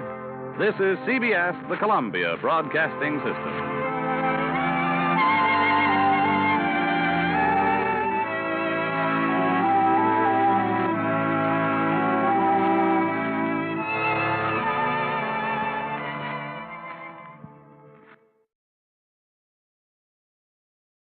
Wrigley's Spearmint Chewing Gum, the refreshing, delicious treat that gives you chewing enjoyment, presents for your listening enjoyment Edmond O'Brien as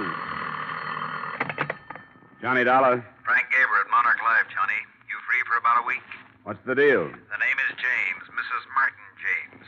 She disappeared May 25th. Her husband's a wealthy contractor in the Denver area. What's the policy price? $200,000. She better not be dead. According to the police, there's very little possibility that she's anything else.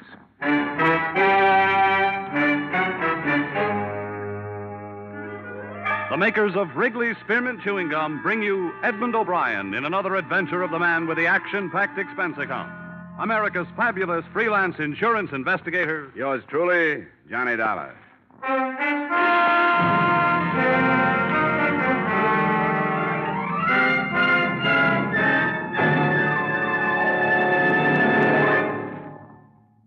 To make every day more enjoyable, treat yourself often to refreshing, delicious Wrigley's Spearmint Chewing Gum.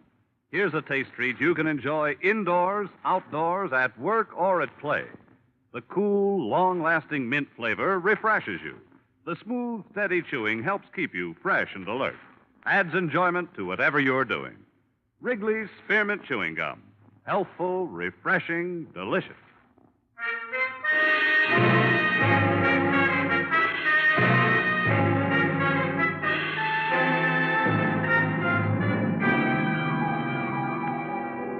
Expense account submitted by Special Investigator Johnny Dollar to the Monarch Life Insurance Company, Home Office, Hartford, Connecticut. Attention, Mr. Frank Gaber. The following is an accounting of my expenditures during investigation of the Barbara James matter. Expense account item 1, $73.87, transportation to Denver, Colorado. Expense account item 2, $2.30, taxi fare from airport to police headquarters, where I spent a few minutes getting myself up to date. Detective Lieutenant Harrison locked his hands in back of his head, leaned back in a swivel chair, and filled me in on the meager facts. And a swimming pool. He must have loved her. Well, he could afford it. And tennis courts, anything to hang on to her. See, Dollar, he's one of these silly old fools dreaming of a sparkling youth. What about his wife? She was 28. I got a picture of her here. Now, would somebody like this be interested in a 50-year-old baldy with a paunch? For money? She was originally. When she got all the money she wanted, she started cavorting. It's my guess that's what happened. Oh, what am I saying? My guess. That's what did happen. Up till the time she disappeared, anyhow. Married long? 3 years. No children. Her first husband was under contract to one of the movie studios. He lost his contract, went to New York to starve a while, found he had no wife when he got back to Hollywood. Don't tell me. James met his wife in Reno. Reno it was. He had just let go of something his own age. Wanted a little romance before he died. 6 weeks ago, he called up the department and said she was missing. In the last 6 weeks, he's aged 10 years. Looks like a very unhealthy 60 now. Nothing from the travel bureaus, out-of-town hotels? Nothing from railroad stations, bus depots, airports, auto rental services, other police stations in the U.S. and Canada, et cetera, et cetera, et cetera. So? After 6 weeks, murder.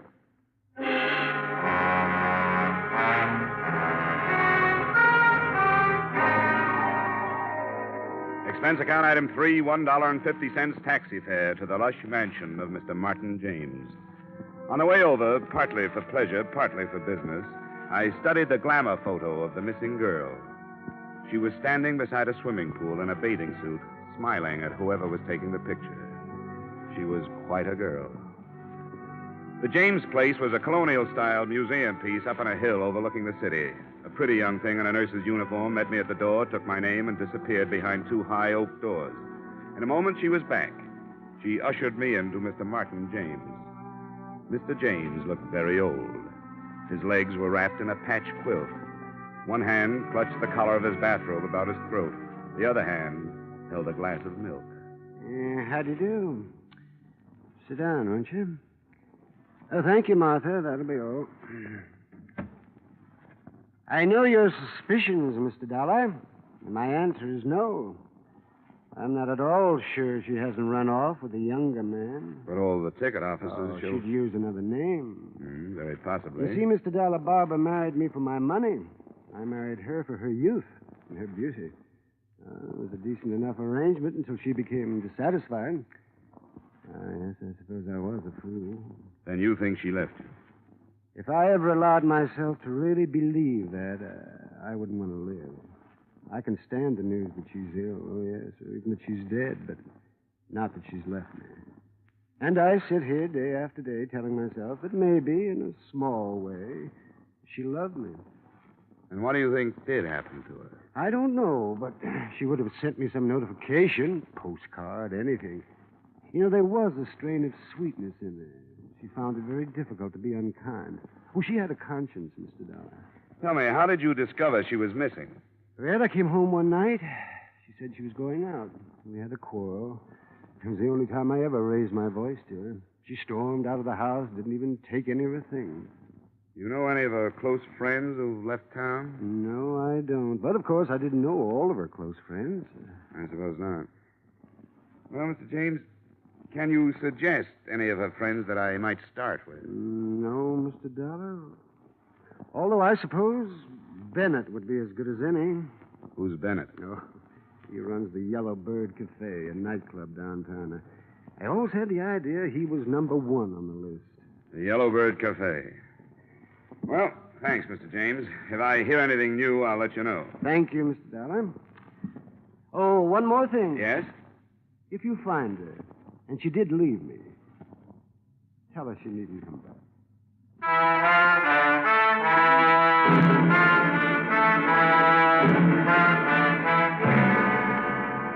Expense account item 3, 90 cents taxi fare to the Yellow Bird Cafe, a blue-lighted night spot.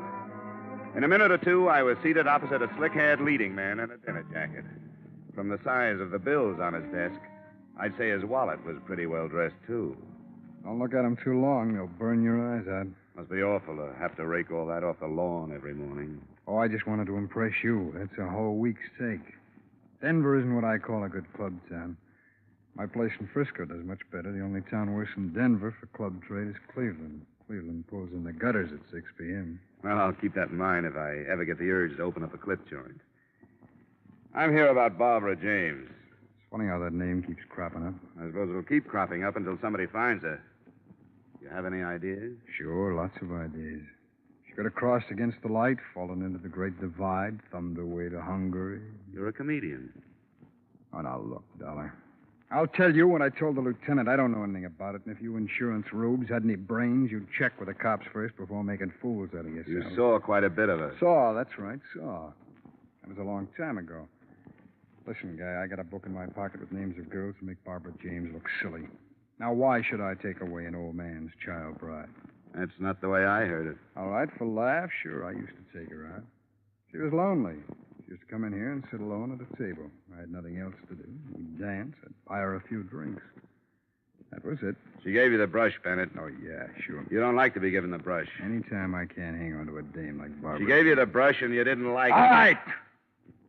All right, Dollar, she gave me the brush. I took that girl and gave her a new life. She was stuck with that old guy up there on the hill. She poured out her heart to me. Told me how it was to live up there. Well, I listened to all that. Listened like I was interested. And she turned around and kicked me. Who'd you run off with? I should remember. Your cooperation would be appreciated. Oh, get out of here. I'm busy. Thanks. You've been a big help. I hope you find her. Dead.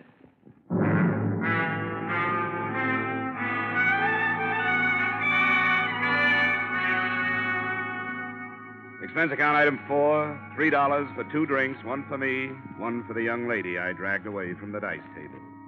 2 drinks later, I was a lot better informed. You know, if he catches me talking to you, I'll probably be fired. If he catches you, you'll deserve it. I bet they were quite a team, this Bennett and Barbara. She gave him the brush. That's what everyone says. You think she's dead? I don't draw any conclusions without having the facts. Bennett hates to be brushed. So do I. Bennett started this place on money he borrowed from James. Now, that's a new thought. Mm-hmm. Here's another. Barbara James's first husband is in town. I didn't catch the name? Fred Fogel. Another leading man. Another leading man. Yeah. I think that's worth another drink. Uh-oh. Here comes Bennett. Say, where's this Vogel staying? The Parkson. Goodbye now. Well, I see you're pumping the help. Oh, just browsing. Browse elsewhere, huh? Right. Well, it's been swell. Wait a minute, Dollar. What did she tell you? We discussed baseball. Come on, sit down, Dollar. Make up your mind. All right, sit down. Sure. Look, Dollar, I don't know where Barbara James is, and for all I care, she's at the bottom of the ocean, but there are a few things that have nothing to do with this case which I would hate to have circulated around. Every man has personal matters. I'm glad you recognize it. Now, come on, what did she tell you? You didn't tell me Vogel was in town. Is he? What's he doing here? How should I know? All right, Bennett, forget it. But listen, this girl, this Dice girl, I don't go firing her for anything. I appreciate your interest in her welfare, Dollar, but I keep her for all the things she doesn't say. Finish your drink, Dollar. Ice is melting.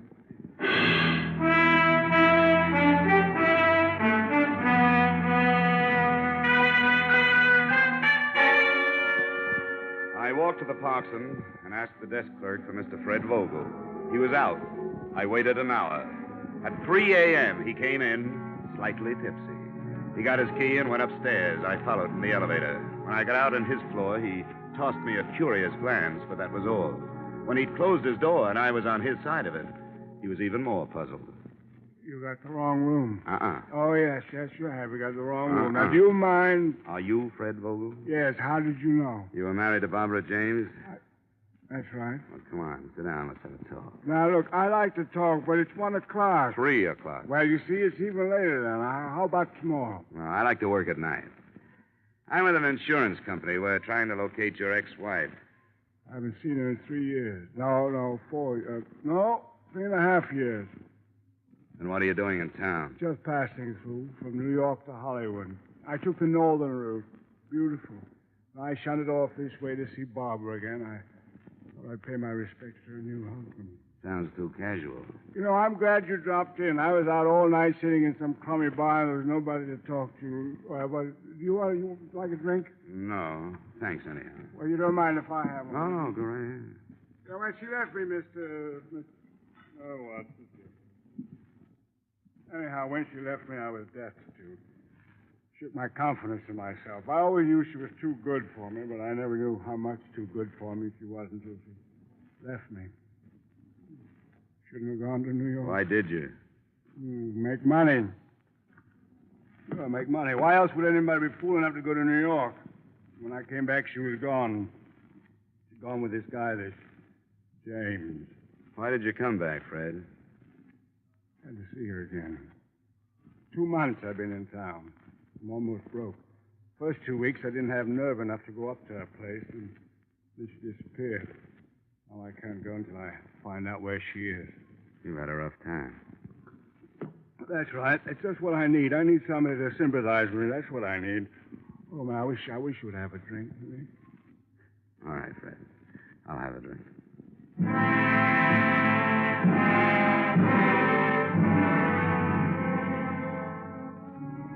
I went home at 5 and slept till 11. The only reason I woke up then was because somebody was ringing a telephone in my ears.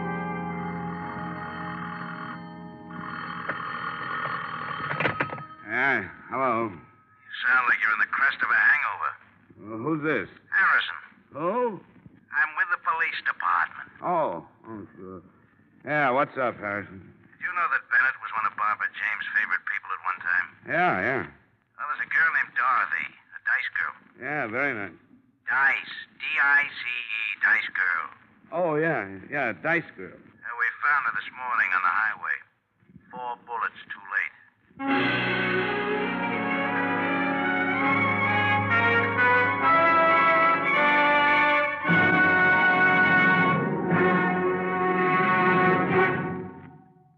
To make every day more enjoyable, treat yourself often to refreshing, delicious Wrigley's Spearmint Chewing Gum. The lively, full-bodied, real mint flavor cools your mouth, moistens your throat, freshens your taste. And the chewing itself gives you a little lift, helps you keep going at your best.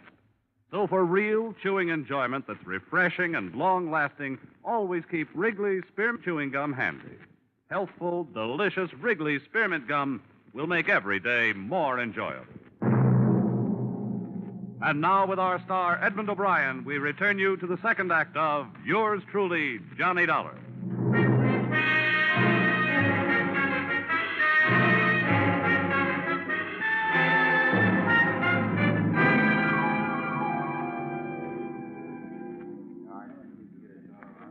Well, this sure doesn't look like the apartment of a 26 girl. And this isn't installment furniture either, Lieutenant. Let's nose around in that closet, huh?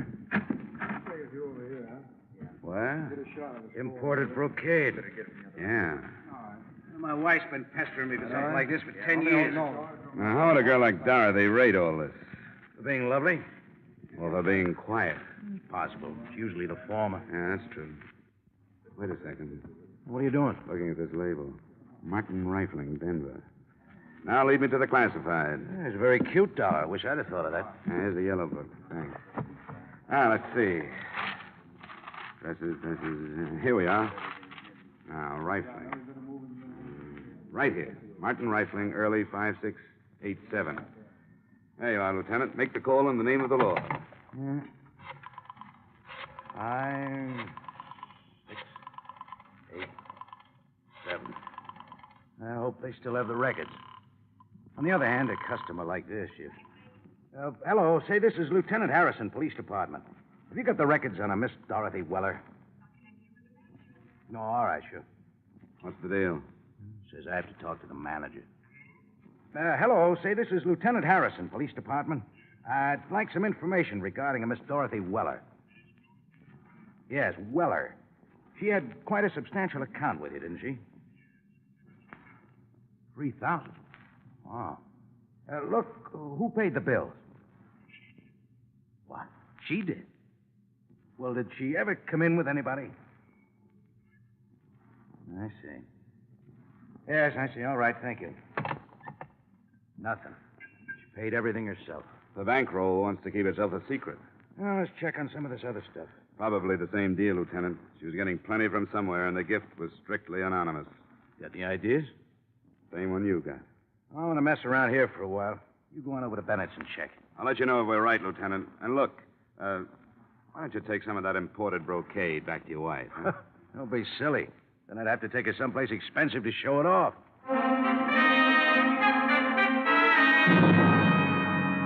Expense account item 5, $1.30 taxi fare to the Yellowbird Cafe. It was 2 in the afternoon, and the place was quiet as a mausoleum. I went to Bennett's office and tried the door. It opened. Bennett was in his chair, bent over the safe. As I closed the door, he bounced up. Dollar. What do you want? A little information. We came across some bills at a dress shop. Yeah? Yeah, $3,000. Guess whose name was on them. I don't even know what you're talking Miss about. Dorothy Weller, that's who I'm talking about. $3,000. Well, she must have come into some money. And now she's dead, and you were the rich uncle. I wouldn't spread those kind of rumors, Dollar. You killed her, Bennett. You killed her because she was bleeding you to death. Prove it. I can, by your bank account. She was your favorite charity. Get out of here. How does it tie in with Barbara James, Bennett? Get out, I said. You don't really want me to get out of here. If I did, I'd go right to the police, and you'd be arrested on suspicion of murder. Now, come on. I want tails. All right. All right, darling. Barbara James never gave me the brush. And how did Dorothy Weller fit in? I sent her with a message to Barbara the night that we were going away. I sent her up there to tell her where to meet me. The night Barbara was killed? Yeah, that's right. The night she was killed. What happened up there? I don't know. Come on, Bennett. I tell you, I don't know. She wouldn't tell me. You paid her enough. Well, not to give me information, to keep things to herself. If anybody ever found out that Barbara and I were going to run away together, So I spread the tale that she'd given me the brush months before. You could be lying, Bennett. Could be, but I'm not. If you're not, it smells of double blackmail. What do you mean? Come on, you're not that stupid. Obviously, Dorothy was playing both ends against the murder. You were supplying cash to keep your name out of the Barbara James guest book, and somebody else was paying her to keep quiet about what happened that night. Who would that be? James? You hit it right on the head, Bennett.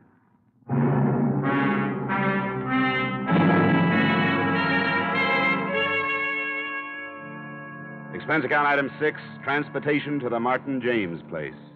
I found old Mr. James out by the swimming pool, accumulating a wrinkled tan. He sent the nurse for something cool for me, and we settled down to conversation. Are you calling me a liar? All I know is something drastic happened the night Barbara James disappeared. Now, look, I don't prosecute anybody. I'm just an insurance man. My job is to find your wife, that's all. Well, I've told you the truth. I'm afraid not, Mr. James. Because it happened something like this. You came home. Barbara was packing. She was there with another girl, a girl named Dorothy Weller. She told you she was running away with Bennett. You had a quarrel. Oh, it's the most You've been ridiculous paying thing. Dorothy Weller plenty to keep that quarrel to herself. Why, that's sheer invention. Investigation, Mr. James. Now, exactly what happened that night? Everything happened exactly as I told it to you. Bennett tells a different story. Then it'll have to be Bennett's word against mine. It'll be more than that, Mr. James. Dorothy Weller is dead. Huh? Yes. I see. Now, what happened that night? So we quarreled.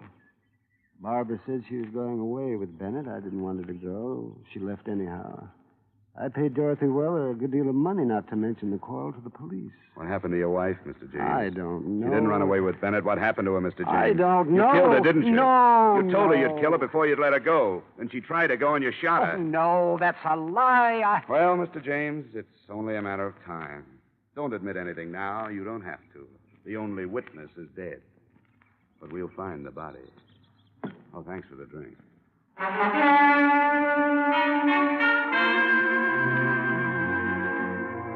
3 weeks passed. Barbara James was still missing. We were stymied, no place to go. We searched every inch of the grounds on the James estate. We found nothing. The garbage disposal, nothing. The incinerator, nothing. Yet neither of us doubted that James had killed his wife. Sometimes he'd follow us around, his hands behind his back, a little smile on his face. I got to hate James. It was like losing at canasta night after night to the same guy. One day I was standing in the patio looking down into the blue water of the pool when somebody tapped me on the shoulder. Mind if we clean it? Huh? The pool. Oh, well, you better ask Mr. James. Oh, I thought you was going to use it or something. No. Well, we service the pool every 2 weeks. Unless somebody's using it, we go right to work, you know. Well, go right to work then. Yeah, sure thing. We built this pool, you know. Oh, really? Yeah, I've been building pools in and around Denver for 25 years. My father was in business before that. This here's a beautiful job we did. We take real pride in this here pool. Yeah, it's a nice pool, all right. Oh, we got some beauties all around, but this here's our pride and joy. Solid gunite all the way through. Steel reinforcements, Lutweiler pump and motor, best equipment you can buy. This thing set old Mr. James back a plenty, but you get what you pay for. Nobody builds a better pool than us for the money. Oh, that's so? Oh, sure. And we take our time. We routine the work so you get the pool as soon as possible, but that gunite, you know, it has to set at least 28 days. Then the plaster. I wouldn't fill it until all that had a chance to settle. But Mr. James got awful impatient. Wanted the pool filled 10 days after we gunnited. I told him, I said, Mr. James, you don't build a pool like this every day. He said, I know that. And I said, Mr. James, you want this pool right, and I'm going to make it right for you. A few more weeks ain't worth getting impatient about. Ah, impatient, was he? Oh, my, you should have heard him. But we stood our ground, you know. Oh, goodness, I wouldn't ruin a $10,000 pool for the sake of 2 weeks. Hey, what's gunite? Well, I'll tell you. Gunite's a fine cement. We blow it out of a gun at 60 pounds pressure. See, poured cement ain't as good for a pool. But when you blow the cement into that steel reinforcement we lay down, that really gets in there and sticks. Practically all swimming pools are made of gunite now. When did you start the pool, Mr. Dolph. Daniel T. Dolph. Oh, we started about, May 23rd. We excavated then. Then we laid the steel, the 26th. Then we So the night of the 25th of May, there was nothing but a hole here. Oh, no, nothing but a big hole. We got the gardener to water down so he wouldn't cave in. Mr. Dolph, I'd like you to do something for me. Oh, sure thing. Drain the pool, will you? Drain it? Uh-huh. Oh, you don't have to aerodrain a Daniel T. Dolph pool. You see, the filter system and the automatic skimmer, they take care of all the I dirt want you taking to drain it necessary- and get some air drills in here and then tear out the bottom. What? Tear out the bottom? You crazy? Tear out this pool? Well, you'll be paid for it, and I'll get the authorization. This beautiful pool? After we did a job like this, what for? What for? Maybe for nothing, Mr. Dow.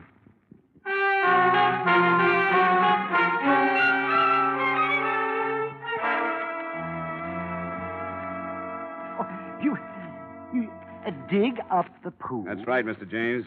Oh, that's the most outrageous suggestion. I've got a police order. Well, then you and the police department and the company you work for better be prepared to pay the consequences, Mr. Dollar. I'll admit this is a pretty expensive hunch, but it's all right.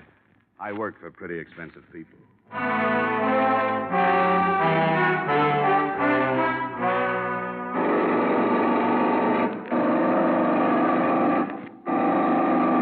Hope you know what you're doing, Dollar. What?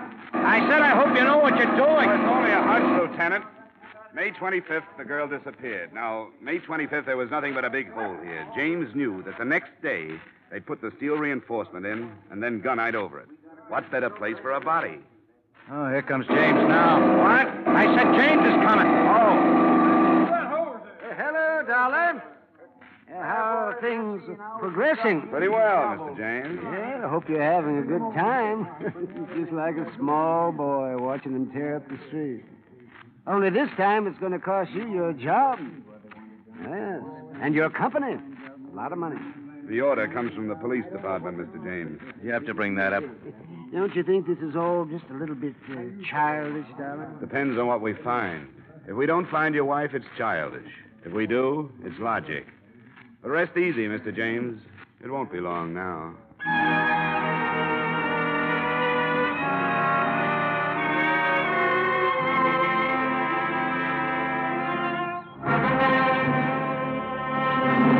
Dollar. Yeah, Dolph? I just hit a loose section. Oh, wait a minute. I'm coming down. Come on, Lieutenant. Right behind you. There, right here, Dollar. You see, it shouldn't be this loose. Yeah, give me that shovel.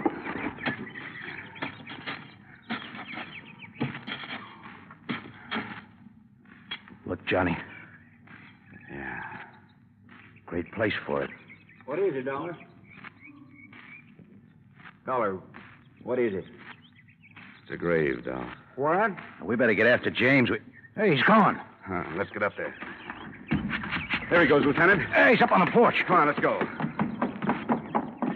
Stop! As you see, I have a gun. You don't want to add two more to your score, James. And why not? Dorothy and Barbara, and now you. Not this time. No, you don't. Let it go, James. No, you're... Oh, nice work, Dollar. You all right? Just fine. But Mr. James isn't going to need a new swimming pool.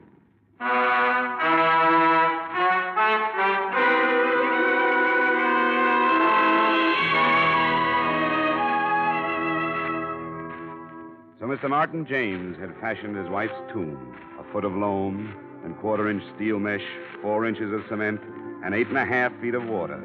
A good tomb made to last a lifetime. But unfortunately, it wasn't quite deep enough. Expense account item 9, same as item 1, $73.87, transportation, Denver, Colorado to Hartford. Expense account total, $344.59. Yours truly, Johnny Dollar.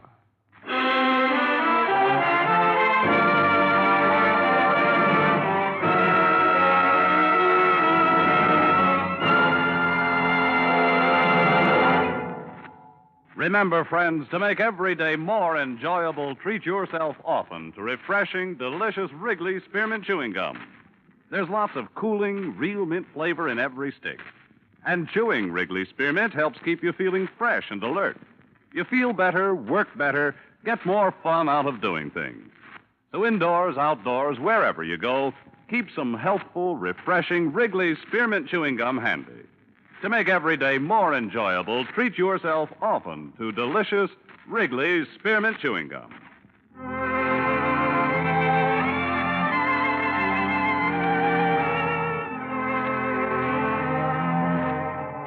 Yours truly, Johnny Dollar, brought to you by Wrigley's Spearmint Gum, stars Edmond O'Brien in the title role and is written by Gil Dowd and David Ellis with music composed and conducted by Leith Stevens. Edmond O'Brien can soon be seen starring in Columbia Pictures' production 711 Ocean Drive.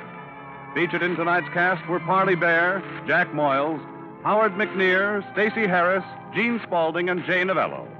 Yours truly, Johnny Dollar, is produced and directed by Jaime Del Valle.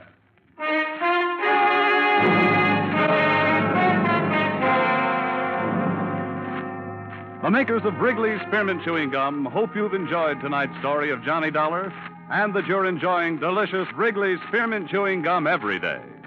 We invite you to join us again next week at this same time when, from Hollywood, Edmond O'Brien returns in another adventure of... Yours truly, Johnny Dollar.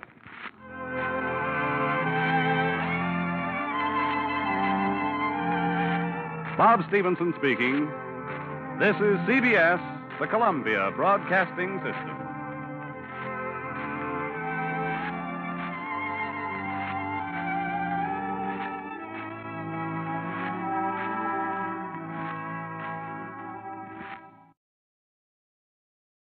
Wrigley's Spearmint Chewing Gum, the refreshing, delicious treat that gives you chewing enjoyment, presents for your listening enjoyment Edmond O'Brien as...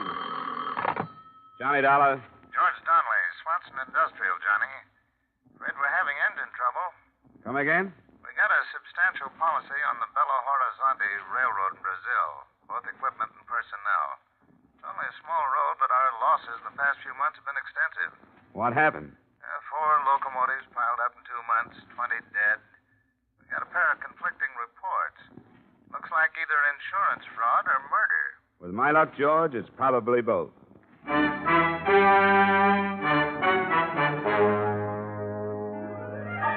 The makers of Wrigley's Spearmint Chewing Gum bring you Edmond O'Brien in another adventure of the man with the action-packed expense account, America's fabulous freelance insurance investigator. Yours truly, Johnny Dollar.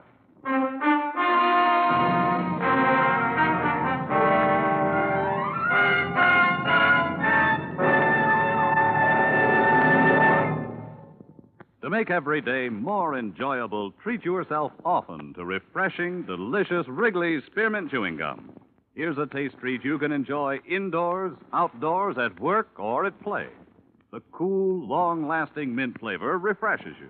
The smooth, steady chewing helps keep you fresh and alert. Adds enjoyment to whatever you're doing. Wrigley's Spearmint Chewing Gum. Healthful, refreshing, delicious.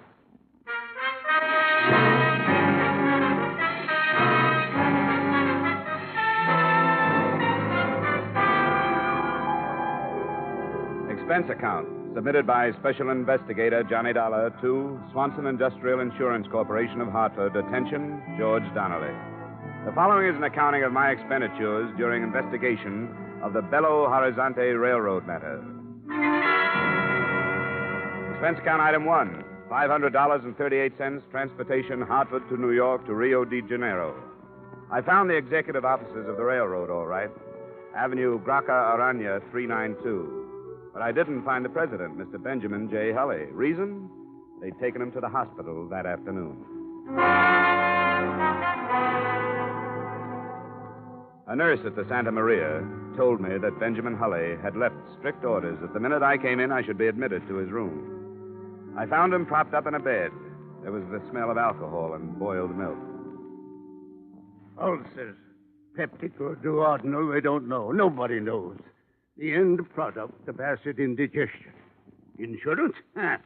You'll have ulcers, too. Probably. It starts with heartburn, then the gnawing pain before meals.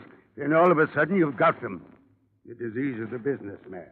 Hey, maybe we'd better postpone our talk for a while. Now, what's the difference whether I think about it or talk about it? This way, I get it out of my system. Otherwise, it eats at me. Consider yourself a treatment. Well, we'll cut it short. I can give you a condensed version. 4 locomotives, 20 dead.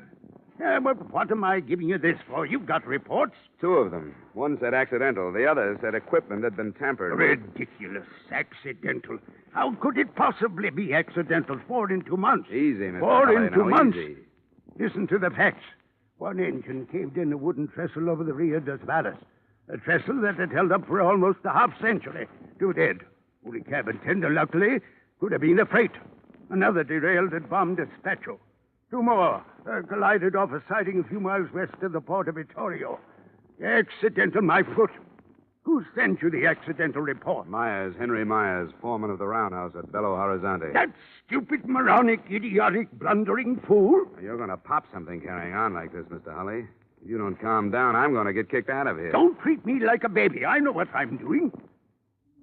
Now, I meant to write a personal letter to Mr. Donnelly thanking him for the checks. They were prompt, very prompt. Your company is to be complimented. We'd rather be informed. Just what kind of a railroad do you run, Mr. Holly? Manganese. Nothing but manganese. A little bauxite, but not enough to cover the bottom of a gondola car. Manganese is our load. And if you ask me, that's the trouble right there. Where? Peter Yaradan.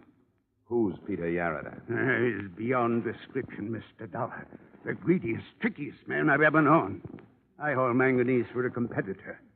At first, he tried to buy me out. I wouldn't sell. Then he used other methods. He spread vicious rumors about Belo Horizonte Railroad stock being worthless. It almost ruined me. How about the crashes? Isn't there any evidence that someone tampered with the machinery? No, none. Whatever proof might have existed would have been destroyed in the crash. Which is exactly why I suspect Yaradan. Why, with this railroad in his hands, he'd control the entire market down here. Well, I think I've taken up enough of your time, Mr. Holly.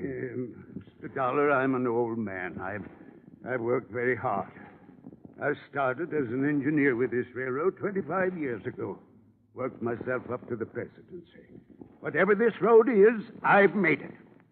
I'd be everlastingly grateful if you'd put Yaradan just where he belongs, behind bars. My job is investigation, not prosecution, Mr. Holly. Take my word, Mr. Dollar, it's Yaradan. Well, before I go any further, I'd like to talk to this Myers, the foreman in Belo Horizonte. Yes, very wise. It's about 400 miles north. I'll have a car and driver waiting for you in the morning.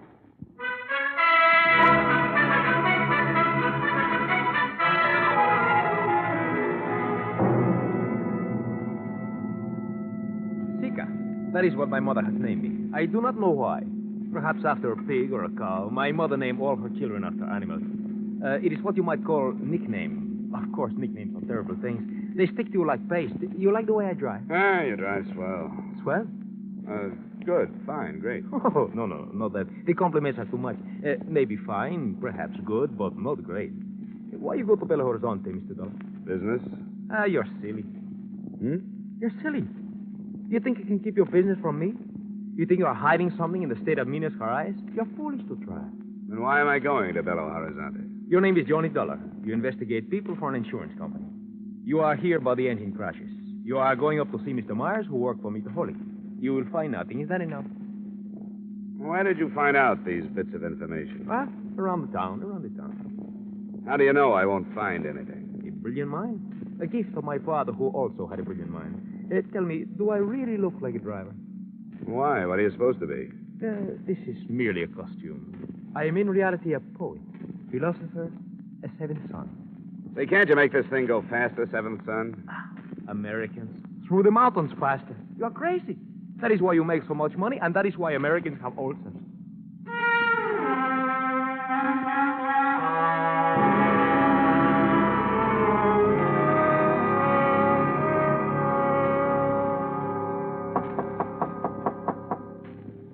Second. Yeah? My name is Dollar, Mrs. Myers. Yeah. From Hartford, Connecticut, insurance investigator. I'd like to talk to your husband, if I may. He ain't here. When do you expect him? I don't know. Is it about the wreck? That's right. Well, I don't know if it'd be right to ask you in or not. Well, it's up to you. I'm not from the police, you know. Yeah, I suppose it'd be all right. Thanks. He's shaving. Oh, I got plenty of time. Saturday Evening Post just come in from the States, if you'd like to see it. Oh, fine, thanks. And there's caramels on the table. Never touched the stuff. I'd like you to know, Mr. Dollar. Yeah. Well, I'd like you to know Henry don't know a thing about this business. I just wanted to ask him some questions about the accident report he sent into our office. He wrote what he seen, and that was all he wrote. I wouldn't be concerned, Mrs. Myers. And no matter what anybody says, Henry had no more to do with the busted pins in them rods than the man in the moon. He checked before it went out of the yard, and he checked just before... Uh-oh. Said enough. Get into the kitchen. I didn't say nothing to him. Go on. I didn't say a thing. She talks a lot. Dollar, did you say? That's right. She talks a great deal for a woman her age. Her parents let her gab all the time. Have a caramel? No, thanks. Hey, what's this about busted pins? Yeah, she mouths. Come on, Myers. If you've got nothing to hide, there's no sense of evading the questions. The pins were sawed. Somebody, I don't know. I should have checked them before they left the yard, but I didn't. That's why you reported the crashes as accidental? All right, I was scared. A man gets scared for his job. How do you know about the busted pins? After the wreck, one of the guys told me. You mean somebody knew the pins were broken, and he let the engine leave the yards? Yeah. Who? Come on, Myers. Who? You'll have to find that out yourself, Dollar. You're in plenty of trouble, Myers. I told you all I'm going to tell you. Now get out of here. Okay. But if you change your mind, I'll be at the San Carlos Hotel. I'll remember that. The San Carlos. All day.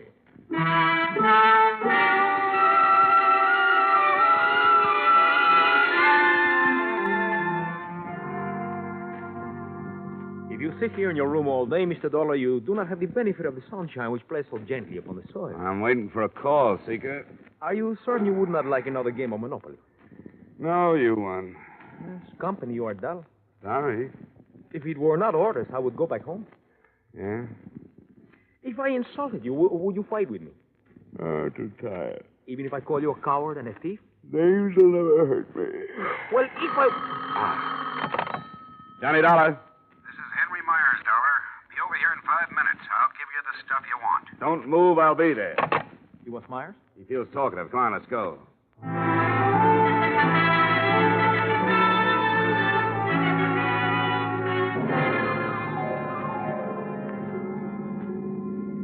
How did you know he would call? I didn't. Then why were you waiting? What else could I do? The American mind. Shrewd. Here. Let me over to the next corner. All right. And pick me up in about a quarter of an hour. No. I go in with you. All right, come on then. Do not run so fast. Oh, my ain't Pete. Pooped. Pooped, Pete.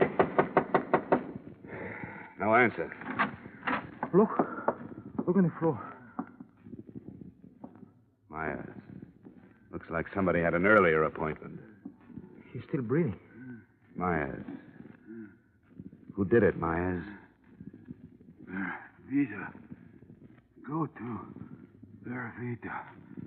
Vera... He's dead. What is Bervida? Don't look at me, Seeker. I don't speak the language. Somebody's coming. It's Mrs. Myers. Come on, Seeker. Oh, hello. What you been doing? Talking to Henry? Don't go in there, Mrs. Myers. Why not? I get poison oak or something? It's my house. Don't, Mrs. Myers. It's your husband. What's the matter with him? He's dead. What? Somebody shot him. Let me in there. Mrs. Myers, please. Henry, I knew they'd do it. I knew they'd get him. I knew it. I knew they'd get him. I knew they'd get him. Mrs. Myers. I knew they'd get him. I knew they'd get him. Who, Mrs. Myers? Who would get him? Geraldine. Wish I'd never heard the name. Geraldine.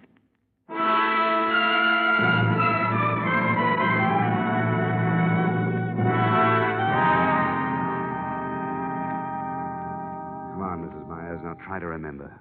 What does the word mean to you? Vervita. Is it a town? I don't know. A mountain? A person? Oh, try, Mrs. Myers. Your husband must have mentioned the word to you sometime. Look, if I remembered, I'd tell you, wouldn't I? Yeah. Well, the police probably seek a call about half an hour ago. Come in. Mr. Taylor?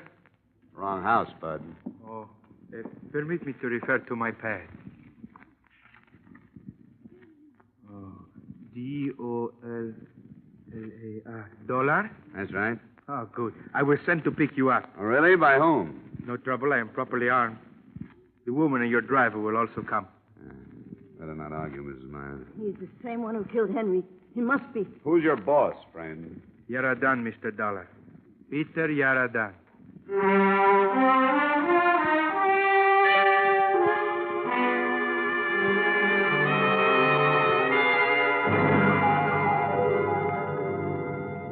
You may go in now, Mr. Dollar.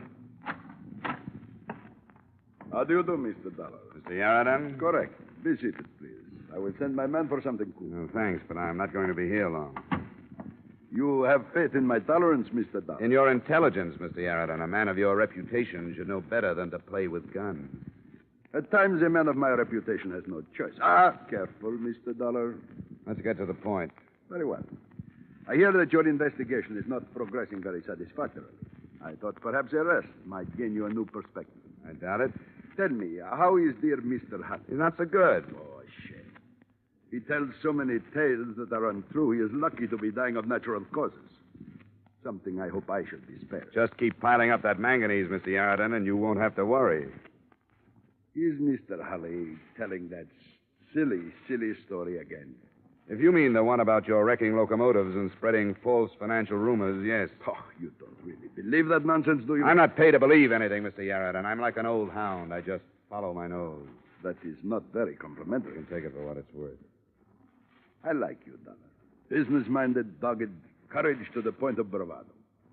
You would not consider taking a position with me at, let us say, 3 times your present annual income, would you? Funny way to offer a man a job, Yaradan. With one finger on the trigger. Well, I would prefer to keep our relationship on this plane until I find out your position. I'm afraid we wouldn't get along, Yaradan. You are probably right. And it is such a shame, Mr. Dollar. You could have gotten so much more per hour while you were still alive.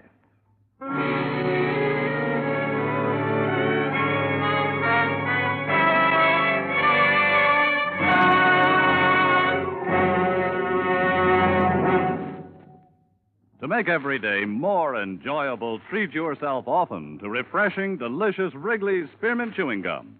A lively, full-bodied, real mint flavor cools your mouth, moistens your throat, freshens your taste. And the chewing itself gives you a little lift, helps you keep going at your best. So for real chewing enjoyment that's refreshing and long-lasting, always keep Wrigley's Spearmint Chewing Gum handy. Healthful, delicious Wrigley's Spearmint Gum will make every day more enjoyable. And now, with our star, Edmond O'Brien, we return you to the second act of Yours Truly, Johnny Dollar.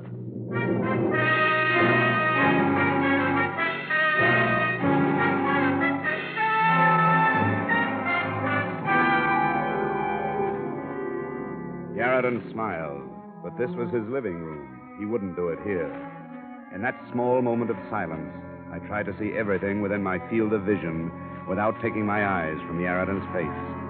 There was the blur of something metal to my right, something that curved toward the ceiling, something a few inches from my hand. I reached out and pushed it over on top of him. The floor lamp landed on his chest, and the shot went wild. I threw my arms in front of my face and jumped out a latticed window. I landed about 10 feet down in Yaradan's rock garden, right in the middle of a clump of stubby cactus. I ran out through the open gate, and I didn't stop running until I found myself at the San Carlos Hotel. Expense account item 2, 3, 4, 5, and 6, $30.59 miscellany to tie up the loose ends. For example, telegrams, one to Hulley, wishing him better health and asking him for a definition of the word Vervida. 2 more to the police of Bam Despacho and Victoria, requesting reports on the crashes. Another to the company in Hartford, gently hinting at foul play. I wrote a full report of my findings, including names left with the notary public at the hotel, and ambled casually back to the large house of Peter Yaradan.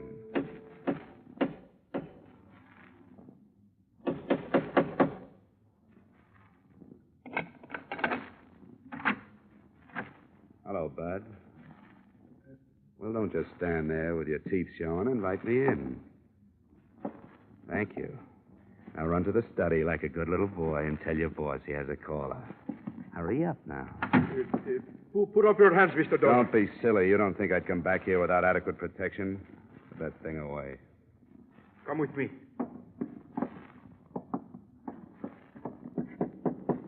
Come in.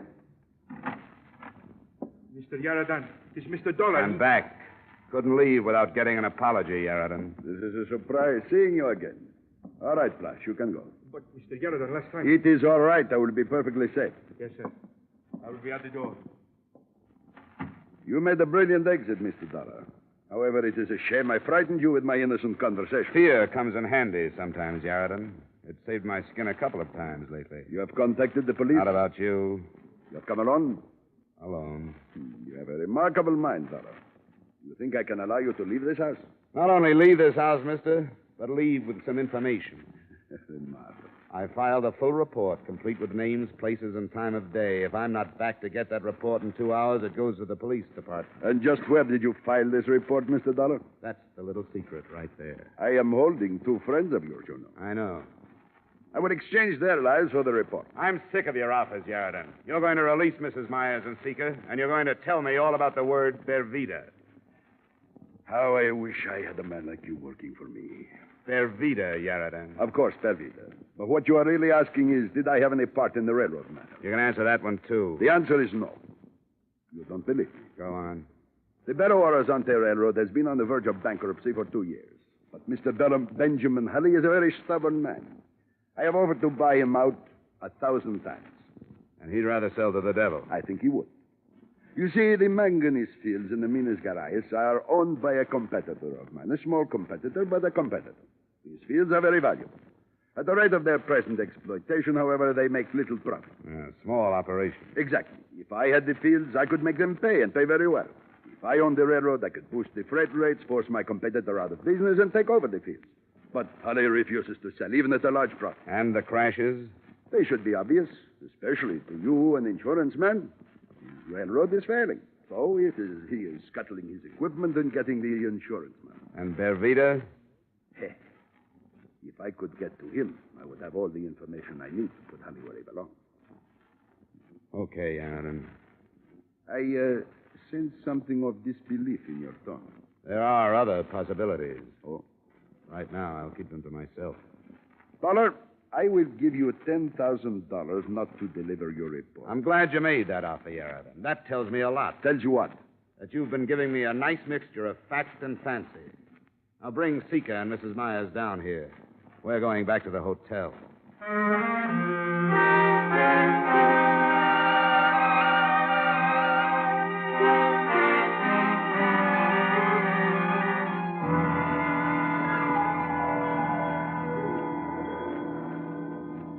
Look, Mrs. Myers, whoever he is, wherever he is, his life's in danger. If you don't trust me, you better find somebody real fast, or Mr. Bervida is going to be dead. Oh, they wouldn't kill him. He's in somebody's way, or Yaradan wouldn't be that interested. All right, all right. There was 20 killed in the 4 crashes, Mr. Dollar. 20 dead, that's right. Yeah. And 1 injured. Ah? A survivor. The only witness. Bervida. Yeah, Bervida. Where is he? Small cabin in the mountains. I'm the only one that knows besides Henry. Henry's dead. Bervida was fireman on one of the engines that crashed near Victoria. He saw somebody pull the hand switch, so the 2 locomotives was on the same track. The engineer put on the brakes, but not quick enough. Bervida jumped. Thanks, Mrs. Myers. I think I'll have the notary mail that report on Yaradan to Hartford for safekeeping. And, Seeker, my boy, we're going to pay our respects to Mr. Bervida. You stay here in the hotel, Mrs. Myers. I want to know who killed my husband. I'll give you that information when I get back. I'll contact Rio and have Mr. Hulley's secretary put through an authorization for a locomotive and engineer to take me up. There's a dirt road, Mr. Dollar. Why don't you take a car? No. I think the locomotive is much faster. Seeker's right, Mrs. Myers. We'll go by rail. Mr. Dollar. Yeah? Would you mind very much if I stayed here in Belo Horizonte? Wife and children, you know. Well, I never would have put you down as having a family, Seeker. Well, to tell the truth, I don't, but someday I hope to have.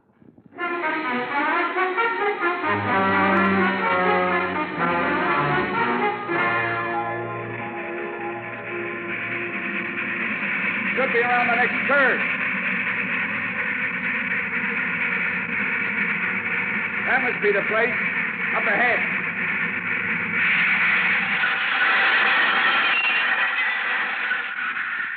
I won't be be long. Keep the meter running.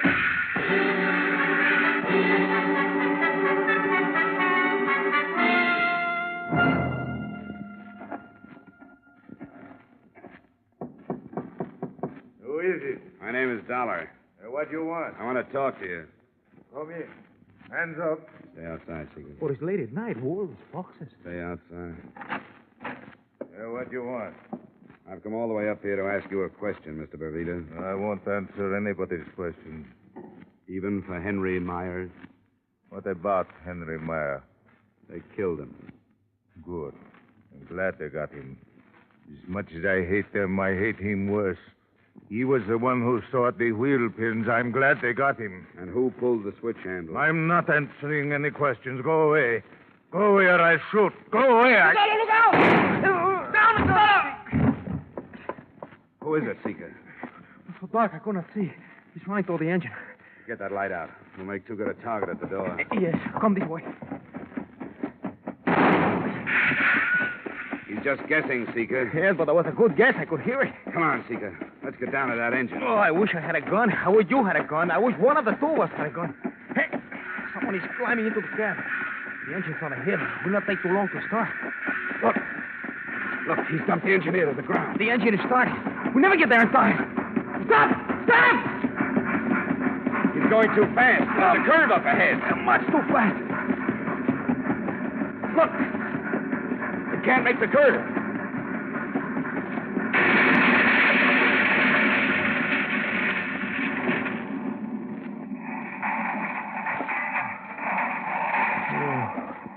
There is. Well, who could it be, Mr. Dollar? Who could it be?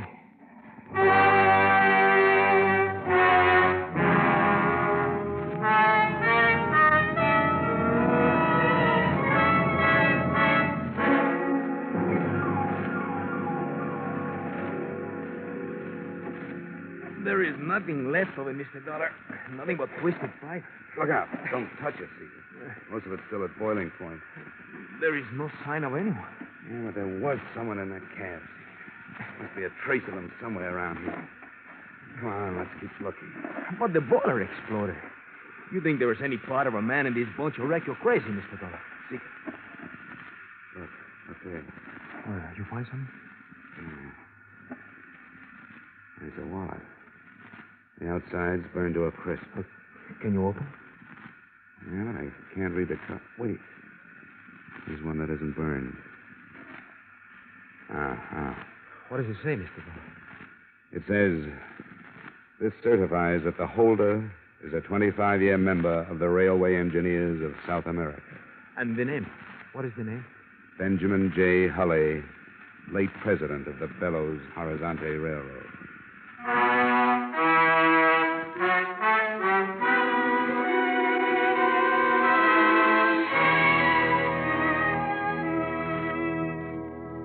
Here's the way it added up. Hulley had come by car. We found it just off the dirt road a mile down from Vervita's shack. The murder of Henry Myers remains an unsolved case. Police assume someone in the employ of Benjamin Hulley pulled the trigger, but I guess they'll never know for sure. Due to my report and public resentment against him, Yarradan was forced to leave the country. The Belo Horizonte Railroad is now in receivership, but it's still hauling manganese from the interior. I might say this was one case that had me stumped right up to train time. Expense account item 7, same as item 1, $500.38. Transportation to New York and Hartford. Expense account total, $1,492.54. Yours truly, Johnny Dollar.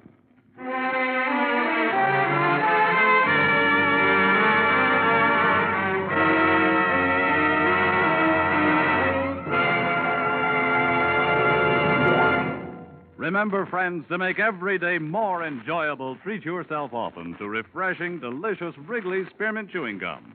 There's lots of cooling, real mint flavor in every stick. And chewing Wrigley Spearmint helps keep you feeling fresh and alert. You feel better, work better, get more fun out of doing things. So indoors, outdoors, wherever you go, keep some healthful, refreshing Wrigley's Spearmint Chewing Gum handy.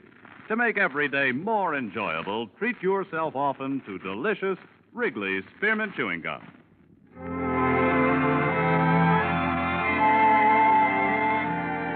Yours truly, Johnny Dollar, brought to you by Wrigley Spearmint Gum, stars Edmond O'Brien in the title role and is written by Gil Dowd and David Ellis with music composed and conducted by Leith Stevens.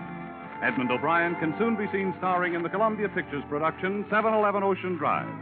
Featured in tonight's cast were Bob Griffin, Francis X. Bushman, Anthony Barrett, Martha Wentworth, Joe Duvall, Jack Crucian, and Ted DeCorsia. Yours truly, Johnny Dollar, is produced and directed by Jaime Del Valle.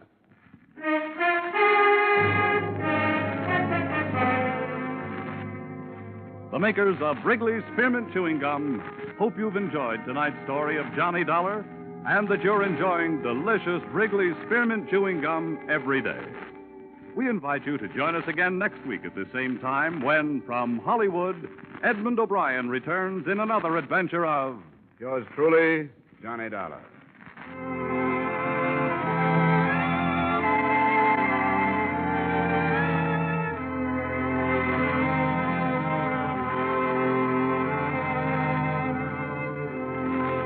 Bob Stevenson speaking. This is CBS, the Columbia Broadcasting System.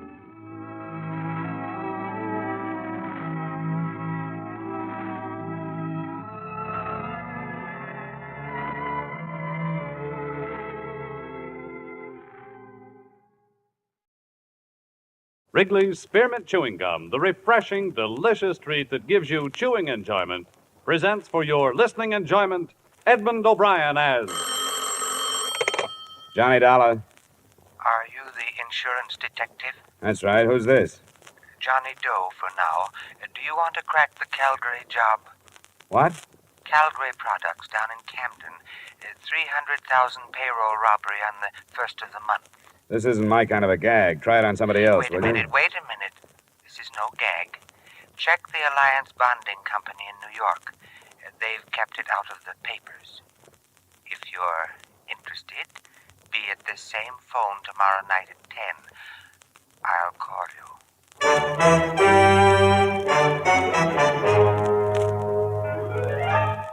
The makers of Wrigley's Spearmint Chewing Gum bring you Edmond O'Brien in another adventure of the man with the action-packed expense account. America's fabulous freelance insurance investigator. Yours truly, Johnny Dollar.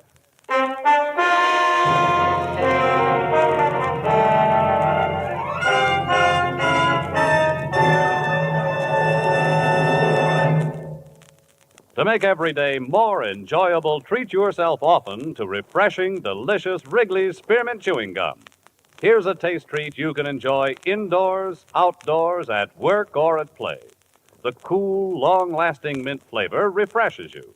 The smooth, steady chewing helps keep you fresh and alert. Adds enjoyment to whatever you're doing. Wrigley's Spearmint Chewing Gum. Healthful, refreshing, delicious.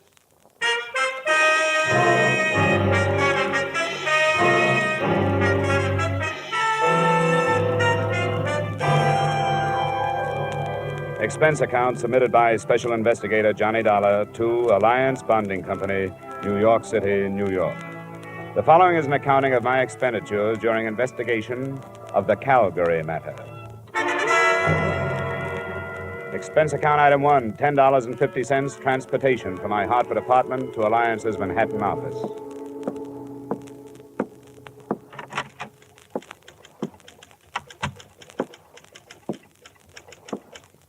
Good afternoon, sir. Hello. I think Mr. Matthews is expecting me. The name is Dollar? Oh, yes, Mr. Dollar.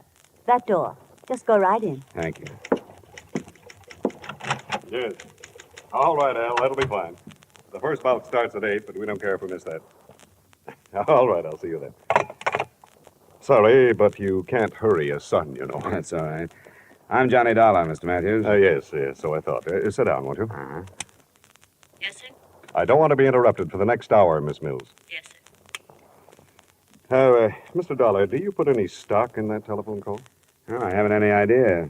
I don't know anything about it. I've done a lot of thinking since you phoned me about it, and of course there's nothing for us to do except to follow it up. But I can't help wondering if this man isn't a crank of some kind. Well, that's what I thought, too, until you bore him out by telling me there'd been a robbery that had been held from the press. Why has it been kept a secret? Well, all concerned thought it was the best idea, and there's a possibility that the group involved is the same one that carried off the Brink robbery. But any publicity would only give away our hunch that the same gang pulled both jobs. What makes you think the Brink crowd might have pulled this one? Because of the way it was executed. Simple perfection. The knowledge the criminals had of our operations.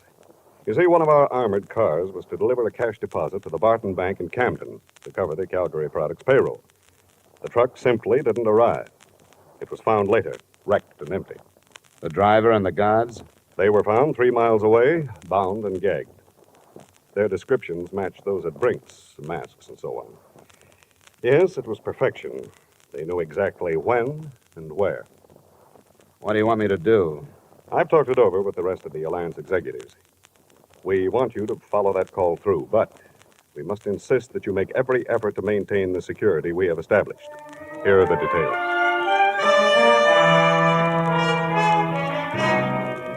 Expense account item 2, same as item 1, transportation back to Hartford. At 9:45 that night, I was in my apartment waiting for the promised call from John Doe. At 10:05, my phone rang. Johnny Dollar. Stanley, 3469. Yes? One moment, please. Philadelphia's calling. Philadelphia. Your call to Hartford is ready. Go ahead, please. Mr. Dollar, Yeah? what did you decide about the Calgary job? Well, what happened to the man I talked with last night? He didn't dare phone you tonight. He was afraid you'd be set up with the police to trace the call. I haven't talked to the police. Don't. If you do, it's all off.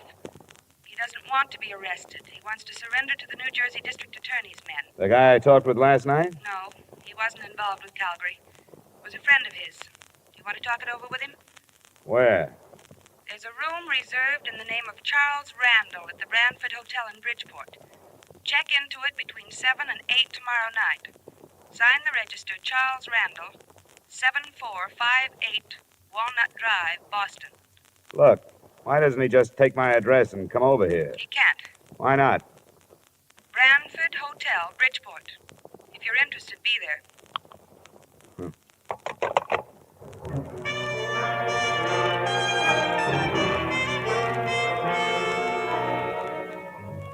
Expense account item 3, $5, mileage to Bridgeport and the Brantford Hotel. It was a weathered frame building in the Harbor District. I felt conspicuous walking across the lobby to the desk because I was the only man in sight who was wearing a tie. I wondered, since I was so out of place, why that address had been picked for a meeting that I assumed was not supposed to attract attention. My room was in the rear on the ground floor. I'd no more than opened a single window to air the room of the traces left by its previous tenant when I was signaled to the door.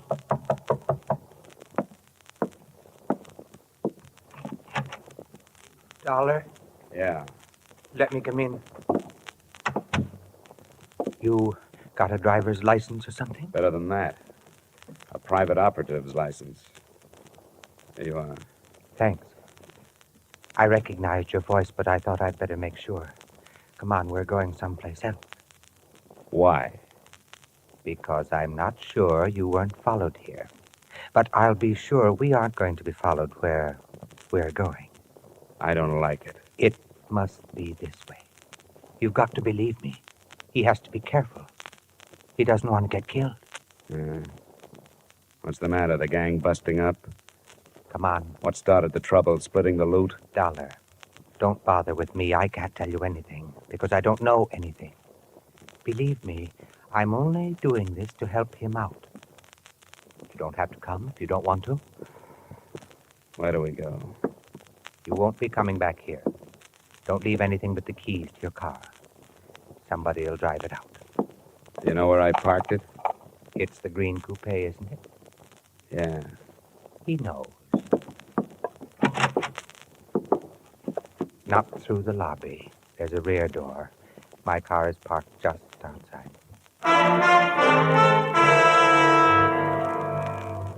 We drove without speaking, crisscrossing town and backtracking until he was satisfied there were no followers, and then out of town in roughly an easterly direction, following the shore of Long Island Sound. I clocked 3 4/10 miles on the speedometer, starting at the city limits. Then he switched off the lights and turned right into a pair of ruts. Finally, we bounced to a stop in front of a cabin near the water. Watch your step. There are a couple of roots in the path.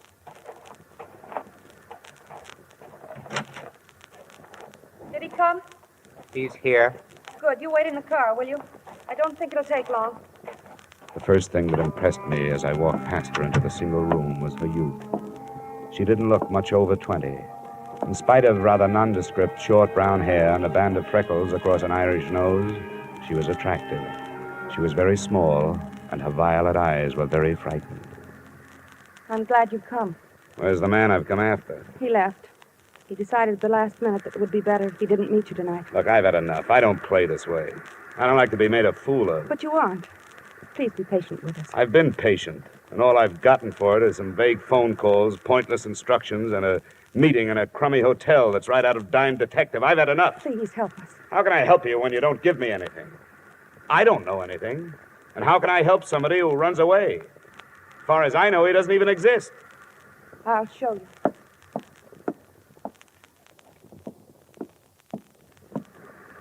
Open it. His share of the Calgary money's in it. What did you do? Take the wrappers off. I can take this with me? Yes. I don't get it. Does it matter? He wants to give himself up. Why this way? I told you on the phone. He doesn't want to be arrested in this state. He wants to go directly to the district attorney's office in New Jersey where the robbery was committed. He'll turn state's witness? Yes. But he has a demand. Promise of immunity. It won't work. Any promise like that destroys the value of testimony. Might even bar it from the trial. It's been done. It's never promised. He'll have to take his chances on that. It doesn't have to be public. You can try, can't you? Sure, I can try it, but I won't get it. Anything else? Yes. He wants to be placed in protective custody until after the trial. How many other men were in on the job? He wouldn't tell me. I can't tell you anymore. Will you go to New Jersey? I'll have to have 2 days. I may not be able to see anybody tomorrow. All right. We'll call your Hartford number both nights at 10. You'll have to go now. Please do your best.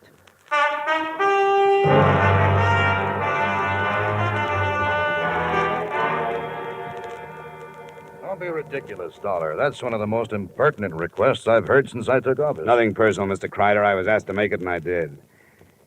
Well, would you see that he's placed under protective custody until after the trial? Why should I grant this criminal any favors? Well, if it means breaking the Calgary matter, it seems to me a favor or two would be worthwhile. We'll break it in due time.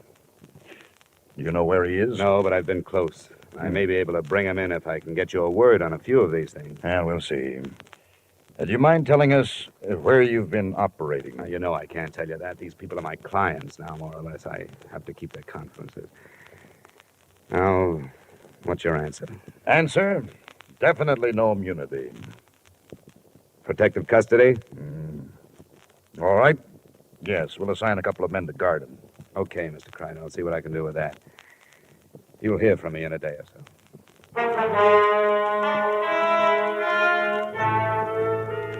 Expense account items 4 and 5, $40 travel from New Haven to Trenton, New Jersey, and from Trenton back to Hartford. I reached home too late for the phone call that first night, but it came the next, promptly at 10, from Boston this time.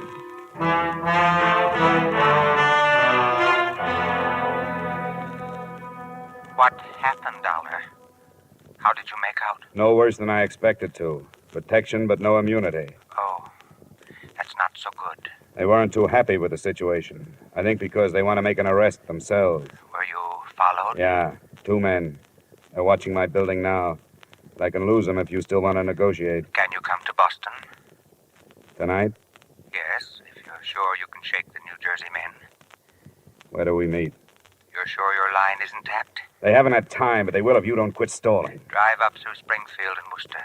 Just outside Boston, you'll pass through Auburndale. On the other side of it, there are 2 bridges. After you've crossed the second one, pull off the road and wait. All right, I'll be there. Well, let me tell you something. This is the last trip. Get your man off the dime. I can't spend the summer touring New England.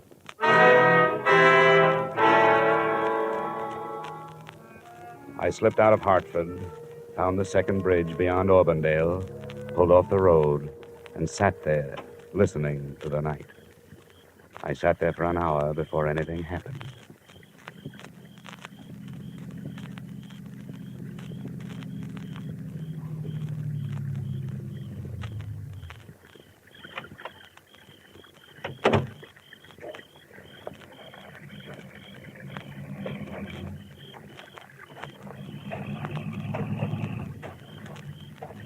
My name is Gannett, Mr. Dollar. Oh?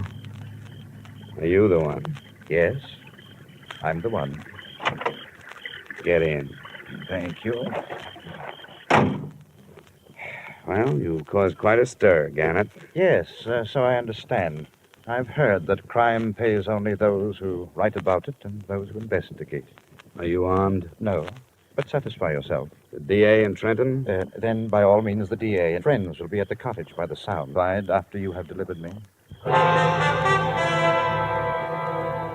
It wasn't a silent trip, but the subject of our scattered conversation was always far removed from the Calgary matter.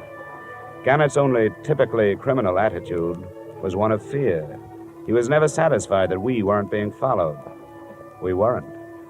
I learned that at 9:30 the next morning when we pulled up in front of the State Building in Trenton. We hadn't been followed. They were waiting for him.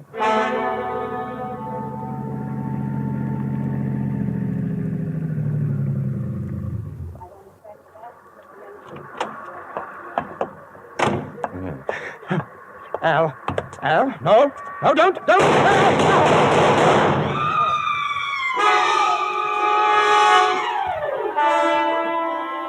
Someone in the crowd, it was impossible to know who, shot Gannett to death and disappeared in the confusion.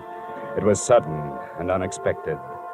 More unexpected, I think, than learning after police identification that Gannett, admitted criminal, was also Arnold Gannett, LL.D., professor of law at Russell University, New Haven, Connecticut.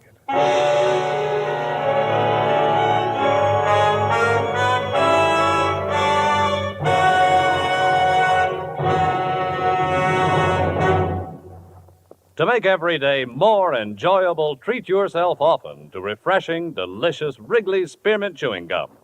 The lively, full-bodied, real mint flavor cools your mouth, moistens your throat, freshens your taste. And the chewing itself gives you a little lift, helps you keep going at your best. So for real chewing enjoyment that's refreshing and long-lasting, always keep Wrigley's Spearmint Chewing Gum handy. Healthful, delicious Wrigley's Spearmint Gum will make every day more enjoyable. And now, with our star, Edmond O'Brien, we return you to the second act of yours truly, Johnny Dollar.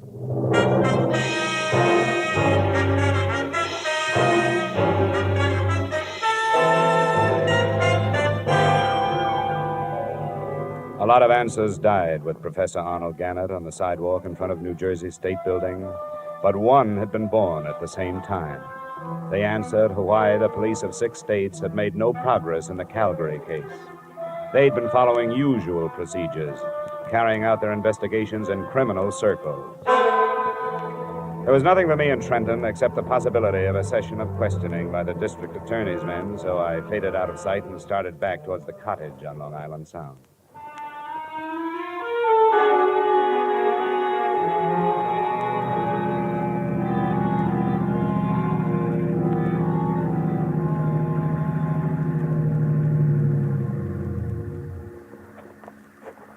Hello? Hi. Did it go all right? No, it didn't. It blew up. Somebody was waiting for us in Trenton. He killed Gannett as he got out of the car. I thought we were careful enough. You were careful here and in Boston, but nobody was following you. They knew where he was going and waited for him. How did they find out? I don't know. He never told me anything about it. Where's the girl? She's asleep. She stayed awake all night. I don't know what this is going to do to her. She's his wife. She'll have to know. You're right. It'll be in the papers tomorrow, won't it? She was going back to New Haven in the morning. But I can't do it. I don't want to go in. I think you'd better. I don't know who you are, and so I don't want to lose track of you. Come on in with me. Very well.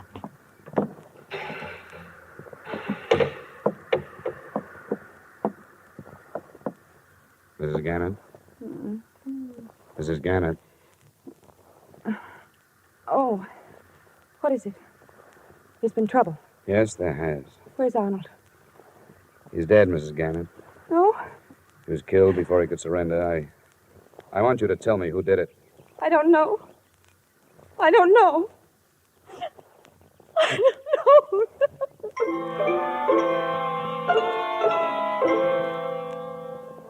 I gave her an hour to get hold of herself.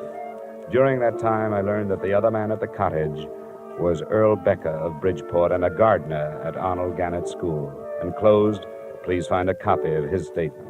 I'd known Arnold Gannett since he was a student at Russell University. We got to be good friends when we started to fish the Sound together. We didn't have anything else in common, but that sort of thing draws men together. I didn't know anything about the robbery until he told me he was in on it.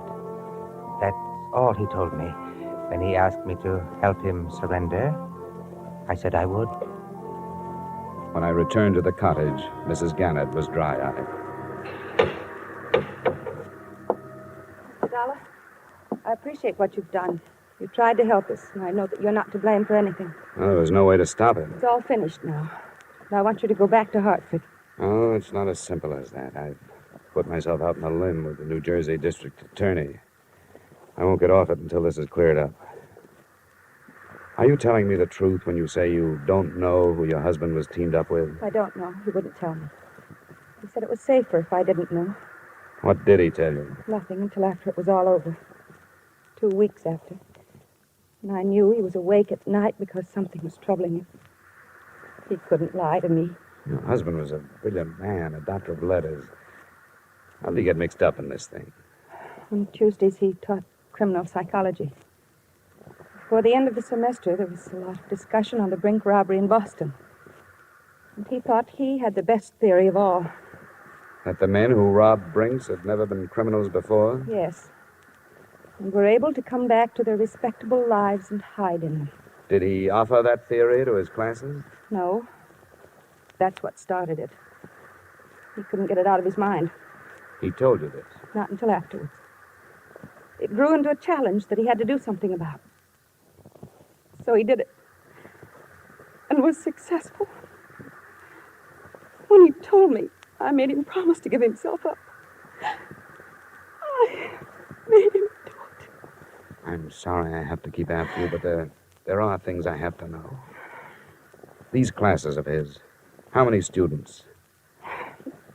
It was a large enrollment this year. There were hundreds. Did your husband ever mention a man named Al? Oh, there were so many. I can't remember. Well, he must have kept records. Where can I find a list of his students? At our house in New Haven. Well, then we'll have to go there. I'll be outside. Please let me know as soon as you feel able to leave.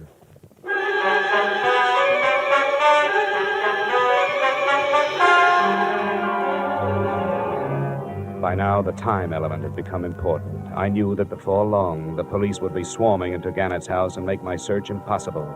I also knew I'd be dragged back to New Jersey for questioning. On the way into town, I tried to get some more information from Mrs. Gannett, but no luck. She apparently knew nothing of her husband's actions. It was 6 p.m. when she opened the door of Professor Gannett's office. Across one wall stretched a row of file cabinets, his records and lists of students.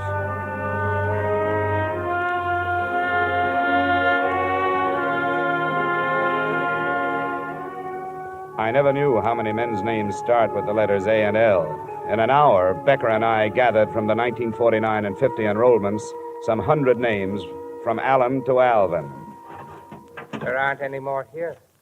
What do you do with a list like this? They live all over the country. Here's one from Arizona, Nebraska, Florida. I don't think we'll have to bother with them.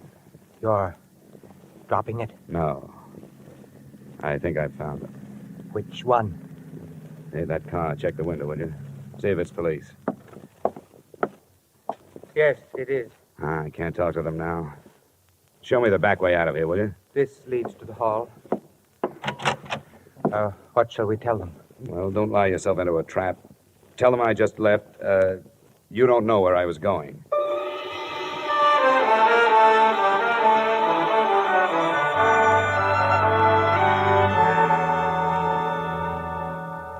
Have you read the papers, Mr. Matthews? Professor Gannett? Yes, it's hard to believe. You knew him? Yes, I'd met him. I'm awfully sorry about this. But now you know how the robbery was carried off with such perfection, don't you? What do you mean? You mentioned it yourself. They knew exactly where the armored truck would be and when. Your son Albert was a student of Professor Gannett's. What are you intimating? Well, there are thousands of students at Russell. I don't know of any other who has connections with the company that was robbed. I won't stand for The this. crime was committed because of a fixation Professor Gannett had about the Brink robbery. He felt he had to prove that respectable people could commit a crime and get away with it. He did it. But he couldn't have without knowing where your truck was going and approximately when it left New York. Where is your son?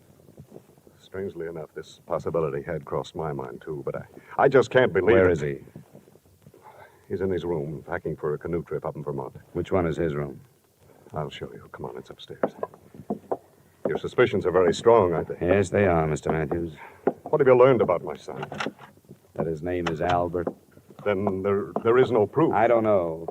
I want to find out. But he would have no reason to do anything like this. I have always given him everything he wanted.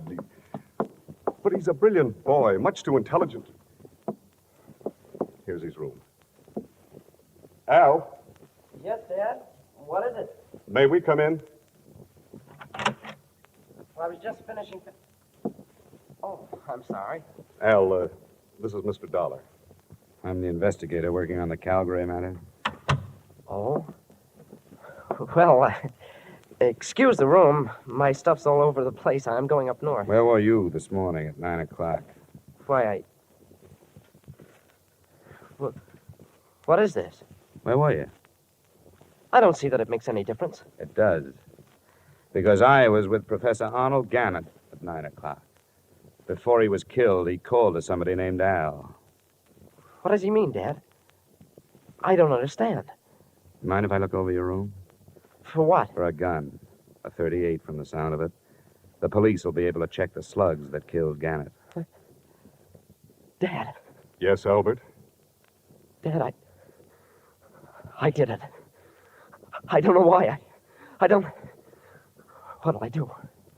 I don't know. Dad, it wasn't supposed to end like this. Dad. I can't help you now, son. All right. All right, then I'll get away. No, you don't. It's no use. Get away from me. Oh. I'm sorry, Mr. Matthews. Yes, Mr. Dollar. I'm sorry, too.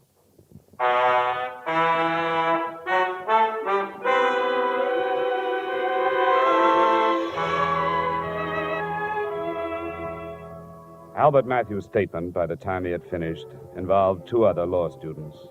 They, too, were from families that should have not included criminals. And I wonder if Professor Gannett's unsuccessful experiment doesn't mean that the Brink robbery, $2 million, wasn't committed by persons now hiding behind respectable lies. Expense account total, $1,180. Yours truly, Johnny Dollar.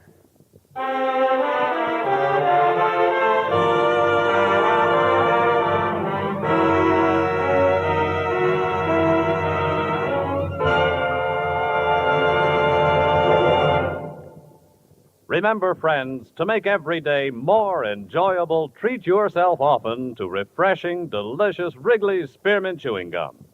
There's lots of cooling, real mint flavor in every stick. And chewing Wrigley's Spearmint helps keep you feeling fresh and alert. You feel better, work better, get more fun out of doing things. So indoors, outdoors, wherever you go, keep some healthful, refreshing Wrigley's Spearmint Chewing Gum handy. To make every day more enjoyable, treat yourself often to delicious Wrigley's Spearmint Chewing Gum.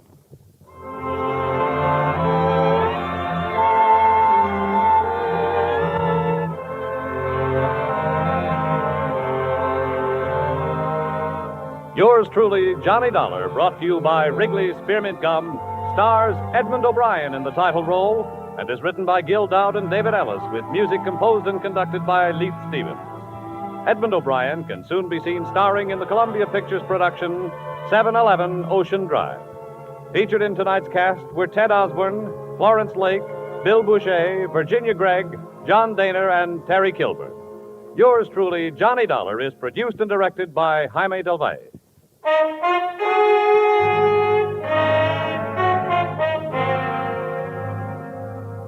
The makers of Wrigley's Spearmint Chewing Gum hope you've enjoyed tonight's story of Johnny Dollar and that you're enjoying delicious Wrigley Spearmint Chewing Gum every day.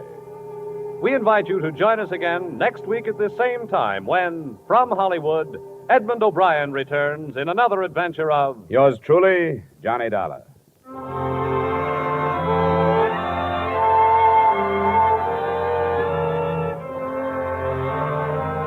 Bob Stevenson speaking. This is CBS, the Columbia Broadcasting System.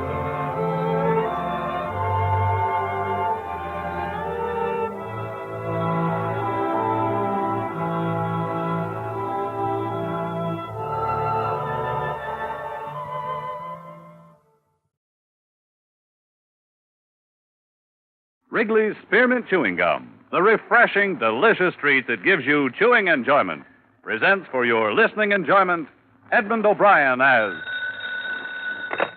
Johnny Dollar. Cal Porter at Associated, Johnny.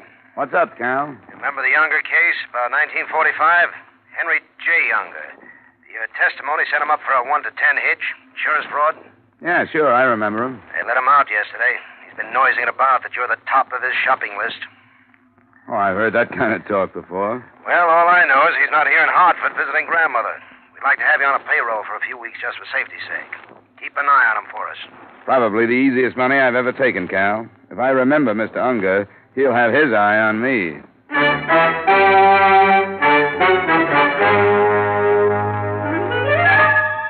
The makers of Wrigley's Spearmint Chewing Gum bring you Edmond O'Brien in another transcribed adventure of the man with the action-packed expense account. America's fabulous freelance insurance investigator. Yours truly, Johnny Dollar.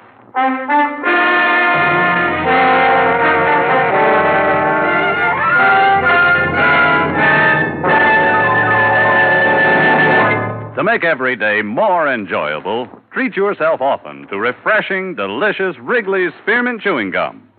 Here's a taste treat you can enjoy indoors, outdoors, at work, or at play. The cool, long-lasting mint flavor refreshes you. The smooth, steady chewing helps keep you fresh and alert.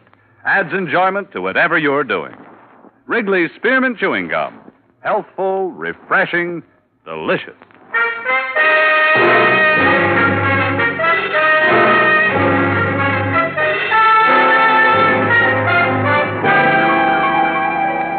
Expense account submitted by Special Investigator Johnny Dollar to the Associated Insurance Companies of New England. Attention, Calvin Porter. The following is an accounting of my expenditures during investigation of the Henry J. Unger matter. Expense account item 1, $2.20, night letter to Warden of State Penitentiary for dossier on Henry J. Unger. I just hung up and the doorbell rang. Just a second. Hello, Johnny. Eileen. Well, can I come in? Yeah, sure. Oh, nice place. Been so long I'd almost forgotten. Oh, I see you got rid of that imitation Rodin, the miniature. Wasn't your type, anyway. Oh, I must say you're not being very hospitable. Don't I deserve a drink? Sure. Oh, what's the latest? Oh, working as hard as ever. Oh, thanks. I'm sorry if I'm a lousy conversationalist, Eileen, but like you say, it's been a long time. I thought you said you never wanted to see me again. I did, once. But when I got your wire yesterday, I decided that My maybe... wire? I didn't send you any wire. Don't make me seem like a fool, Johnny. I got a wire from you asking me up here this evening. You said you wanted to talk things over. Look, I don't know who's playing a gag on you, Eileen, but I didn't send you a wire. I know how you felt 2 years ago when we said so long. Well, maybe I was wrong 2 years ago. I know I made some mistakes, and you made some mistakes. Let's see that wire. Well, sure. It's right here in my purse. Tonight at 7:30, let's talk things over at my place, Love Johnny. I didn't send that. You sure you don't know a few other Johnnies? That was a dirt crack. You like little things like this, don't you, Eileen? You like to write yourself notes, make up stories. You've got an A1 imagination. Well, I went all through that a long time Now, ago. you listen to me. This is no gag, and it's not my imagination. All right. Let's make things as pleasant as possible as long as you can. Fair enough. I thought a lot about you, Johnny.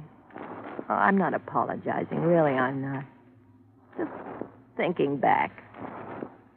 I'm glad it didn't turn out the way we originally planned it. I'd have spent half my life worrying over you. Oh, that's very touching, especially in light of the fact that every other evening it was somebody else. I told you, Johnny. Yes, that we were going to be pleasant. Oh, that's right. We were going to be pleasant. Oh. You expecting someone? Nope. Mr. Dollar? Yes? Maybe you don't recall my face. The name is Unger. Henry J. Unger. Mind if I come in? I'm busy. Oh, yes, I see. Well, we won't take much of your time, will we, Ferdy? A very minimal amount of your time. Mind introducing me to the lady? What do you want, Unger? My name is Henry J. Unger, miss. Well, maybe I better go, Johnny. No, stick around. Go on, Eileen. I'll see you later. I said stick around. I guess you better stick around. She just came over for a visit, Unger. Let her go home. Oh, no. Maybe she'd like to watch the activities. Ferdy, get out the needle. Now, look, Unger. Oh, you talk, just like someone in insurance. You make so much noise and you don't say anything. How's it coming, Ferdy? Satisfactorily. It's all ready. And they were each having a drink, too. I noticed that. Got the rope? Now, you know I have the rope. That chair will be fine. Sit down, Dollar. What's the angle, Unger? You'll find out. Sit down. Can you work with gloves on, Ferdy? Sure. I could do it with mittens. And once around.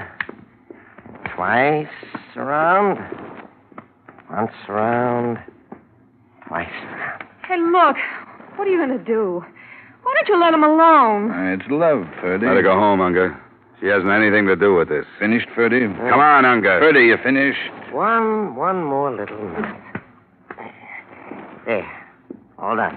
And very sturdy, too. All right, Ferdy. Roll up his sleeve. Right. Hey, look. He's got a nice big blue vein right here. You know, it's so hard to find a good, nice, blue, bulgy vein on somebody. Feel, Uncle, feel. He loves his work, this Ferdy. Used to be a lab technician at some big hospital. Didn't you, Ferdy? That's right, Mr. Unger. Hold very still, Mr. Dollar, and concentrate on this lovely girl you see standing before you. Just conceive of yourself as being a very big man, the President of the United States or something. Someone with influence. Yes, a great deal of influence.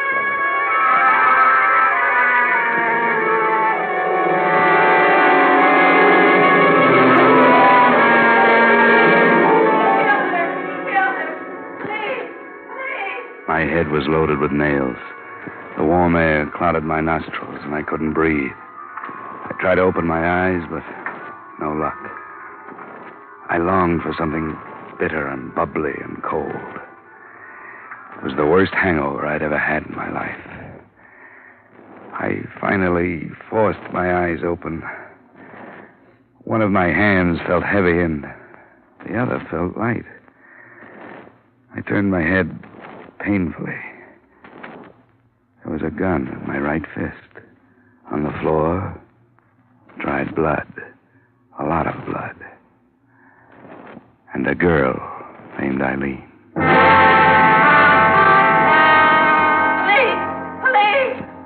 Oh. He killed her! Police! It was the maid. I remembered the keys hanging in a great silver ring from a wide waist. And she was gone. Empty liquor bottles. 2 in the corner, 1 near the body. I focused my eyes on the gun. It was my own. I sat up and opened the breech. It had been fired. Twice. I looked at my watch. I put it up to my face and I looked at it hard. 10, 20. I had been out almost 3 hours. I went out into the fresh air and it hit me like a slap in the mouth. I almost passed out again. But I took it slow, not breathing too deeply.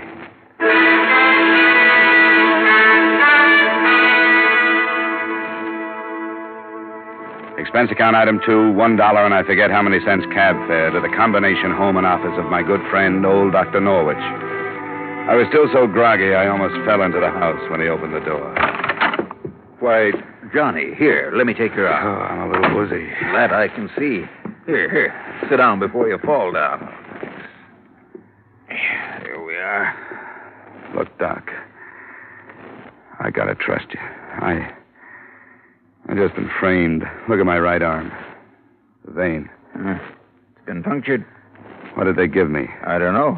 I can take a blood sample and lab it up for you. Thanks, Doc. I can't be certain, but my opinion is you've been given a very adult dose of alcohol. Possibly a mixture of 50% alcohol and intravenous fluid. Can I prove it? Did you have a drink?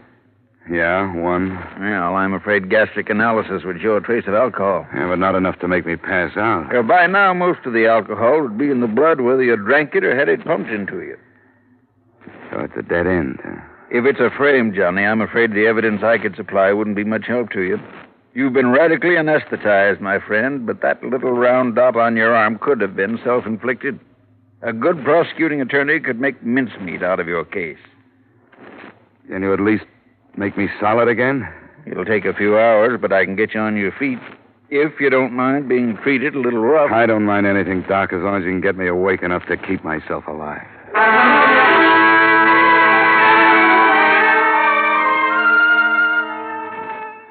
After a Swiss bath consisting of ice-cold water pressured at the body out of a stout hose, plus a potent shot of vitamin B complex and another cup of coffee, I felt almost normal.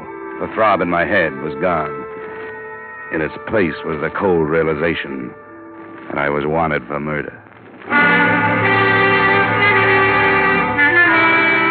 Expense account item 3, 50 cents taxi fare to Asylum Street. It was funny going through all the motions of a murderer. I began to feel an edge of guilt creep into me. By the time I hauled myself into the Lost Soul Cafe, I felt as much a part of the place as the tramp at the elbow of the bar. I found an old informant at a front table. Expense account item 4, $25 strictly for information. Sure. Sit down. For that kind of money, sit down. Thanks. Now, what was that question again? Henry J. Unger, Victor. Henry J. Unger. Just unfrozen. That's right. Well, 25 isn't very much. 25 is my present limit. This isn't too big a case. I could do better on quiz show. Henry J. Unger and his character man, Ferdy. $25 and a shot. Right. Won't you join me? Oh, I can't look at this stuff. I took the cure once. Fistula, we're the same. Henry J. Who? Unger.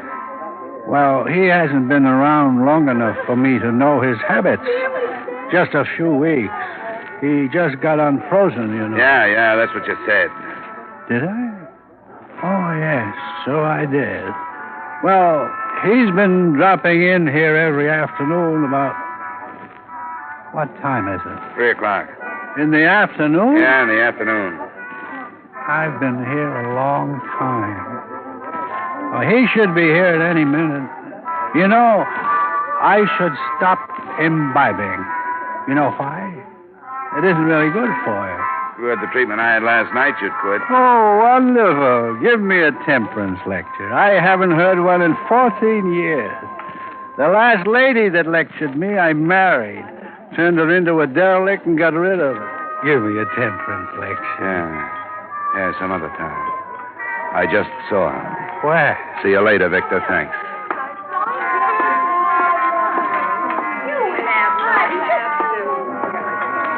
Hello, Unger. Well, Dollar, the police know you're out? Let's sit down and talk it over. I wouldn't stay in one place too long if I were you. It won't be too long. Well, speak your piece. This strictly revenge, Unger? Let's put it this way. 5 years is a long time. Good thing I learned to behave myself, or I'd still be running the prison paper. You're the noisy type, Unger. You'd be the finger man if I so much as stubbed my toe. Correction. I would have been. Now I've got the law doing my dirty work. If you haven't made a mistake. I planned this for 5 years. You won't find any mistakes. Oh, I thought a lot about you, Dollar, up at the resort. You know, in the years I've been in the insurance game, I've seen you guys come and go by the dozen. They turn you out of the same mold. You flip a few jobs, and it gives you a kick, and it goes to your head. Then comes that one mistake. They salt you away, and it gripes you. The world's to blame. You look around for somebody to take it out on. You talk a lot for a fugitive, Dollar. You're going to sit down over a piece of paper and write out a full confession, Unger. What makes you think so? This. A confession under duress isn't worth very much. It'll be worth a lot to me. For one thing, it'll be the truth. You'll have to prove I held a gun on you. Drop it, Dollar. What? I said drop it. You got the wrong man, Lieutenant. I doubt it, Dollar. You're under arrest for the murder of Eileen Kennedy.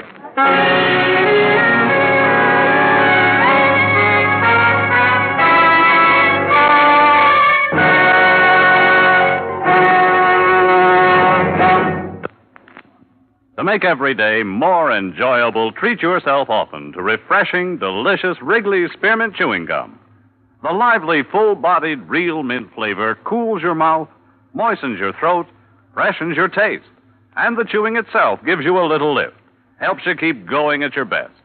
So for real chewing enjoyment that's refreshing and long-lasting, always keep Wrigley's Spearmint Chewing Gum handy.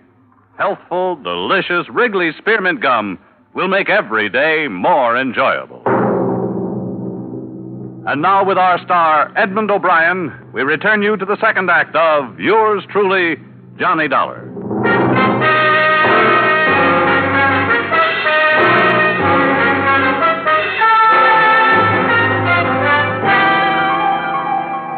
Johnny, it's my duty to warn you that anything you say may be held against you. If you got a good lawyer... Lieutenant, this is ridiculous. You know I'm not a killer. Do you want a good lawyer? Yeah. Guess I better get one. Call Joseph P. Harris. Number's in the book. Take care of that, Sergeant. Yeah, it looks bad for you, Johnny. When the DA gets hold of this evidence, he's going to be pretty nasty. You have any contradictory facts? Yeah, sure. I'm innocent. Can you prove it? Oh, come on, Dollar. You're in trouble. It was a beautiful job of framing, Lieutenant. All right, tell me what happened. Eileen Kennedy received a telegram yesterday. It asked her to meet me up at my apartment at 7:30 the next night that I wanted to talk. You two had quite a romance at one time. Yeah, we had quite a romance, but I didn't send that telegram. Can you prove it? I didn't send the... No. No, I can't prove it. Go on.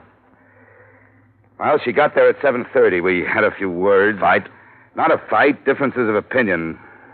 We weren't up there 5 minutes when the doorbell rang. It was Unger. He was with a guy he called Ferdy. Well, what happened? Unger pulled a gun on me, sat me down in the chair, and Ferdy tied me up. Then Ferdy injected alcohol into my vein, enough to make me pass out. He dumped a few bottles around the apartment, probably pouring the liquor down the drain. And when I woke up, Eileen was lying dead on the floor next to me. That makes a good story, Dollar. Well, here's the mark on my arm. You can still see it. Yeah. All right, Johnny, now it's my turn. We found Eileen Kennedy in your apartment. There were 2 bullets in her, one in the abdomen, one in the chest, penetrating the heart at the right ventricle. From my gun? Yeah, the one we took from you when we captured you. .38 automatic. Lieutenant, we found empty liquor bottles around the place. Gastric analysis at autopsy of the girl showed alcohol. Sure, we each had a drink. A drink or many, there was a trace of alcohol. Now, you say you didn't take more than 1 drink. Can you prove it? Can you prove it? Can you prove it? Can you prove you washed your face this morning? I don't have to, Johnny. Okay, Sergeant, take him to his cell. When his lawyer comes, send him right in.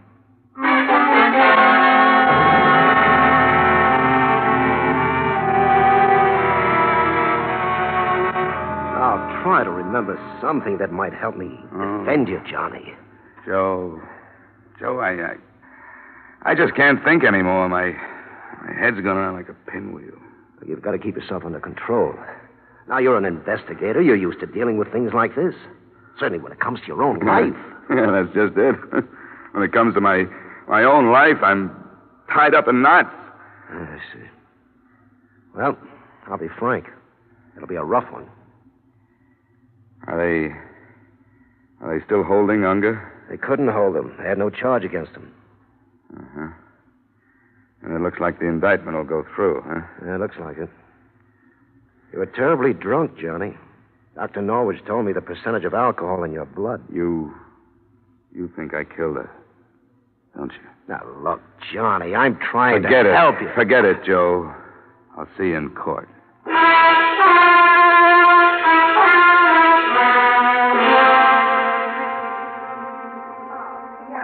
Excuse me, would you mind moving over one?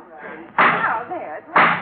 Oh, pardon me. Just got here in time. Hear ye, hear ye, hear ye. This Honorable Court of Connecticut is now in session pursuant to adjournment. Judge Samuel B. Epstein presiding. Be seated. The State of Connecticut versus John Dollar. We'll waive a jury, Johnny. I think you'll have a better chance. We'll take a jury, Joe. Start picking.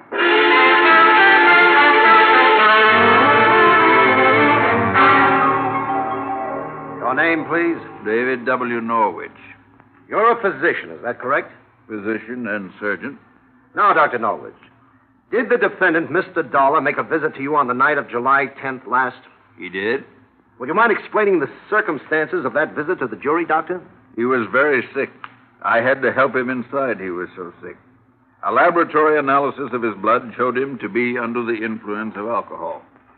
Did the defendant, or did he not show you a spot on his arm where a hypodermic needle had penetrated? He did. And did you or did you not suggest to him at that time that the alcohol might have been administered by means of a hypodermic needle? I did. But also... That'll be all, Doctor. Not quite all, Doctor. Now, Doctor, you know as well as I do that a little black dot on the underside of the elbow might have been done by an enterprising young investigator such as Mr. Dollar in order to put forth a fairy tale that he was drugged, do you not? I object, Your Honor. The prosecuting attorney is attempting to intimidate the witness and interject his own opinions through the medium of his questions. Justine? Very well. Doctor, is there any possible way of showing through laboratory tests of one sort or another whether alcohol had been administered by hypodermic or by mouth? Yes, there is. Gastric analysis. And did you perform such a test upon the defendant, Mr. Dollar, at the time of his visit to you, July 10 last? I did. Will you tell the jury what you found, please? I found a trace of alcohol. That will be all, Doctor. Thank you.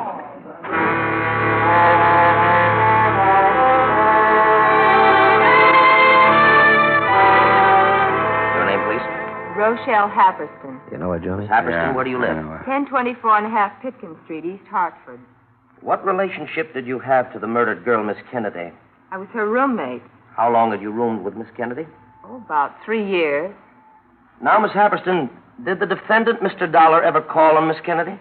Well, not for the last 2 years. But prior to 2 years ago, he did call at her place of residence. Is that not correct? 2 years ago, yes. Yeah, now, is it not true that Miss Kennedy and Mr. Dollar were about to be married? Yes, that's true, but that was 2 years ago, too, so far as I know. Just answer the questions, Miss Happerston. Well, you want the truth, don't you? We'll get the truth, Miss Happerston. Now, were you present when Miss Kennedy received the wire from Mr. Dollar requesting her to meet him at his apartment at 7:30 the night of July 10 last? Yes, I was. And what do you remember to be her reaction? Hand me that pad. Well, she was very confused. She said she didn't love him, and she was hoping he wouldn't ask her to start again. And she went to Mr. Dollar's apartment under the impression that there was a chance that he might ask her to get together again? Objection, Your Honor. The witness cannot know what went on in the mind of the deceased. Sustained. Strike the previous question from the record. Proceed. In your opinion, let me put it this way. Did Miss Kennedy not say to you, only a day before the time that she left for Mr. Dollar's apartment, that she was not in love with Dollar and that she hoped he would not ask her to marry him? Yes, she did. That will be all, Miss Happerston.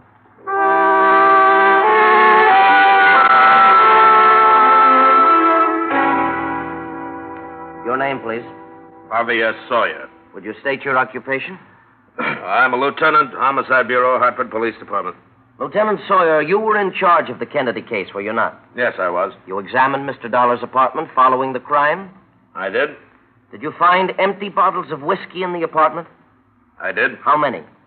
4. And where were the bottles placed? I only saw 3. Well, one was adjacent to the body, 2 were in one corner of the living room, and 1 was in the kitchen. Now, is it possible that 1 or more of those bottles might have been consumed previous to the night of July 10th, the night that Eileen Kennedy was killed? No, sir. Why do you say that, Lieutenant? Well, there were a few drops of liquor in every one of the 4 bottles. Had the liquor been consumed previous to that night, these drops would have evaporated by the time we got there. Thank you, Lieutenant. Your witness, Mr. Harris. No questions. Looks bad, Johnny. 4 bottles. I only saw 3. Maybe a plea of guilty. A hypodermic? What'd you say? Joe, Joe, I've been in a fog. Put me on the stand. I'd advise against it, Put me on the stand, Joe.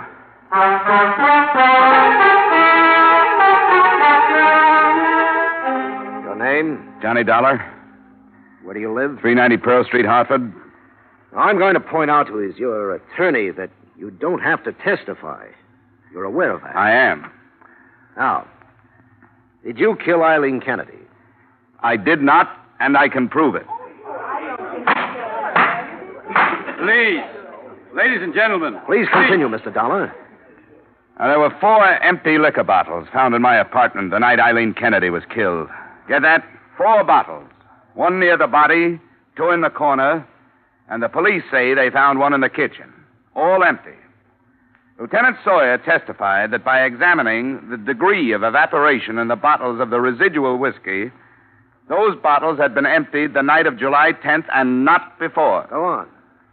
The medical examiners proved that Miss Kennedy did not have a high percentage of alcohol in her blood. She could not then have consumed as much as a pint of liquor, and the police say even that much is doubtful. Now, that means, ladies and gentlemen, that the night of July 10th, I would have had to consume over 3.5 quarts of whiskey. I've got to admit that I would have been unconscious long before I reached that point. Order. Proceed, Mr. Dollar. Now, as for the hypodermic needle, assuming I were about to go under from an overdose of alcohol, is it likely that I, who have had no practice at the administration of hypodermics, would have used my left hand to administer a hypodermic to myself and be accurate enough to hit the vein so exactly? Ladies and gentlemen, there's only one man who had a motive to kill Eileen Kennedy. That motive was to get me, something he'd been threatening to do for 5 years. And that's the man, the next witness, the elevator boy in my building, saw come up to my apartment the night of Eileen Kennedy's murder. That man is here in this courtroom. His name is Henry J. Unger. Look out, he's making a break for it. Stop him, Pete! We got him! You did it, Tommy, you did it!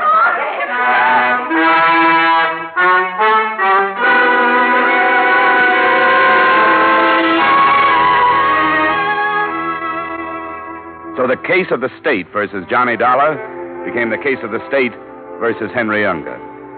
Ferdy's confession under fire isn't going to help Unger any. You might sum up my whole case in one sentence. Alcohol and murder don't mix. But I'm not kidding myself. If Unger hadn't got panicky at the mention of the next witness, I might have gotten what he deserved. Just shows what a little nerve, some fast bluff, and somebody else's sense of guilt will do for you. You see, there is no elevator in my building. Expense account total, $50.39, and more worry than you've got stockholders. Yours truly, Johnny Dollar.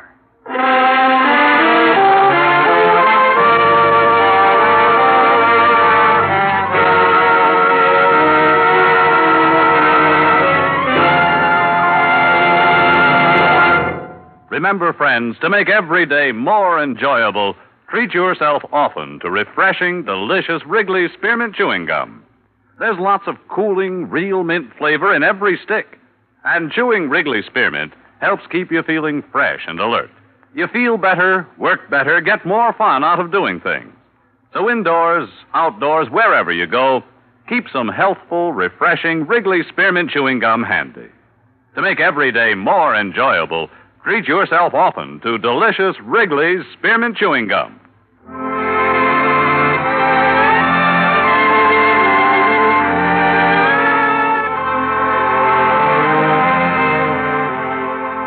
Yours truly, Johnny Dollar, brought to you by Wrigley's Spearmint Gum, stars Edmond O'Brien in the title role and is written by Gil Dowd and David Ellis, with music composed and conducted by Leif Stevens. Edmond O'Brien can soon... Featured in tonight's cast were Lou Krugman, Gene Bates, Raymond Burr, Sidney Miller, Mary Shipp, Parley Bear, Herb Butterfield, and Bill Conrad. Yours truly, Johnny Dollar, is produced and directed by Jaime Del Valle.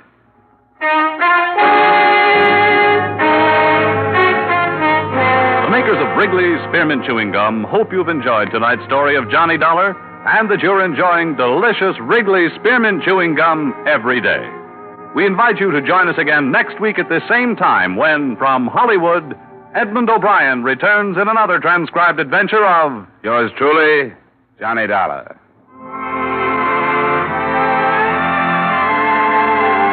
Bob Stevenson speaking. This is CBS, the Columbia Broadcasting System.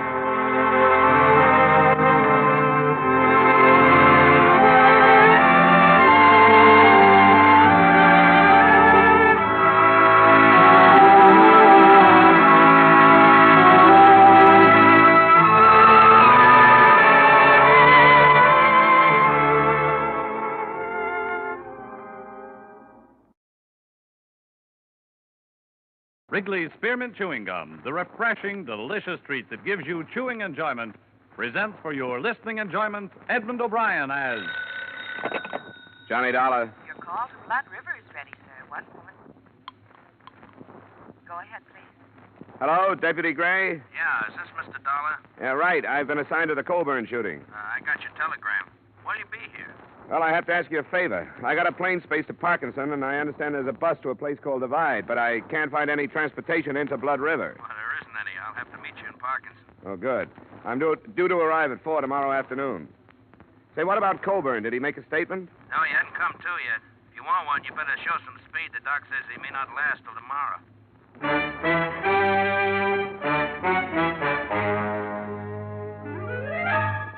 The makers of Wrigley's Spearmint Chewing Gum bring you Edmond O'Brien in another adventure of the man with the action-packed expense account. America's fabulous freelance insurance investigator. Yours truly, Johnny Dollar.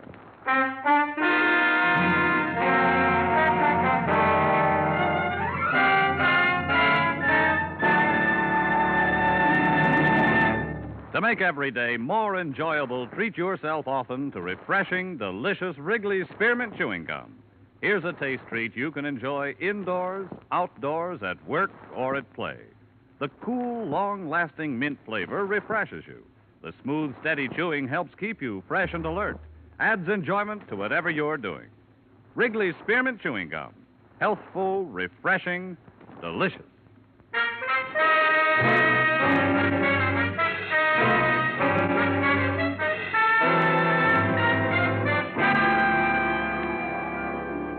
Expense account submitted by Special Investigator Johnny Dollar to Tri-State Life and Casualty Company, Hartford, Connecticut. The following is an accounting of my expenditures during investigation of the Blood River matter. Expense account item 1, $240, transportation and incidentals between Hartford and Parkinson. I was paged at the airport and given a note that directed me to St. Paul's Hospital, where I was met by Deputy Sheriff Tom Gray. They brought Colburn in here this morning, trying to pump some blood into him, I guess. Nothing like a hospital out in Blood River. Any improvement? Yeah, I don't think so. Slugs from a .45, 4 of them. If it was me, I'd have left him where he was. Moving him 40 miles didn't do him no good. What did this insurance company send you out for? Just a routine check. When a policyholder gets shot up, they like to know why and by whom. How much insurance do you have? $50,000 worth. Oh, I didn't know that. Who's it go to? Frank Colburn, a son, and Mary Colburn, a daughter. Oh. Do you have any leads, Sheriff? Leads? Oh, I got what the hired girl said. What was that? I didn't hear about it. Oh, she was a witness. She was in the kitchen that night. A man knocked on the door, asked for some grub. Old Colburn walked in, started to shoo him away, and the man shot him down. Have you got him? No, not yet, but a posse's out hunting him. We'll find him. Come on, operating room's down this way.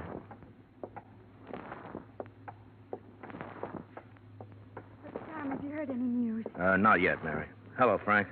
I didn't know you two were here. Yeah, we came in as fast as we could. This is Dollar. He's from your pa's insurance company back east. Miss Colburn, Frank.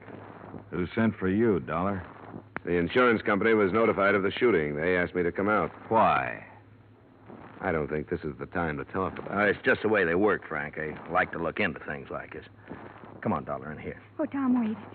Can't we go in, too?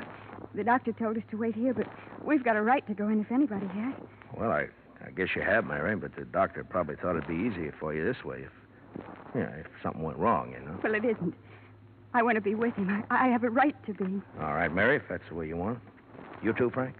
I don't see how it'll do anybody any good, but I'll come.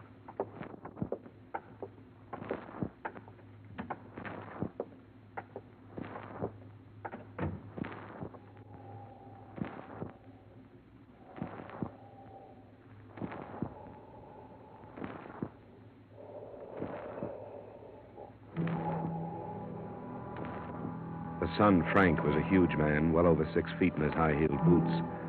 But the figure on the operating table must have towered over him during better days. I learned later that Max Colburn was more than a man. He was already a legend in the Blood River section. But here, under the intense glare of a battery of overhead lights, and under the probing instruments of the surgeon, Colburn was a great deal less than a man. Through the concealing sheets, you could realize the disintegration of his body, and his massive head, skin now bloodless and drawn, had already taken on the aspects of a skull. I knew he'd never make a deathbed statement, but we stood there and waited 2 hours for him to die.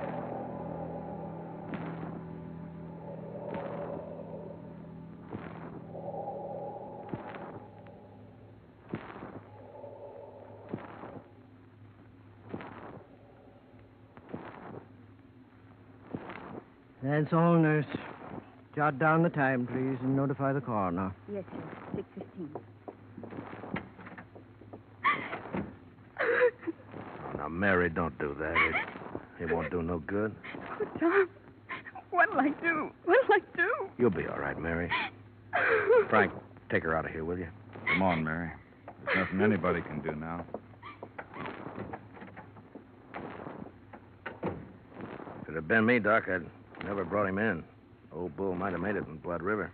I'm sorry, Gray. He had to be moved. No facilities at all out there. It's your business, I guess. It was point-blank range, Gray. Multiple punctures of the stomach, single puncture of the right lung. He had to be moved. How do you do? Johnny Dollar, Doctor. Oh, I'm sorry. Dr. Fulton. Mr. Dollar is representing the insurance company. How do you do? I'm sorry I couldn't save him, Dollar. Well, you did everything you could. Yeah. Who was it that shot him? Do you know? Not yet. I hope you'll find him. Max Colburn was a fine man. Yeah, the best. What are you going to do now, Dollar? Go to Blood River?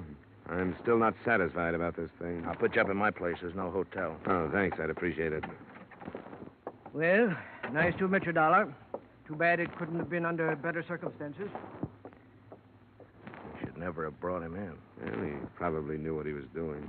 You think he shouldn't have been brought in? Why'd you let him? You're supposed to be the sheriff out here. There's nothing I could do to stop him, Frank. No, and there didn't seem to be anything you could do before to stop it either. Oh, now, calm down, Frank. The county don't pay you to run around with my sister.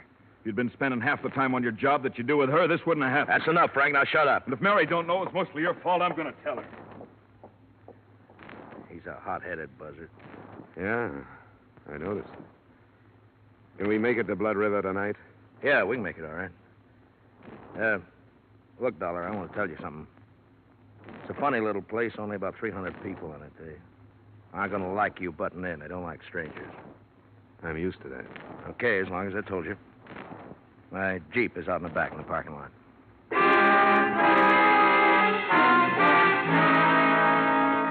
It was only 40 miles to the village of Blood River. It took us until 9:30 to get there. But long before then, I had begun to feel the place. It was at the foot of a range of mountains that rose sheerly from a narrow, choked valley. And it was the mountains that gave the feeling of oppression. In the moonlight, they seemed to be leaning over the village, ready to destroy it at any moment. Gray had comfortable quarters in his cabin office. I slept fairly well. And the next morning, he drove me out to the village, to the Colburn Ranch.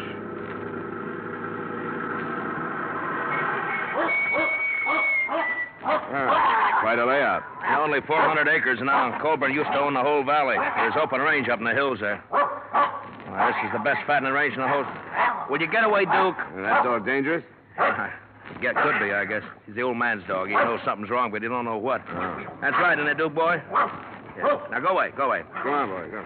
Well, come on, we'll go up to the house. Our girl will be in the kitchen, I suppose. Oh, cut it out, Duke. He's all right. Now, shut up, will you? He don't see many people dressed like you. He's got nothing on me. I don't see many dogs like him. Millie, it's Tom Gray. I don't want to talk about it no more, Tom. I told you what I saw happen. Here's a man from back east. He wants to talk to you. Why? You tell him what I said. I did, Millie, but he wants to hear it from you. I see it all happen again. That's why I don't want to talk about it. But I will if I got to. Well, thanks, Millie. I'll make it short as I can. Go on, Duke. Now, you stay outside, boy. Go on, go on. There. Well, this is where it happened, Dollar. He's lying right there. This way with his head on the table. Two of the slugs hit the wall there. Hey, you see the marks? Yeah. Was he lying face up? That's right. One over backwards. Shot from about here, I'd say. Is that right, Millie? I don't know. I went in the sitting room when I saw there was going to be trouble. How much did you see? I told Tom. It was after supper and I was cleaning up. A stranger come to the door and said he was hungry. I yelled to Mr. Colburn. I have to ask him about things. And he started right away to run him out. I fed a lot of strangers. I never heard him act that way before. Did it sound like he knew this stranger? I couldn't tell. He started cussing at him, and I run in the sitting room and held my hands over my ears till the shooting. Then I screamed. According to the description you gave Sheriff Gray, the man was short, stocky, with dark hair and heavy eyebrows. Now, can you remember anything else about him? I can remember one thing more. He was wearing some kind of a coat and had a newspaper in one pocket. Mm-hmm. Would you recognize him again if you saw him? Oh, yes. I'll never forget him. Why haven't you caught him, Tom? We'll get him. Did you see him after you heard the shots? No. I run back in here and saw Mr. Colburn. Then I run outside screaming. Randy come out of the bunkhouse. I didn't see the man. That's Randy Drew. He didn't see this stranger coming or going. Colburn's son and daughter, where were they? They wasn't here.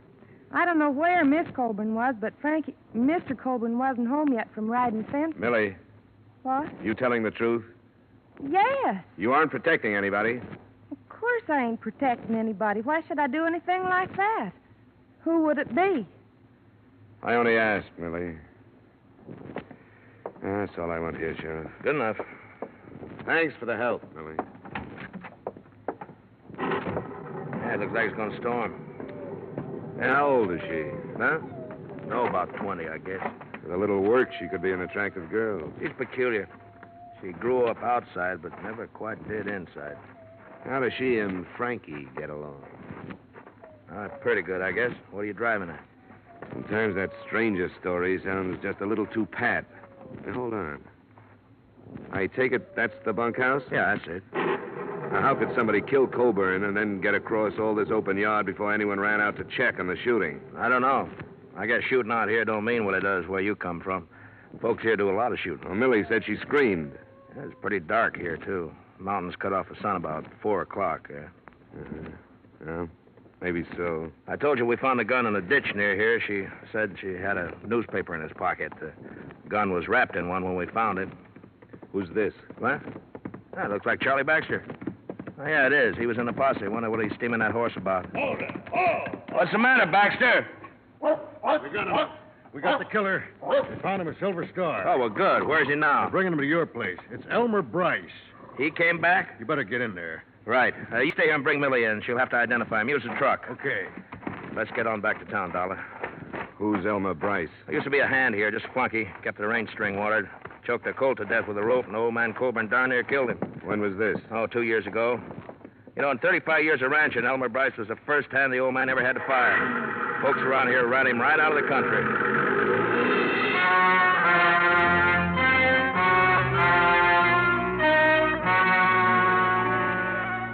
The thunderstorm swept in over the mountains and began to drench the valley during the trip back to the village. A group of maybe a dozen curious were huddled in slickers outside Gray's office waiting for a look at the prisoner.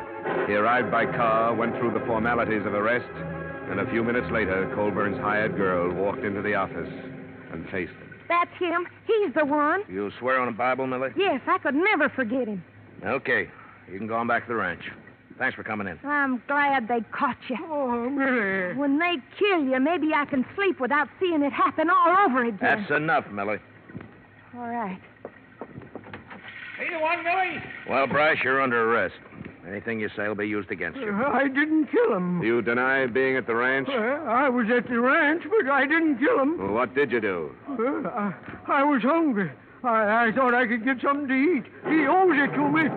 I can't get work no place because he talked about me so much, nobody'll hire me on account of the way he talks. It wasn't my fault that colt choked. He kept pulling and the rope jammed. Colburn, he told people I was crazy and I did it for fun. That ain't right. What happened at the ranch? Well, I asked the girl for something to eat. She called Mr. Colburn. He come and cussed me out and told me to get off his land. And I left. Millie says when he cussed you out, you killed him. I don't care what she says. What kind of a gun do you carry? I ain't got no gun, and you can't prove I killed him.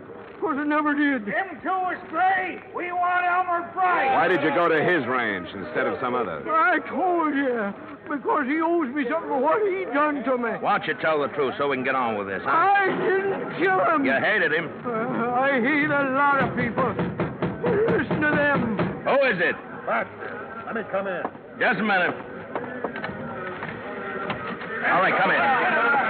Gathered fast, Gray. Must be near to 100 out there now. They sent me in to say they wanted Bryce. Well, they can't have him. You know how they feel about old man Colburn? They want his killer for themselves. I didn't kill him. Nobody can prove I did. I think you've waited long enough, Sheriff. You better get this man into a car and get out of here. All right. Come on, Bryce. On your feet. I ought to give you to him. I don't care what Give me a hand, Dollar. Sure. The faster we move, the better. Open the door, Baxter, and start out. We'll be right behind you. All right, let's go. Move, Bryce. Come on, move. Come on. Get to the car, Bryce, quick. Now go home, folks. Anderson there, you go home. And Phil, you know better than to do this. Now go on home, will you? Right, get away, let go. We don't need no outsiders. Ben, take care of this outsider. I got the killer. Use your head. This won't do any good. This is Hackers, you stranger. You ain't gonna stop it. Oh!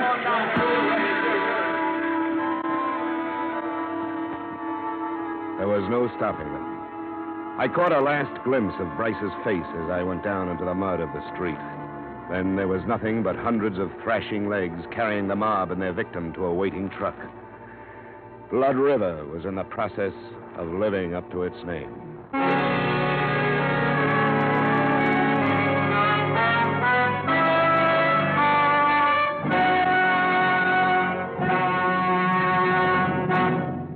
To make every day more enjoyable, treat yourself often to refreshing, delicious Wrigley Spearmint Chewing Gum. The lively, full-bodied real mint flavor cools your mouth, moistens your throat, freshens your taste. And the chewing itself gives you a little lift, helps you keep going at your best. So for real chewing enjoyment that's refreshing and long-lasting, always keep Wrigley Spearmint Chewing Gum handy. Healthful, delicious Wrigley Spearmint Gum will make every day more enjoyable. And now, with our star, Edmond O'Brien, we return you to the second act of Yours Truly, Johnny Dollar.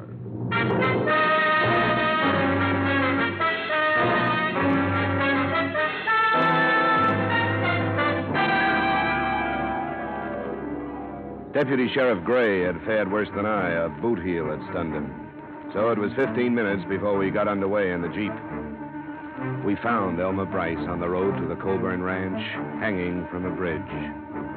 We took his body back to the sheriff's office in the now silent village. You got to understand how they felt about Colburn before you can begin to understand their actions. I'll never understand. I've never been part of a mob. And neither have I. Neither have they. But this is something special. The old man is going to break up the rest of his land and parcel it out. He's done it before. He was loyal to the Blood River folk, and it meant they could have the land of their own. They could never afford it except the way he sold it. You're in a bad spot, aren't you? What are you going to do about this lynching? I'd like to call back the last hour and a half. That's what I'd like to do about it. Should have kept Bryce out of Blood River, but I didn't know. These people are my friends. I'll have to go into Parkinson and name as many of them as I saw. That's what you pay for wearing a badge, I guess. It's a lousy break. Is there anything I can do? I think I better strap on a gun. For the first time since I got this job. See there on the desk the receipt I made out when I took Bryce's personal things? I better have that. Is it there? Yeah, it's here. Sheriff? What? What's this? Who signed this? Charlie Maxwell. He signed because Bryce couldn't write. That's his X just above there. He couldn't write? Well, no, he wasn't much for brains. You saw that. He couldn't write his own name, but he carried a newspaper around with him? Why? Just to have it handy for wrapping guns? Or did he learn to read without learning to write? Well, it's going to be a strange kind of justice, Sheriff. If he was telling the truth and your village killed an innocent man, those that go free will live with that for the rest of their lives. I'll leave the Jeep with you. I'll drive Maxwell's pickup into Parkinson. Yeah, thanks. There's some of my clothes and boots you can wear. Better get out of them wet ones. And just take this advice, will you? Don't go throwing your weight around. It's going to send them crazy. Be careful. I'll be back after supper.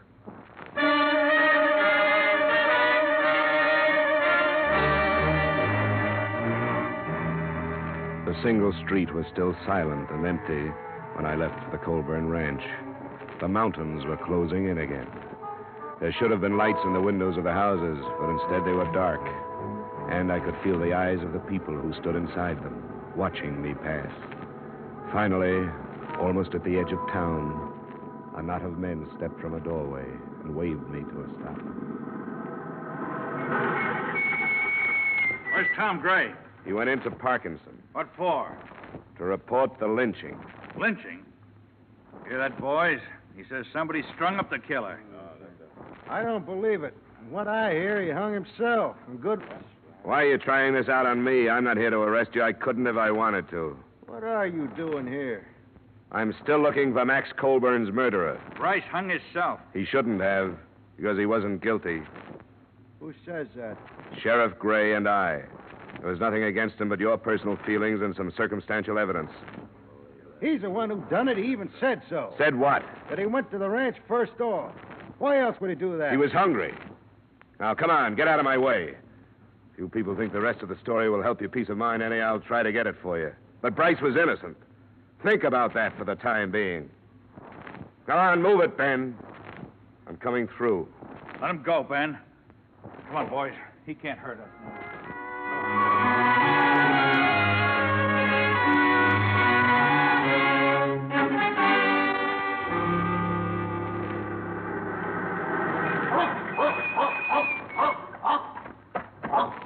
All right, boy, all right. It's all right. Come on.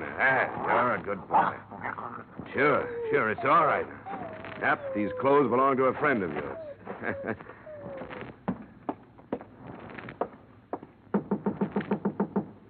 Who is it? Johnny Dollar, Miss Colburn. Oh, Who is it, Mary? it's Mr. Dollar, Frank. Oh, yeah. Come on in, Dollar. Thanks. We heard about Bryce. I'm sorry it went that way. Any man, I don't care what he is, has a right to a trial. Yeah. Lynching is one of man's least pleasant habits. This one especially, it looks like Bryce was innocent. No, he wasn't. Millie said he was the one. There could have been a lot of things wrong with her statement. She didn't see it happen, she only heard it. Somebody else could have taken advantage of Bryce's visit and done the shooting himself. I don't follow you. He did come out here, he admitted it, but I don't think he killed your father. He hated him. Mary, stop that. Sure, he hated him. Everybody knew it. With that and Millie's statement, who would bother to look any further than poor, dim-witted Elmer Bryce? Oh, Frank. Oh, Frank. Shut up, Mary. Go on in the other room. Wait a minute. What's the matter with her?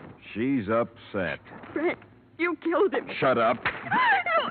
You'd like that to be true, wouldn't you? You said you would. You said you would, and you killed him. I'm going to the sheriff, Frank, and don't try to stop me. She's off her head. Like everybody else in this blasted hole. Yeah? Why should she have said that? Because I lost my temper one night. Told the old man he better blow his own brains out before I did it for him. Because he forgot how to think with them. When was that? A couple of weeks back. Maybe I was hot enough to mean it at the time, but I cooled off. I wouldn't kill my own pa. Well, there goes your sister, Frank. Sheriff Gray mentioned that he was going to sell the rest of his land. Was that the cause of the trouble? Yeah. He didn't care what happened to his kids. I told him with all the war talk, this was the time to hang on to it, restock the herds, and get ready to make some money. The ranch is yours now. That's right. Mine and Mary's. Where were you when your father was killed? I was riding fences up by Red Knoll. Do you have any way to prove that? Any witnesses? You don't run into anybody up that way. That's our land. Folks stay off it. What about it, Frank? What about it? There's a lot stacked up against you. I know it. You can depend on my sister. You and anybody else who'd like to string me up for it. What about Millie? Was she in it with you? In it? Now, wait, don't get the wrong idea. I didn't kill my pa. There's a lot stacked up against you. Yeah, there are places to go. I don't like jails and courtrooms. I think I'll just fade until it blows over. That's not the way. You won't make it. You're gonna stop me? I'm being paid to see this thing cleaned up. I'll have to try. Get out of my way, Dollar. You sit down until the sheriff gets you. Get away from the door. You're an outsider. It's none of your affair. Now get out of the way. I said get out of the way. What's this to you? Stay where you are. You can't make me.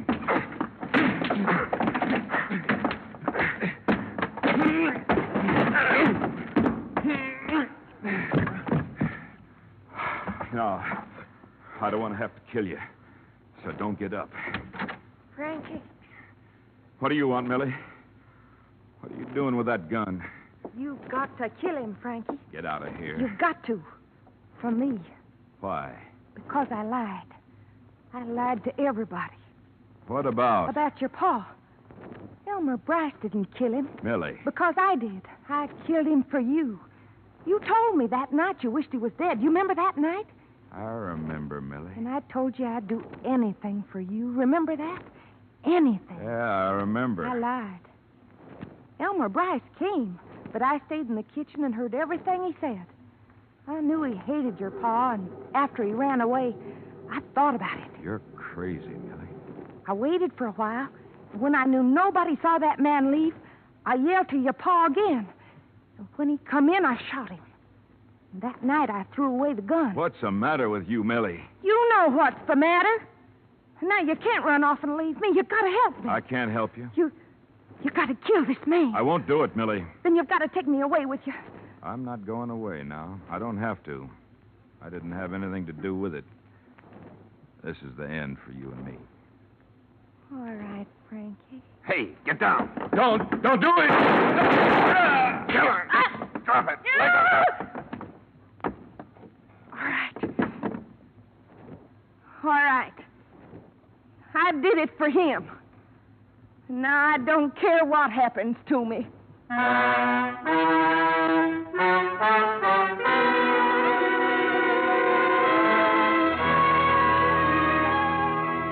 As far as I was concerned, that was it.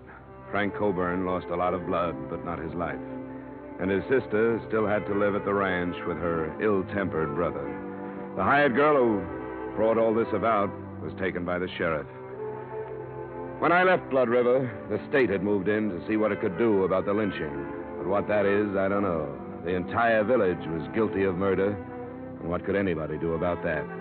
All I know is that the original murder was not committed with the idea of insurance fraud. And in spite of the mess I got into, that's what I was hired to learn. Expense account item 2, same as item 1. Expense account total, $740. Yours truly, Johnny Dollar.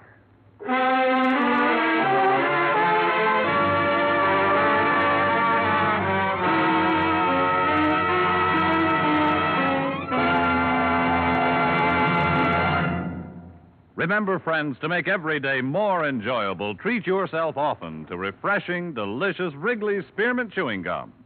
There's lots of cooling, real mint flavor in every stick. And chewing Wrigley Spearmint helps keep you feeling fresh and alert. You feel better, work better, get more fun out of doing things. So indoors, outdoors, wherever you go, keep some healthful, refreshing Wrigley Spearmint Chewing Gum handy. To make every day more enjoyable, treat yourself often to delicious Wrigley's Spearmint Chewing Gum.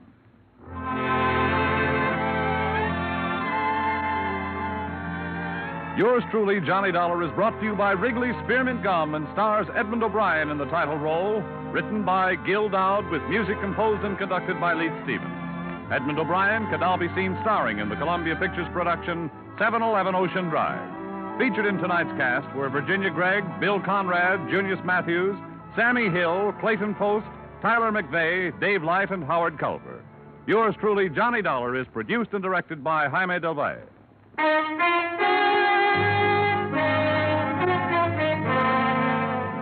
The makers of Wrigley's Spearmint Chewing Gum hope you've enjoyed tonight's story of Johnny Dollar and that you're enjoying delicious Wrigley's Spearmint Chewing Gum every day. We invite you to join us again next week at the same time when, from Hollywood, Edmond O'Brien returns in another adventure of... Yours truly, Johnny Dollar.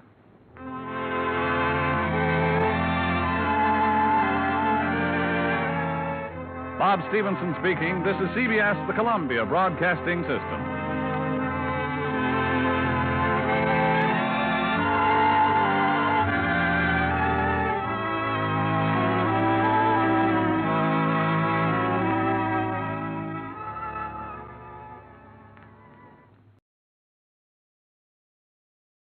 The Hallmark Playhouse, which is heard during most of the year at this time on Thursdays, has nearly finished its summer vacation.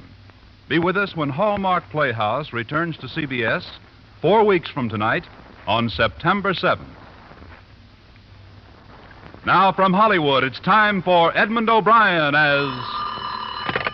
Johnny Dollar. I'm glad you're in, Dollar. This is Barton, Chief Adjuster at Cosmopolitan All Risk. When can I see you? I hope it doesn't have to be tonight. I'm ready for bed. I'm afraid it does have to be tonight. I just got a call from a city fire inspector. There's a 4-alarm blaze in the Hartford Alliance building. We carry the fire policy. Does Inspector phone you? Does he suspect arson? More than that, they picked up the man who said it. That policy is for over $300,000. I'd like you to sit in while this guy makes his statement. Okay, Barton. I'll meet you there.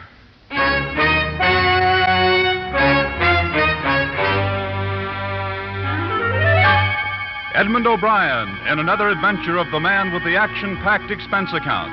America's fabulous freelance insurance investigator. Yours truly, Johnny Dollar.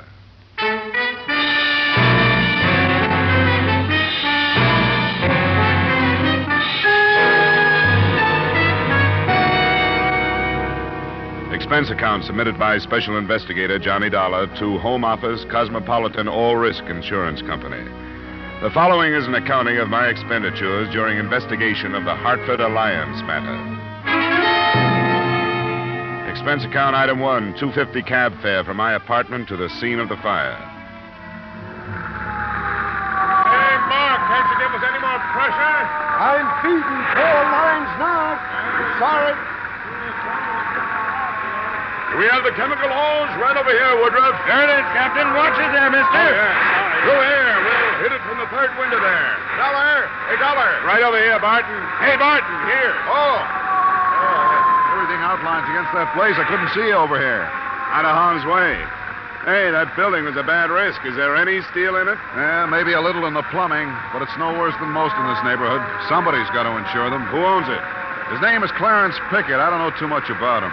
I understand the blaze started there in the ground floor corner office. Yeah, that's right. The Hartford Alliance Loan Company. An off-duty policeman saw it start as he was driving by and then grabbed this kid as he was heading it down the alley. A kid? Yeah, about 19 or so. They took him down, but we can question him when they get through. Then they're sure he's the one. He was running away. Hey, look at that wall below the second floor window. Yeah, you in. Get out of there. Get back away from that wall. Come on!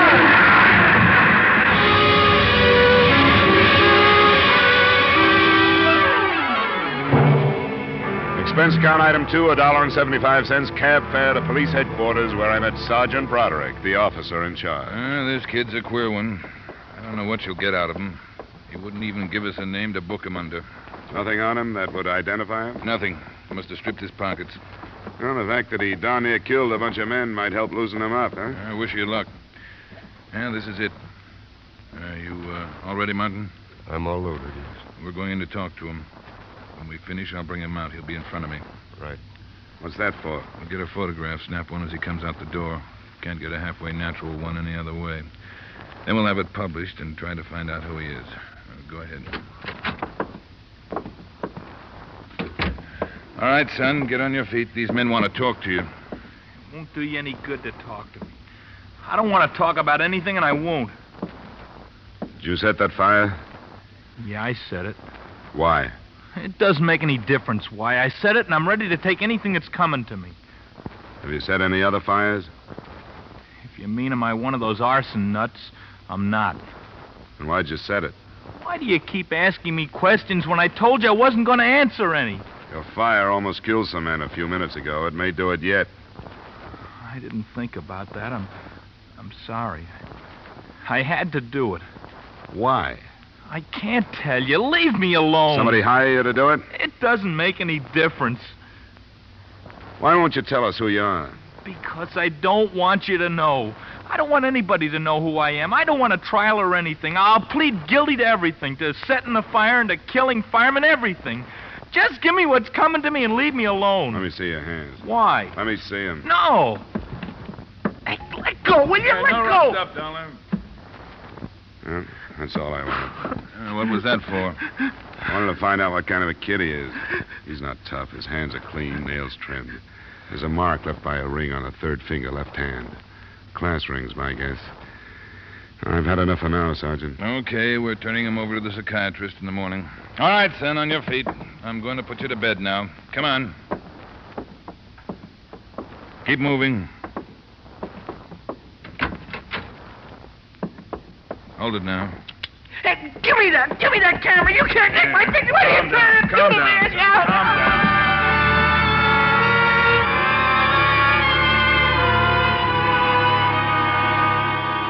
Expense account item 3, $7. Transportation and general costs the next morning spent while running down the financial condition of Mr. Clarence Pickett, owner of the burned-out building. At 1 p.m., I looked for him at his home, and at 1:45, I found him viewing the charred remains of the Hartford Alliance building.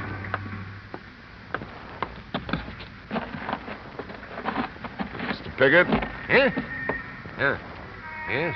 You were pointed out to me by one of the workmen. My name is Dollar. I'm working for Cosmopolitan All Risk. And I suppose there's as trouble as I am over this. My office was right there, the corner one on the third floor. That's right over the spot where the fire started. Yes, so I've been advised. And I was reminded as to how many nights I've been working there at the hour it broke out. You haven't assayed the loss already, have you? That's not my job, Mr. Pickett. I'm not an adjuster. I'm a private investigator. Oh. Well, I suppose under conditions such as we find ourselves, it'd be reasonable to expect investigation. Who is that strange boy? And why did he do this thing? You've seen his picture in the paper there. I was going to ask you if you knew him. I? Well, of course I'd. What are your insinuations, young man? Look, Mr. Pickett, the conditions, as you call them, are not at all clear. An insurance company feels it has a right to make plenty of insinuations when it's up against a fire of incendiary origin. Go on. I was able to learn this morning that financially, you are not a healthy man. You rotten snoop. You've taken some pretty heavy losses on the exchange in the past few months. I've dealt in stocks, bonds, and property for a long time. When the day comes that I have to burn myself out to recoup my losses... Oh, go away. I don't want to talk with you any further. I'm afraid it can't stop here. Will you come down to police headquarters and face that boy they picked up? I will not. Why won't you? Because I have no reason to. I've never seen him, and I don't care to. On the strength of your refusal, I think a court order could force you to. You do that? I certainly would. So you have nothing to lose by coming without one. Very well, Mr. Dollar. And I'll see you choke on your own insults.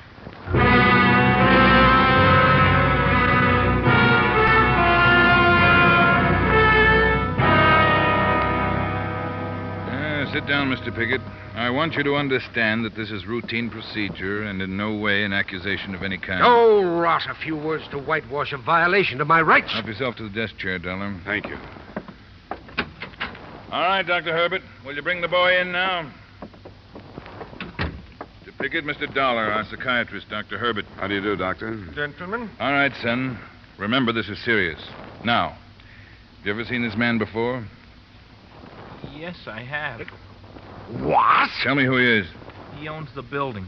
He hired me to set the fire. But that's not true. He gave me $50 and promised me 50 more. Why, he's lying. I've never seen him before in my life. Why would he lie? How should I know? Because he's insane. He's trying to use me to hide something else. Son, where's the money?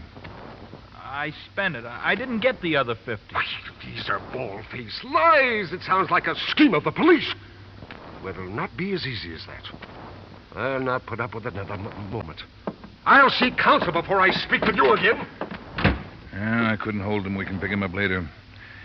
Either of you want any more with this one? I'll see him later this afternoon. Nothing for me right now. All right, son, come on.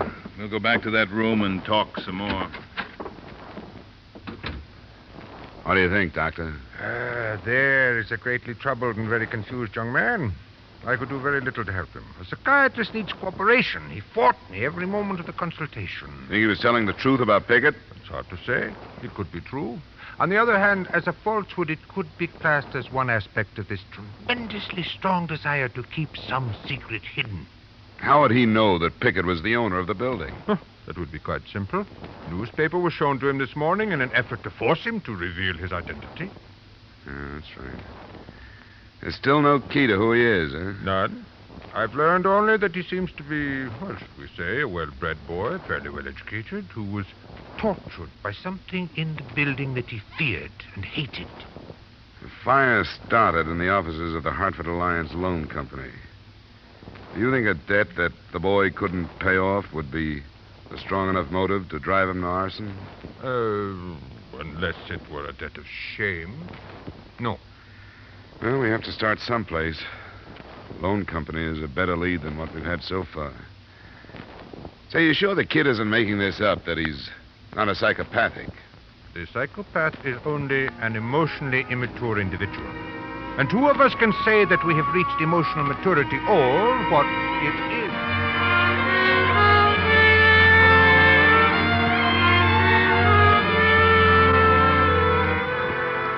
After hearing the doctor out to the bitter end, I knew no more about the arson case than I'd known before. Expense account item 4, $1.75, cab fare back to the ruins of the Hartford Alliance building. Only a guard from the fire department was there, and a workman who was busy in the same office I wanted to look over. I wouldn't come in here if I were you. You'll get dirty and it isn't too safe. I'll be all right. What do you want? Well, I got an okay from the guards out there. I'm an investigator working on this case. Oh, go ahead then. This loan outfit hired me to bring out their stuff that isn't burned, but it's all mixed up with the stuff from upstairs. Caved in. Yes, fires are a mess. Yeah, the safe from up there fell through, and I can't tell one from another. I wouldn't be surprised if the whole floor came next, what's left of it. What are you looking for? I don't know. What was upstairs? An employment agency, from what I picked up. Maids and butlers and that kind of thing. There's the one safe, and that's the other. Can you tell them apart? Why don't you take both of them out and open them? Yeah, well, all right. Give me a hand then, will you? Sure. This one's almost covered up. Hey, what's that? Sounds like a timber. Let's move. Hey, there's stuff above. Yeah, there's someone up there. Come on, this way. Come on. Hey! Hey, you up there! Hey! Hey!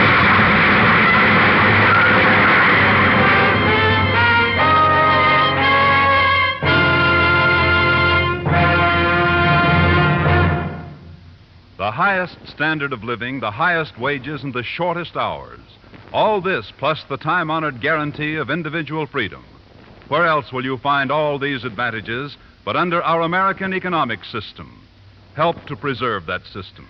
It has brought more benefits to more people than any other system ever devised. Now, with our star Edmond O'Brien, we return to the second act of Yours Truly, Johnny Dollar.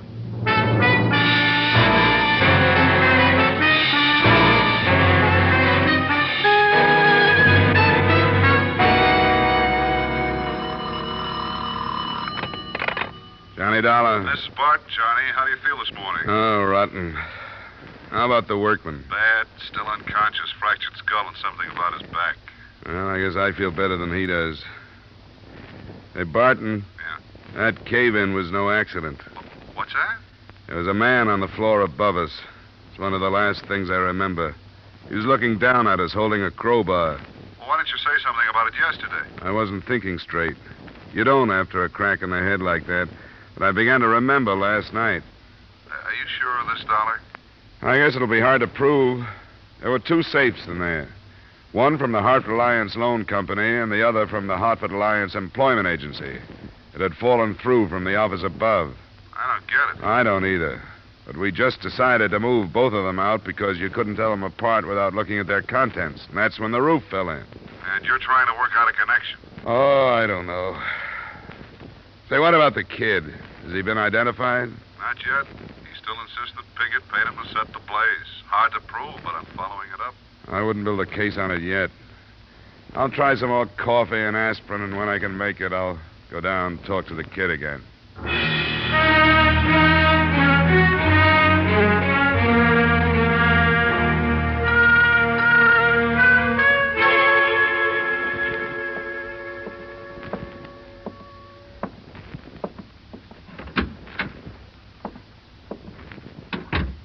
What's the matter with you? Oh, get out of here, will you? I'd like to. I wish I'd never heard of you, much less seen you. But it's my job to clean this thing up. That means putting as much evidence as I can get into the hands of the people who hired me. So settle back. I might be working on you until you're middle-aged. Pickett hired me. I told you that. Speaking as an insurance man, I'd like to believe that's true. But I don't think it is. I think something in the building was behind that fire. He paid me to do it. And why would somebody try to kill a workman and me because we were pulling a couple of office safes out of the wreckage? I don't know. I don't know anything about that. Pickett hired me. What does the Hartford Alliance Loan Company mean to you? Nothing. I don't know anything about it. Or the Hartford Alliance Employment Agency? It doesn't mean anything. It doesn't mean anything. Nothing does. I can't tell you anything. Leave me alone, will you? I can't tell you anything. Please, leave me alone.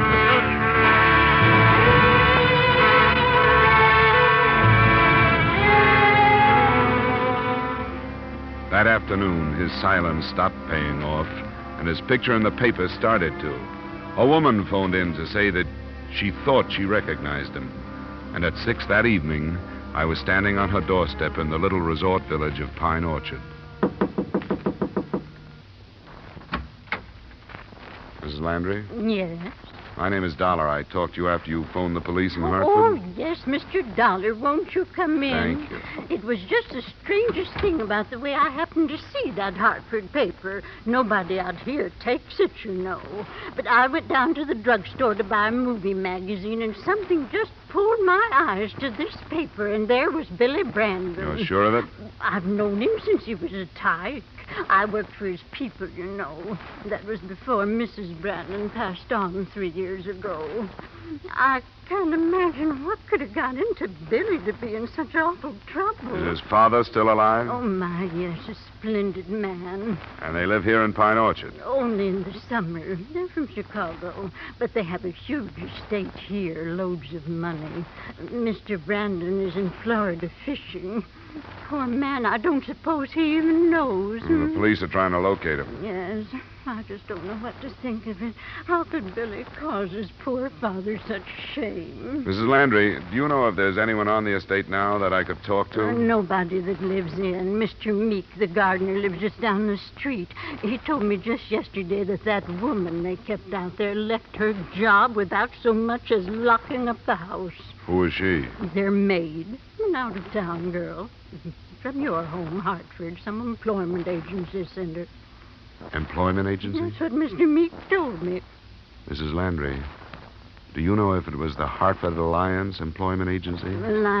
Yes, that was it. It's their business, I suppose, but there are plenty of good girls right here in town. Mrs. Landry, what was her name? Do you know? No, I don't, but Mr. Meek lives just down the street. He'd know.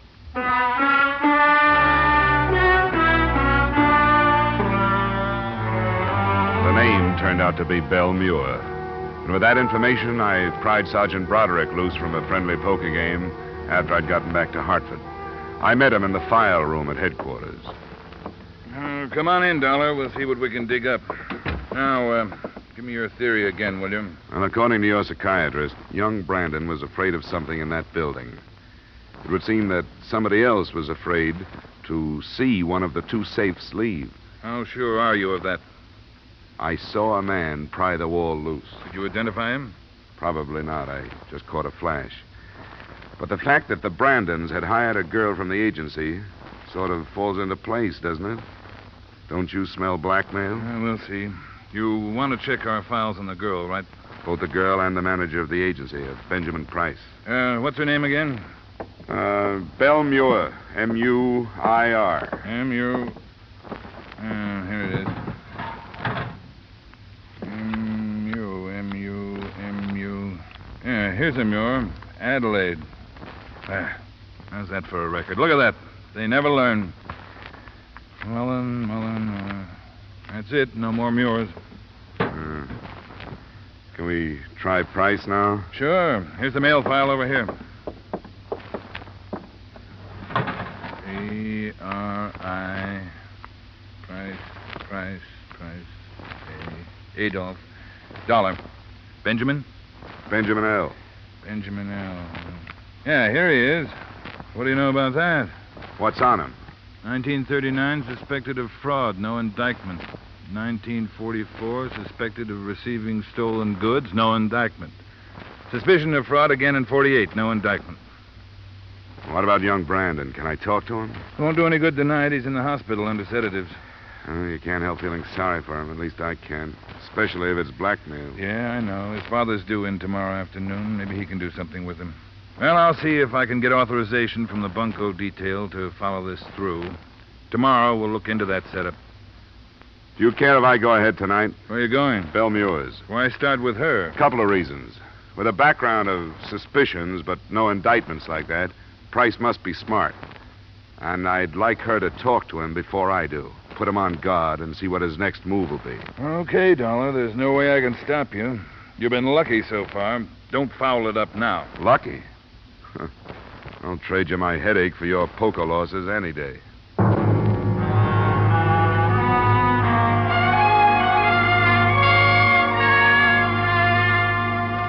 The discovery of Benjamin Price's name in the police file wasn't the only development to take place at headquarters. The desk sergeant had a message which he passed along just before I left. The workman who had been with me in the office when the wall had come down on us had died of his injuries. It wasn't just an arson case any longer.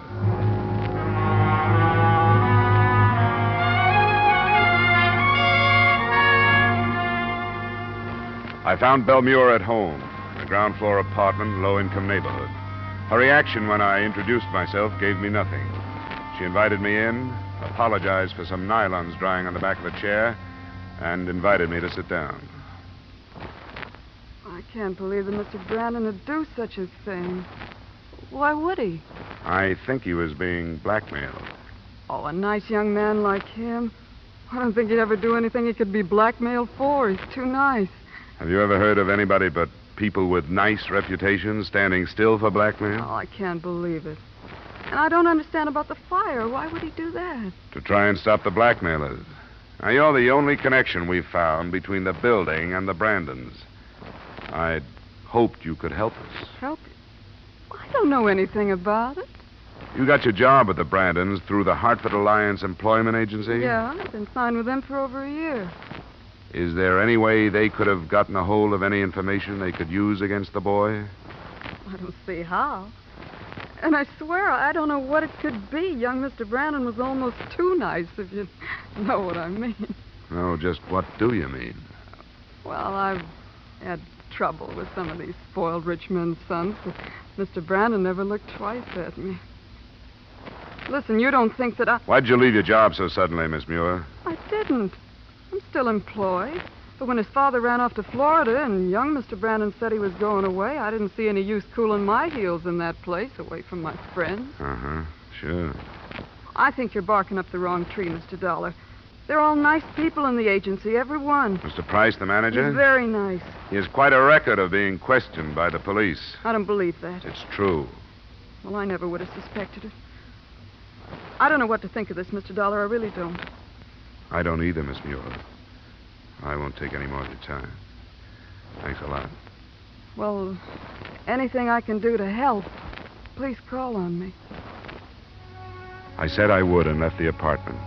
But I got back to her position outside her door in time to hear a phone dialed and a conversation that started, "He was here."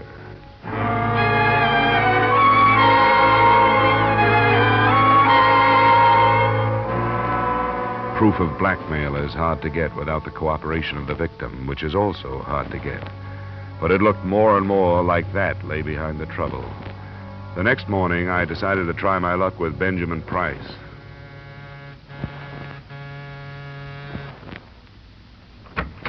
Yes? Mr. Price? That's right. My name is Dollar. I'm investigating the fire in your building for the insurance company. What do you want from me? I didn't light it. This funny you should say that. Why? Because in a way, I think you did. You can suspect blackmail all you want. That's one thing, making it stick is another. I guess Belle won't be much of a witness against you, will she? Best kind I can think of. We're going to get married. She's loyal.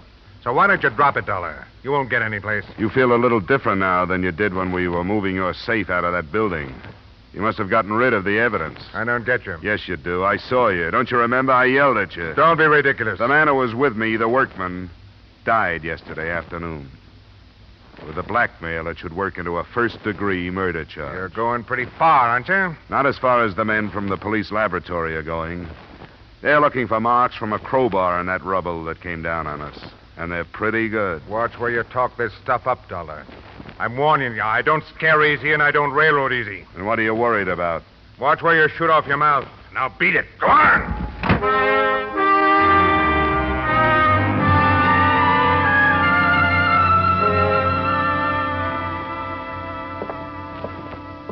I wish you hadn't gone to him, Dollar. You said yourself he was smart. He is, but he's guilty, too. I recognize him, and he knows it. What about the father? Well, he got in a little afternoon. He's a pretty important man in Chicago, an ex-public defender. Defense lawyer now with one of the biggest private practices there. Sure, he would be. Yeah, this is the room. We, moved him out of the ward. Mr. Brandon, this is Mr. Dollar from the insurance company. How do you do? Mr. Brandon? Mr. Dollar, I understand that you've done a great deal of work on this situation, and I feel that it's fair to tell you that neither my son or I will make any kind of statement until we take the query under the fullest consideration. That's all right with me, Mr. Brandon. I just left Benjamin Price. You did? Yeah. From his attitude, I take it that the basis of his blackmail is pretty strong. Blackmail? I see no reason for that word to enter the conversation. You're not in a courtroom now, Mr. Brandon. You're in a hospital room where your son has been kept under sedatives because of an almost complete nervous breakdown. Price is convinced that you'll sacrifice your son rather than give us proof that will clean this up. He threw that in my face. Mr. Dollar, as an insurance investigator, what is your interest in this case at the moment? Your son has tried to involve an innocent man. The company that hired me would be liable to slander if they try to build a case on his accusations. And you know the insurance companies. I do, indeed. I can promise you that we'll dig into your son's background and your background until we get the answers we want. Dad. Just a moment, Bill. If you let Price get through this one untouched, where do you think he'll stop, Mr. Brandon? Dad, make him go. I can't stand anymore. I don't care about myself, but I don't want... Bill, let me handle this. Mr. Dollar, you must realize that my son acted under severe emotional strain. Could I depend upon you to be a witness in his defense? No, you couldn't. He started something that caused a man's death. Dad, don't let him talk anymore. Just leave me alone and I'll take care of it. I've done it all right so far. Sure, you've done a fine job. Bill, I think it's gone far enough. It has to stop sometime. But, Dad... Dollar, my son was involved in a traffic accident in Chicago 2 years ago. He was drunk. The woman was killed. There was a witness, and I paid him to perjure himself in our favor. Bill was acquitted. Price found out about that? Yes. How? This man, well, his name isn't important now, continued to extort money from me. He phoned at the house in Pine Orchard, and the maid overheard. I didn't know Bill knew about it until today. She didn't know I was there, and I listened to her talk about it. The first one was bad enough, but then with another one, I had to do something. Did you make a payment to the maid? No, somebody else. A man. Did you recognize him? Yes. Would you identify him if we took you to him? Yes.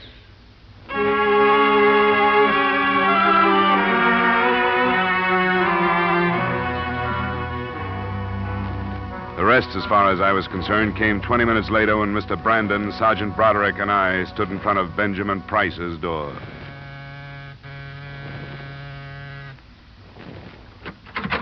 Well, Dollar, haven't you caused... That's the man. Who is this guy? What is this? Get out of here. I think we better come in, Price. No, you don't. I know my rights. You don't come in without a warrant. We got a warrant. What do you want in here? All we want is you, Price.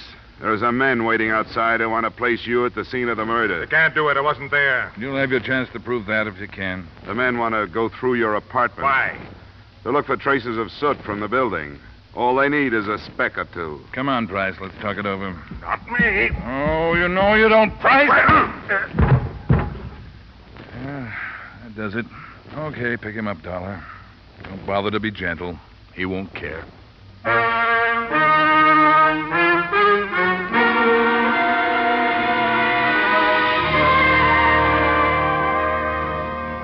Expense account item 6, $40, miscellaneous.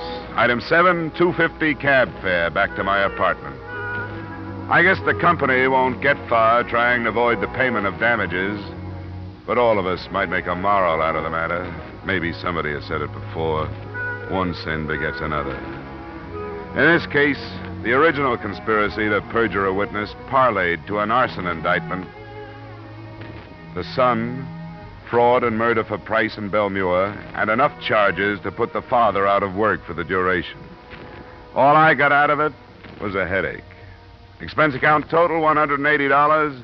Yours truly, Johnny Dollar.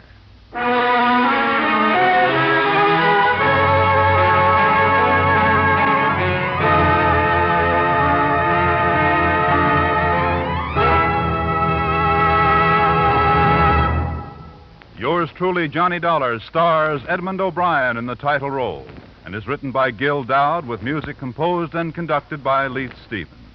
Edmond O'Brien can currently be seen starring in the Columbia Pictures production 711 Ocean Drive.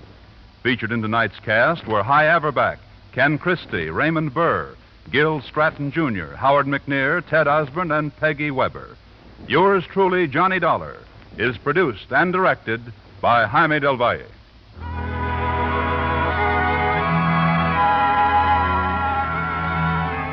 There'll be a new adventure with Philip Marlowe, Raymond Chandler's famous private eye, on most of these same CBS stations this Friday night.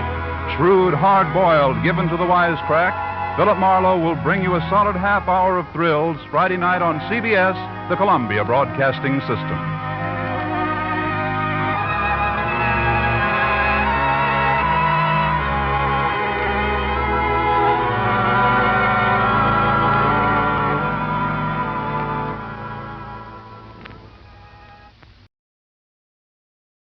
The Hallmark Playhouse, which is heard during most of the year at this time on Thursdays, has nearly finished its summer vacation. So be with us when Hallmark Playhouse returns to CBS 3 weeks from tonight, on September 7th. Now, from Hollywood, it's time for Edmond O'Brien as... Johnny Dollar. Mickey McQueen, Johnny. How are you? Oh, Mickey, I tried to phone you a couple of times. I never reached you. I'm out a lot these days, Johnny. Hey, I heard about your protection of Sergeant, Mickey. Nice going. Well, it isn't good. They're taking my beat away from me, putting me behind the desk. I've got to talk to a friend about it. Will you be home tonight? You really sound worried, Mickey. What is it? Oh, nothing yet, Johnny, but there'll be murder before it's finished. My mind's made up. I want to talk to you about it. Well, sure, Mickey. I'll be here any time you want to come up.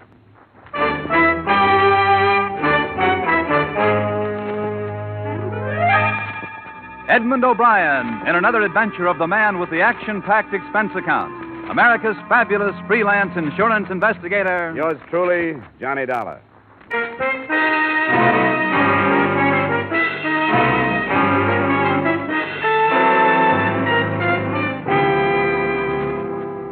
Expense account submitted by Special Investigator Johnny Dollar, to whom it may concern, Hartford Police Headquarters, Hartford, Connecticut. I don't expect you to honor this statement, but since the reports to my regular employers go in on these forms, the following is an accounting of my expenditures during my personal investigation of the Mickey McQueen matter.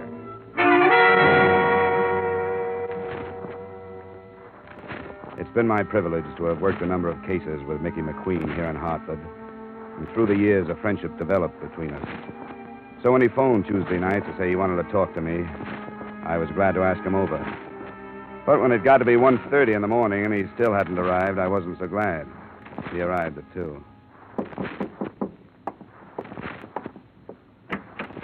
I'm sorry I'm late, Johnny. Yeah. Oh, what held you up? I was about to drop off. I had to think, Johnny. Oh, you're in uniform, Mickey. What about your beat? My beat? My beat won't miss me.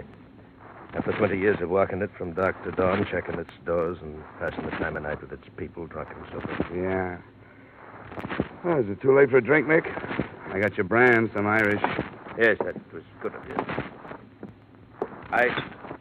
I've been a good policeman, Johnny. I can say that without sounding like I'm stuck on myself, can't I now? Well, I've never heard anybody say anything else, Mickey. Well, I've got more friends to my credit than I have arrests. I'll say that. But I've got a quiet beat. I think there are quieter beats in town. Maybe you're lucky. Here's to it. All right. But be careful what it is. There's murder being done and planned right this minute, Johnny. Them that could stop it don't have the heart, right or wrong. What are you talking about, Mickey? I know what I'm talking about. Are you feeling all right? Feeling all right? I'm as healthy as I was yesterday, ain't I now? I didn't see you yesterday. If they're taking my job, putting me behind a desk, a degrading end for a man that's been active for 20 years. After 20 years on your feet, you should take a rest. You've earned one. The very words that commission, Johnny. But, Johnny, Yeah, Mickey? Never mind. The devil take them all. I've used up enough of your time. Wait a minute. You came over to talk about something more than your new job. What's this stuff about murder being planned and being done? I shouldn't have said it. I wish you'd forget it. What's the matter with you? You know me well enough to tell me, and you know me well enough to know I'll keep any confidence you want me to keep. You're a good friend, Johnny. Maybe that's why I changed my mind about telling you. And why'd you come over? Because I thought I was going to talk to you. But I'm not. All right, it's your business. But you're acting like a kid, Mickey. Now, if you don't have anything to say to me, it's after 2. I may have a job in the morning. All right, Johnny. I'm sorry I bothered you. I'll say good night.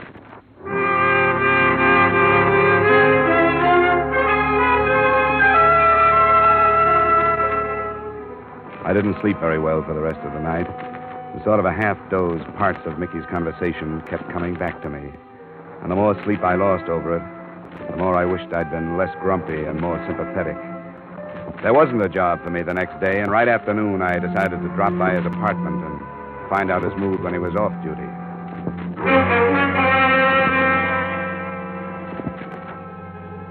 Mickey's apartment occupied the ground floor of a house not far from mine. I could hear a woman crying somewhere inside. I smelled domestic trouble, but I pushed the buzzer anyway. Hey, you... Yeah, I'm Johnny Dollar, friend of Mr. McQueen. Oh, yes. Johnny Dollar. He said to phone you if I ever needed... Is he home? In there. She pointed in the direction of a door smaller than the outside door, the door to either a bathroom or a closet. It was a closet. The clothes were bunched at one end of the rod, and from the other, still in uniform, his own polished leather belt drawn tightly around his neck, hung Mickey McQueen.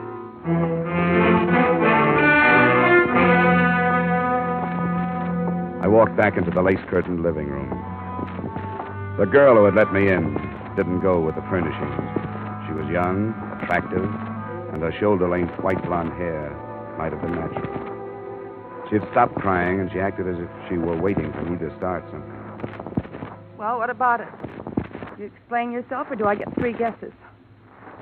Never mind that look. I only live here. Ah.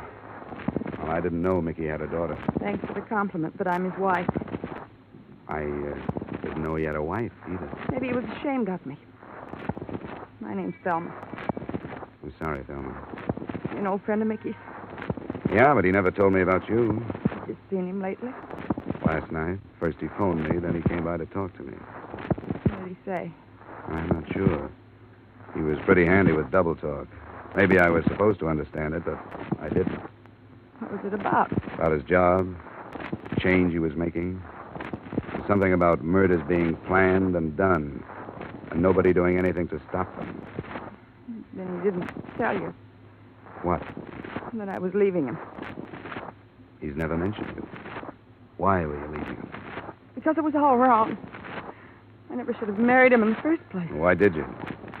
Because he was the kindest, most wonderful man who ever lived. Does that answer your question? Not quite. Is there more?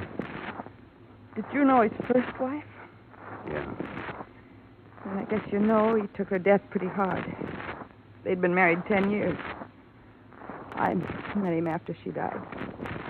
He was lonely, and I was... Well, he was pretty wonderful to me. I thought I could help him. It wasn't because of him I was leaving. It was me. But I never thought he'd do this. I don't think he did. What do you mean? I think he was murdered. But why? When did you find him? I came home about a half an hour before you got here. Have you phoned the police? No, not yet. I didn't know what to do. Well, where had you been? I told you I was leaving him. I've been living in a hotel. Does it matter? Why'd you come back? To get some things I'd left. Why are you asking me these things? When it's murder, there's bound to be a lot of questions. I don't think it was. Everybody loved him. He didn't have an enemy in the world. Why would anybody want to kill a man like Mickey McQueen?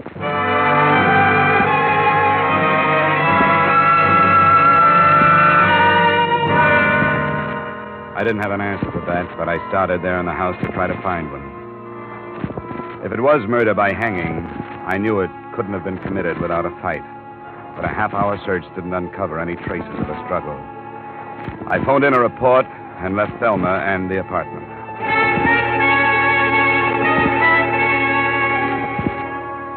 For the rest of the day, I tried to talk myself into leaving the matter in the hands of the police where it belonged. But I couldn't do it. That night, I started making the rounds of Mickey's beat. I talked to a corner magazine vendor who had sold him a dime mystery, a woman in a cigar store who had talked with him, and a cabbie who had borrowed $5 from him. None of them gave me anything helpful. My next stop was the Cedric Hotel, where I looked up the house detective, Ned Martin. Oh, Dollar, what are you doing in this end of town? Looking for work? How are you, Martin? Oh, I got a night off. I'm taking a postman's holiday. Did you hear about Mickey? His promotion? Yeah, he deserved it. I didn't mean that. He's dead. No. What happened? He was found hanging in his own clothes closet. Devil. Come on in the office where we can talk. Sit down. Oh, Mickey, I'll miss him. So will I. Did you see him last night? Yeah, he dropped in. He always did once or twice a night, just to shoot the breeze, you know. Why'd he do it? Did he leave a note or anything?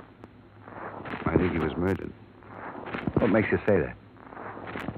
He came over to see me about 2:30 this morning. There was something on his mind. He wanted to talk, but he wouldn't. That figures. What do you mean? I noticed something about him last night. He was real low. I asked him what was the matter. He said it was because it was his last night on his beat. He was supposed to check into his new job today, but that didn't sound right to me. Did you know he had a wife? Yeah, I heard about it, and then I hounded him till he showed me her picture. Platinum blonde? Yeah, looked like it. And young. I didn't want to embarrass him by asking, but I wondered about her. What makes you think it was murder, Dollar? So you think Mickey was the type to kill himself? Well, no, but how can you tell? I guess you can't. All you can do is try to find out. Well, if you don't have anything more, I'll be on my way. Wait a minute. I guess it was a dirty trick, and I wish I hadn't done it, but I snooped that marriage. I found out who she was. Her name was Thelma Weaver. She did a couple of years in Joliet. Where'd you get that? Well, things like that don't stay hidden. I'd drop it if I were you. I really would. What are you holding out on me? It's for your own good, Johnny. I'll shake it out of you if I have to. Okay, hero. You know Fred Koo, the Calcutta Club over on Bartlett? I know of him. He's a police informer, isn't he? Part-time. If you won't take my advice and forget it, go talk to him. And don't tell him who sent you.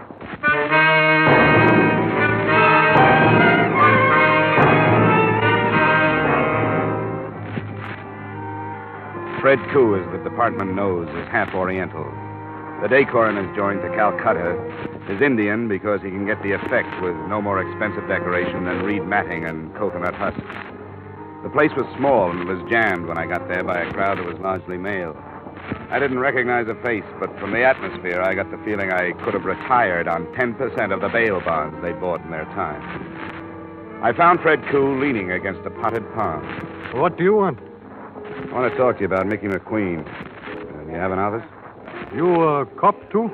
Only a private one. I was a friend of Mickey's. Oh, sure. Roy. Yes? I'm in my office for a little while. If there's any trouble, you buzz me.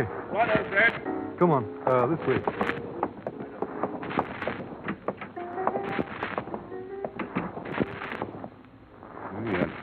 a crowd tonight, Fred. Oh, sure. Sometimes I get a lot of out-of-town trade. Did you see Mickey last night?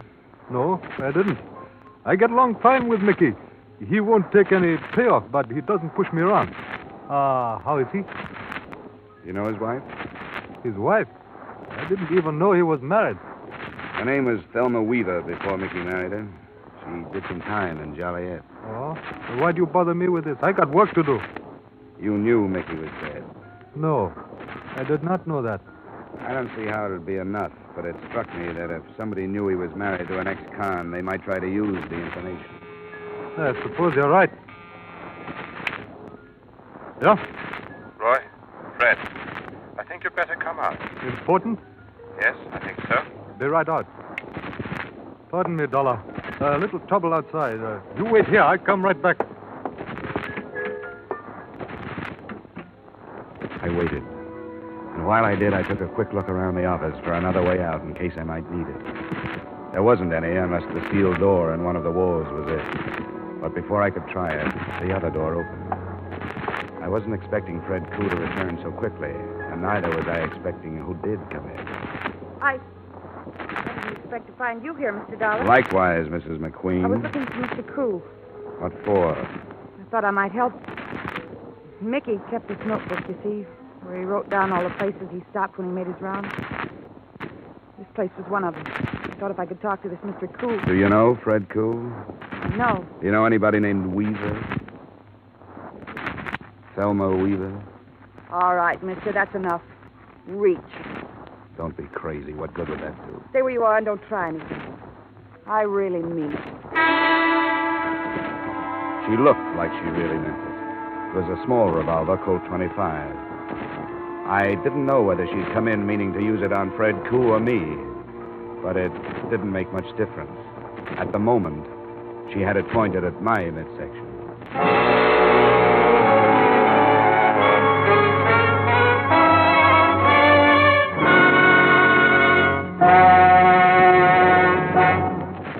One of your longtime mystery favorites, Philip Marlowe, is now to be heard on CBS on Friday nights. Philip Marlowe, Up for Parole, and Songs for Sale. That's the lineup of fine shows for Friday now on most of these same CBS stations. Hear them this Friday, hear them every Friday on CBS. The Adventures of Philip Marlowe, Up for Parole, and Songs for Sale. And now back to our star, Edmond O'Brien, in the second act of Yours Truly, Johnny Dollar.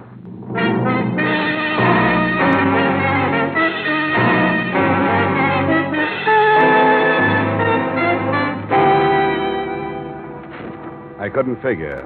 She held her little revolver as if she was used to the feel of it, but there had been something actressy about the way she said reach. I couldn't figure her, but I decided not to take a chance. I grabbed up the inkwell from the desk and threw not it, but the contents at her. Hey, what's the... Okay. Drop it. No. Drop it. Drop it. Now sit down. All right, what do you want? Depends on what you want. I told you. I want to find out who killed Mickey. At the apartment earlier today, you didn't think anybody had. What about it? All right, Johnny. How much do you know? That your name was Thelma Weaver, that you spent 2 years in Joliet. That's right. After 2 years in that place, I didn't want to go back to that life and start all over again. I gave the bunch in Chicago the slip and came here. That's how I met Mickey. He arrested me. Vagrant. What a laugh. He showed up in court the next morning and got me released from his custody. I really felt for the first time like I could start life over again. I know it sounds corny. But good. You make it sound real good. You don't believe me, do you? Sure. I believe you as far as you've gone. I even believe the part about starting a new life. You saw that Mickey had a heart as big as the city, and you didn't lose any time moving into it. That was smart. It was about the safest hiding place you could have found. For you, but not for Mickey. How did I know about Fred Koo or the kind of man he is? Somebody spotted me and told me. I didn't waste any time getting in touch with Chicago. Those men out there, they all from Chicago? Most of them. Just about the tall one. Talks with an English accent. Yeah, I remember him. Roy. That's him. He came first. He checked the possibilities on Mickey's beat. and found out about Mickey's being moved over to a new job. Where was he being moved?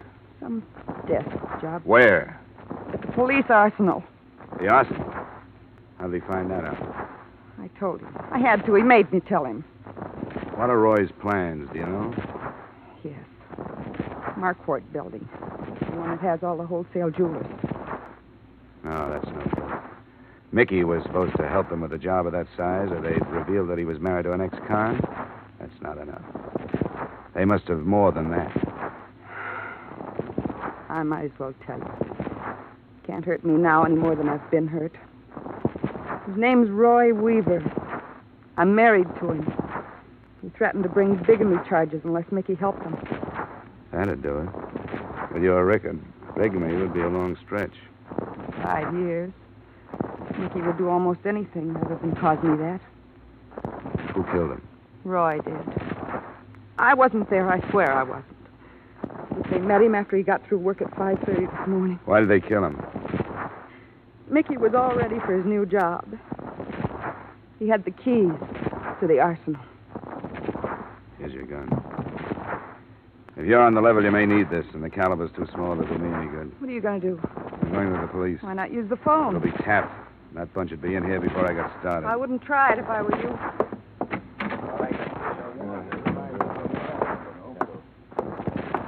Where are you going, Dollar? I'm going home. I was waiting for Fred Koo, but I guess he decided not to bother. Fred had to leave. Did Mrs. Weaver entertain you with her sordid story? Yeah, it was very pleasant. She's a charming girl. And you were going home to think about it. Yeah, if you don't mind. Get out of my way. I'm afraid I do mind. I couldn't chance having Fred interrupt the arsenal, could I? Carl? Yeah? Get out of my way. Hey, where are you going? Come on, get out of here. That's fine, Carl. Now, shall we go back to the office and wait? Bring them along, Carl. Pity you became involved in this, Dollar. I'd hoped there wouldn't have to be any more violence. You did stop him. Yes. Thanks for the buzz, darling. It was a pleasure. Look what the skunk did to my dress. Fred get started all right? He's well on his way. She'll be back within the hour. Hey, Mr. Weaver, what do we do with this guy? Keep him out of the way. Put him in there. See that he stays quiet. Sure. Hey, you. Turn around.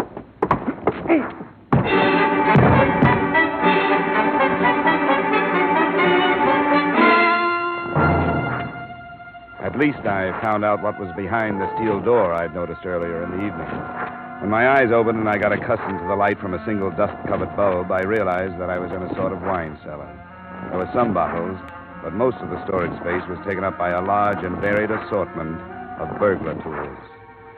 And there were a few weapons, too, but I knew that they were nothing compared to what Fred would bring back if the raid on the arsenal was successful. I glanced at my watch at 11:15, and right after that, I heard the heavy latch on the door being turned. I got back into my position on the floor, closed my eyes, and listened. Don't forget the bars, Carl. We'll need them for the inside doors. Yeah, I got you. Hey, Benson, you take these and I'll bring the rest. You want the guns in there, Mr. Weaver? We won't need them. Crocker? Yeah. Listen closely now. We're behind schedule. Both cars are in back. In the Buick, you'll find the things from the arsenal. Yeah. I want you to move half of them over into the Cadillac. What about the grenades, Fred? They're in a case marked CN-DM. Irritant gas, M6. You heard that? I got it. Open the case and put half in the Buick. Most important is the cordite powder for the vaults. There are 2 boxes. Put one in the trunk of each car. Right. Be careful with the touchy stuff. I know I've handled it before. All right, get along then. Hurry. It won't take long. Now, Fred, you'll be in charge of one car. I'll be in the other. That's all right. We're agreed that we'll meet at the north entrance at midnight, both to approach the building from the east on Lincoln. Oh, that's the best. We'll have dropped 2 men to guard the south entrance. 2 of my men will subdue the guard at the north. They better. They'll spring the alarm in big hurry. You can trust me. They'll use Thompson's. Thelma, Yes, sir? where are you going? Don't be so snoopy. I'm going to powder my nose. You're coming with us. Sure, Lloyd, you want me to? I don't need you, but I don't think I should feel safe without you with me. Don't be long. I'll be right back. I think everything's ready for men here, Mr. Weaver. Good. Go to the cars then, Carl. What about the Seamus? Oh, we'll lock him up again. We'll decide what to do when we come back. Well, I guess he can't cause no harm in this.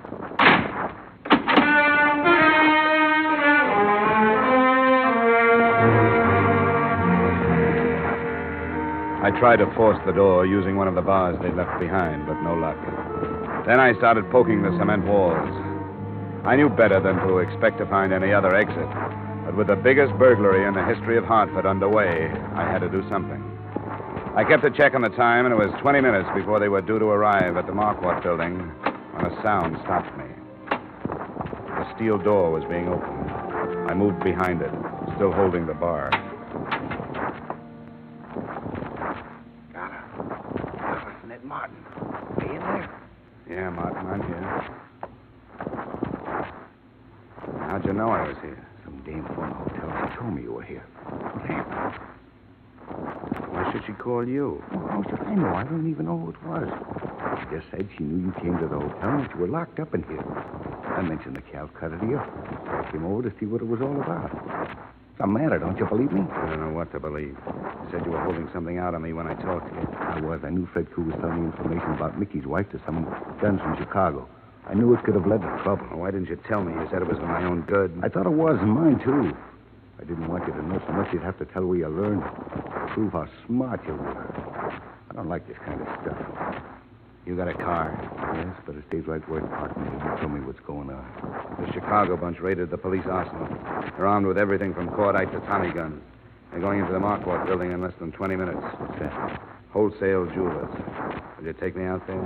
Take this part way if you're crazy enough to want to go. That's good enough. Let's get back into the office.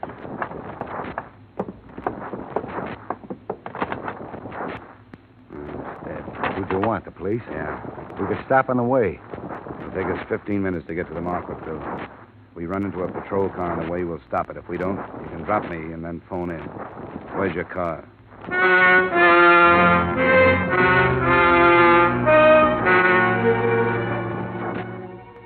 At the speed we traveled, we should have at least picked up a traffic cop, but we didn't. Martin wouldn't take me any further than the corner of Atlantic and Milton, and we reached there at 12 minutes after 12. That gave me 2 minutes to get to the Marquardt building. I didn't make it before they arrived, but it didn't make any difference. Both cars had pulled up and were unloading men. From a doorway about 50 yards down, I spotted Fred Koo and Roy Weaver. Then I saw Thelma. She got out of the Buick and started toward me. Thelma, where you going?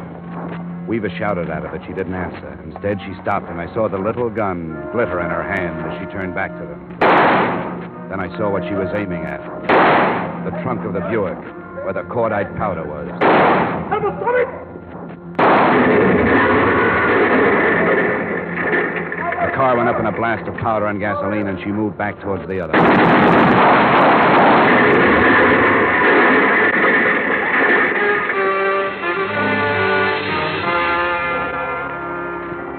Someone who had survived the first explosion opened fire on her. I saw her fall, but after she was down, she raised herself, and her last shot connected with the cordite from the second car. By the time I got to her, both cars were flaming wrecks. I picked her up and ran.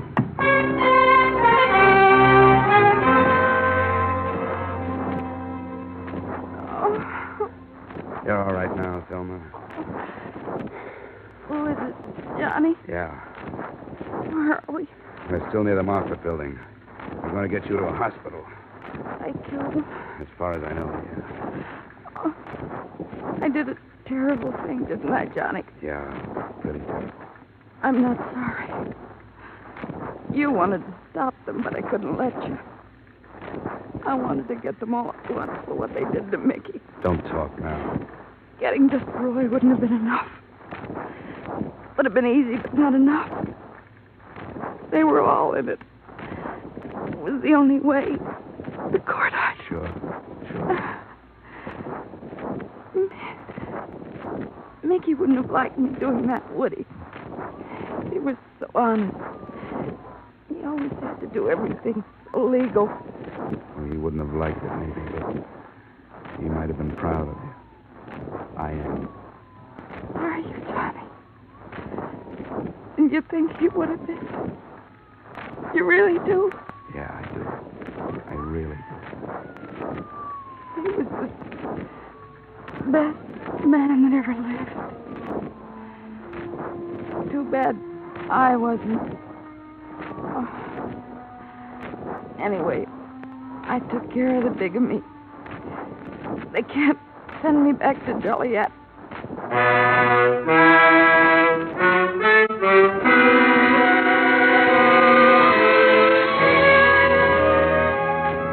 And that was it. Thelma Weaver McQueen, as the department knows, was DOA at Emergency Hospital. None of the mob got out alive except Roy Weaver, who lived long enough to sign a confession to Mickey McQueen's murder. I want you to know that I may have lost a good friend, but you have lost a better policeman. I hope to see those early news accounts that called him a suicide corrected. Expense account total, $0, 0 cents. Yours truly, Johnny Dollar.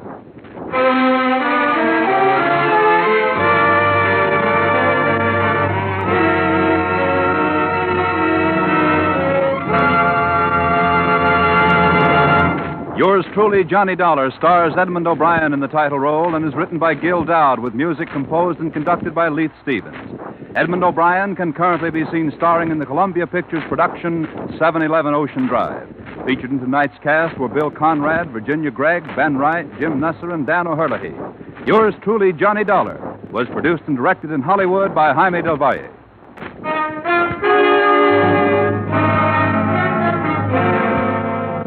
Join us next week at this time when from Hollywood, Edmond O'Brien returns in another adventure of... Yours truly, Johnny Dollar.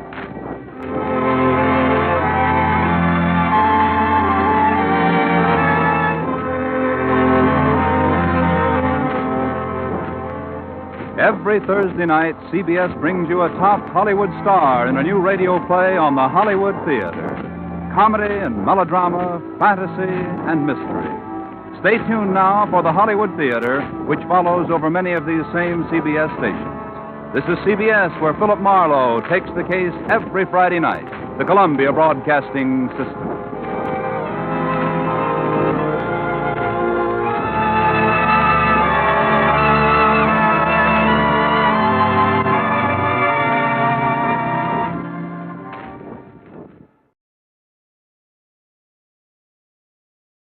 From Hollywood, it's time now for Edmond O'Brien as... Johnny Dollar. Al Harper at Corinthian, Johnny. I got a case here you won't like, but the commission will be good if we beat it. How big is the policy? $250,000. But you'll have to fly to Hong Kong. Well, you still haven't scared me, Al. Is there something you're leaving out? Yeah, the policyholder. Trans-Pacific Import-Export Company. We've had trouble with them before, remember? Yeah. I sent flowers to the widow. You want to take a crack at it? No. But I will.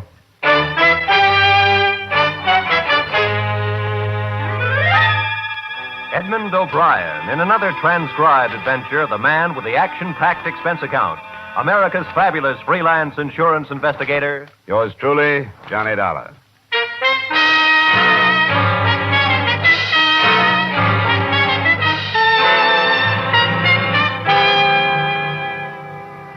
Expense account, submitted by Special Investigator Johnny Dollar to Home Office, Corinthian Liability and Risk, Hartford, Connecticut.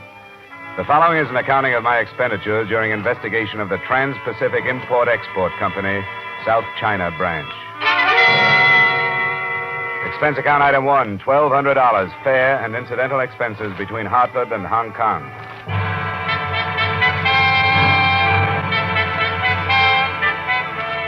I realized 3 minutes after I got off the plane that there is no longer any simplicity in Hong Kong. To fill the smallest want is a complicated problem. There is a shortage of transportation, food, water, and space.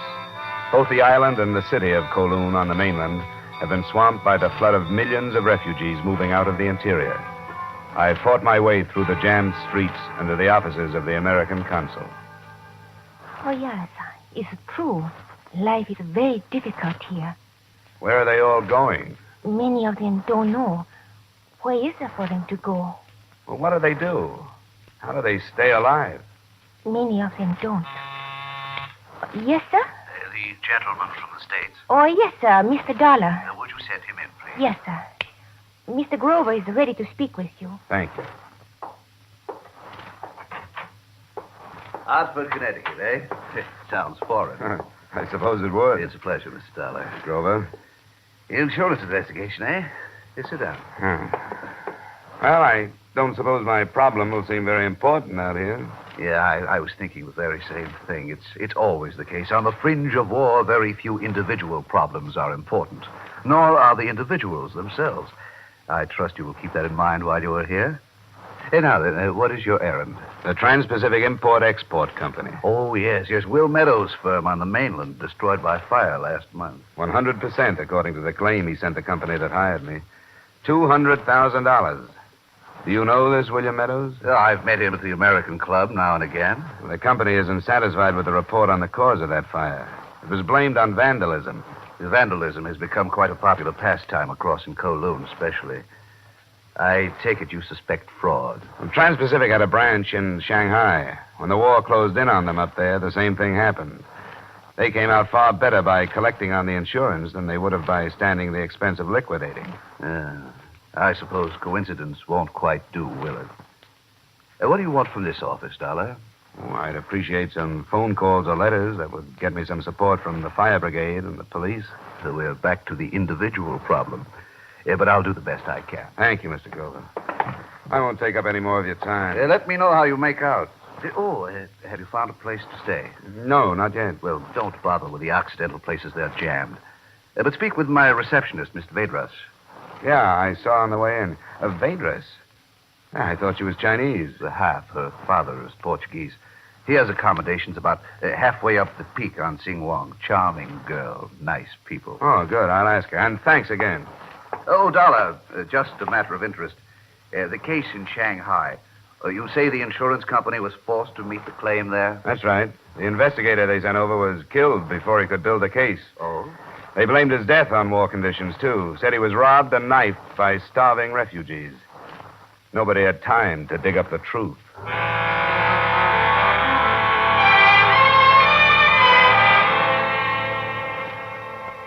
Sing Wong is a street of steps that climb from the waterfront to the plush European residences on top of Victoria Peak. My accommodations were a room that looked out on an alley, an iron bed, a chair, and a pitcher of water on a bamboo table. There were no other non-Orientals in the building, but I seemed to be the only one that noticed it. I was suffering from a sort of claustrophobia and loneliness that night. And at first, I was glad to learn it was she who knocked at my door. Came to see if you were comfortable. Oh, thank you. I am. Oh, this is fine. Oh, I don't have much to offer you. Cigarette? Scotch? No, thank you. I came because I am curious. I'm in Hong Kong on business, if that's what you mean. It's better kept confidential right now. Is there danger in this business? Why do you ask that? Because you were followed here. You are being watched. How do you know? Oh, I know this street. I've seen this man. He has not been here before. Where is he? Maybe you can see him from a window. Wait a minute. You tell me where he is. I'll look. Shop on the other side. There are boxes piled near the door. Well, thanks for telling me about him. Do you know who he is? No, I didn't think anybody knew I was in town. Let's talk about something else. What is that music? Oh, it is a love song. There's about two lonely people who meet near a river. Oh? In America, they're different. Yes, I know. I like them. You know many Americans? Yes, I want to marry one. He's a lucky American. Oh, no, I don't mean there's only one. I want to marry an American who will take me from China. There is no other way. You hate it that much? There's nothing else to do but hate it. There's no good here. Always trouble. Chinese are very patient people. But I am not all Chinese. I can't make myself be patient any longer. I want to go. What about your Portuguese people? They're gone. You think I am bad to be this way? Honestly, I didn't say that. I am not bad. I hope you find your American, Miss Vedras. You want me to go now? I think you'd better. I'll see you tomorrow. Yes. Good night.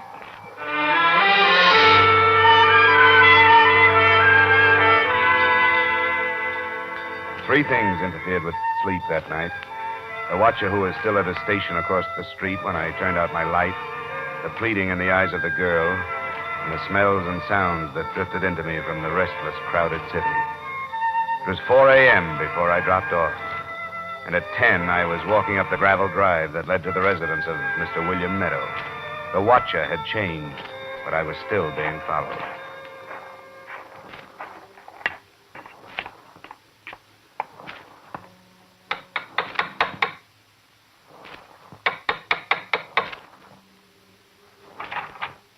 Oh, yes, sir. Is Mr. Meadow at home? Oh, yes, sir. You give them. Who is it, Lamb? My name is Dollar, Mr. Meadow. I'm from Corinthian Liability, Hartford office. Well, so they sent another snoop. Let him in, Lim. You come in. What did you say your name was? Dollar? What's the matter with that company, anyway? This doesn't have to be unpleasant, Mr. Meadow. They sit back there in Hartford with nothing to worry about but Sunday's golf game. They don't know anything about the conditions we're working under. They do know that your fire here pretty much follows the pattern of the one in Shanghai. Of course it does. The conditions are the same. Including the starving refugees who killed and robbed the investigator? Careless people are dying here every day. Now say what you have to say to me and get out of here. Well, it's very little. I came here to get my reaction to you. I have. You jumped to the conclusion you were under suspicion before I got through the door. You're on the defensive, so you must have a reason to be. And more important, you're having me followed, so you must be afraid of me. Have your dreams, Dollar, but have them someplace else. Now get out of here. Go snoop through the ashes. They're cold.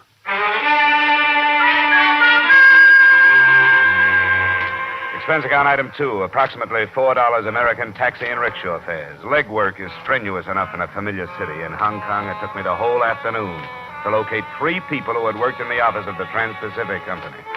The first was Franklin Abbott, accountant. Please find enclosed transcript of his statement signed before witnesses. Well, I didn't give a thought to how it started, to tell you the truth. I just went to work one morning, and there it was. Ashes. Well, had they made any preparations for going out of business? No. How about the rest of the firms in that section? It was all closing. We might just as well have. There wasn't no trade. But still, they hadn't moved any of their merchandise out. That's right. The storehouse was full. I suppose your books were destroyed, too? Oh, yes, sir. Everything went. It must have been a vicious blaze. Well, how about the other companies? Any of them burned out? No. Huh. I hadn't thought of that. Yeah? The other storehouses over there, the empty ones.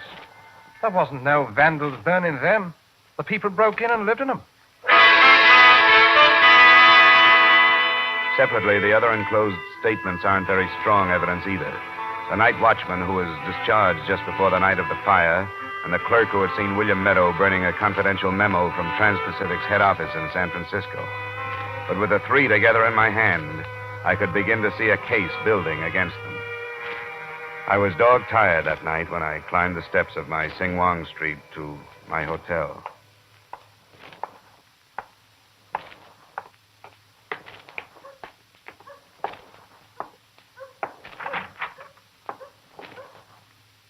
What are you doing in here?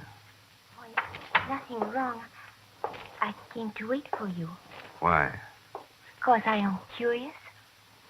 Because I thought of you today. I wondered where you were and what you thought because I was so bold last night. I've been busy. You didn't think? Yes, I thought.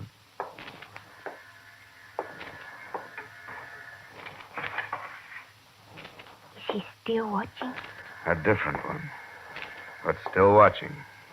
Are you frightened? I don't know. It's nerve-wracking. I've been followed all day. Are you a criminal? No. But you're right, I'm acting like one. Because I feel uneasy in your city. And I'm trying to do a job another man tried to do in Shanghai and got himself killed. I will not ask any more. If that hadn't happened, I could take you someplace tonight, be with people. I can't take a chance. I have to stay here in my room and hide. Oh, I don't want to go anywhere. Because if I can keep myself alive, I might be able to save $250,000 for a company with $50 million in declared assets. Now let's talk about you. I'm glad you waited for me.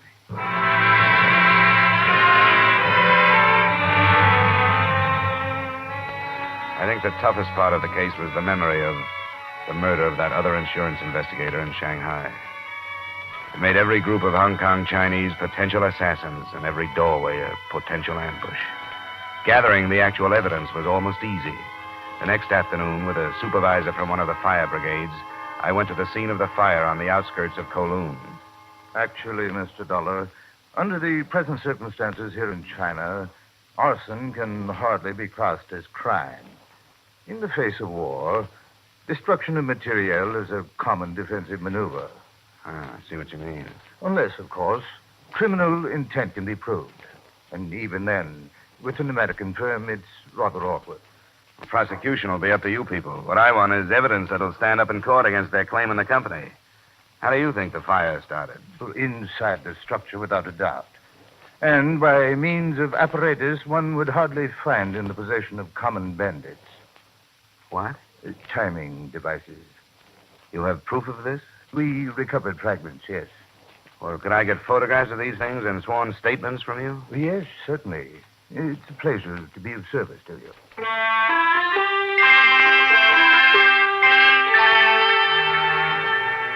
Expense account item 3, approximately $45 American. A case of scotch in lieu of payment for the photo lab and clerical work the supervisor and his men did for me.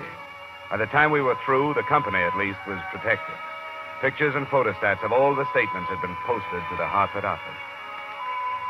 It was well after 9 that night when I started to climb toward the hotel, and I noticed that for the first time since I checked in, I wasn't being followed.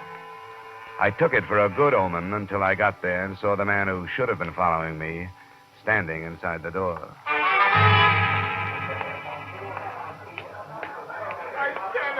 Stay away from American men. I know good for her, but she don't listen. She go to him last night. She wait for him tonight. Quiet down, quiet down. There he is. Hey, that quiet down, I said. What's this? What are you doing out in the open? Did you lose me? Constable Crane, Hong Kong police. There's been trouble here, Mr. Dollar. Police? What happened? His daughter's been killed. Shot. She's in your room.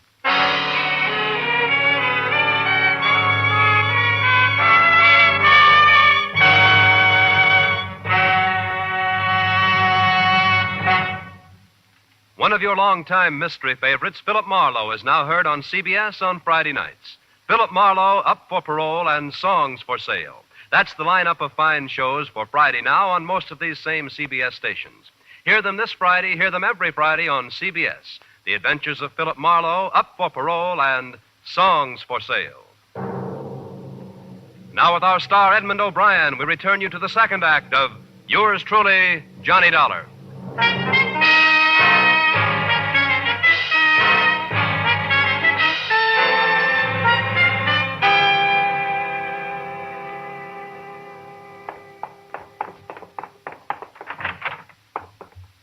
Shots were fired through the window.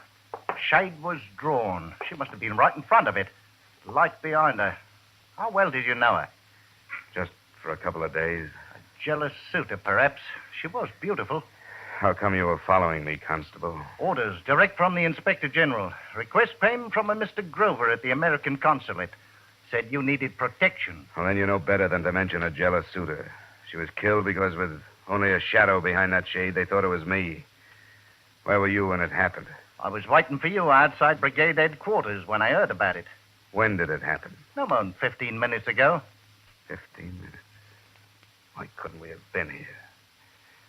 Just 15 minutes. It's too late to bother yourself with what might have happened. Besides, it's not the same as it would have been if she was a British national. Oh, shut up. I beg your Take pardon. me down to your lieutenant or superintendent or whoever he is. I'll make my statement of him.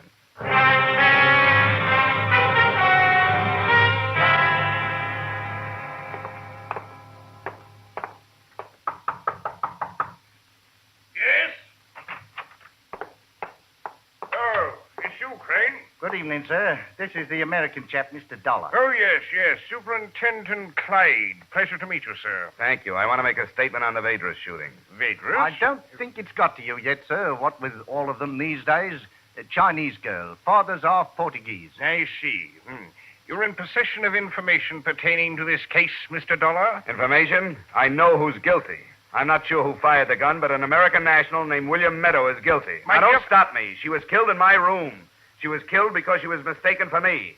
I've been here 3 days collecting evidence of attempted insurance fraud against Meadow, and that's why she was killed, because they mistook her for me. He's got to be arrested tonight. Good Lord, sir.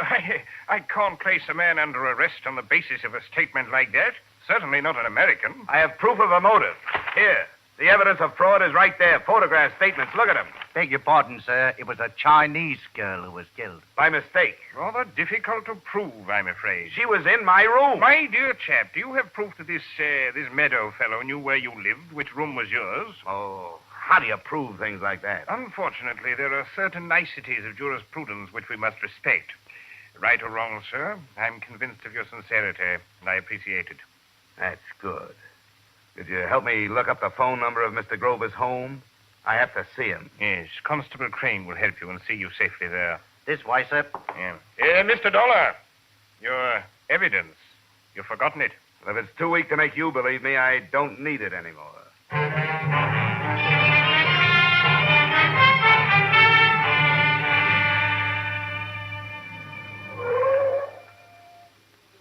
Here we are, sir. Will you be with Mr. Grover long? I don't know. I'll wait in the car and get a breath of air. Beastly hot tonight.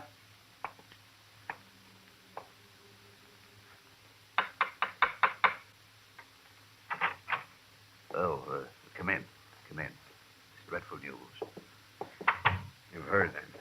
Yes. Terrible shock. Come in here.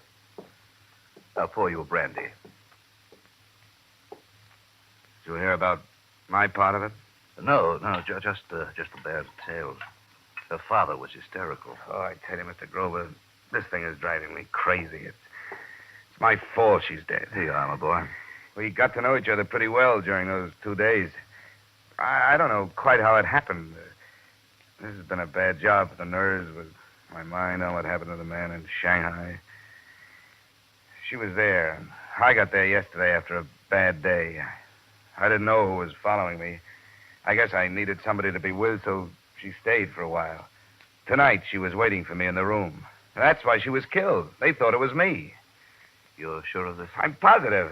As sure as if I'd had a camera on the whole thing, but I can't move the police. It's not enough. Well, they have to be cautious. Look, something's got to be done. I can't have it left like this. I can't come into a life for 2 days and be responsible for her death and then see nothing done. I'm afraid it's too late to accomplish anything tonight. In the morning, when our thinking Look, is clearer... Stop it, will you? You're not going to tell me to go back to that room. I'm sorry. You see, I at least am muddled. Of course, you can stay here. Oh, I didn't mean that. I'd rather try to think this thing out by myself. How can I get rid of that constable? I'm liable to kill him if I hear any more of his cheery words of sympathy. Where are you going?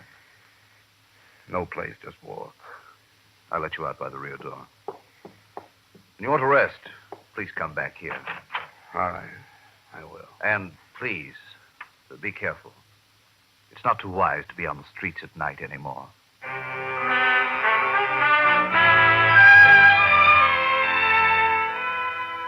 It's a picture I'll never walk out of my mind. The girl who had wanted to leave China, lying with her head on one arm, as though she were asleep. I don't think I knew I would when I left Grover, but I did go back to the hotel and into the room. Her body was gone, but there were chalk marks on the floor where she'd lain. I transferred an automatic from my luggage to a coat pocket. Then I walked some more.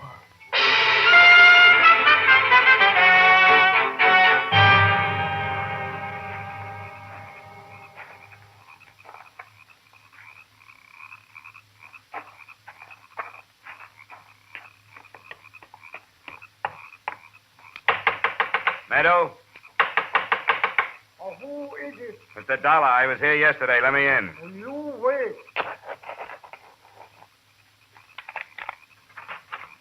Oh, hello, Mr. Meadow. He's not here. Now, please, you wait. He's not here. Close the door. Mr. Meadow, he's not here. Meadow! Not here. You come back. Where is he? He say he come back 2-3 days. I gotta find him. If you know where he is, tell me. No, he come back. Listen, I don't want to hurt you. You understand? Do not hurt. But I will hurt if I don't find out where he is. It's important. All right. He go Kowloon. And you go with me. If he's not there, then I hurt. I've got to find him.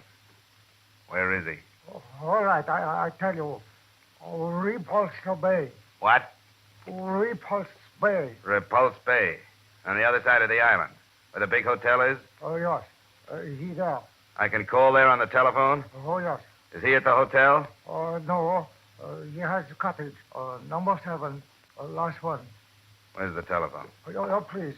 You not tell her you learn he there. The telephone.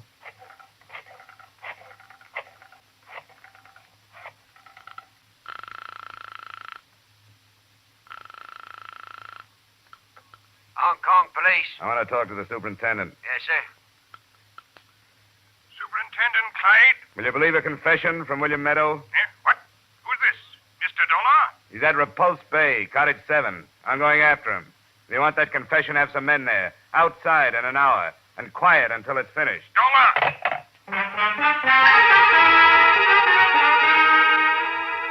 The taxi got me there in 40 minutes. I was a few yards in front of his cottage when the police car slid without lights and cut open.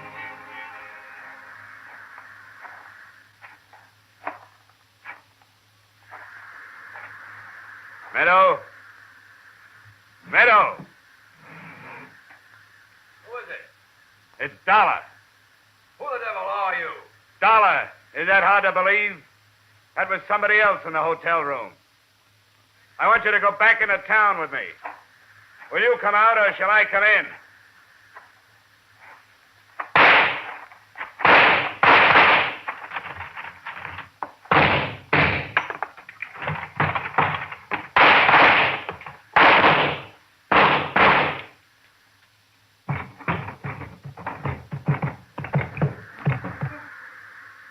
Meadow?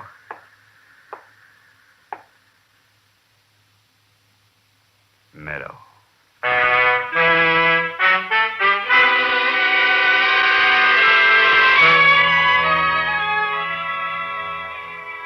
I don't suppose it could be called hewing to the niceties of jurisprudence. Since Meadow was dead, he could neither speak nor write his confession. But there were 2 police car loads of expert witnesses who took the fact that he had opened fire as an acceptable admission of guilt. The same thing cleared me legally on the grounds of self-defense. I had hoped that it would help clear my mind, but it hasn't. Nothing good came out of the assignment except saving your company some money that it didn't know it had. Expense account item 4, same as item 1. Expense account total, $3,544. Yours truly, Johnny Dollar.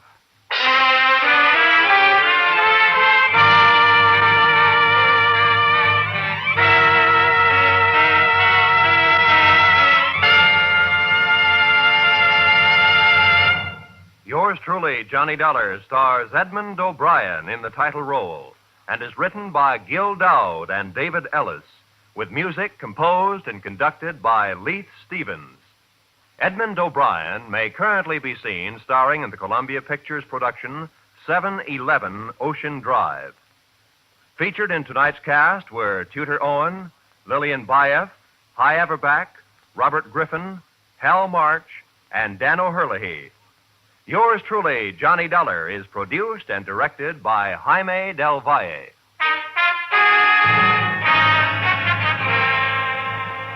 Join us again next week at this same time when, from Hollywood, Edmond O'Brien returns in another transcribed adventure of Yours truly, Johnny Dollar.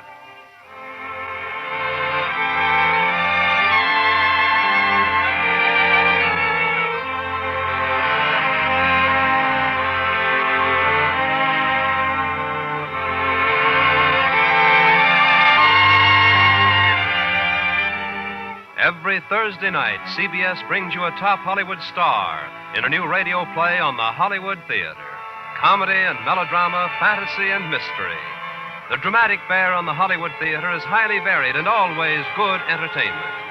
Stay tuned now for the Hollywood Theater, which follows over most of these same CBS stations.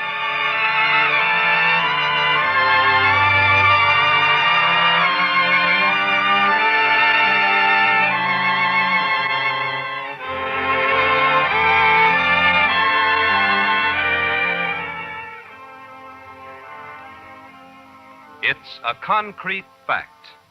The possible need for blood for our national forces is no longer a vague, shadowy possibility, says General George C. Marshall. The United States government has requested that the Red Cross again become the official agency for collecting blood for the armed forces, when and wherever needed. Dr. Eugene Adashek, medical director of the Los Angeles Regional Blood Service, voices the plea of the civilian doctor when he says, increasing quantities of blood must be made available for doctors to use in civilian practice. Red Cross can handle collection, processing, and distribution of blood. But you control the source. So call your Red Cross and make a date to give a pint of blood. Make a date to save a life.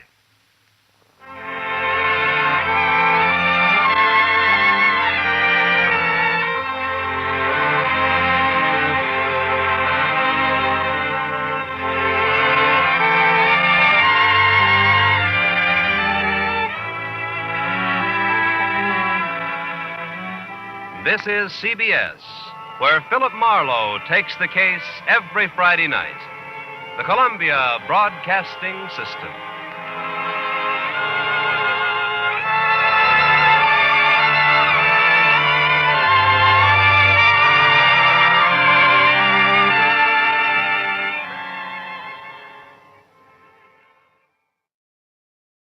The Hallmark Playhouse, which is heard during most of the year at this time on Thursdays, has finished its summer vacation.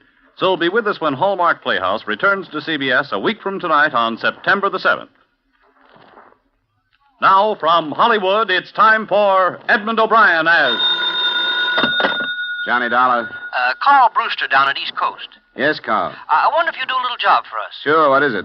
A policyholder of ours needs some protection. Well, I hope this doesn't indicate a trend. This is the second time an insurance company has hired me as a bodyguard. Isn't that rather unusual? Well, it's rather an unusual case. This girl, her fiancé, has spent the past 5 years in prison. He's being released tomorrow, and he swears that the first thing he's going to do is kill her. Well, that's cozy. Mm-hmm. I think she deserves some help. Come on down this afternoon, and we'll talk it over.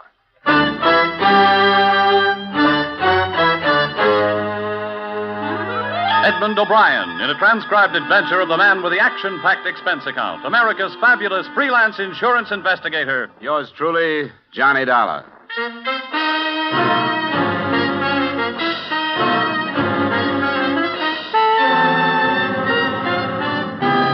Expense account submitted by Special Investigator Johnny Dollar to Home Office, East Coast Underwriters, Hartford, Connecticut. Attention, Carl Brewster. The following is an accounting of my expenditures during assignment on the Virginia Beach matter. Expense account item 1, $1.50 cab fare from my apartment to your office.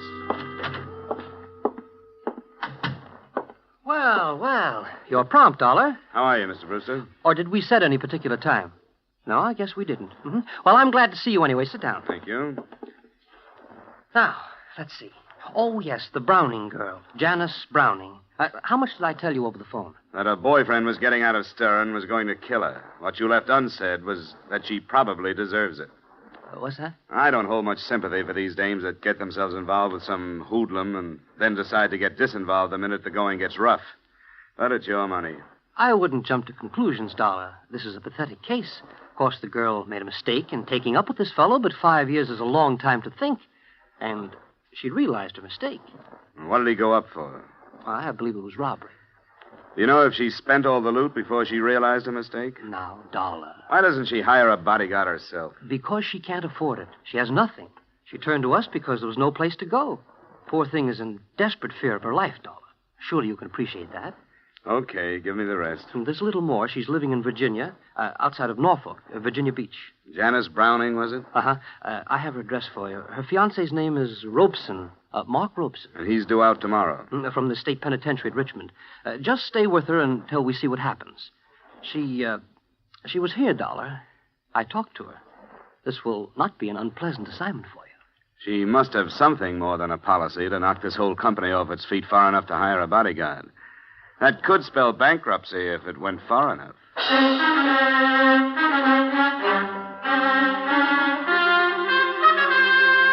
Expense account item 2, $110, transportation and incidentals between Hartford and Virginia Beach, Virginia.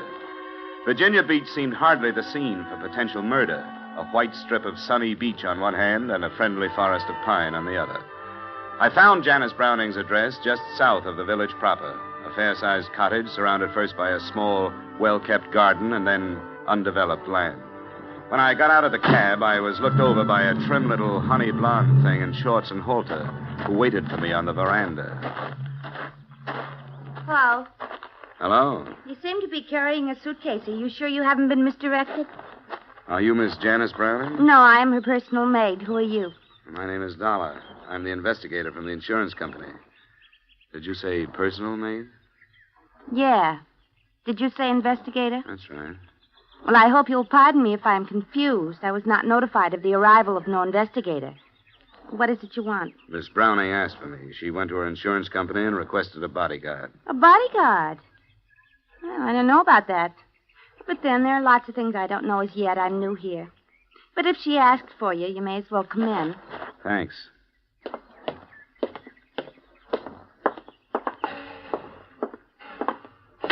I suppose you were surprised when I said I was Miss Browning's personal maid because of the way I'm dressed, if you'll pardon the expression.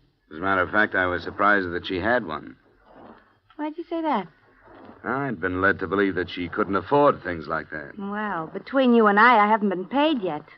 But she seems to be very generous. She turned over her entire wardrobe for me to wear at any time. Yeah, but maybe that's a bad sign. Maybe she's going to pay me off in clothes, and they don't quite fit, as you can see. How long have you been here? Just only 3 days. My name's Betty Light. I took the name Light from my stepfather. What are you doing here? Well, Miss Browning has a fiancé coming out of prison today, and she's afraid to meet him alone. Prison? Well, you could never tell.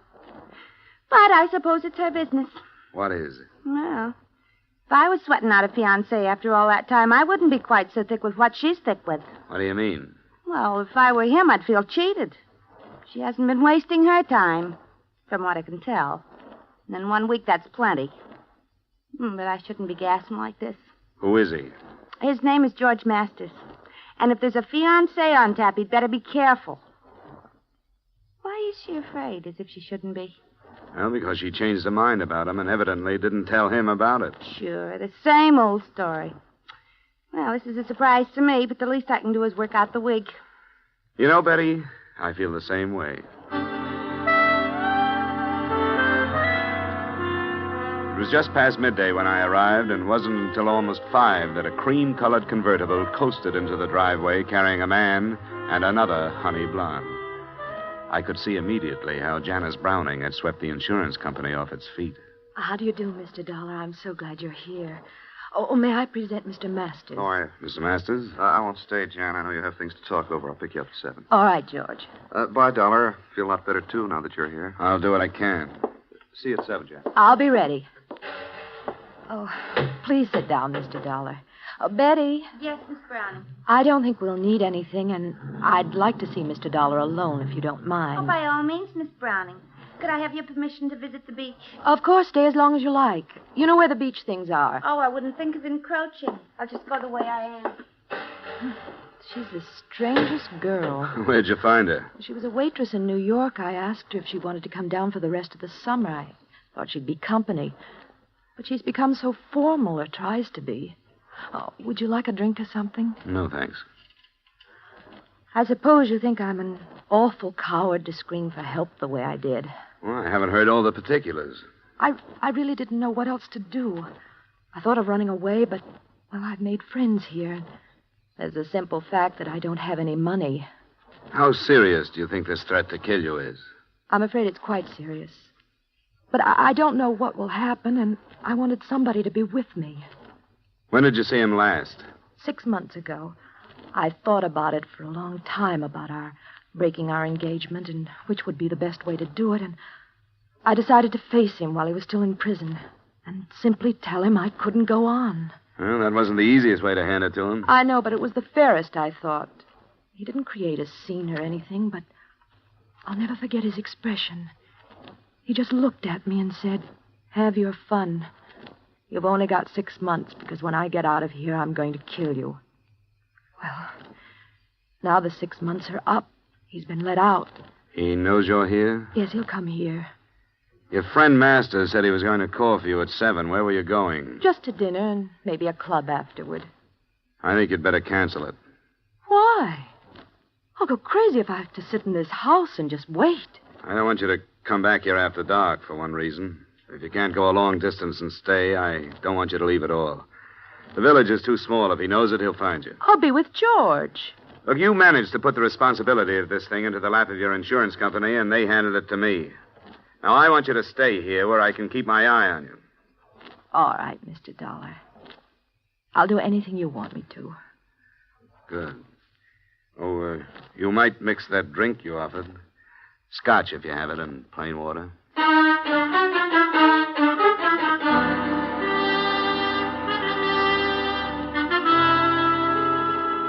The rest of the evening was spent with small talk and mounting tension. The state penitentiary was no more than 100 miles from Virginia Beach, and since it's the habit of prisons to turn out their guests at dawn, Mark Robeson had had plenty of time to make the trip. In spite of a sultry night, I closed and locked all the doors and windows, and by 11, the cottage was dark, with everyone retired. The living room was the most strategic spot in the house, so I stretched myself across a couch that was too short for me and listened to the silence. It must have been some time after midnight when I heard a door crack behind me. Who's that? It's I, Mr. Dollar.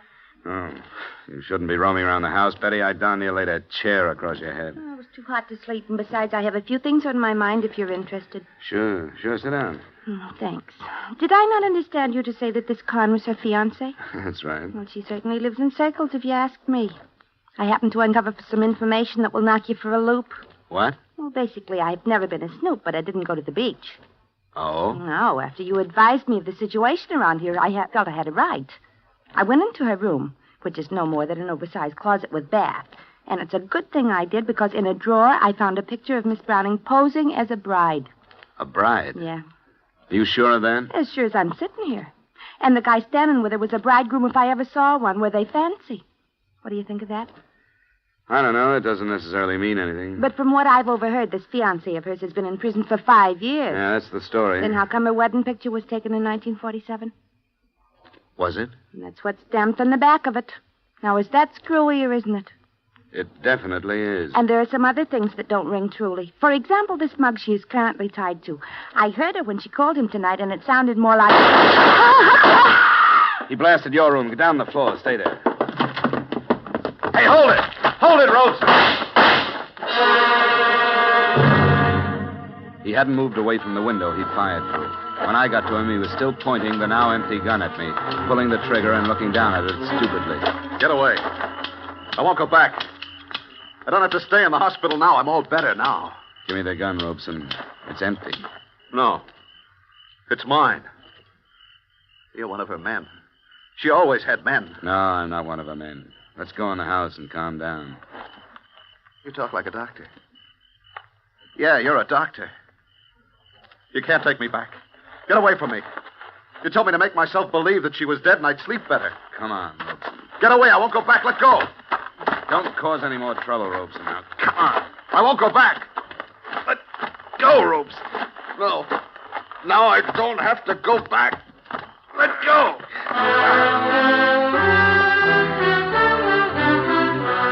I'd heard stories of the unbelievable physical strength of those whose mental strength is gone. I got his hands away from my throat by sinking my knee into his stomach. But there was nothing I could do to hold him. He lumbered off into the darkness and disappeared. I didn't need a medical opinion to know that I wasn't protecting Janice Browning from a released convict. I was protecting her from a homicidal maniac.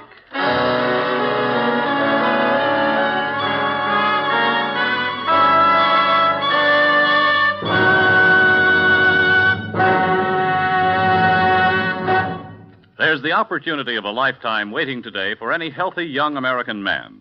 an opportunity to begin a profitable and stable career for himself and at the same time to offer assistance to his nation, to the United Nations in their present conflict against armed aggression. The United States Armed Forces need volunteers today in every branch of the service. You have the chance to choose not only the branch, but the type of work which you feel will be of the most benefit to you in the years ahead. May we suggest that you go to your nearest recruiting office now to see if you are eligible to volunteer and inquire about the many opportunities open to you. And now, back to our star, Edmond O'Brien, and the second act of yours truly, Johnny Dollar.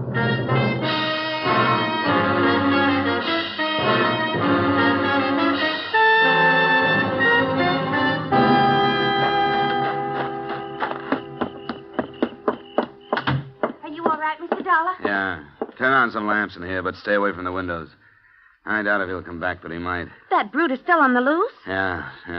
Where's Miss Browning? She's still in her room. I heard her bawling, but she stopped now. Miss Browning? Yes? I'm coming in. Where is he? I couldn't hold him. Where's the light switch? No, don't turn on the lights. He thinks he killed you. He won't come back tonight. Well, why don't you go ahead and say it? Oh, I'd better not. As a matter of fact, I don't mind your lies or the way I was dragged into this. But what really stinks is you're hiring that girl because she looks enough like you to be mistaken for you at a distance. You give her your clothes to wear and you put her into your room. Well, she'd be dead now if she hadn't come into the living room. I'm not trying to pass the blame, but it was George Masters' idea. He remembered her and thought bringing her here might be a way to save my life. Robeson's your husband, isn't he? Yes, he's my husband. Well, what's he doing running around loose? He escaped from a hospital in Pennsylvania. He's been there a year. He tried to kill me before he was committed. Why didn't you tell the insurance company the truth? I did. No, you didn't. Yes, I did. It was Mr. Brewster's idea to tell you that he was coming out of prison. He thought you wouldn't take the job if you knew the truth. Well, he was right, and I'm leaving the job right now. Oh, you have every right to. You can get yourself some protection around here. I couldn't when I tried. I went to every private detective in Norfolk and Portsmouth. None of them would take the case? No. Well, what about the police? What is this, county out here? Yes, it is. I notified the sheriff's office, and they promised me extra patrols, but that's the best they could do. How did you happen to turn to the insurance company? Well, George Masters is my lawyer. He suggested it. Mr. Dollar, I'm not begging for help or excusing anything I've done, but I've been half crazy with fear and the awful lost feeling when nobody would help me. I had to do something. What about your lack of money? Was that a lie, too? Oh, every penny I had has been spent on treatment for Mark. I borrowed from George on my insurance. I sold our house in Connecticut, and that money's gone. This property is all I have left, and I've borrowed against it. I guess you've had your troubles. Who can I talk to about your husband? You mean a doctor? Yes, I thought maybe a doctor might know what Robeson would do next. Well, Dr. Becker came on to Norfolk after he warned me that Mark had escaped. His phone number is in the little book on the stand. Well, I hate to bother him, but I'd like to have him come out tonight. Mr. Dollar, Yeah? you're staying? Well, not any longer than I have to. Say, you'd better get up and have a drink. You're shaking like a leaf.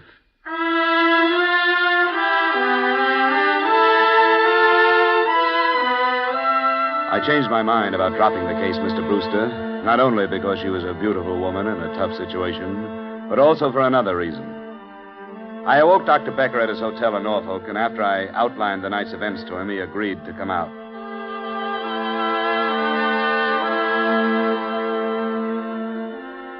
It must have been a decidedly unpleasant experience, Mr. Dollar. On the other hand, you are fortunate to be alive. Yes, I guess I am. Robeson is only dangerous when his basic jealousy is aggravated. You say you arrived with luggage? That's right. Perhaps he was watching then and misunderstood your visit. Oh, I get it. Well, what do we do now, Doctor? He probably thinks he killed her. Can we expect him to come back? Well, that is hard to say. He'll suffer a deep sense of remorse. Then he may feel that what took place was only a figment, a dream. The remorse would cause introspection and keep him away. The fantasy thought might bring him back to investigate. When? Oh, who knows? Tonight even, or tomorrow. Would he try to kill her again? Oh, yes. An extremely strong fixation. Do you want him to come back? Well, I want to see the end of this. That's the best way I can think of. I'll keep his wife here tomorrow outside so he can see her if he does come. She's the one who really has suffered, the poor girl. I wish there were a way to ensure her safety. We could alert the police. Well, with the police on the scene, then he would not return. Here she comes. Hello, Dr. Vick. Oh, good evening, my dear. Morning, rather. Oh, I'm so sorry about the trouble. I'm afraid it can't be helped. I was so sure at one point that he was responding to treatment. Oh, I know you've done your best, Doctor. Mr. Dollar, I may be imagining things, but I'm awfully worried. It'll be all right. No, I mean, I tried to phone George, and there's no answer. It's after 2, and he should be at home.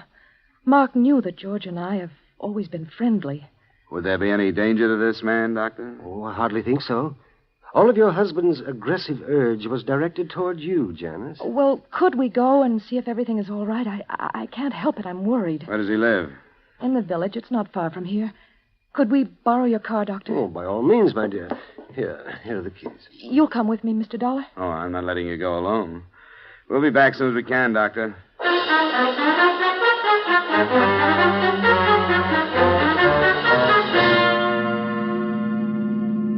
Oh, this is his house, the white one. Oh, there's his car in the driveway. There's a light on. Maybe his phone is out of order. I told him I'd let him know if anything happened.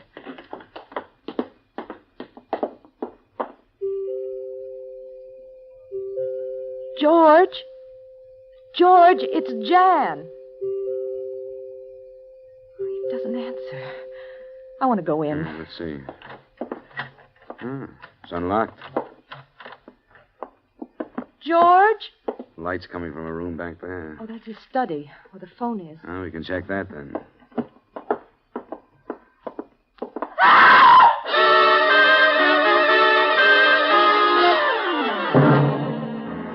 George Masters was lying face up in the middle of a room that had been pretty well torn up by the struggle.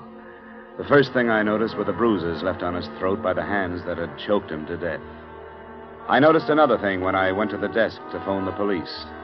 There was a gun lying on it, and I would have sworn that it was the same police special Mark Robeson was carrying earlier in the evening. It took Dr. Becker to quiet Janice Browning after I literally dragged her out of the master's house and got her home. And I hope she can rest now, but she's dangerously near to mental collapse herself. Yes, I can understand that. Is there anything further that I can do, Mr. Dollar? Nothing now, Betty. Get some sleep if you can. Sleep? Who could sleep? Well, and spend your time packing. You're going back to New York in the morning. I certainly am. As for me, you can give Virginia Beach back to the Indians. Was Janice in love with Masters, Doctor? I think so. A great feeling of loyalty, at least. He had helped her so much with monetary loans and so on. But you said he wouldn't remember the association between Masters and his wife. Yes, I was convinced that he wouldn't.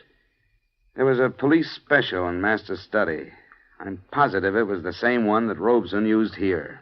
Oh? I tried to take it away from him. I couldn't. Now, why should he leave it at Masters? Well, I don't know. Say, did they know one another before Robeson broke down? Oh, yes, they were quite friendly. And Good heavens, Dollar. What are you driving at? Janice borrowed from Masters on a life insurance policy.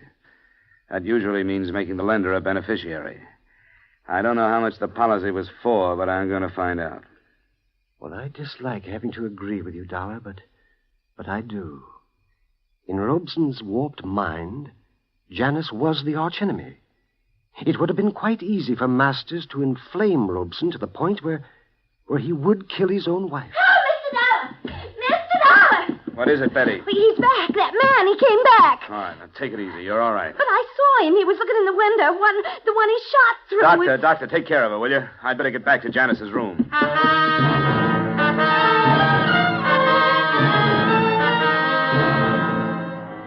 There was no more trouble that night, nor was there any rest. We knew that since Robeson had come back, he realized his mistake, and we knew that he would try to come back again. We agreed that instead of calling for police protection, we would let him return and try to handle him when he did. An hour after daybreak, we felt it safe to relax, and it wasn't until noon that I drove Betty Light into Virginia Beach and put her aboard a bus bound for the comparative safety of New York. Before I started the return trip, I made a swing past George Masters' house, convinced the deputy sheriff in charge that I had a right to poke my nose in, and got myself back into the study. I suppose it'd be all right if you go in. They took up all the evidence they wanted, I guess. What was that, Sheriff? All the things that'd pick up prints. Here you are. What do you want to look at? Some of his papers. I won't interfere with your work, but I'd like to know how he stood financially. You think that has something to do with it? Oh, I don't know. It might. They dusted all them drawers, so I guess it's all right if you pull them. He's a lawyer, you know. Yeah, I know. Said the field's wide open. A lot of people didn't like him. Oh? I didn't know that. What's that for? It's a ledger. Kept his accounts in it. What'd you find? Janice Brown. Who's that? Somebody he loaned some money to? Ooh, I'll say he did. $20,000. Ah, that's all I wanted, Sheriff. Thanks, and I hope I haven't caused you too much trouble.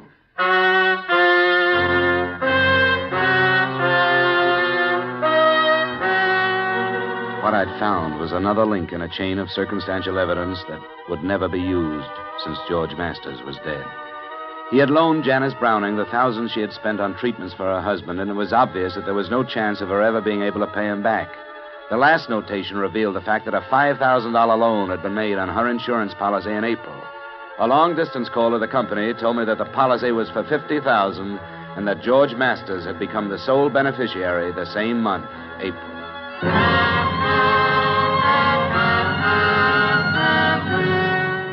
But I see no purpose in telling her, Mr. Dollar, or questioning her.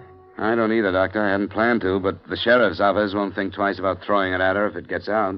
If you will allow me the privilege of perjuring a certain amount of expert testimony, I think I could manage to gloss over it. Well, the deputy saw it, but I don't think it sank in. I hope not. Of course, we're assuming that we'll be successful in subduing Robeson. You said he would come back. I'm sure he will. It is you I'm worried about. Well, I'll have to be ready for him this time. He's too strong to take without a weapon. I hate to do it. Oh, I don't think you need to be. The poor fellow will have no idea what is happening except that he has come back. Okay. She awake? Yes, I think so. Well, it's 3:00. She should be outside in case he's watching. Yes. I'll go and explain our tactics to her. Good luck, Mr. Dollar. I hope all goes well.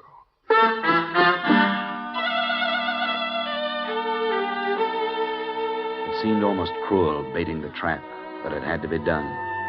We paraded Janice Browning through the garden in her most fetching get-up until dark, and then sent her in to sit in front of an open window. I don't know how she held on to her own sanity. I do know that I had a little trouble myself. I sneaked into a position outside the house from which there was a good view of all the approaches but the one from the north. He arrived at about 10:30. He was moving toward the living room window, and I started toward him.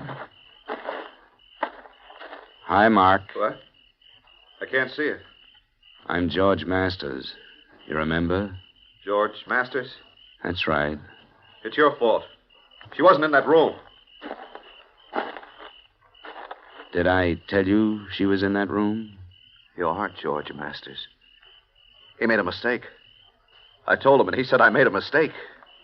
You're the doctor. Get away from me. We'll do it right this time, Mark. Come here. George Masters is dead. You aren't George Masters. No, I'm not, Mark. But you have to come with me. No, I don't. I won't go back to the hospital. I won't let you. Mark! Robeson, don't! Get away from me. No, I don't. I'm sorry, Robeson.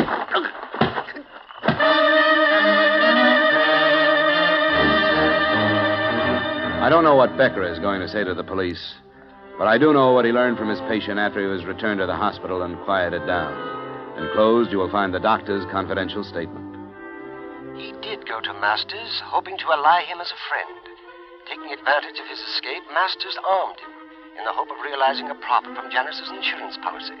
But Robeson, in his agitation, fired into the wrong room. And because he placed the blame for his mistake on Masters instead of himself, he became violent, and as a result, Masters was killed. Expense account item 3, same as item 2, transportation back to Hartford. Expense account item 4, and this is to you personally, Mr. Brewster. Payment for deceit in acing me into this matter, $500. Expense account total, $855.75. Yours truly, Johnny Dollar. Yours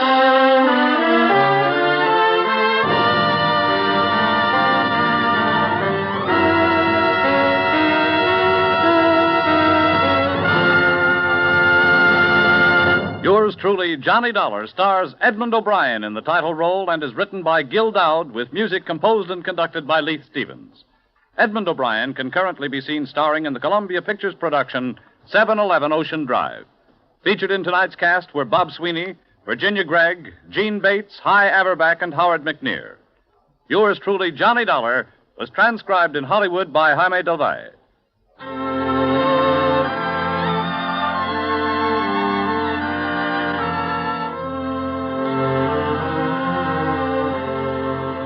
CBS is the star's address, and when you pay a daytime call, you'll find one of CBS' greatest stars, Arthur Godfrey, on hand to welcome you 5 days a week, Monday through Friday, for an hour and a quarter each day. Arthur and all the little Godfreys make life more musical and fun for you. Hear Arthur Godfrey's daytime program every Monday through Friday on most of these same CBS stations. To hear each and every star, leave your dials where they are, 'cause this is CBS, the star's address. Yes, CBS, the star's address. Yes, this is CBS, where Philip Marlowe takes the case every Friday night on the Columbia Broadcasting System.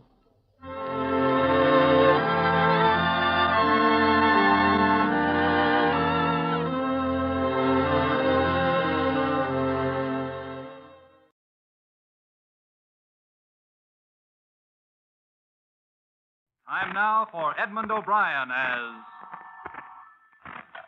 Johnny Dollar. Get out of bed and get your gumshoes on, Johnny. You're going to be busy. Who's this? Ed Bonner, and I'm calling you from Hartford. Heard you were in Boston this week.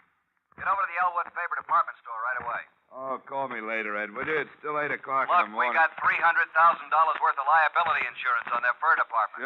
Sure, later. Now they haven't got a fur department anymore. Just had 85 minks stolen. What?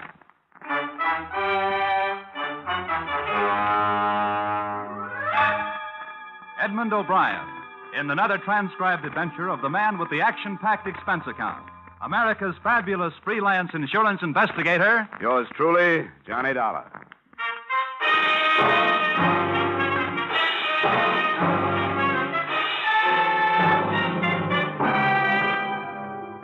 Expense account submitted by Special Investigator Johnny Dollar to Mr. Ed Bonner, Mutual Liability Company, Hartford, Connecticut.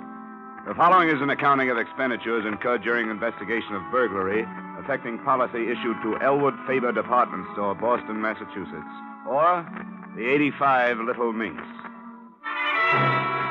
Expense account. Item. $1.90. Taxi fare to Stewart Street entrance of Elwood Faber Department Store, where a police emergency ambulance was standing open. 2 police officers were helping a man in a white coat load a blanket-wrapped figure onto the ambulance litter. I got my first information from the intern. Ah, what's up? Oh, I only work the wagon. I pick up where everything else left off. This guy's name's Cronin. He's a night watchman here. Dead? Oh, about an inch away.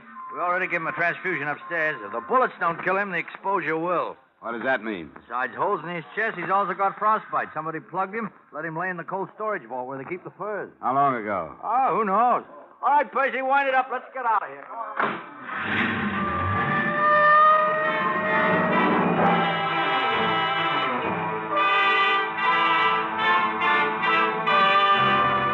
An assorted group of reporters and cameramen seemed to be converging toward a freight elevator just inside the store entrance. I converged with them, and we all rode up to the 5th floor, where 2 plainclothesmen from burglary detail stopped us. I showed my ID card, argued for 5 minutes, and finally got a frown and a thumb jerk. I walked across 35 yards of expensive carpeting through a cubbyhole office door into a large room. Standing in front of a huge refrigerated vault was a tall man in a black Stetson. His name was Delaney. We shook hands. Quite a thing, Dollar. Some guys walked out of here last night with 85 mink coats. It's a mess. You got a cigarette? Yeah, sure. Here you are. Thanks. Store's going to be closed all day while the burglary squad goes over it with everything they got. You can do what you have to do, too. Thanks, Lieutenant. I appreciate that. What do you figure, freight elevator or stairs? Either or both. I don't know. They must have had a panel truck or a big limo in that alley. Yeah, I noticed that on my way up. It'd keep any car hidden from the street, and they'd be able to work without being bothered. I got a man coming down to check for tire tracks, but it won't do any good. Whoever they were, they did it quiet, and they did it neat. Neat? Yeah. But quiet? You mean that night watchman, Cronin? Well, there must have been some noise when he walked into them and got shot. I hope he lives to tell us something. He's in tough shape. How about this? The vault? Just like the banks have, only smaller. And you can also hang meat in it. Not pried or blasted or cut into, just plain old-fashioned tumbler work. Sandpapered fingers and all. That wouldn't surprise me. Somebody was plenty good. Not even marks of a jimmy or pry tool to feel an edge. Just picked and plucked as nice as you please, and 14 little tumblers fell back. And the door swung open. I thought that kind of thing stopped with Jimmy Valentine. Yeah, so did I. Who reported it? A guy named Dmitri Stroganoff, manager of the fur department. Come on. He's in his office now giving a statement to a couple of my boys. You can have a listen in. All I can say, I ask you, gentlemen, that I just thought... There's your pigeon, Donna. How could Ain't he a such beaut? things happen to Dmitri Stroganoff?